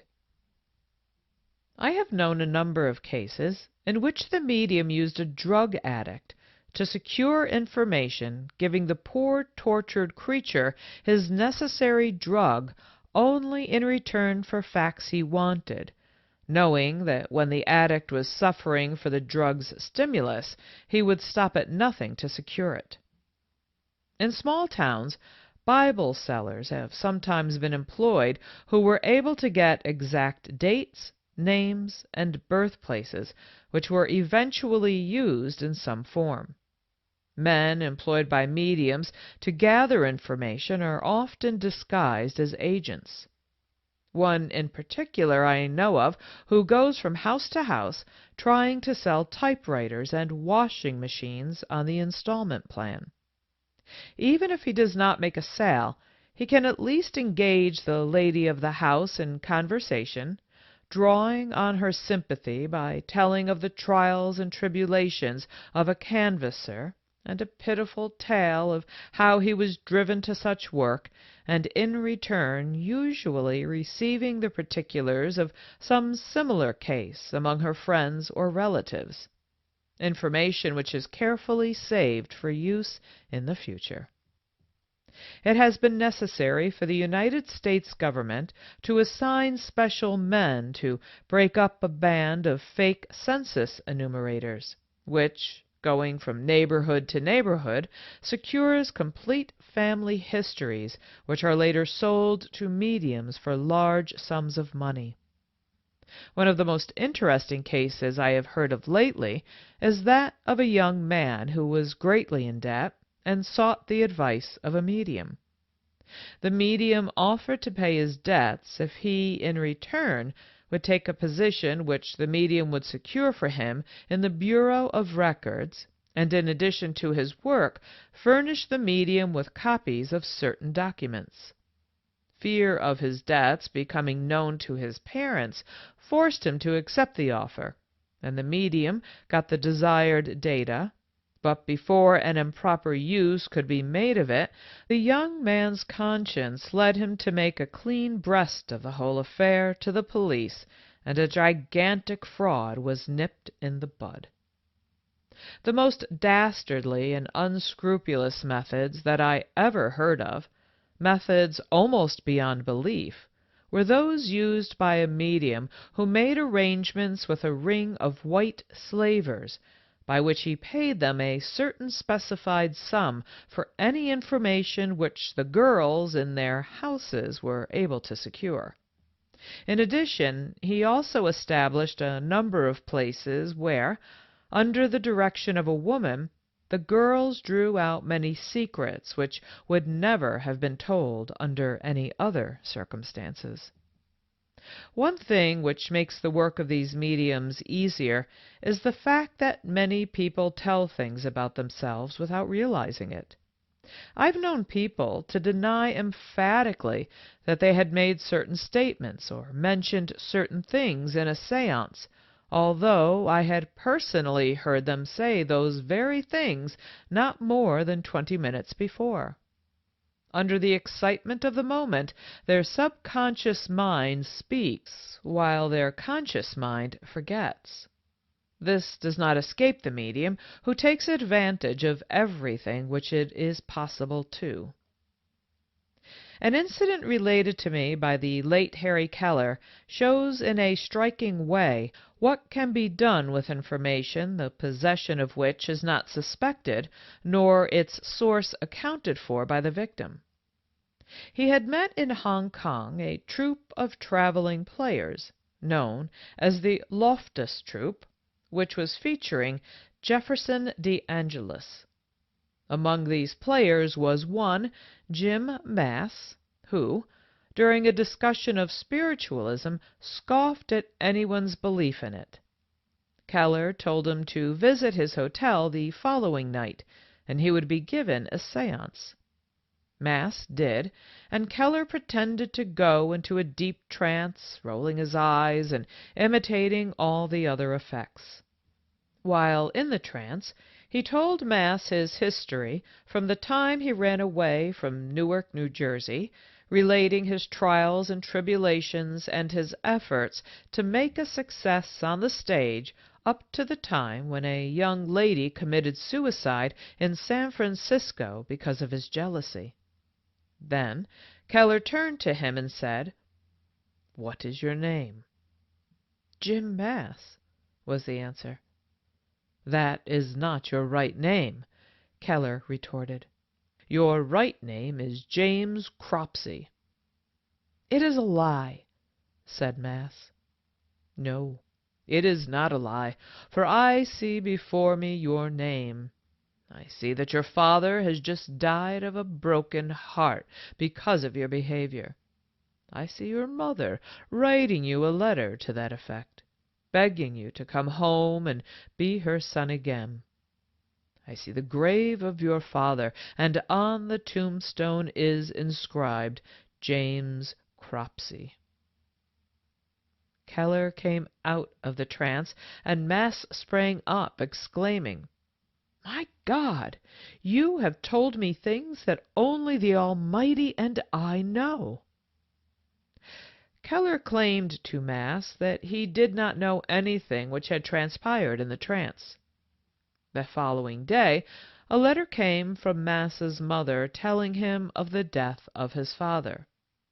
This fully convinced him that Keller had strong mediumistic powers, and to such an extent that when they met a few days later and Keller told him that it was all a fake, Mass refused to believe it.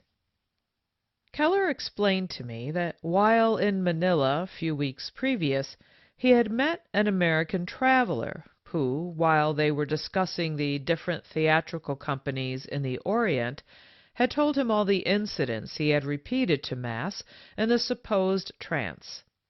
This traveler had written home to Mass's mother, telling her of her son's whereabouts, and therefore Keller felt fairly safe in saying that a letter would arrive in a few days, but in spite of Keller's confession, Mass continued to believe firmly that he was a genuine psychic. Mediums have been known, after gaining the sitter's confidence sufficiently, to advise, through a spirit, the purchase of certain stocks, bonds, or swamp lands, and a certain group, which I know, has made over $1 million by this system. One of the keenest and most unscrupulous of this class, a man who at present is abroad waiting for things to blow over, had a method which gained him a huge fortune. He would acquire the confidence of a widow whose husband had not been dead long, and for months he would search into her private affairs without her knowledge. Then he would arrange for a meeting with her, at which he would mention casually that he was a spiritualist, and that she could find solace and comfort in spiritualism. At an impromptu seance, he would tell her so many things of a most intimate character that she would be convinced.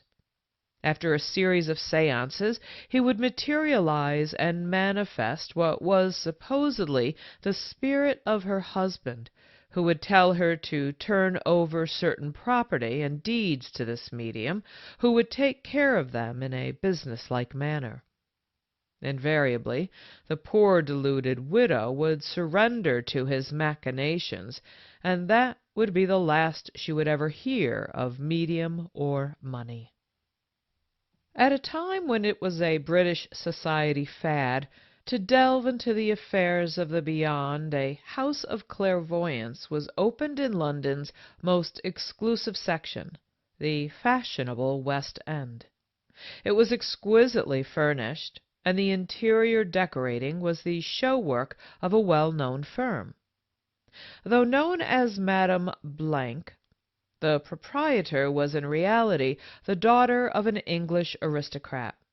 She had formed a partnership with a man known to society as Sir Blank, and thought of as being simply a man about town, but was in reality the head of a desperate band of the underworld. A rich clientele soon became accustomed to a rule which required sittings to be arranged for at least a week in advance, which gave Madame Blank plenty of time for her confederates to investigate the client's affairs.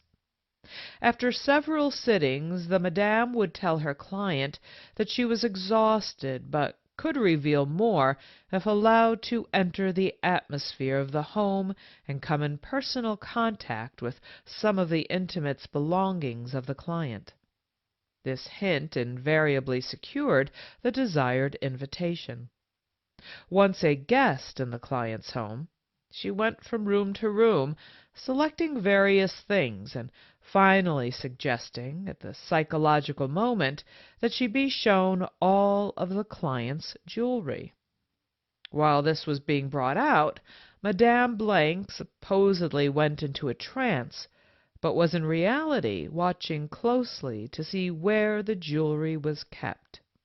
Back in her own home again, she at once got in touch with Sir Blank, giving him such detailed information about the client's house that it was easy for him to plan its successful robbery by his men, while the victims never suspected how their secret hiding places had been discovered.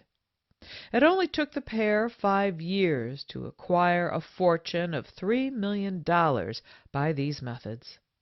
Then Scotland Yard became suspicious of their actions, and in a search for a more congenial climate, they came to America and began working their system in New York.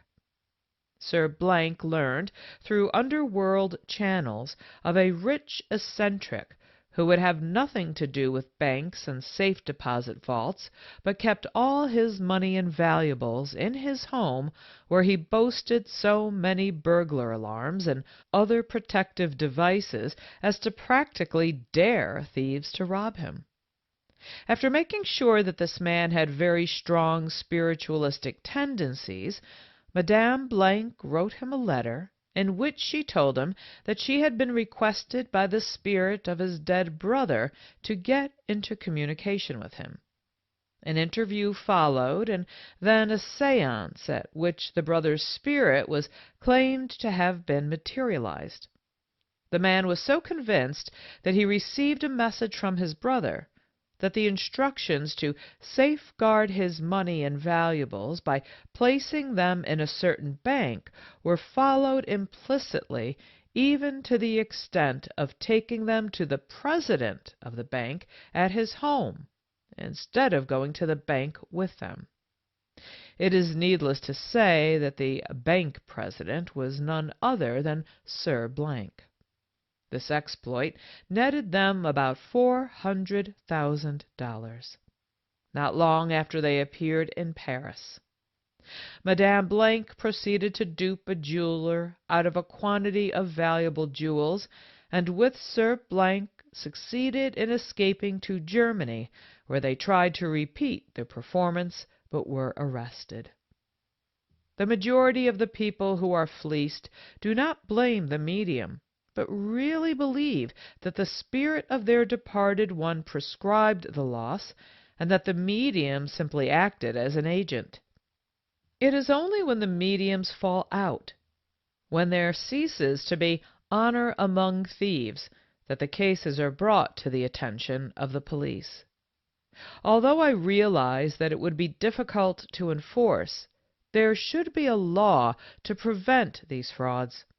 For as the result of investigation, I know that this particular line has netted many millions of dollars from unwary, trusting, and believing people.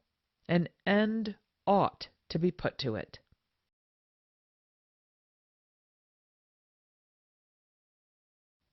Chapter 14. What you must believe to be a spiritualist. There is an old adage that truth is stranger than fiction.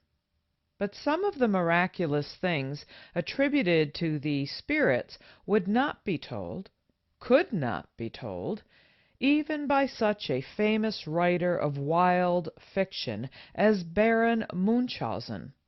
But under the protecting mantle of spiritualism, these vivid tales are believed by millions. The conglomerated things you are asked to accept in good faith are almost inconceivable. If you do not, then you are not a real spiritualist. There must not be the shadow of a doubt in your mind as to the truth of the extravagant feats claimed to be performed by the spirits through their earthly messengers, the mediums. Among the spirits who have come back and written stories, according to the spiritualists, are no less personages than Shakespeare, Bacon, Charles Dickens, who completed his Mystery of Edwin Drood, Jack London, Edgar Allan Poe, Mark Twain, and lately Oscar Wilde. Magazines have been published by the spirits, and there are numbers of cases where entire books have been claimed to be their work. I ask the reader if he believes the following incidents which I have selected from various spiritualistic publications in my library.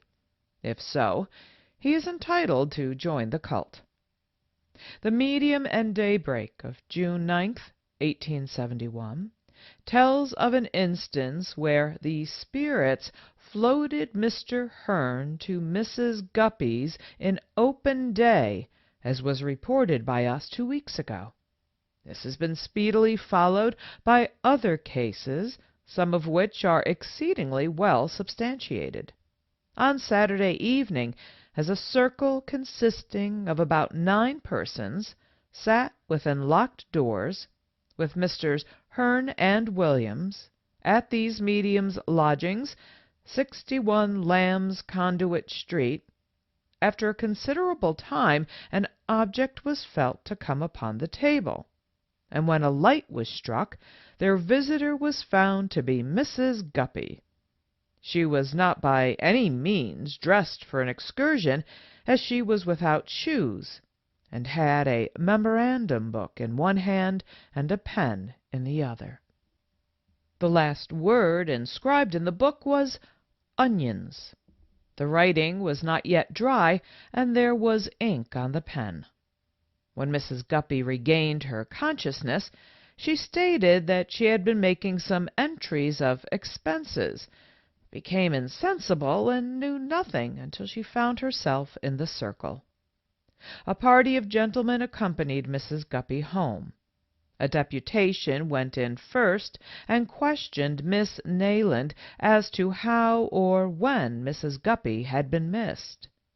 She said that she had been sitting in the same room. Mrs. Guppy was making entries in her book, and Miss Nayland was reminding her of the items to put down.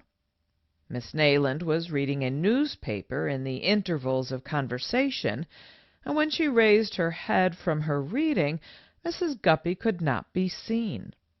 It was intimated, through raps on the table, that the spirits had taken her, and as Mrs. Guppy had every confidence in the beneficence of these agents, Mrs. Guppy's abduction gave no concern.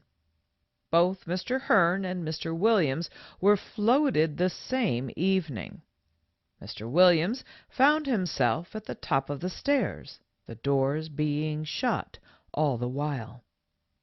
At the séance at the spiritual institution, a young lady who was a skeptic was levitated.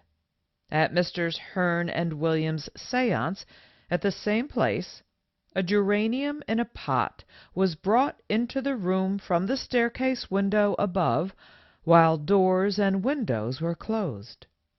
Mrs. Burns had a knife taken out of her hand, which Katy, the spirit, said she would deposit at Lizzie's, meaning Mrs. Guppy.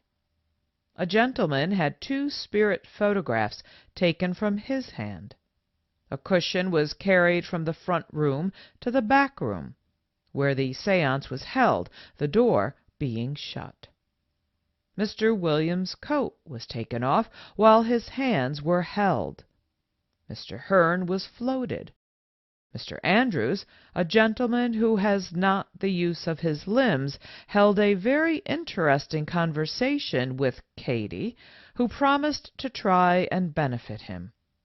The generous sympathy of these good spirits was very apparent from their eagerness to help the distressed. A letter from Northampton intimates that similar phenomena are being produced in that town. These feats are doing a mighty work in convincing hundreds of the power.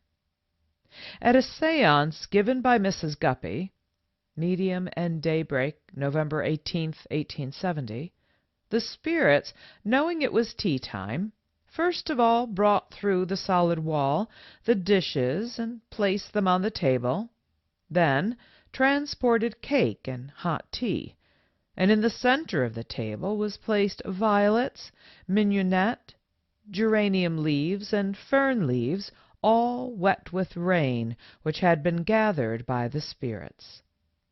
Hearn, with whom Williams was associated, made it his business to have his spirits bring in the slates from the hallway through the closed door. He had books ooze through the solid floors from the library overhead and drop on the séance table. Williams would be entranced in the cabinet, and the spirits would disrobe him, much to his entranced embarrassment. On the testimony of Orville Pitcher, John King at a séance stood in the full glare of the daylight for 20 minutes. He then retired and was followed by no less a personage than Oliver Cromwell, who walked around, embraced his medium and all the sitters. He afterwards controlled the medium and gave utterance to thoughts of a most elevated nature. Mrs. Catherine Barry goes on record, Medium and Daybreak, July 9, 1876, that through the mediumship of Mrs. Guppy she had seen the Sultan of Zanzibar on the previous day. He had a handsome copper-colored face and a large black beard. On his head he had a white turban such as worn by the spirit of John King. Dr. Monk, ex-preacher, disappeared one night from the bed in which he slept with another man in Bristol, and to his surprise, when he awoke, found himself in Swindon. Spiritualism, by Joseph McCabe. Mr. Harris, his wife, and a friend, who happened to be a medium, were just about to sit down to a midday meal when the medium, a man named Wilkinson, was suddenly controlled. He fought hard against this unexpected behavior of his spirit control, but to no avail. In his unconscious state he jangled money in his pocket, then pointed to a cigarette box which was lying on a shelf in the opposite corner. In that box, it seemed, was the sum of 17 shillings 6 pence. Mr. and Mrs. Harris were wondering what this all meant, when suddenly the box virtually flew from the shelf, passed through the closed door, and was gone. Mrs. Harris immediately left the room and tried to find trace of the box. She found it upstairs underneath the pillow on the bed. The money was intact. An Amazing Seance and an Exposure by Sidney A. Mosley, page 21. At a seance held on February 15, 1919, at the home of Mr. Wallace Pennylin at Cardiff, by Mr. Thomas, there were present Sir Arthur, Lady Doyle, and others, numbering about 20 in all. Thomas, speaking from his chair, apparently still under control, then asked, "Is Lady Doyle cold?" Then Lady Doyle said she felt a little bit shivery, and Thomas said, "Oh, you'll be warm soon." And in a second or two something fell on her lap. At the close of the seance, this was found to be the Holland jacket, which somehow had been removed from the medium. An Amazing Seance, page 51. Most mediums today have perfected the art of levitating tables and chairs and other pieces of furniture, though I doubt if any of them have ever reached the mark of perfection attained by Paladino with her years of experience, inscrutable face, and uncanny knowing when to seize opportunities to fool her investigators. But you are also asked to believe that Daniel Dunglas' home floated out of one window over the street and rushed through another one into a different room. Colonel Olcott asks in Communication, "What is this performance compared with the experience of Webster Eddy, a younger brother of the Eddy brothers, when a grown man, in the presence of 3 reputable witnesses, was carried out of a window and over the top of a house and landed in a ditch a quarter of a mile distant? William Eddy was carried bodily to a distant wood and was kept there 3 days under control and was carried back again. Horatio Eddy was taken bodily 3 miles to a mountain top and was obliged to find his way home alone the next morning. In Lyceum Hall, Buffalo, Horatio was levitated for 26 consecutive evenings, while bound to a chair, and he and the chair were hung on a chandelier hook in the ceiling. He was then lowered safely to his former position. Mary Eddy was raised to the ceiling in Hope Chapel in New York City, and while there wrote her name. Her little boy, Warren, was floated many evenings in dark circles and squealed lustily all the while to be let down. Since 1347, authenticated reports prove that similar experiences occurred to Edward Irving, Margaret Rule, St. Philip of Neri, St. Catherine of Columbine, Loyola, Savonarola, Jenny Lord, Madame Hoff, and many others. Colonel Olcott omitted mentioning myself. I stand ready to vouch for the fact that I personally floated in the air and levitated many times and marveled at the ease with which I did it, but I woke up later in the night. Horatio Eddy, in a personal letter to me under date of July 6, 1920, wrote, "A book 6 inches thick would not hold my history. I cannot give any version of our floating in the air, but it is just as stated in Communication. Webster Eddy is my youngest brother. My father did put live coals on William's head and poured hot water down his back. We all used to get horsewhipped by him to prove the devil was in us." In another letter, dated July 3, 1922, he writes that he and his sister had been giving a joint exhibition with Ira Erastus Davenport, who had been ordered by the authorities in Syracuse to take out a juggler's license, but would not. The result was while we were holding a private séance, we were handcuffed and taken to jail. On the way, the handcuffs were taken off. We did not ride to jail, but were dragged along through the snow for more than a mile. They did not put us in cells, as I told them if they did, I would have every prisoner's door open before daylight, so 2 police sat up all night with us. In the morning, a Mr. McDonald of 7 Beach Street went our bail for $15,000. Our trial was to be held in Schenectady in March. We arrived there and had to wait 3 weeks. Then they put it over to Albany 3 months later, and our bail was renewed. We stayed in Albany until court was almost through. The day our trial was to take place, the judge stated we claimed it to be a phase of religion and ruled it out of court.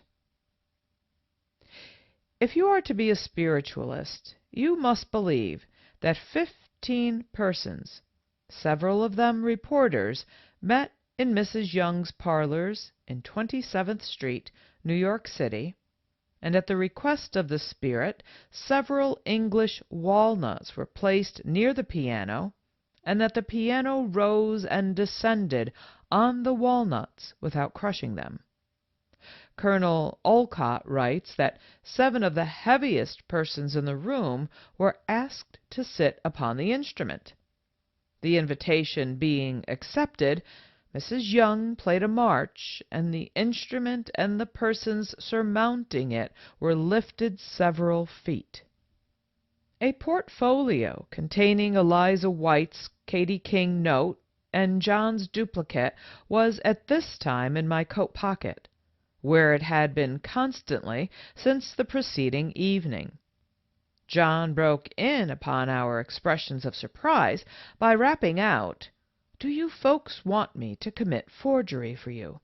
I can bring you here the blank check of any national bank and sign upon it the name of any president, cashier, or other official." I thanked His Invisible Highness and declined the favor upon the sufficient ground that the police did not believe in spiritualism, and I did not care to risk the chance of convincing them in case the forged papers should be found in my possession. People from the Other World, Henry S. Olcott, page 458. In a house on Ferretstone Road, Hornsey, London, explosions like bombs were heard. Lumps of coal were propelled by some unknown agency in all directions. Brooms were thrown violently from a landing into the kitchen. Glass and china had been smashed and windows broken, and to top it all off, a boy sitting on a chair had been raised with the chair from the ground. The London Evening News, February 15th, 1921.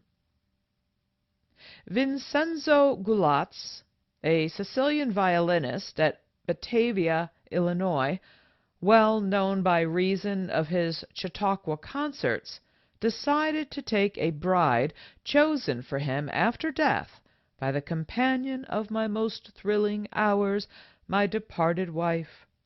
She died in August, and I was almost frantic with grief, but in the night I could sense her presence, and I followed her guidance implicitly.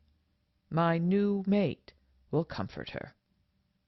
The New York World, May 17th, 1922. Sir Arthur Conan Doyle, in an interview at the Hotel Ambassador, New York City, as reported by the New York World, April 11, 1922, stated that in Summerland, marriage is on a higher and more spiritual plane than here, and is merely the mating of affinities who are always happy. No babies are born, however. The spirits, as they go about their daily tasks, keep a watchful eye on earthly matters and are extremely interested in the births here. He stated that there is a plane called Paradise, where normally respectable persons go after death, and this plane is only slightly removed from this earthly sphere. Bad people, when they die, are transported to a plane considerably lower than that tenanted by respectable ones, and they continue to sink lower and lower unless they repent. After a considerable probationary period, they are able to climb into Paradise. The average length of time they stay in Paradise is about 40 years, after which they float to higher and still higher planes. All mediums have guardian angels to whom they are especially subject, but they can communicate with other spirits, the guardian angel acting as a sort of master of ceremonies upon such occasions. Sir Arthur proclaimed that he once saw his dead mother's face in the ectoplasm of a medium. This was a few months after her death, and he added, "There was not the slightest question about it. That was while I was in Australia. The face seemed as solid as in life. My mother wrote me a letter through the medium signing a pet name which could not have been known to the medium.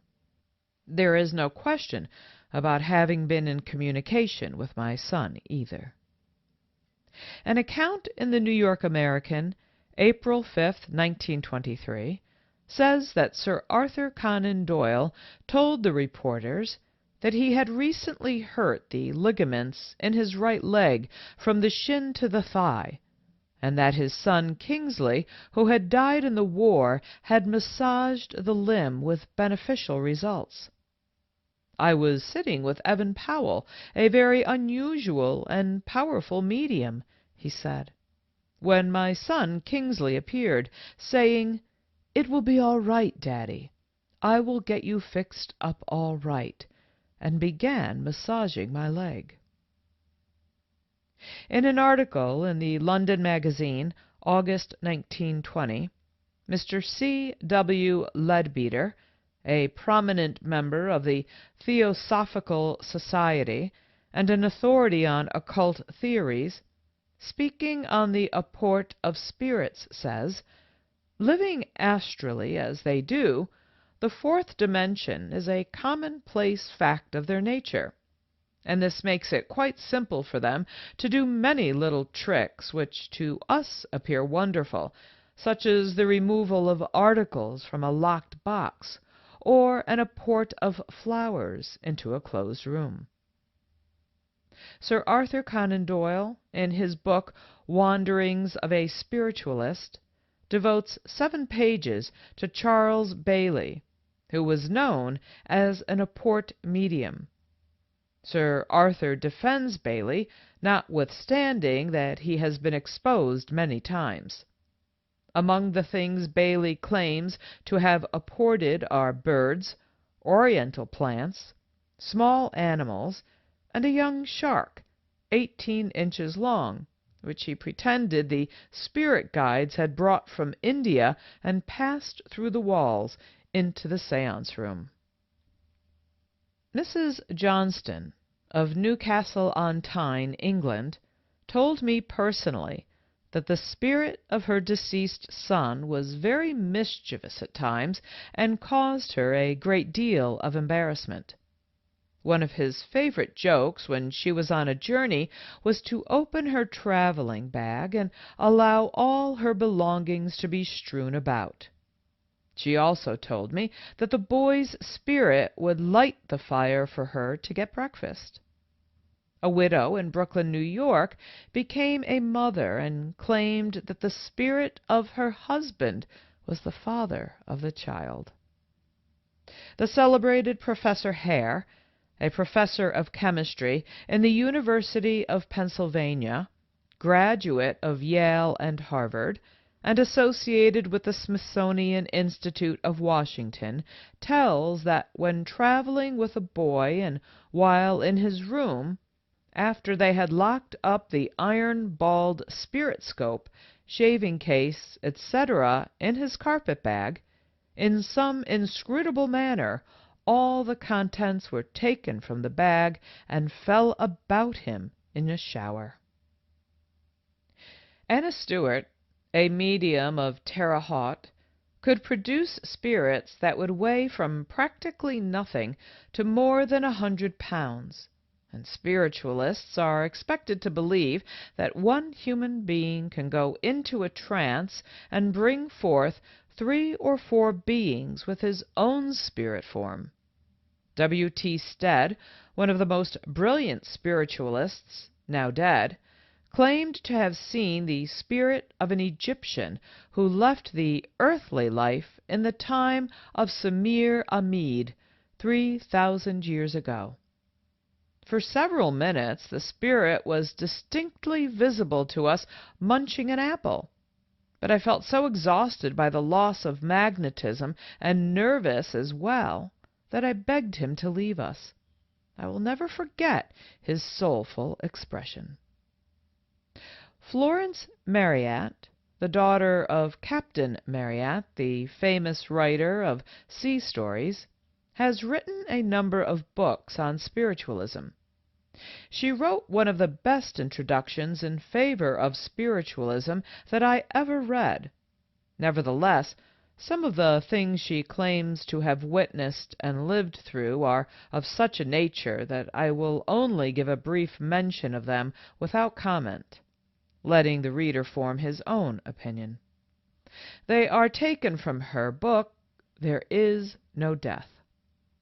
She tells of her brother-in-law coming into the room after rifle practice, and while showing his rifle, it was accidentally discharged, the ball passing through the wall within 2 inches of my eldest daughter's head.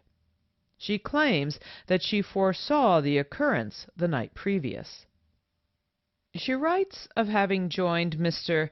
d'Oylycart's Patience Company to play the part of Lady Jane, and tells that the different members of the company on different occasions mentioned the fact that although she was standing on the stage, she appeared to be seated in the stalls. This always occurred at the same time, just before the end of the 2nd act. In another place she says, "We unanimously asked for flowers. It being December and a hard frost, simultaneously we smelt the smell of fresh earth, and we were told to light the gas again, when the following extraordinary sight met our eyes. In the middle of the sitters, still holding hands, was piled up on the carpet an immense quantity of mold, which had been torn up apparently with the roots that accompanied it. There were laurustinus, laurels, and holly, and several others, just as they had been pulled out of the earth and thrown in the midst of us. Mrs. Guppy looked anything but pleased at the sight of her carpet, and begged the spirits to bring cleaner things next time. They then told us to extinguish the lights again, and each sitter was to wish mentally for something for himself. I wished for a yellow butterfly, knowing it was December, and as I thought of it, a little cardboard box was put in my hand. Prince Albert whispered to me, "Have you got anything?" "Yes," I said, "but not what I asked for. I expect they have given me a piece of jewelry." When the gas was relit, I opened the box, and there lay 2 yellow butterflies, dead, of course, but none the less extraordinary for that. While talking of a seance with Katie King, she said, "She told me to take the scissors and cut off her hair." She had a profusion of ringlets flowing to her waist that night. I obeyed religiously, hacking the hair wherever I could, whilst she kept on saying, "Cut more, cut more, not for yourself, you know, because you cannot take it away." So I cut off curl after curl, and as fast as they fell to the ground, the hair grew again on her head. When I had finished, Katie asked me to examine her hair and see if I could detect any place where I had used the scissors, and I did so without any effect. Neither was a severed hair to be found. It had vanished out of sight. In another place she says, "Once a conductor spoke to me. 'I am not aware of your name,' he said. And I thought, 'No, my friend, and you won't be aware of it just yet either. But a spirit here wishes you would come up to the cabinet.' I advanced, expecting to see some friend, and there stood a Catholic priest, with his hand extended in blessing. I knelt down, and he gave me the usual benediction, and then closed the curtain. 'Did you know the spirit?' the conductor asked me. I shook my head, and he continued, 'He was Father Hayes, the well-known priest in this city. I suppose you are a Catholic?' I told him yes, and went back to my seat. The conductor addressed me again. 'I think Father Hayes must have come to pave the way for some of your friends,' he said. 'Here is a spirit who says she has come for a lady by the name of Florence, who has just crossed the sea. Do you answer to that description?' I was about to say yes, when the curtain parted again, and my daughter Florence ran across the room and fell into my arms. 'Mother,' she exclaimed, 'I said I would come with you and look after you, didn't I?' I looked at her. She was exactly the same in appearance as when she came to me in England under the different mediumships of Florence Cook, Arthur Coleman, Charles Williams, and William Ellington. She tells of a businessman who attended a séance every night and presented a white flower to the spirit of his wife who had died on her wedding day 11 years before. The book is full of such incidents as these, but I think enough have been repeated to show the reader what it is necessary to believe to be a good spiritualist. In Judge Edmonds' book, Spiritualism, we read that it was customary to receive on blank sheets of paper messages from the spirits of well-known men, that Benjamin Franklin came in accompanied by 2 other spirits, that a pencil got up of its own accord and wrote 5 lines of ancient Hebrew, that books were levitated from a table numerous times, and a number of other incidents which drew upon the reader's imagination. Daniel Dunglas Home, in testifying in July 1869, as reported in the London Times, told of an incident which had occurred several years previous. "We were," he said, "in a large room in the Salon des 14. The Emperor and Empress were present. I am now telling the story as I heard the Emperor tell it. A table was moved, then a hand was seen to come. It was a very beautifully formed hand. There were pencils on the table. It lifted, not the one next to it, but the one on the far side.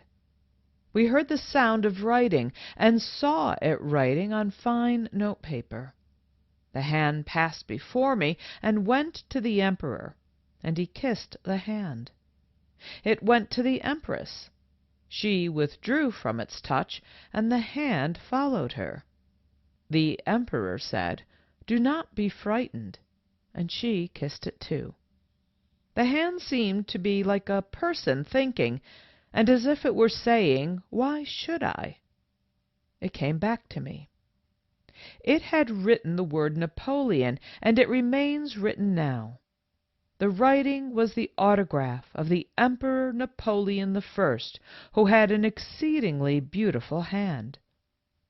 Mr. Home also said that the Emperor of Russia, as well as the Emperor Napoleon, had seen hands and had taken hold of them when they seemed to float away into thin air.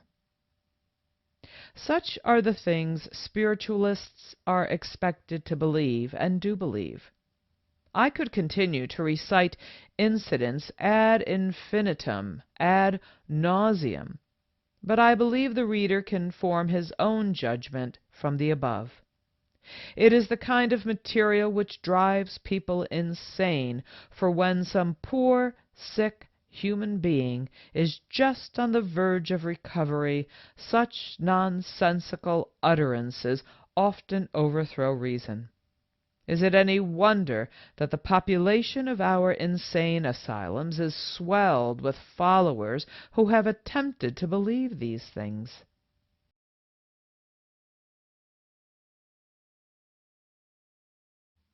Chapter 15, Part 1. Magicians as Detectors of Fraud. The alacrity with which spiritualists seize upon letters or other statements of magicians that they believe the so-called spirit manifestations which they have witnessed were not accomplished by means of legerdemain, but were attributable to supernatural or occult powers, has astonished me, and while I intend to refute them, I want to call attention at the same time to the incompetence of the opinion of the ordinary magician with a knowledge of 2 or 3 experiments in spiritualism, who stands up and claims that he can duplicate the experiments of any medium who ever lived. My personal opinion is that, notwithstanding the fact that innumerable exposures have been successfully made, such fact is no proof that any investigator, legerdemain artist or otherwise, is fully capable of fathoming each and every effect produced. Some magicians with a knowledge of pseudo-spiritualistic effects imagine that they have all they need to qualify them as investigators, and should anything transpire at a seance which they cannot explain, they are mystified into temporary belief, and write letters or make statements which they are quite likely to regret as the years roll on. A good card shark or brace game gambler can cheat and fleece the slickest sleight of hand performer that ever lived, unless the performer has made a specialty of gambling tricks. It seems strange, but it is true that card magicians are poor gamblers, and mediums, like the gamblers, resort to deception and take advantage of the sitters at all angles. It is manifestly impossible to detect and duplicate all the feats attributed to fraudulent mediums who do not scruple at outraging propriety and even decency to gain their ends.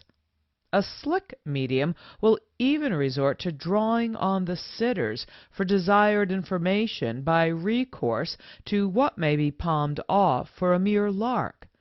And if the bait is swallowed by the sitter, the circumstance is turned to good account for the perpetration of deliberate fraud, to his consternation and bewilderment. Again, many of the effects produced by mediums are impulsive, spasmodic, done on the spur of the moment, inspired or promoted by the attending circumstances, and could not be duplicated by themselves. Because the circumstances of their origin and performance are so peculiar, detection and duplication of spiritualistic phenomena is sometimes a most complex task.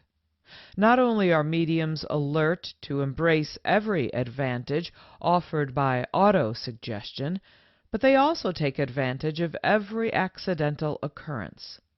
For instance, my greatest feat of mystery was performed in 1922 at Seacliff, Long Island, on the 4th of July, at the home of Mr. B. M. L.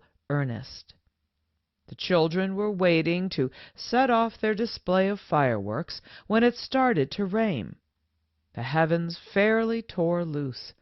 Little Richard, in his dismay, turned to me and said, "Can't you make the rain stop?" "Why, certainly," I replied, and raising my hands said appealingly, "Rain and storm, I command you to stop."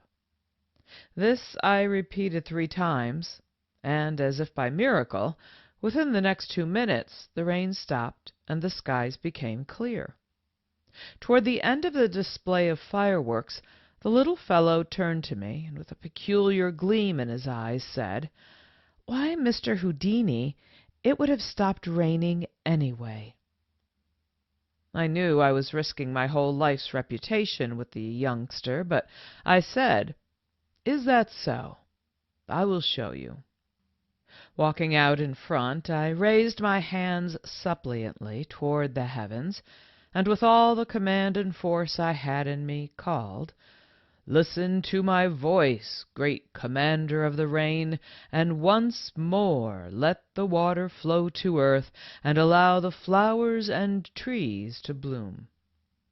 A chill came over me, for as if in response to my command or the prayer of my words, another downpour started. But despite the pleading of the children, I refused to make it stop again. I was not taking any more chances. I am also aware of the fact that there are effects produced by magicians which they declare are accomplished by natural agencies, which other magicians are entirely unable to account for or satisfactorily explain.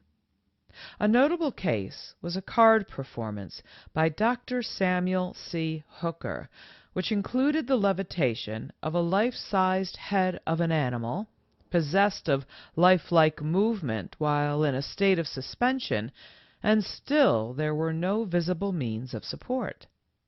A number of these seances were given to groups of magicians only.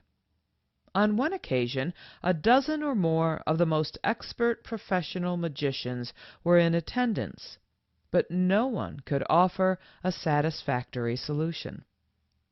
Many magical mysteries, as practiced for entertainment, are just as incomprehensible as so-called spiritualistic phenomena, and it is not to be wondered at that even minds trained to analytical thinking are deceived and misguided. Were I at a séance and not able to explain what transpired, it would not necessarily be an acknowledgment that I believed it to be genuine spiritualism. The fact that I have mystified many does not signify that what I have done, though unexplainable to them, was done by the help of the spirits. Mr. Keller frequently, particularly during the last 2 years of his appearance on the stage, said to the audience, "Do not be ashamed if I mystify you. I have seen Houdini and his work, and I do not know how he does it." The simple fact that a thing looks mysterious to one does not signify anything beyond the necessity of analytic investigation for a fuller understanding. But to return to possibilities, I believe that the great majority of so-called manifestations can be duplicated, but I am not prepared to include all, because, as before explained, some are spontaneous and cannot be reproduced by the mediums themselves unless the identical opportunity should present itself, which is as uncertain as lightning striking twice in the same place. Possible, but improbable. It would be extremely difficult, if not out of the question, to reproduce much of the phenomena by description as given by those who have witnessed it. The lapse of time and the fact that a story twice told never loses renders such reproduction extremely doubtful. Were I to be challenged to duplicate any particular phase as presented by a medium, permission would have to be granted to allow me not less than 3 demonstrations. At the first, not wishing to accept anyone's word as to what happened, I should want to see the manifestation, so that there would be no surprise attack on my mind afterwards. At the second sitting, I would be prepared to watch what I had seen at the first sitting, and the third time I would try to completely analyze for duplication. It might be that some peculiar formation or years of special practice enabled the medium to do a certain action, and naturally it would require at least 3 seances to become thoroughly cognizant of the modus operandi, or the manipulative process used. If there were no fraud, then there could be no objection to the demonstrations. Let us dissect a few of the magician's statements. First, Bellaccini, conjurer to the imperial German court, is claimed by spiritualists as a great magician, countenancing and acknowledging the genuineness of spiritualism. But by no possible stretch of imagination could he be so classed, despite the efforts of modern spiritualists to prove that he was, for the very nature of his tricks belie his statement. No present-day magician would permit him to be mentioned as an authority on spiritualism, notwithstanding the fact that spiritualists are trying to prove from his letters that he was, just as they have ever since the letters were written. I have received reports from Karl Willmann of Hamburg, A. Hermann of Berlin, and Rosner of Heisenheide, to the effect that Bellaccini was solely an apparatus or mechanical conjurer with an adroit and daring address. In fact, his unbounded self-confidence won him the position for which he is famous. He was performing for Kaiser Wilhelm I, who sat amazed at his suave dexterity. The climax of the performance came when Bellaccini, bowing, proffered a pen to Wilhelm.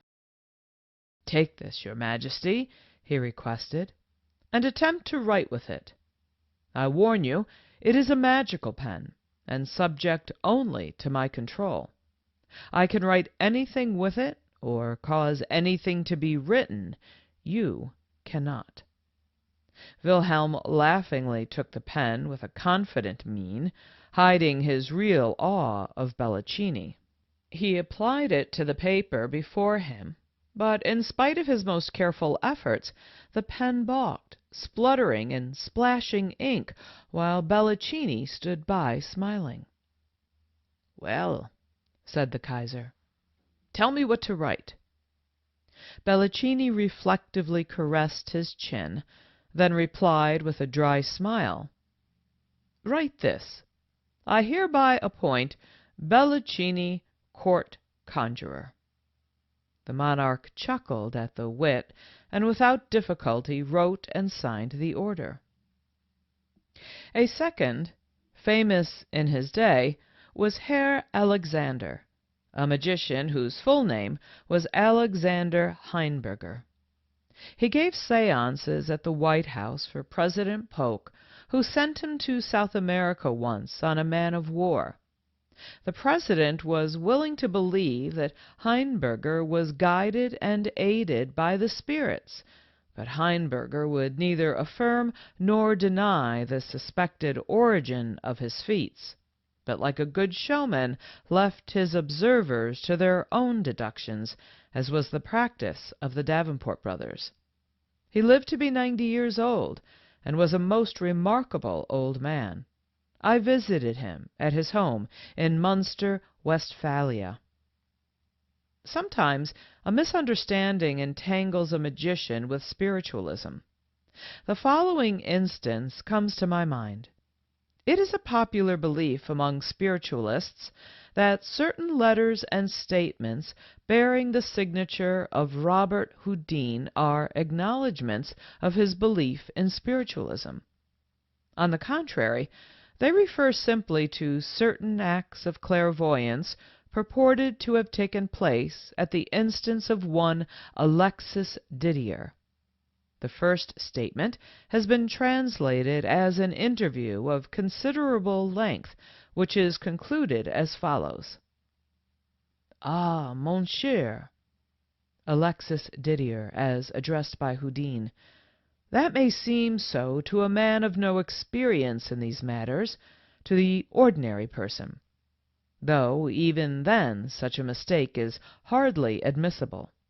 But to the expert, just consider, mon cher, that all my cards are faked, marked, often of unequal sizes, or at least artistically arranged. Again, I have my signals and telegraphs. But in this case a fresh pack was used, which I had just taken out of its wrapper, and which the somnambulist cannot have studied. There is another point where deception is impossible, namely in the handling of the cards. In the one case, the entire artlessness of the performance; in the other, that tell-tale air of effort which nothing can entirely disguise. Add to this his total blindness, for need I insist on the impossibility, the absolute impossibility, of his having seen? Besides, even supposing he could see, how can we account for the other phenomena? With regard to my own second sight performances, without being able to divulge my secret to you now, bear in mind that I am careful to tell you every evening that I only promise a second sight. Consequently, in my case, a first sight is indispensable. The following day, Robert Houdin gave me, Alexis Didier, the following signed statement. While I am by no means inclined to accept the compliments which M. is kind enough to pay me, and while I am particularly anxious that my signature should not be held to prejudice in any way my opinion, either for or against magnetism, still I cannot refrain from affirming that the incidents recorded above are absolutely correct, and that the more I think about them, the more impossible I find it to class them with those which form the subject of my profession and of my performances. Robert Houdin, May 4th, 1847. It will be seen at a glance that the signature in this case refers to a mystification by card handling, clairvoyance, forecasting, etc. His second letter was written a fortnight later, and is as follows. Monsieur Alexis Didier, as I informed you, I was anxious to have a second sitting. This sitting, which was held at Marcelette's house yesterday, proved even more extraordinary than the first, and has left me without a shadow of a doubt as to the clairvoyance of Alexis. I went to this séance fully determined to keep a careful watch on the game of écarté, which had astounded me so much before. This time I took much greater precautions than at the first séance, for, distrusting myself, I took a friend, whose natural imperturbability enabled him to form a cool judgment, and helped me to steady mine. I append an account of what took place, and you will see that trickery could never have produced such results as those which I am about to recount. I undo a pack of cards, which I had brought with me in a marked wrapper to guard against another pack being substituted for it. I shuffle, and it is my deal. I deal with every precaution known to a man well up in all the dodges of his profession. It is all of no use. Alexis stops me, and pointing to one of the cards that I had just placed in front of him on the table, says, "I've got the king." "But you can't possibly know yet. The trump card has not been turned up." "You will see," he replies. "Go on." As a matter of fact, I turn up the 8 of diamonds, and his was the king of diamonds. The game was continued in an odd enough manner, for he told me the cards I had to play, though my cards were hidden under the table and held close together in my hands.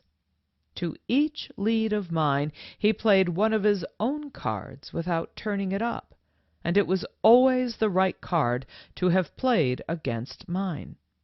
I left this séance then in the greatest possible state of amazement, and convinced of the utter impossibility of chance or conjuring having been responsible for such marvelous results. Yours, etc. Signed, Robert Houdin, 16th of May, 1847.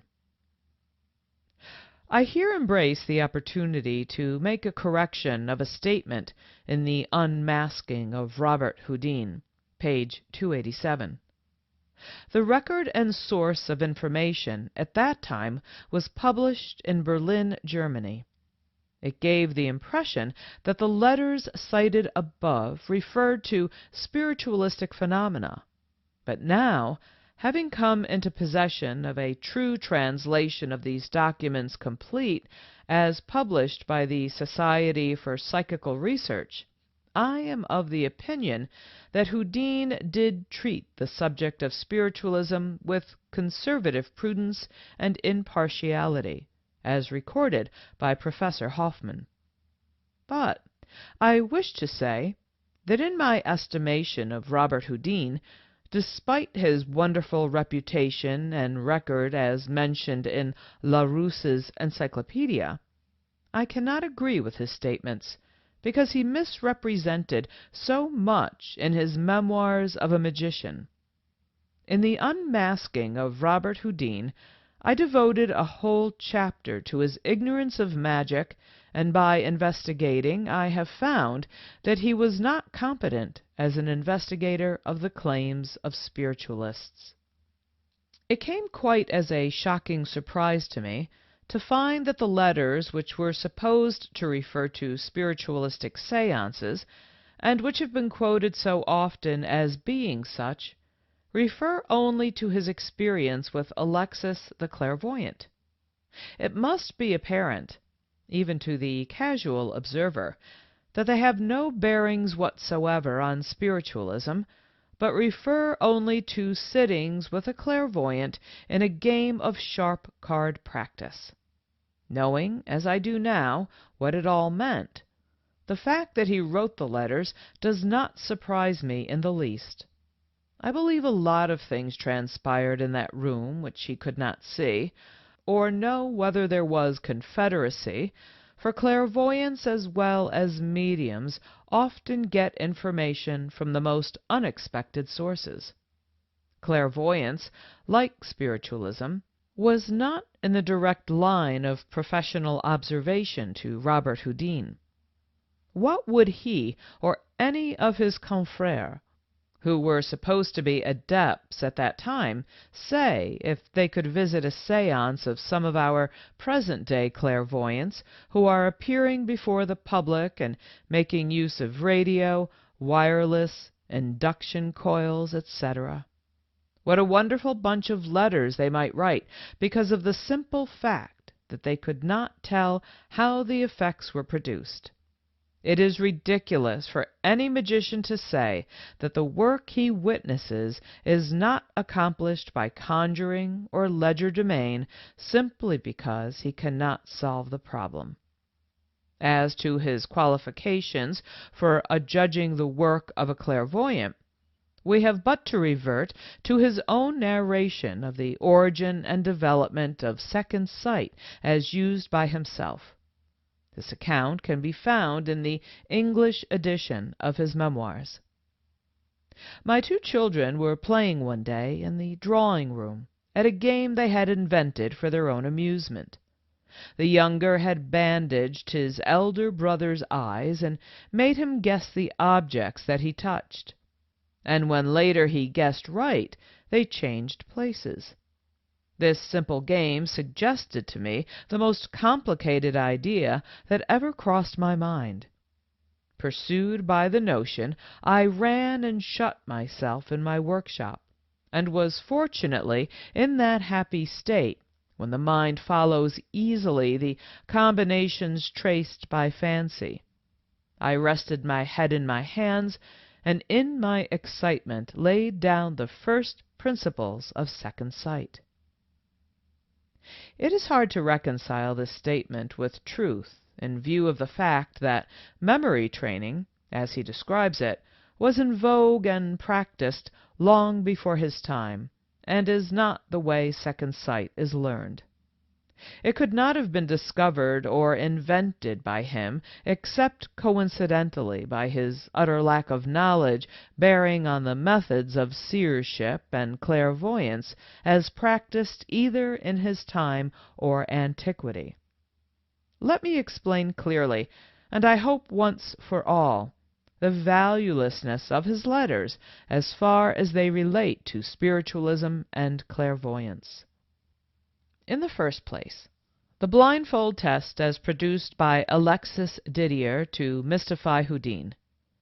Putting cotton on the eyes and covering it with a handkerchief is now used by amateurs in the cheapest kind of what we term muscle reading. There is not the slightest difficulty in seeing beneath such a bandage, sometimes over it, and the range of vision can easily be determined by a test. In Paris I saw a mysterious performer named Bennoval, who had his eyes glued together with adhesive paper. On top of it cotton was placed, and over the cotton a handkerchief. But he danced around bottles and burning candles without any difficulty. Regarding the information given clairvoyantly to Madame Robert Houdin during another séance with Alexis, Houdin at that time was one of the best-known characters of Paris, a public person, and it was the easiest thing in the world for Alexis to gather information concerning him and his family. Houdin may not have been acquainted with the subtlety of what we now term fishing, stalling, or killing time in order to get information or put something over. He might have been mystified, but his knowledge of spiritualism and clairvoyance was nil, according to his own statement.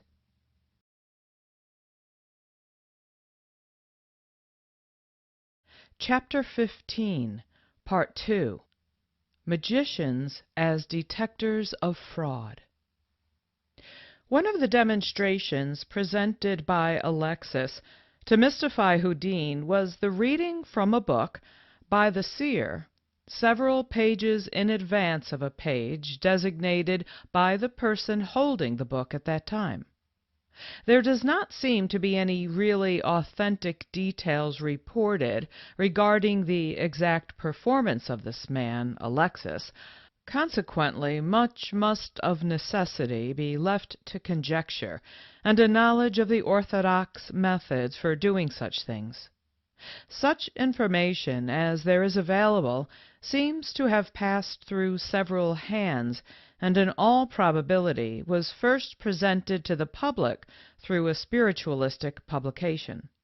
However, the particular effect referred to is neither new nor strange, but has always been a feature in second sight acts and with clairvoyance. The reading of a book from memory is quite possible to persons of abnormal mind or special training in correlative memorizing, a very clever system with surprising possibilities. There are many cases on record of persons who, having read a book once, could repeat every word and even tell where the punctuation was. The ability to recite entire chapters or parts of them is much more common, and is not difficult for trained minds such as are possessed by members of theatrical stock companies, who are oftentimes obliged to commit to memory simultaneously 3 or 4 plays, and this too while on the road. In order to be prepared to play one part in the afternoon and an entirely different one the same night, stock actors frequently have to do some marvelous memorization work on short notice. It is not an exception, but the rule. They get long parts with from 50 to 150 sides, each side containing from 1 to 10 speeches. The foster mother's speech in Common Clay is over 3 pages, and the duchess's in the first act of Oscar Wilde's Lady Wildmere's Fan is about 4 pages. The well-known actress, Miss Beatrice Morland, told me that she memorized them both in an hour and was almost letter perfect. The actor's rule for memorizing parts is to take 10 pages first, and when they have been committed to memory, take 10 more. If such feats can be done as the result of training, how easy it must be for an abnormal mind to memorize a book. There comes to my mind a phenomenal memory feat by a blind slave boy called Blind Tom. He would listen while a composer played an original composition.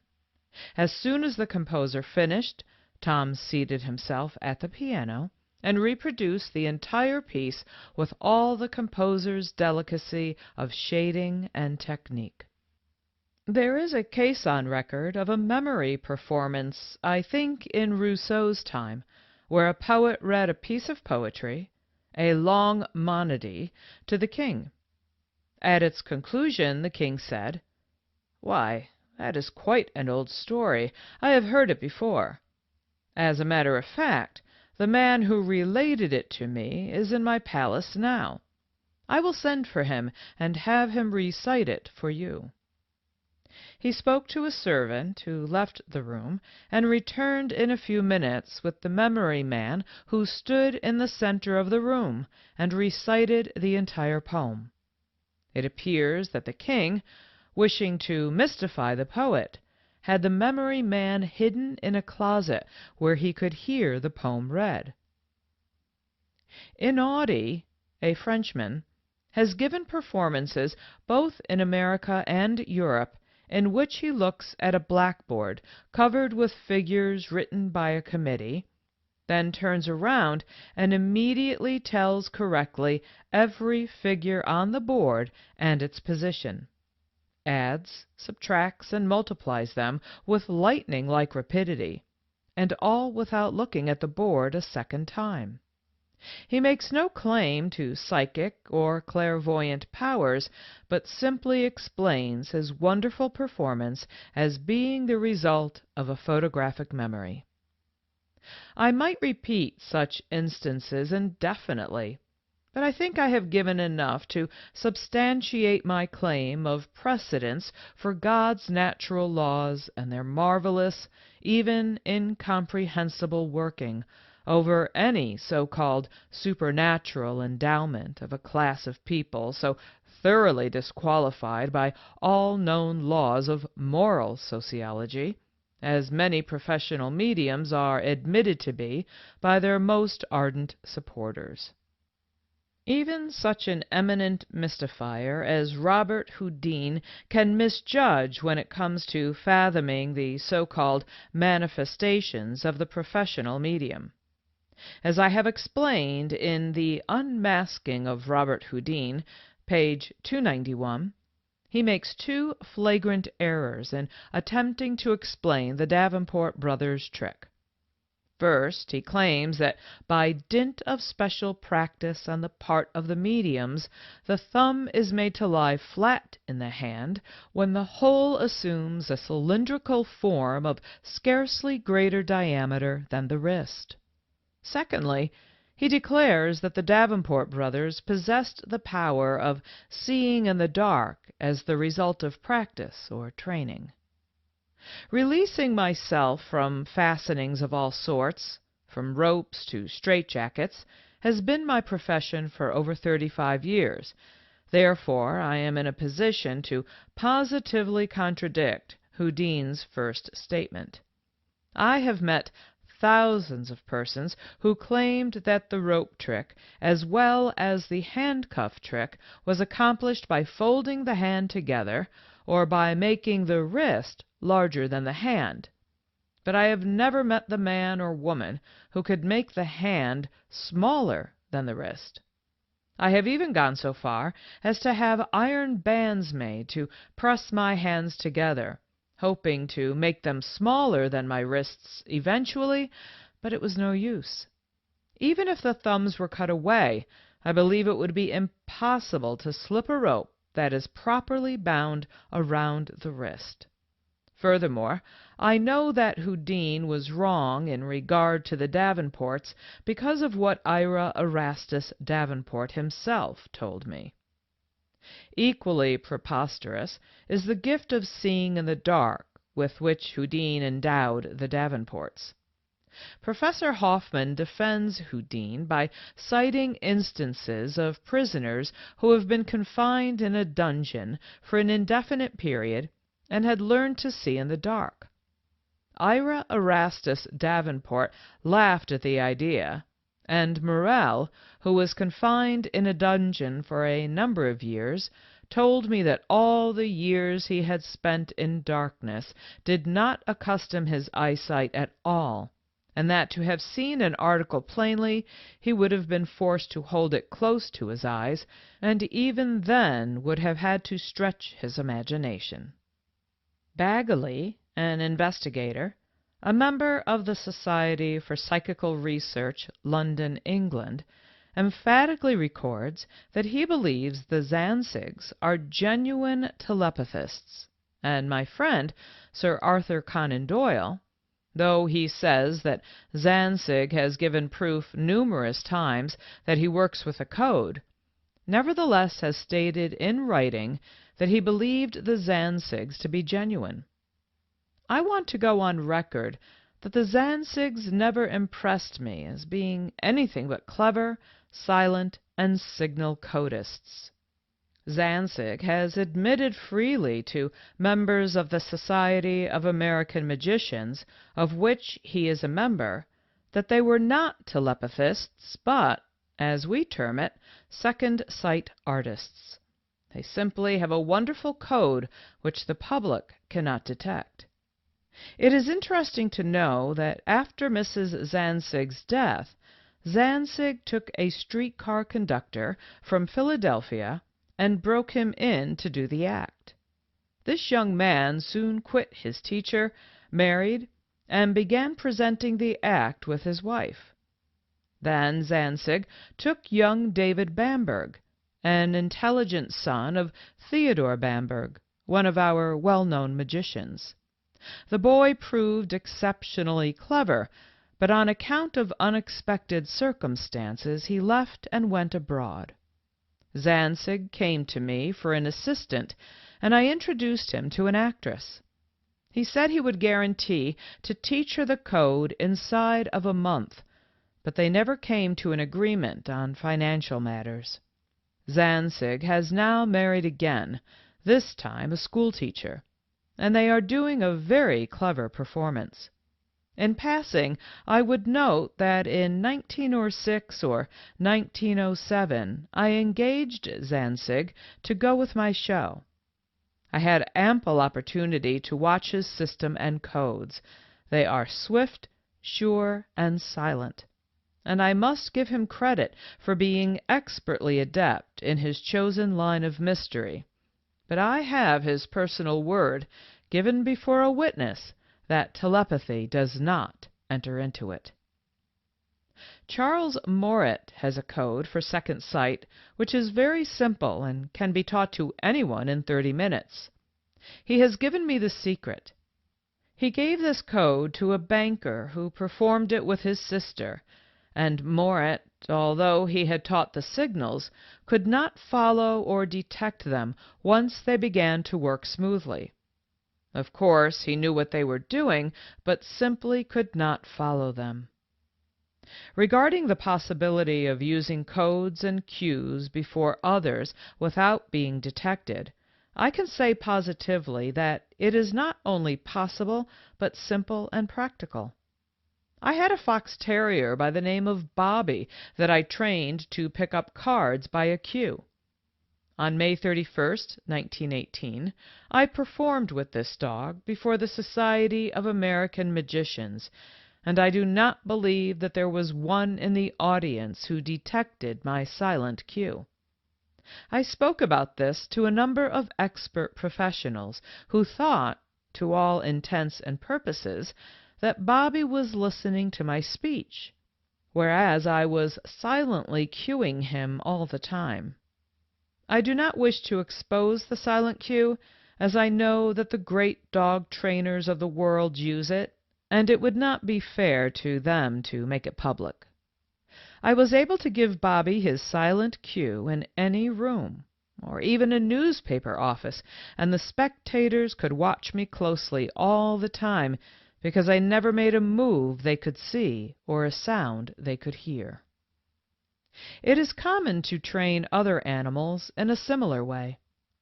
During one of my tours in Germany, I saw a horse called Kluge Hans that was able to spell, add, subtract, pick out cards, and with his feet make 1 tap for yes and 2 taps for no. Kluge Hans fooled the professors for a long time, but finally it came out that he got his cues from the trainer's assistant. It is not generally known that, owing to the position of his eyes, a horse can look backwards to a certain degree, and the investigators did not notice the assistant who stood just back of the horse's head.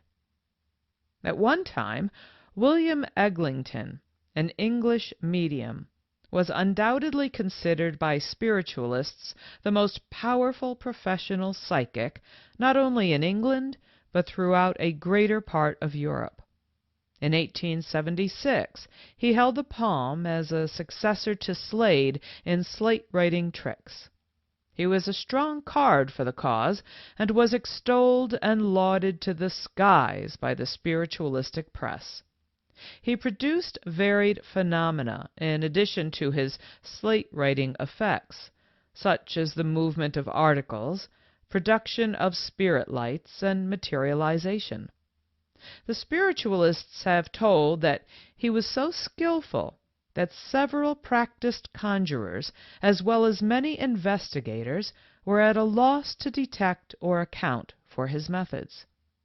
That may have been so. Half a century ago, conjurers were not up on spiritualism as they are today, and besides, it must be conceded that even conjurers are not immune to being deceived. Nevertheless, there were conjurers and lay investigators fully qualified to discover and expose his frauds. In 1876, while in his prime as a medium, he was exposed in the materialization of an Arab. This Arab's flowing beard and draperies were very familiar to English spiritualists, and as proof of the actual materialization, sitters were permitted to cut fragments from the beard and robes. Archdeacon Coley, an interested member of a circle of sitters, suspecting fraud, secured some clippings, and a few days later, when opportunity offered, he found in Eglinton's portmanteau a false beard and a quantity of muslin to which the detached relics perfectly corresponded. He was also exposed several other times, but this did not prevent the spiritualist paper, Light, from publishing in October 1886 a mass of testimony given by more than 100 observers, including persons of high culture and social standing, to show that the phenomena at his seances were not due to any deliberate action on the part of the medium, but to conclusively establish the existence of some objective, intelligent force capable of acting externally to the medium and in contravention of the recognized laws of matter. The publication of such statements inspired Professor H. Carville Lewis to visit Eglinton for the purpose of investigation, and arrangements were made for him to have a first sitting in November, just a month after the extravagant statement in Light. Aware of the frailty of memory, Professor Lewis made notes during the séance and wrote out his deductions and conclusions immediately after. He discovered at an early stage that close scrutiny did not produce an atmosphere sufficiently wholesome for desired results.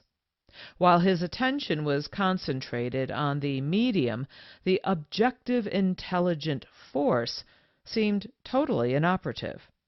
But whenever he turned his attention from the medium and apparently became absorbed in making notes, the intelligent force became active instanter. Under the observation of Professor Lewis, Eglinton failed utterly at times, and others simply declined to work when conditions were against him.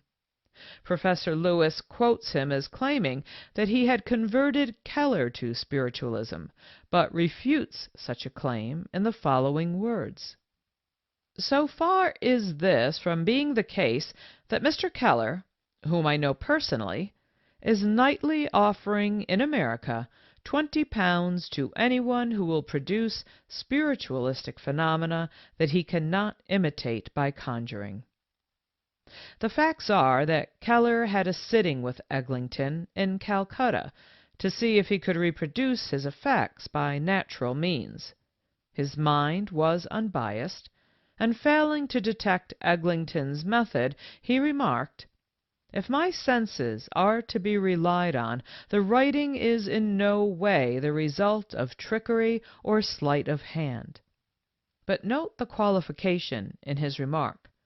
If my senses are to be relied upon.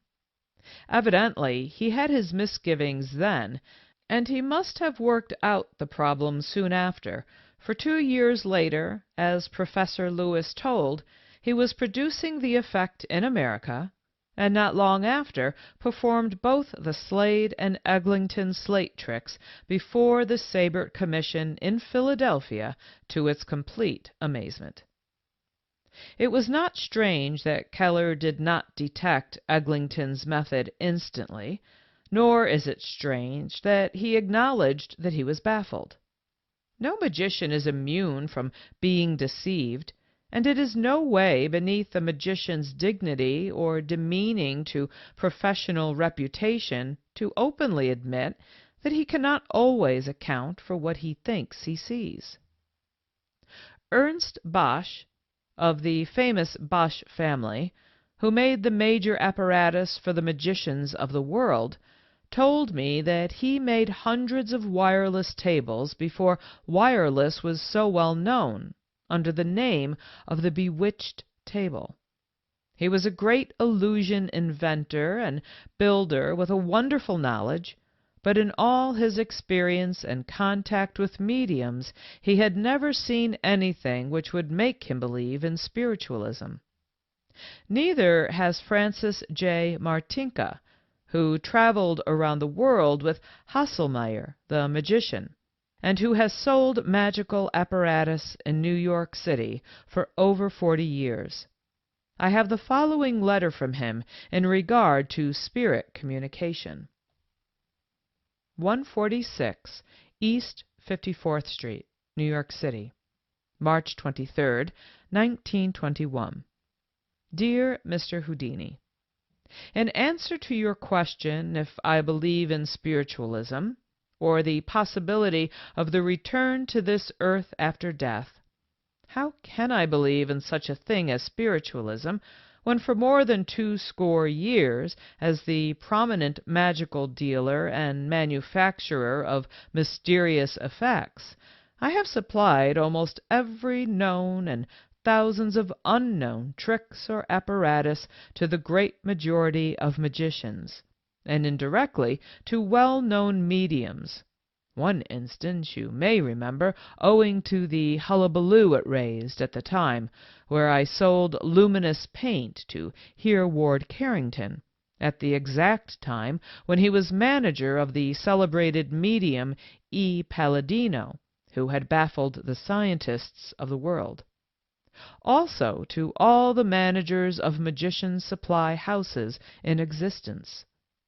No, I must say positively I do not believe in spiritualism, and it has always amused me to see how easy it is to deceive the human beings who seek solace for their grief, or those who delve into the mysteries of which they know nothing. In the 40 years' experience, I have never seen anything that could convince me that such a thing as spiritualism existed. And to show you that I wish my letter to be positively authentic, have 2 friends sign as witnesses. Regards, sincerely yours, signed Francis J. Martinka. Witnesses, signed Jean A. Leroy, 133 3rd Avenue. Signed Billy O'Connor, Magicians' Club, London. Another who finds nothing but gross fraud in spiritualism after 60 years of study is A. M. Wilson, M.D., of Kansas City, Missouri, editor and publisher of the Sphinx. He wrote me as follows: 1007 Main Street, Kansas City, Missouri. My dear Houdini, for almost 61 years I have been witnessing and investigating spiritualism and spiritism as propagated by mediums through their so-called communications with the dead.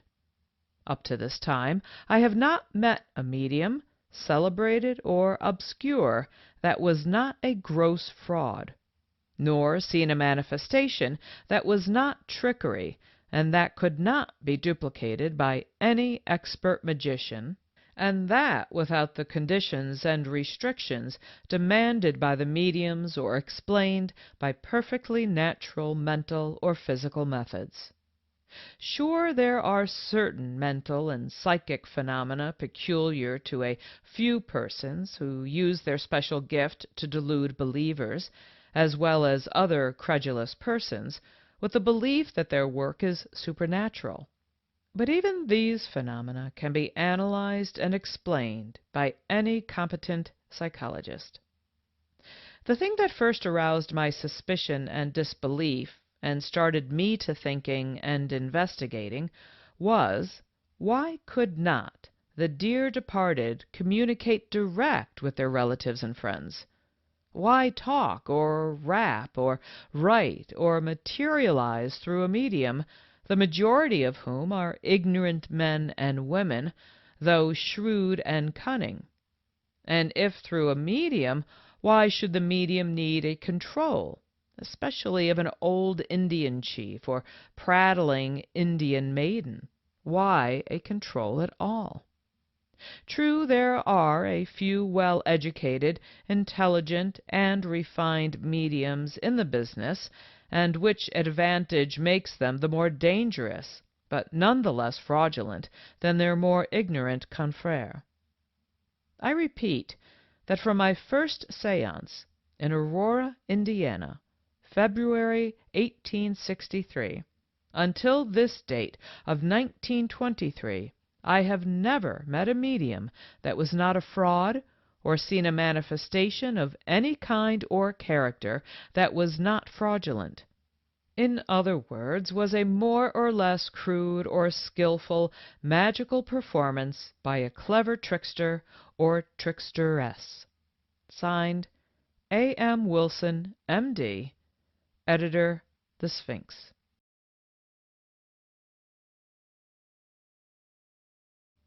Chapter 16. Conclusion. It has been my desire in this book to convey to the reader my views regarding spiritualism, which are the result of study and investigation, the startling feature of which has been the utter inability of the average human being to describe accurately anything he or she has witnessed. Many sitters, devoid of the sense of acute observation, prefer to garnish and embellish their stories with the fruits of their fertile imaginations, adding a choice bit every time the incident is reported, and eventually, by a trick of the brain, really believing what they say. It is evident, therefore, that by clever misguidance and apt misdirection of attention, a medium can accomplish seeming wonders. The sitter becomes positively self-deluded and actually thinks he has seen weird phantoms or has heard the voice of a beloved one. To my knowledge, I have never been baffled in the least by what I have seen at seances. Everything I have seen has been merely a form of mystification. The secret of all such performances is to catch the mind off guard, and the moment after it has been surprised to follow up with something else that carries the intelligence along with the performer, even against the spectator's will. When it is possible to do this with a highly developed mind like Mr. Keller's, one trained in magic mystery, and when scientific men of the intelligence of Sir Oliver Lodge, Sir Arthur Conan Doyle, the late William Crookes, and William T. Stead can be made to believe by such means how much easier it must be in the case of ordinary human beings. I cannot accept nor even comprehend the intelligence which justifies the conclusion, so often put in print as the opinion of brainy men supporting spiritualism, that admits the possibility of a result being accomplished by natural means, but nevertheless assert their sincere belief that the identical performance by a professional medium is solely of supernatural origin and guidance. Nor can I understand the reasoning that, acknowledging the disreputable character of certain practitioners or mediums, deliberately defends the culprits in the performance of what has been proven a crime. Is it true logic, logic that would stand either in court or clubroom, to say that a medium caught cheating 99 times out of 100 was honest the 100th time because not caught? Would the reader trust a servant who stole 99 articles and then professed innocence when the 100th article was missing? Sir Conan Doyle asks in all innocence, is it really scientific to deny and at the same time refuse to investigate?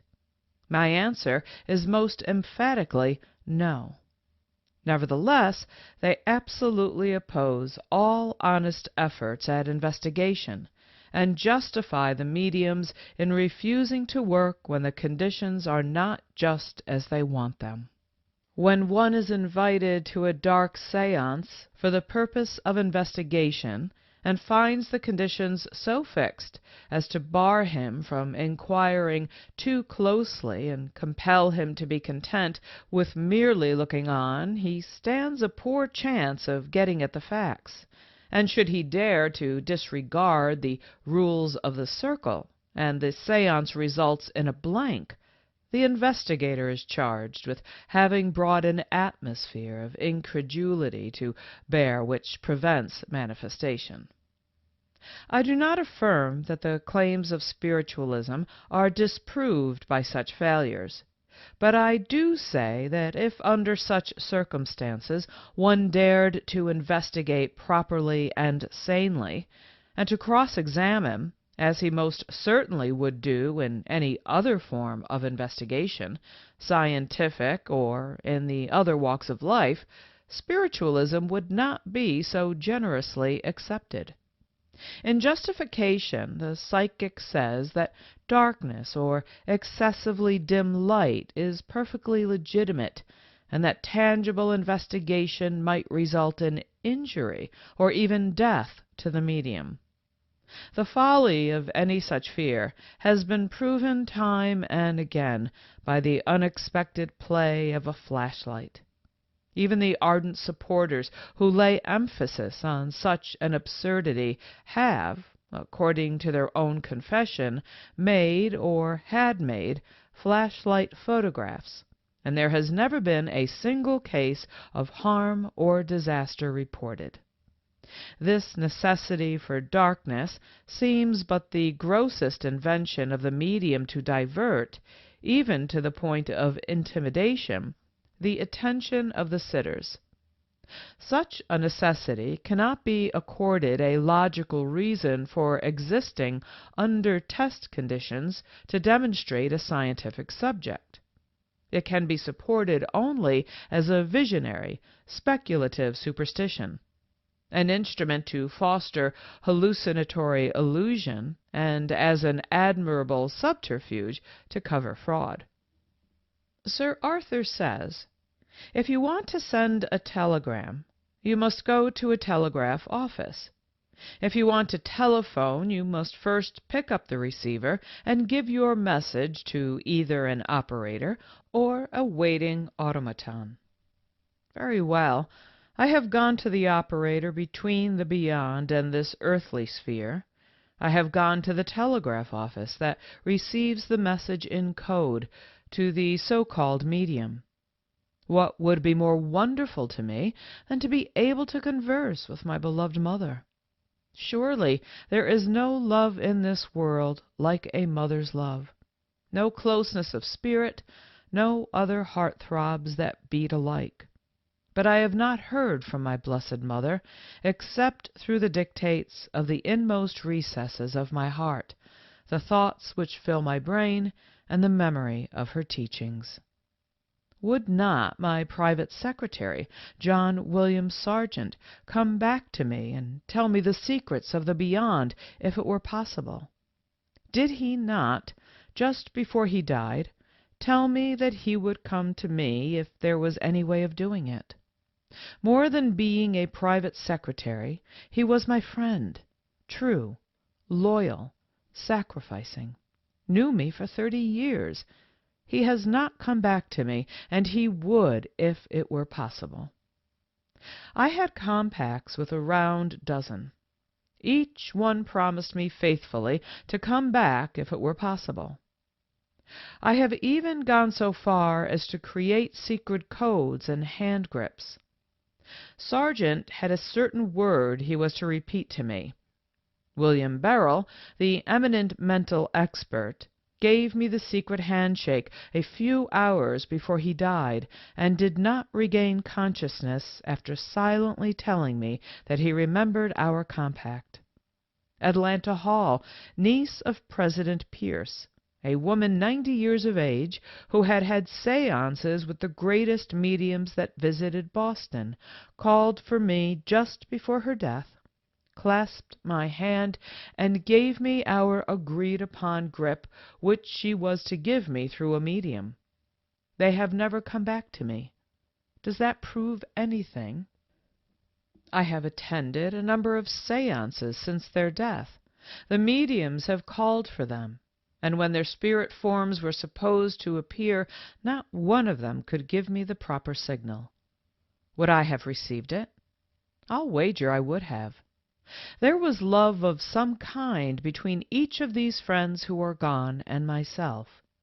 It is needless to point out the love of a mother and son, the love of a real friend, the love of a woman of 90 toward a man who held her dear, the love of a philosopher toward a man who respected his life study. They were all loves, each strong, each binding. If these persons, with all the love they bore in their heart for me, and all the love I have in my heart for them, did not return, what about those who did not hold me close, who had no interest in me? Why should they come back, and mine not? Sir Arthur Conan Doyle has repeatedly told the spiritualists that I will eventually see the light and embrace spiritualism. If the memory of a loved one gone to the protection of the hands of the great mystifier means spiritualism, then truly I do believe in it. But if spiritualism is to be founded on the tricks of exposed mediums, feats of magic, resort to trickery, then I say unflinchingly, I do not believe, and more, I will not believe. I have said many times that I am willing to believe, want to believe, will believe, if the spiritualists can show any substantiated proof. But until they do, I shall have to live on, believing from all the evidence shown me and from what I have experienced that spiritualism has not been proven satisfactorily to the world at large, and that none of the evidence offered has been able to stand up under the fierce rays of investigation. It is not for us to prove that the mediums are dishonest. It is for them to prove that they are honest. They have made a statement, the most serious statement in recent times, for it affects the welfare, the mental attitude, and means a complete revolution of age-old beliefs and customs of the world. If there is anything to spiritualism, then the world should know it. If there is nothing to it, if it is, as it appears, built on a flimsy framework of misdirection, then, too, the universe must be told.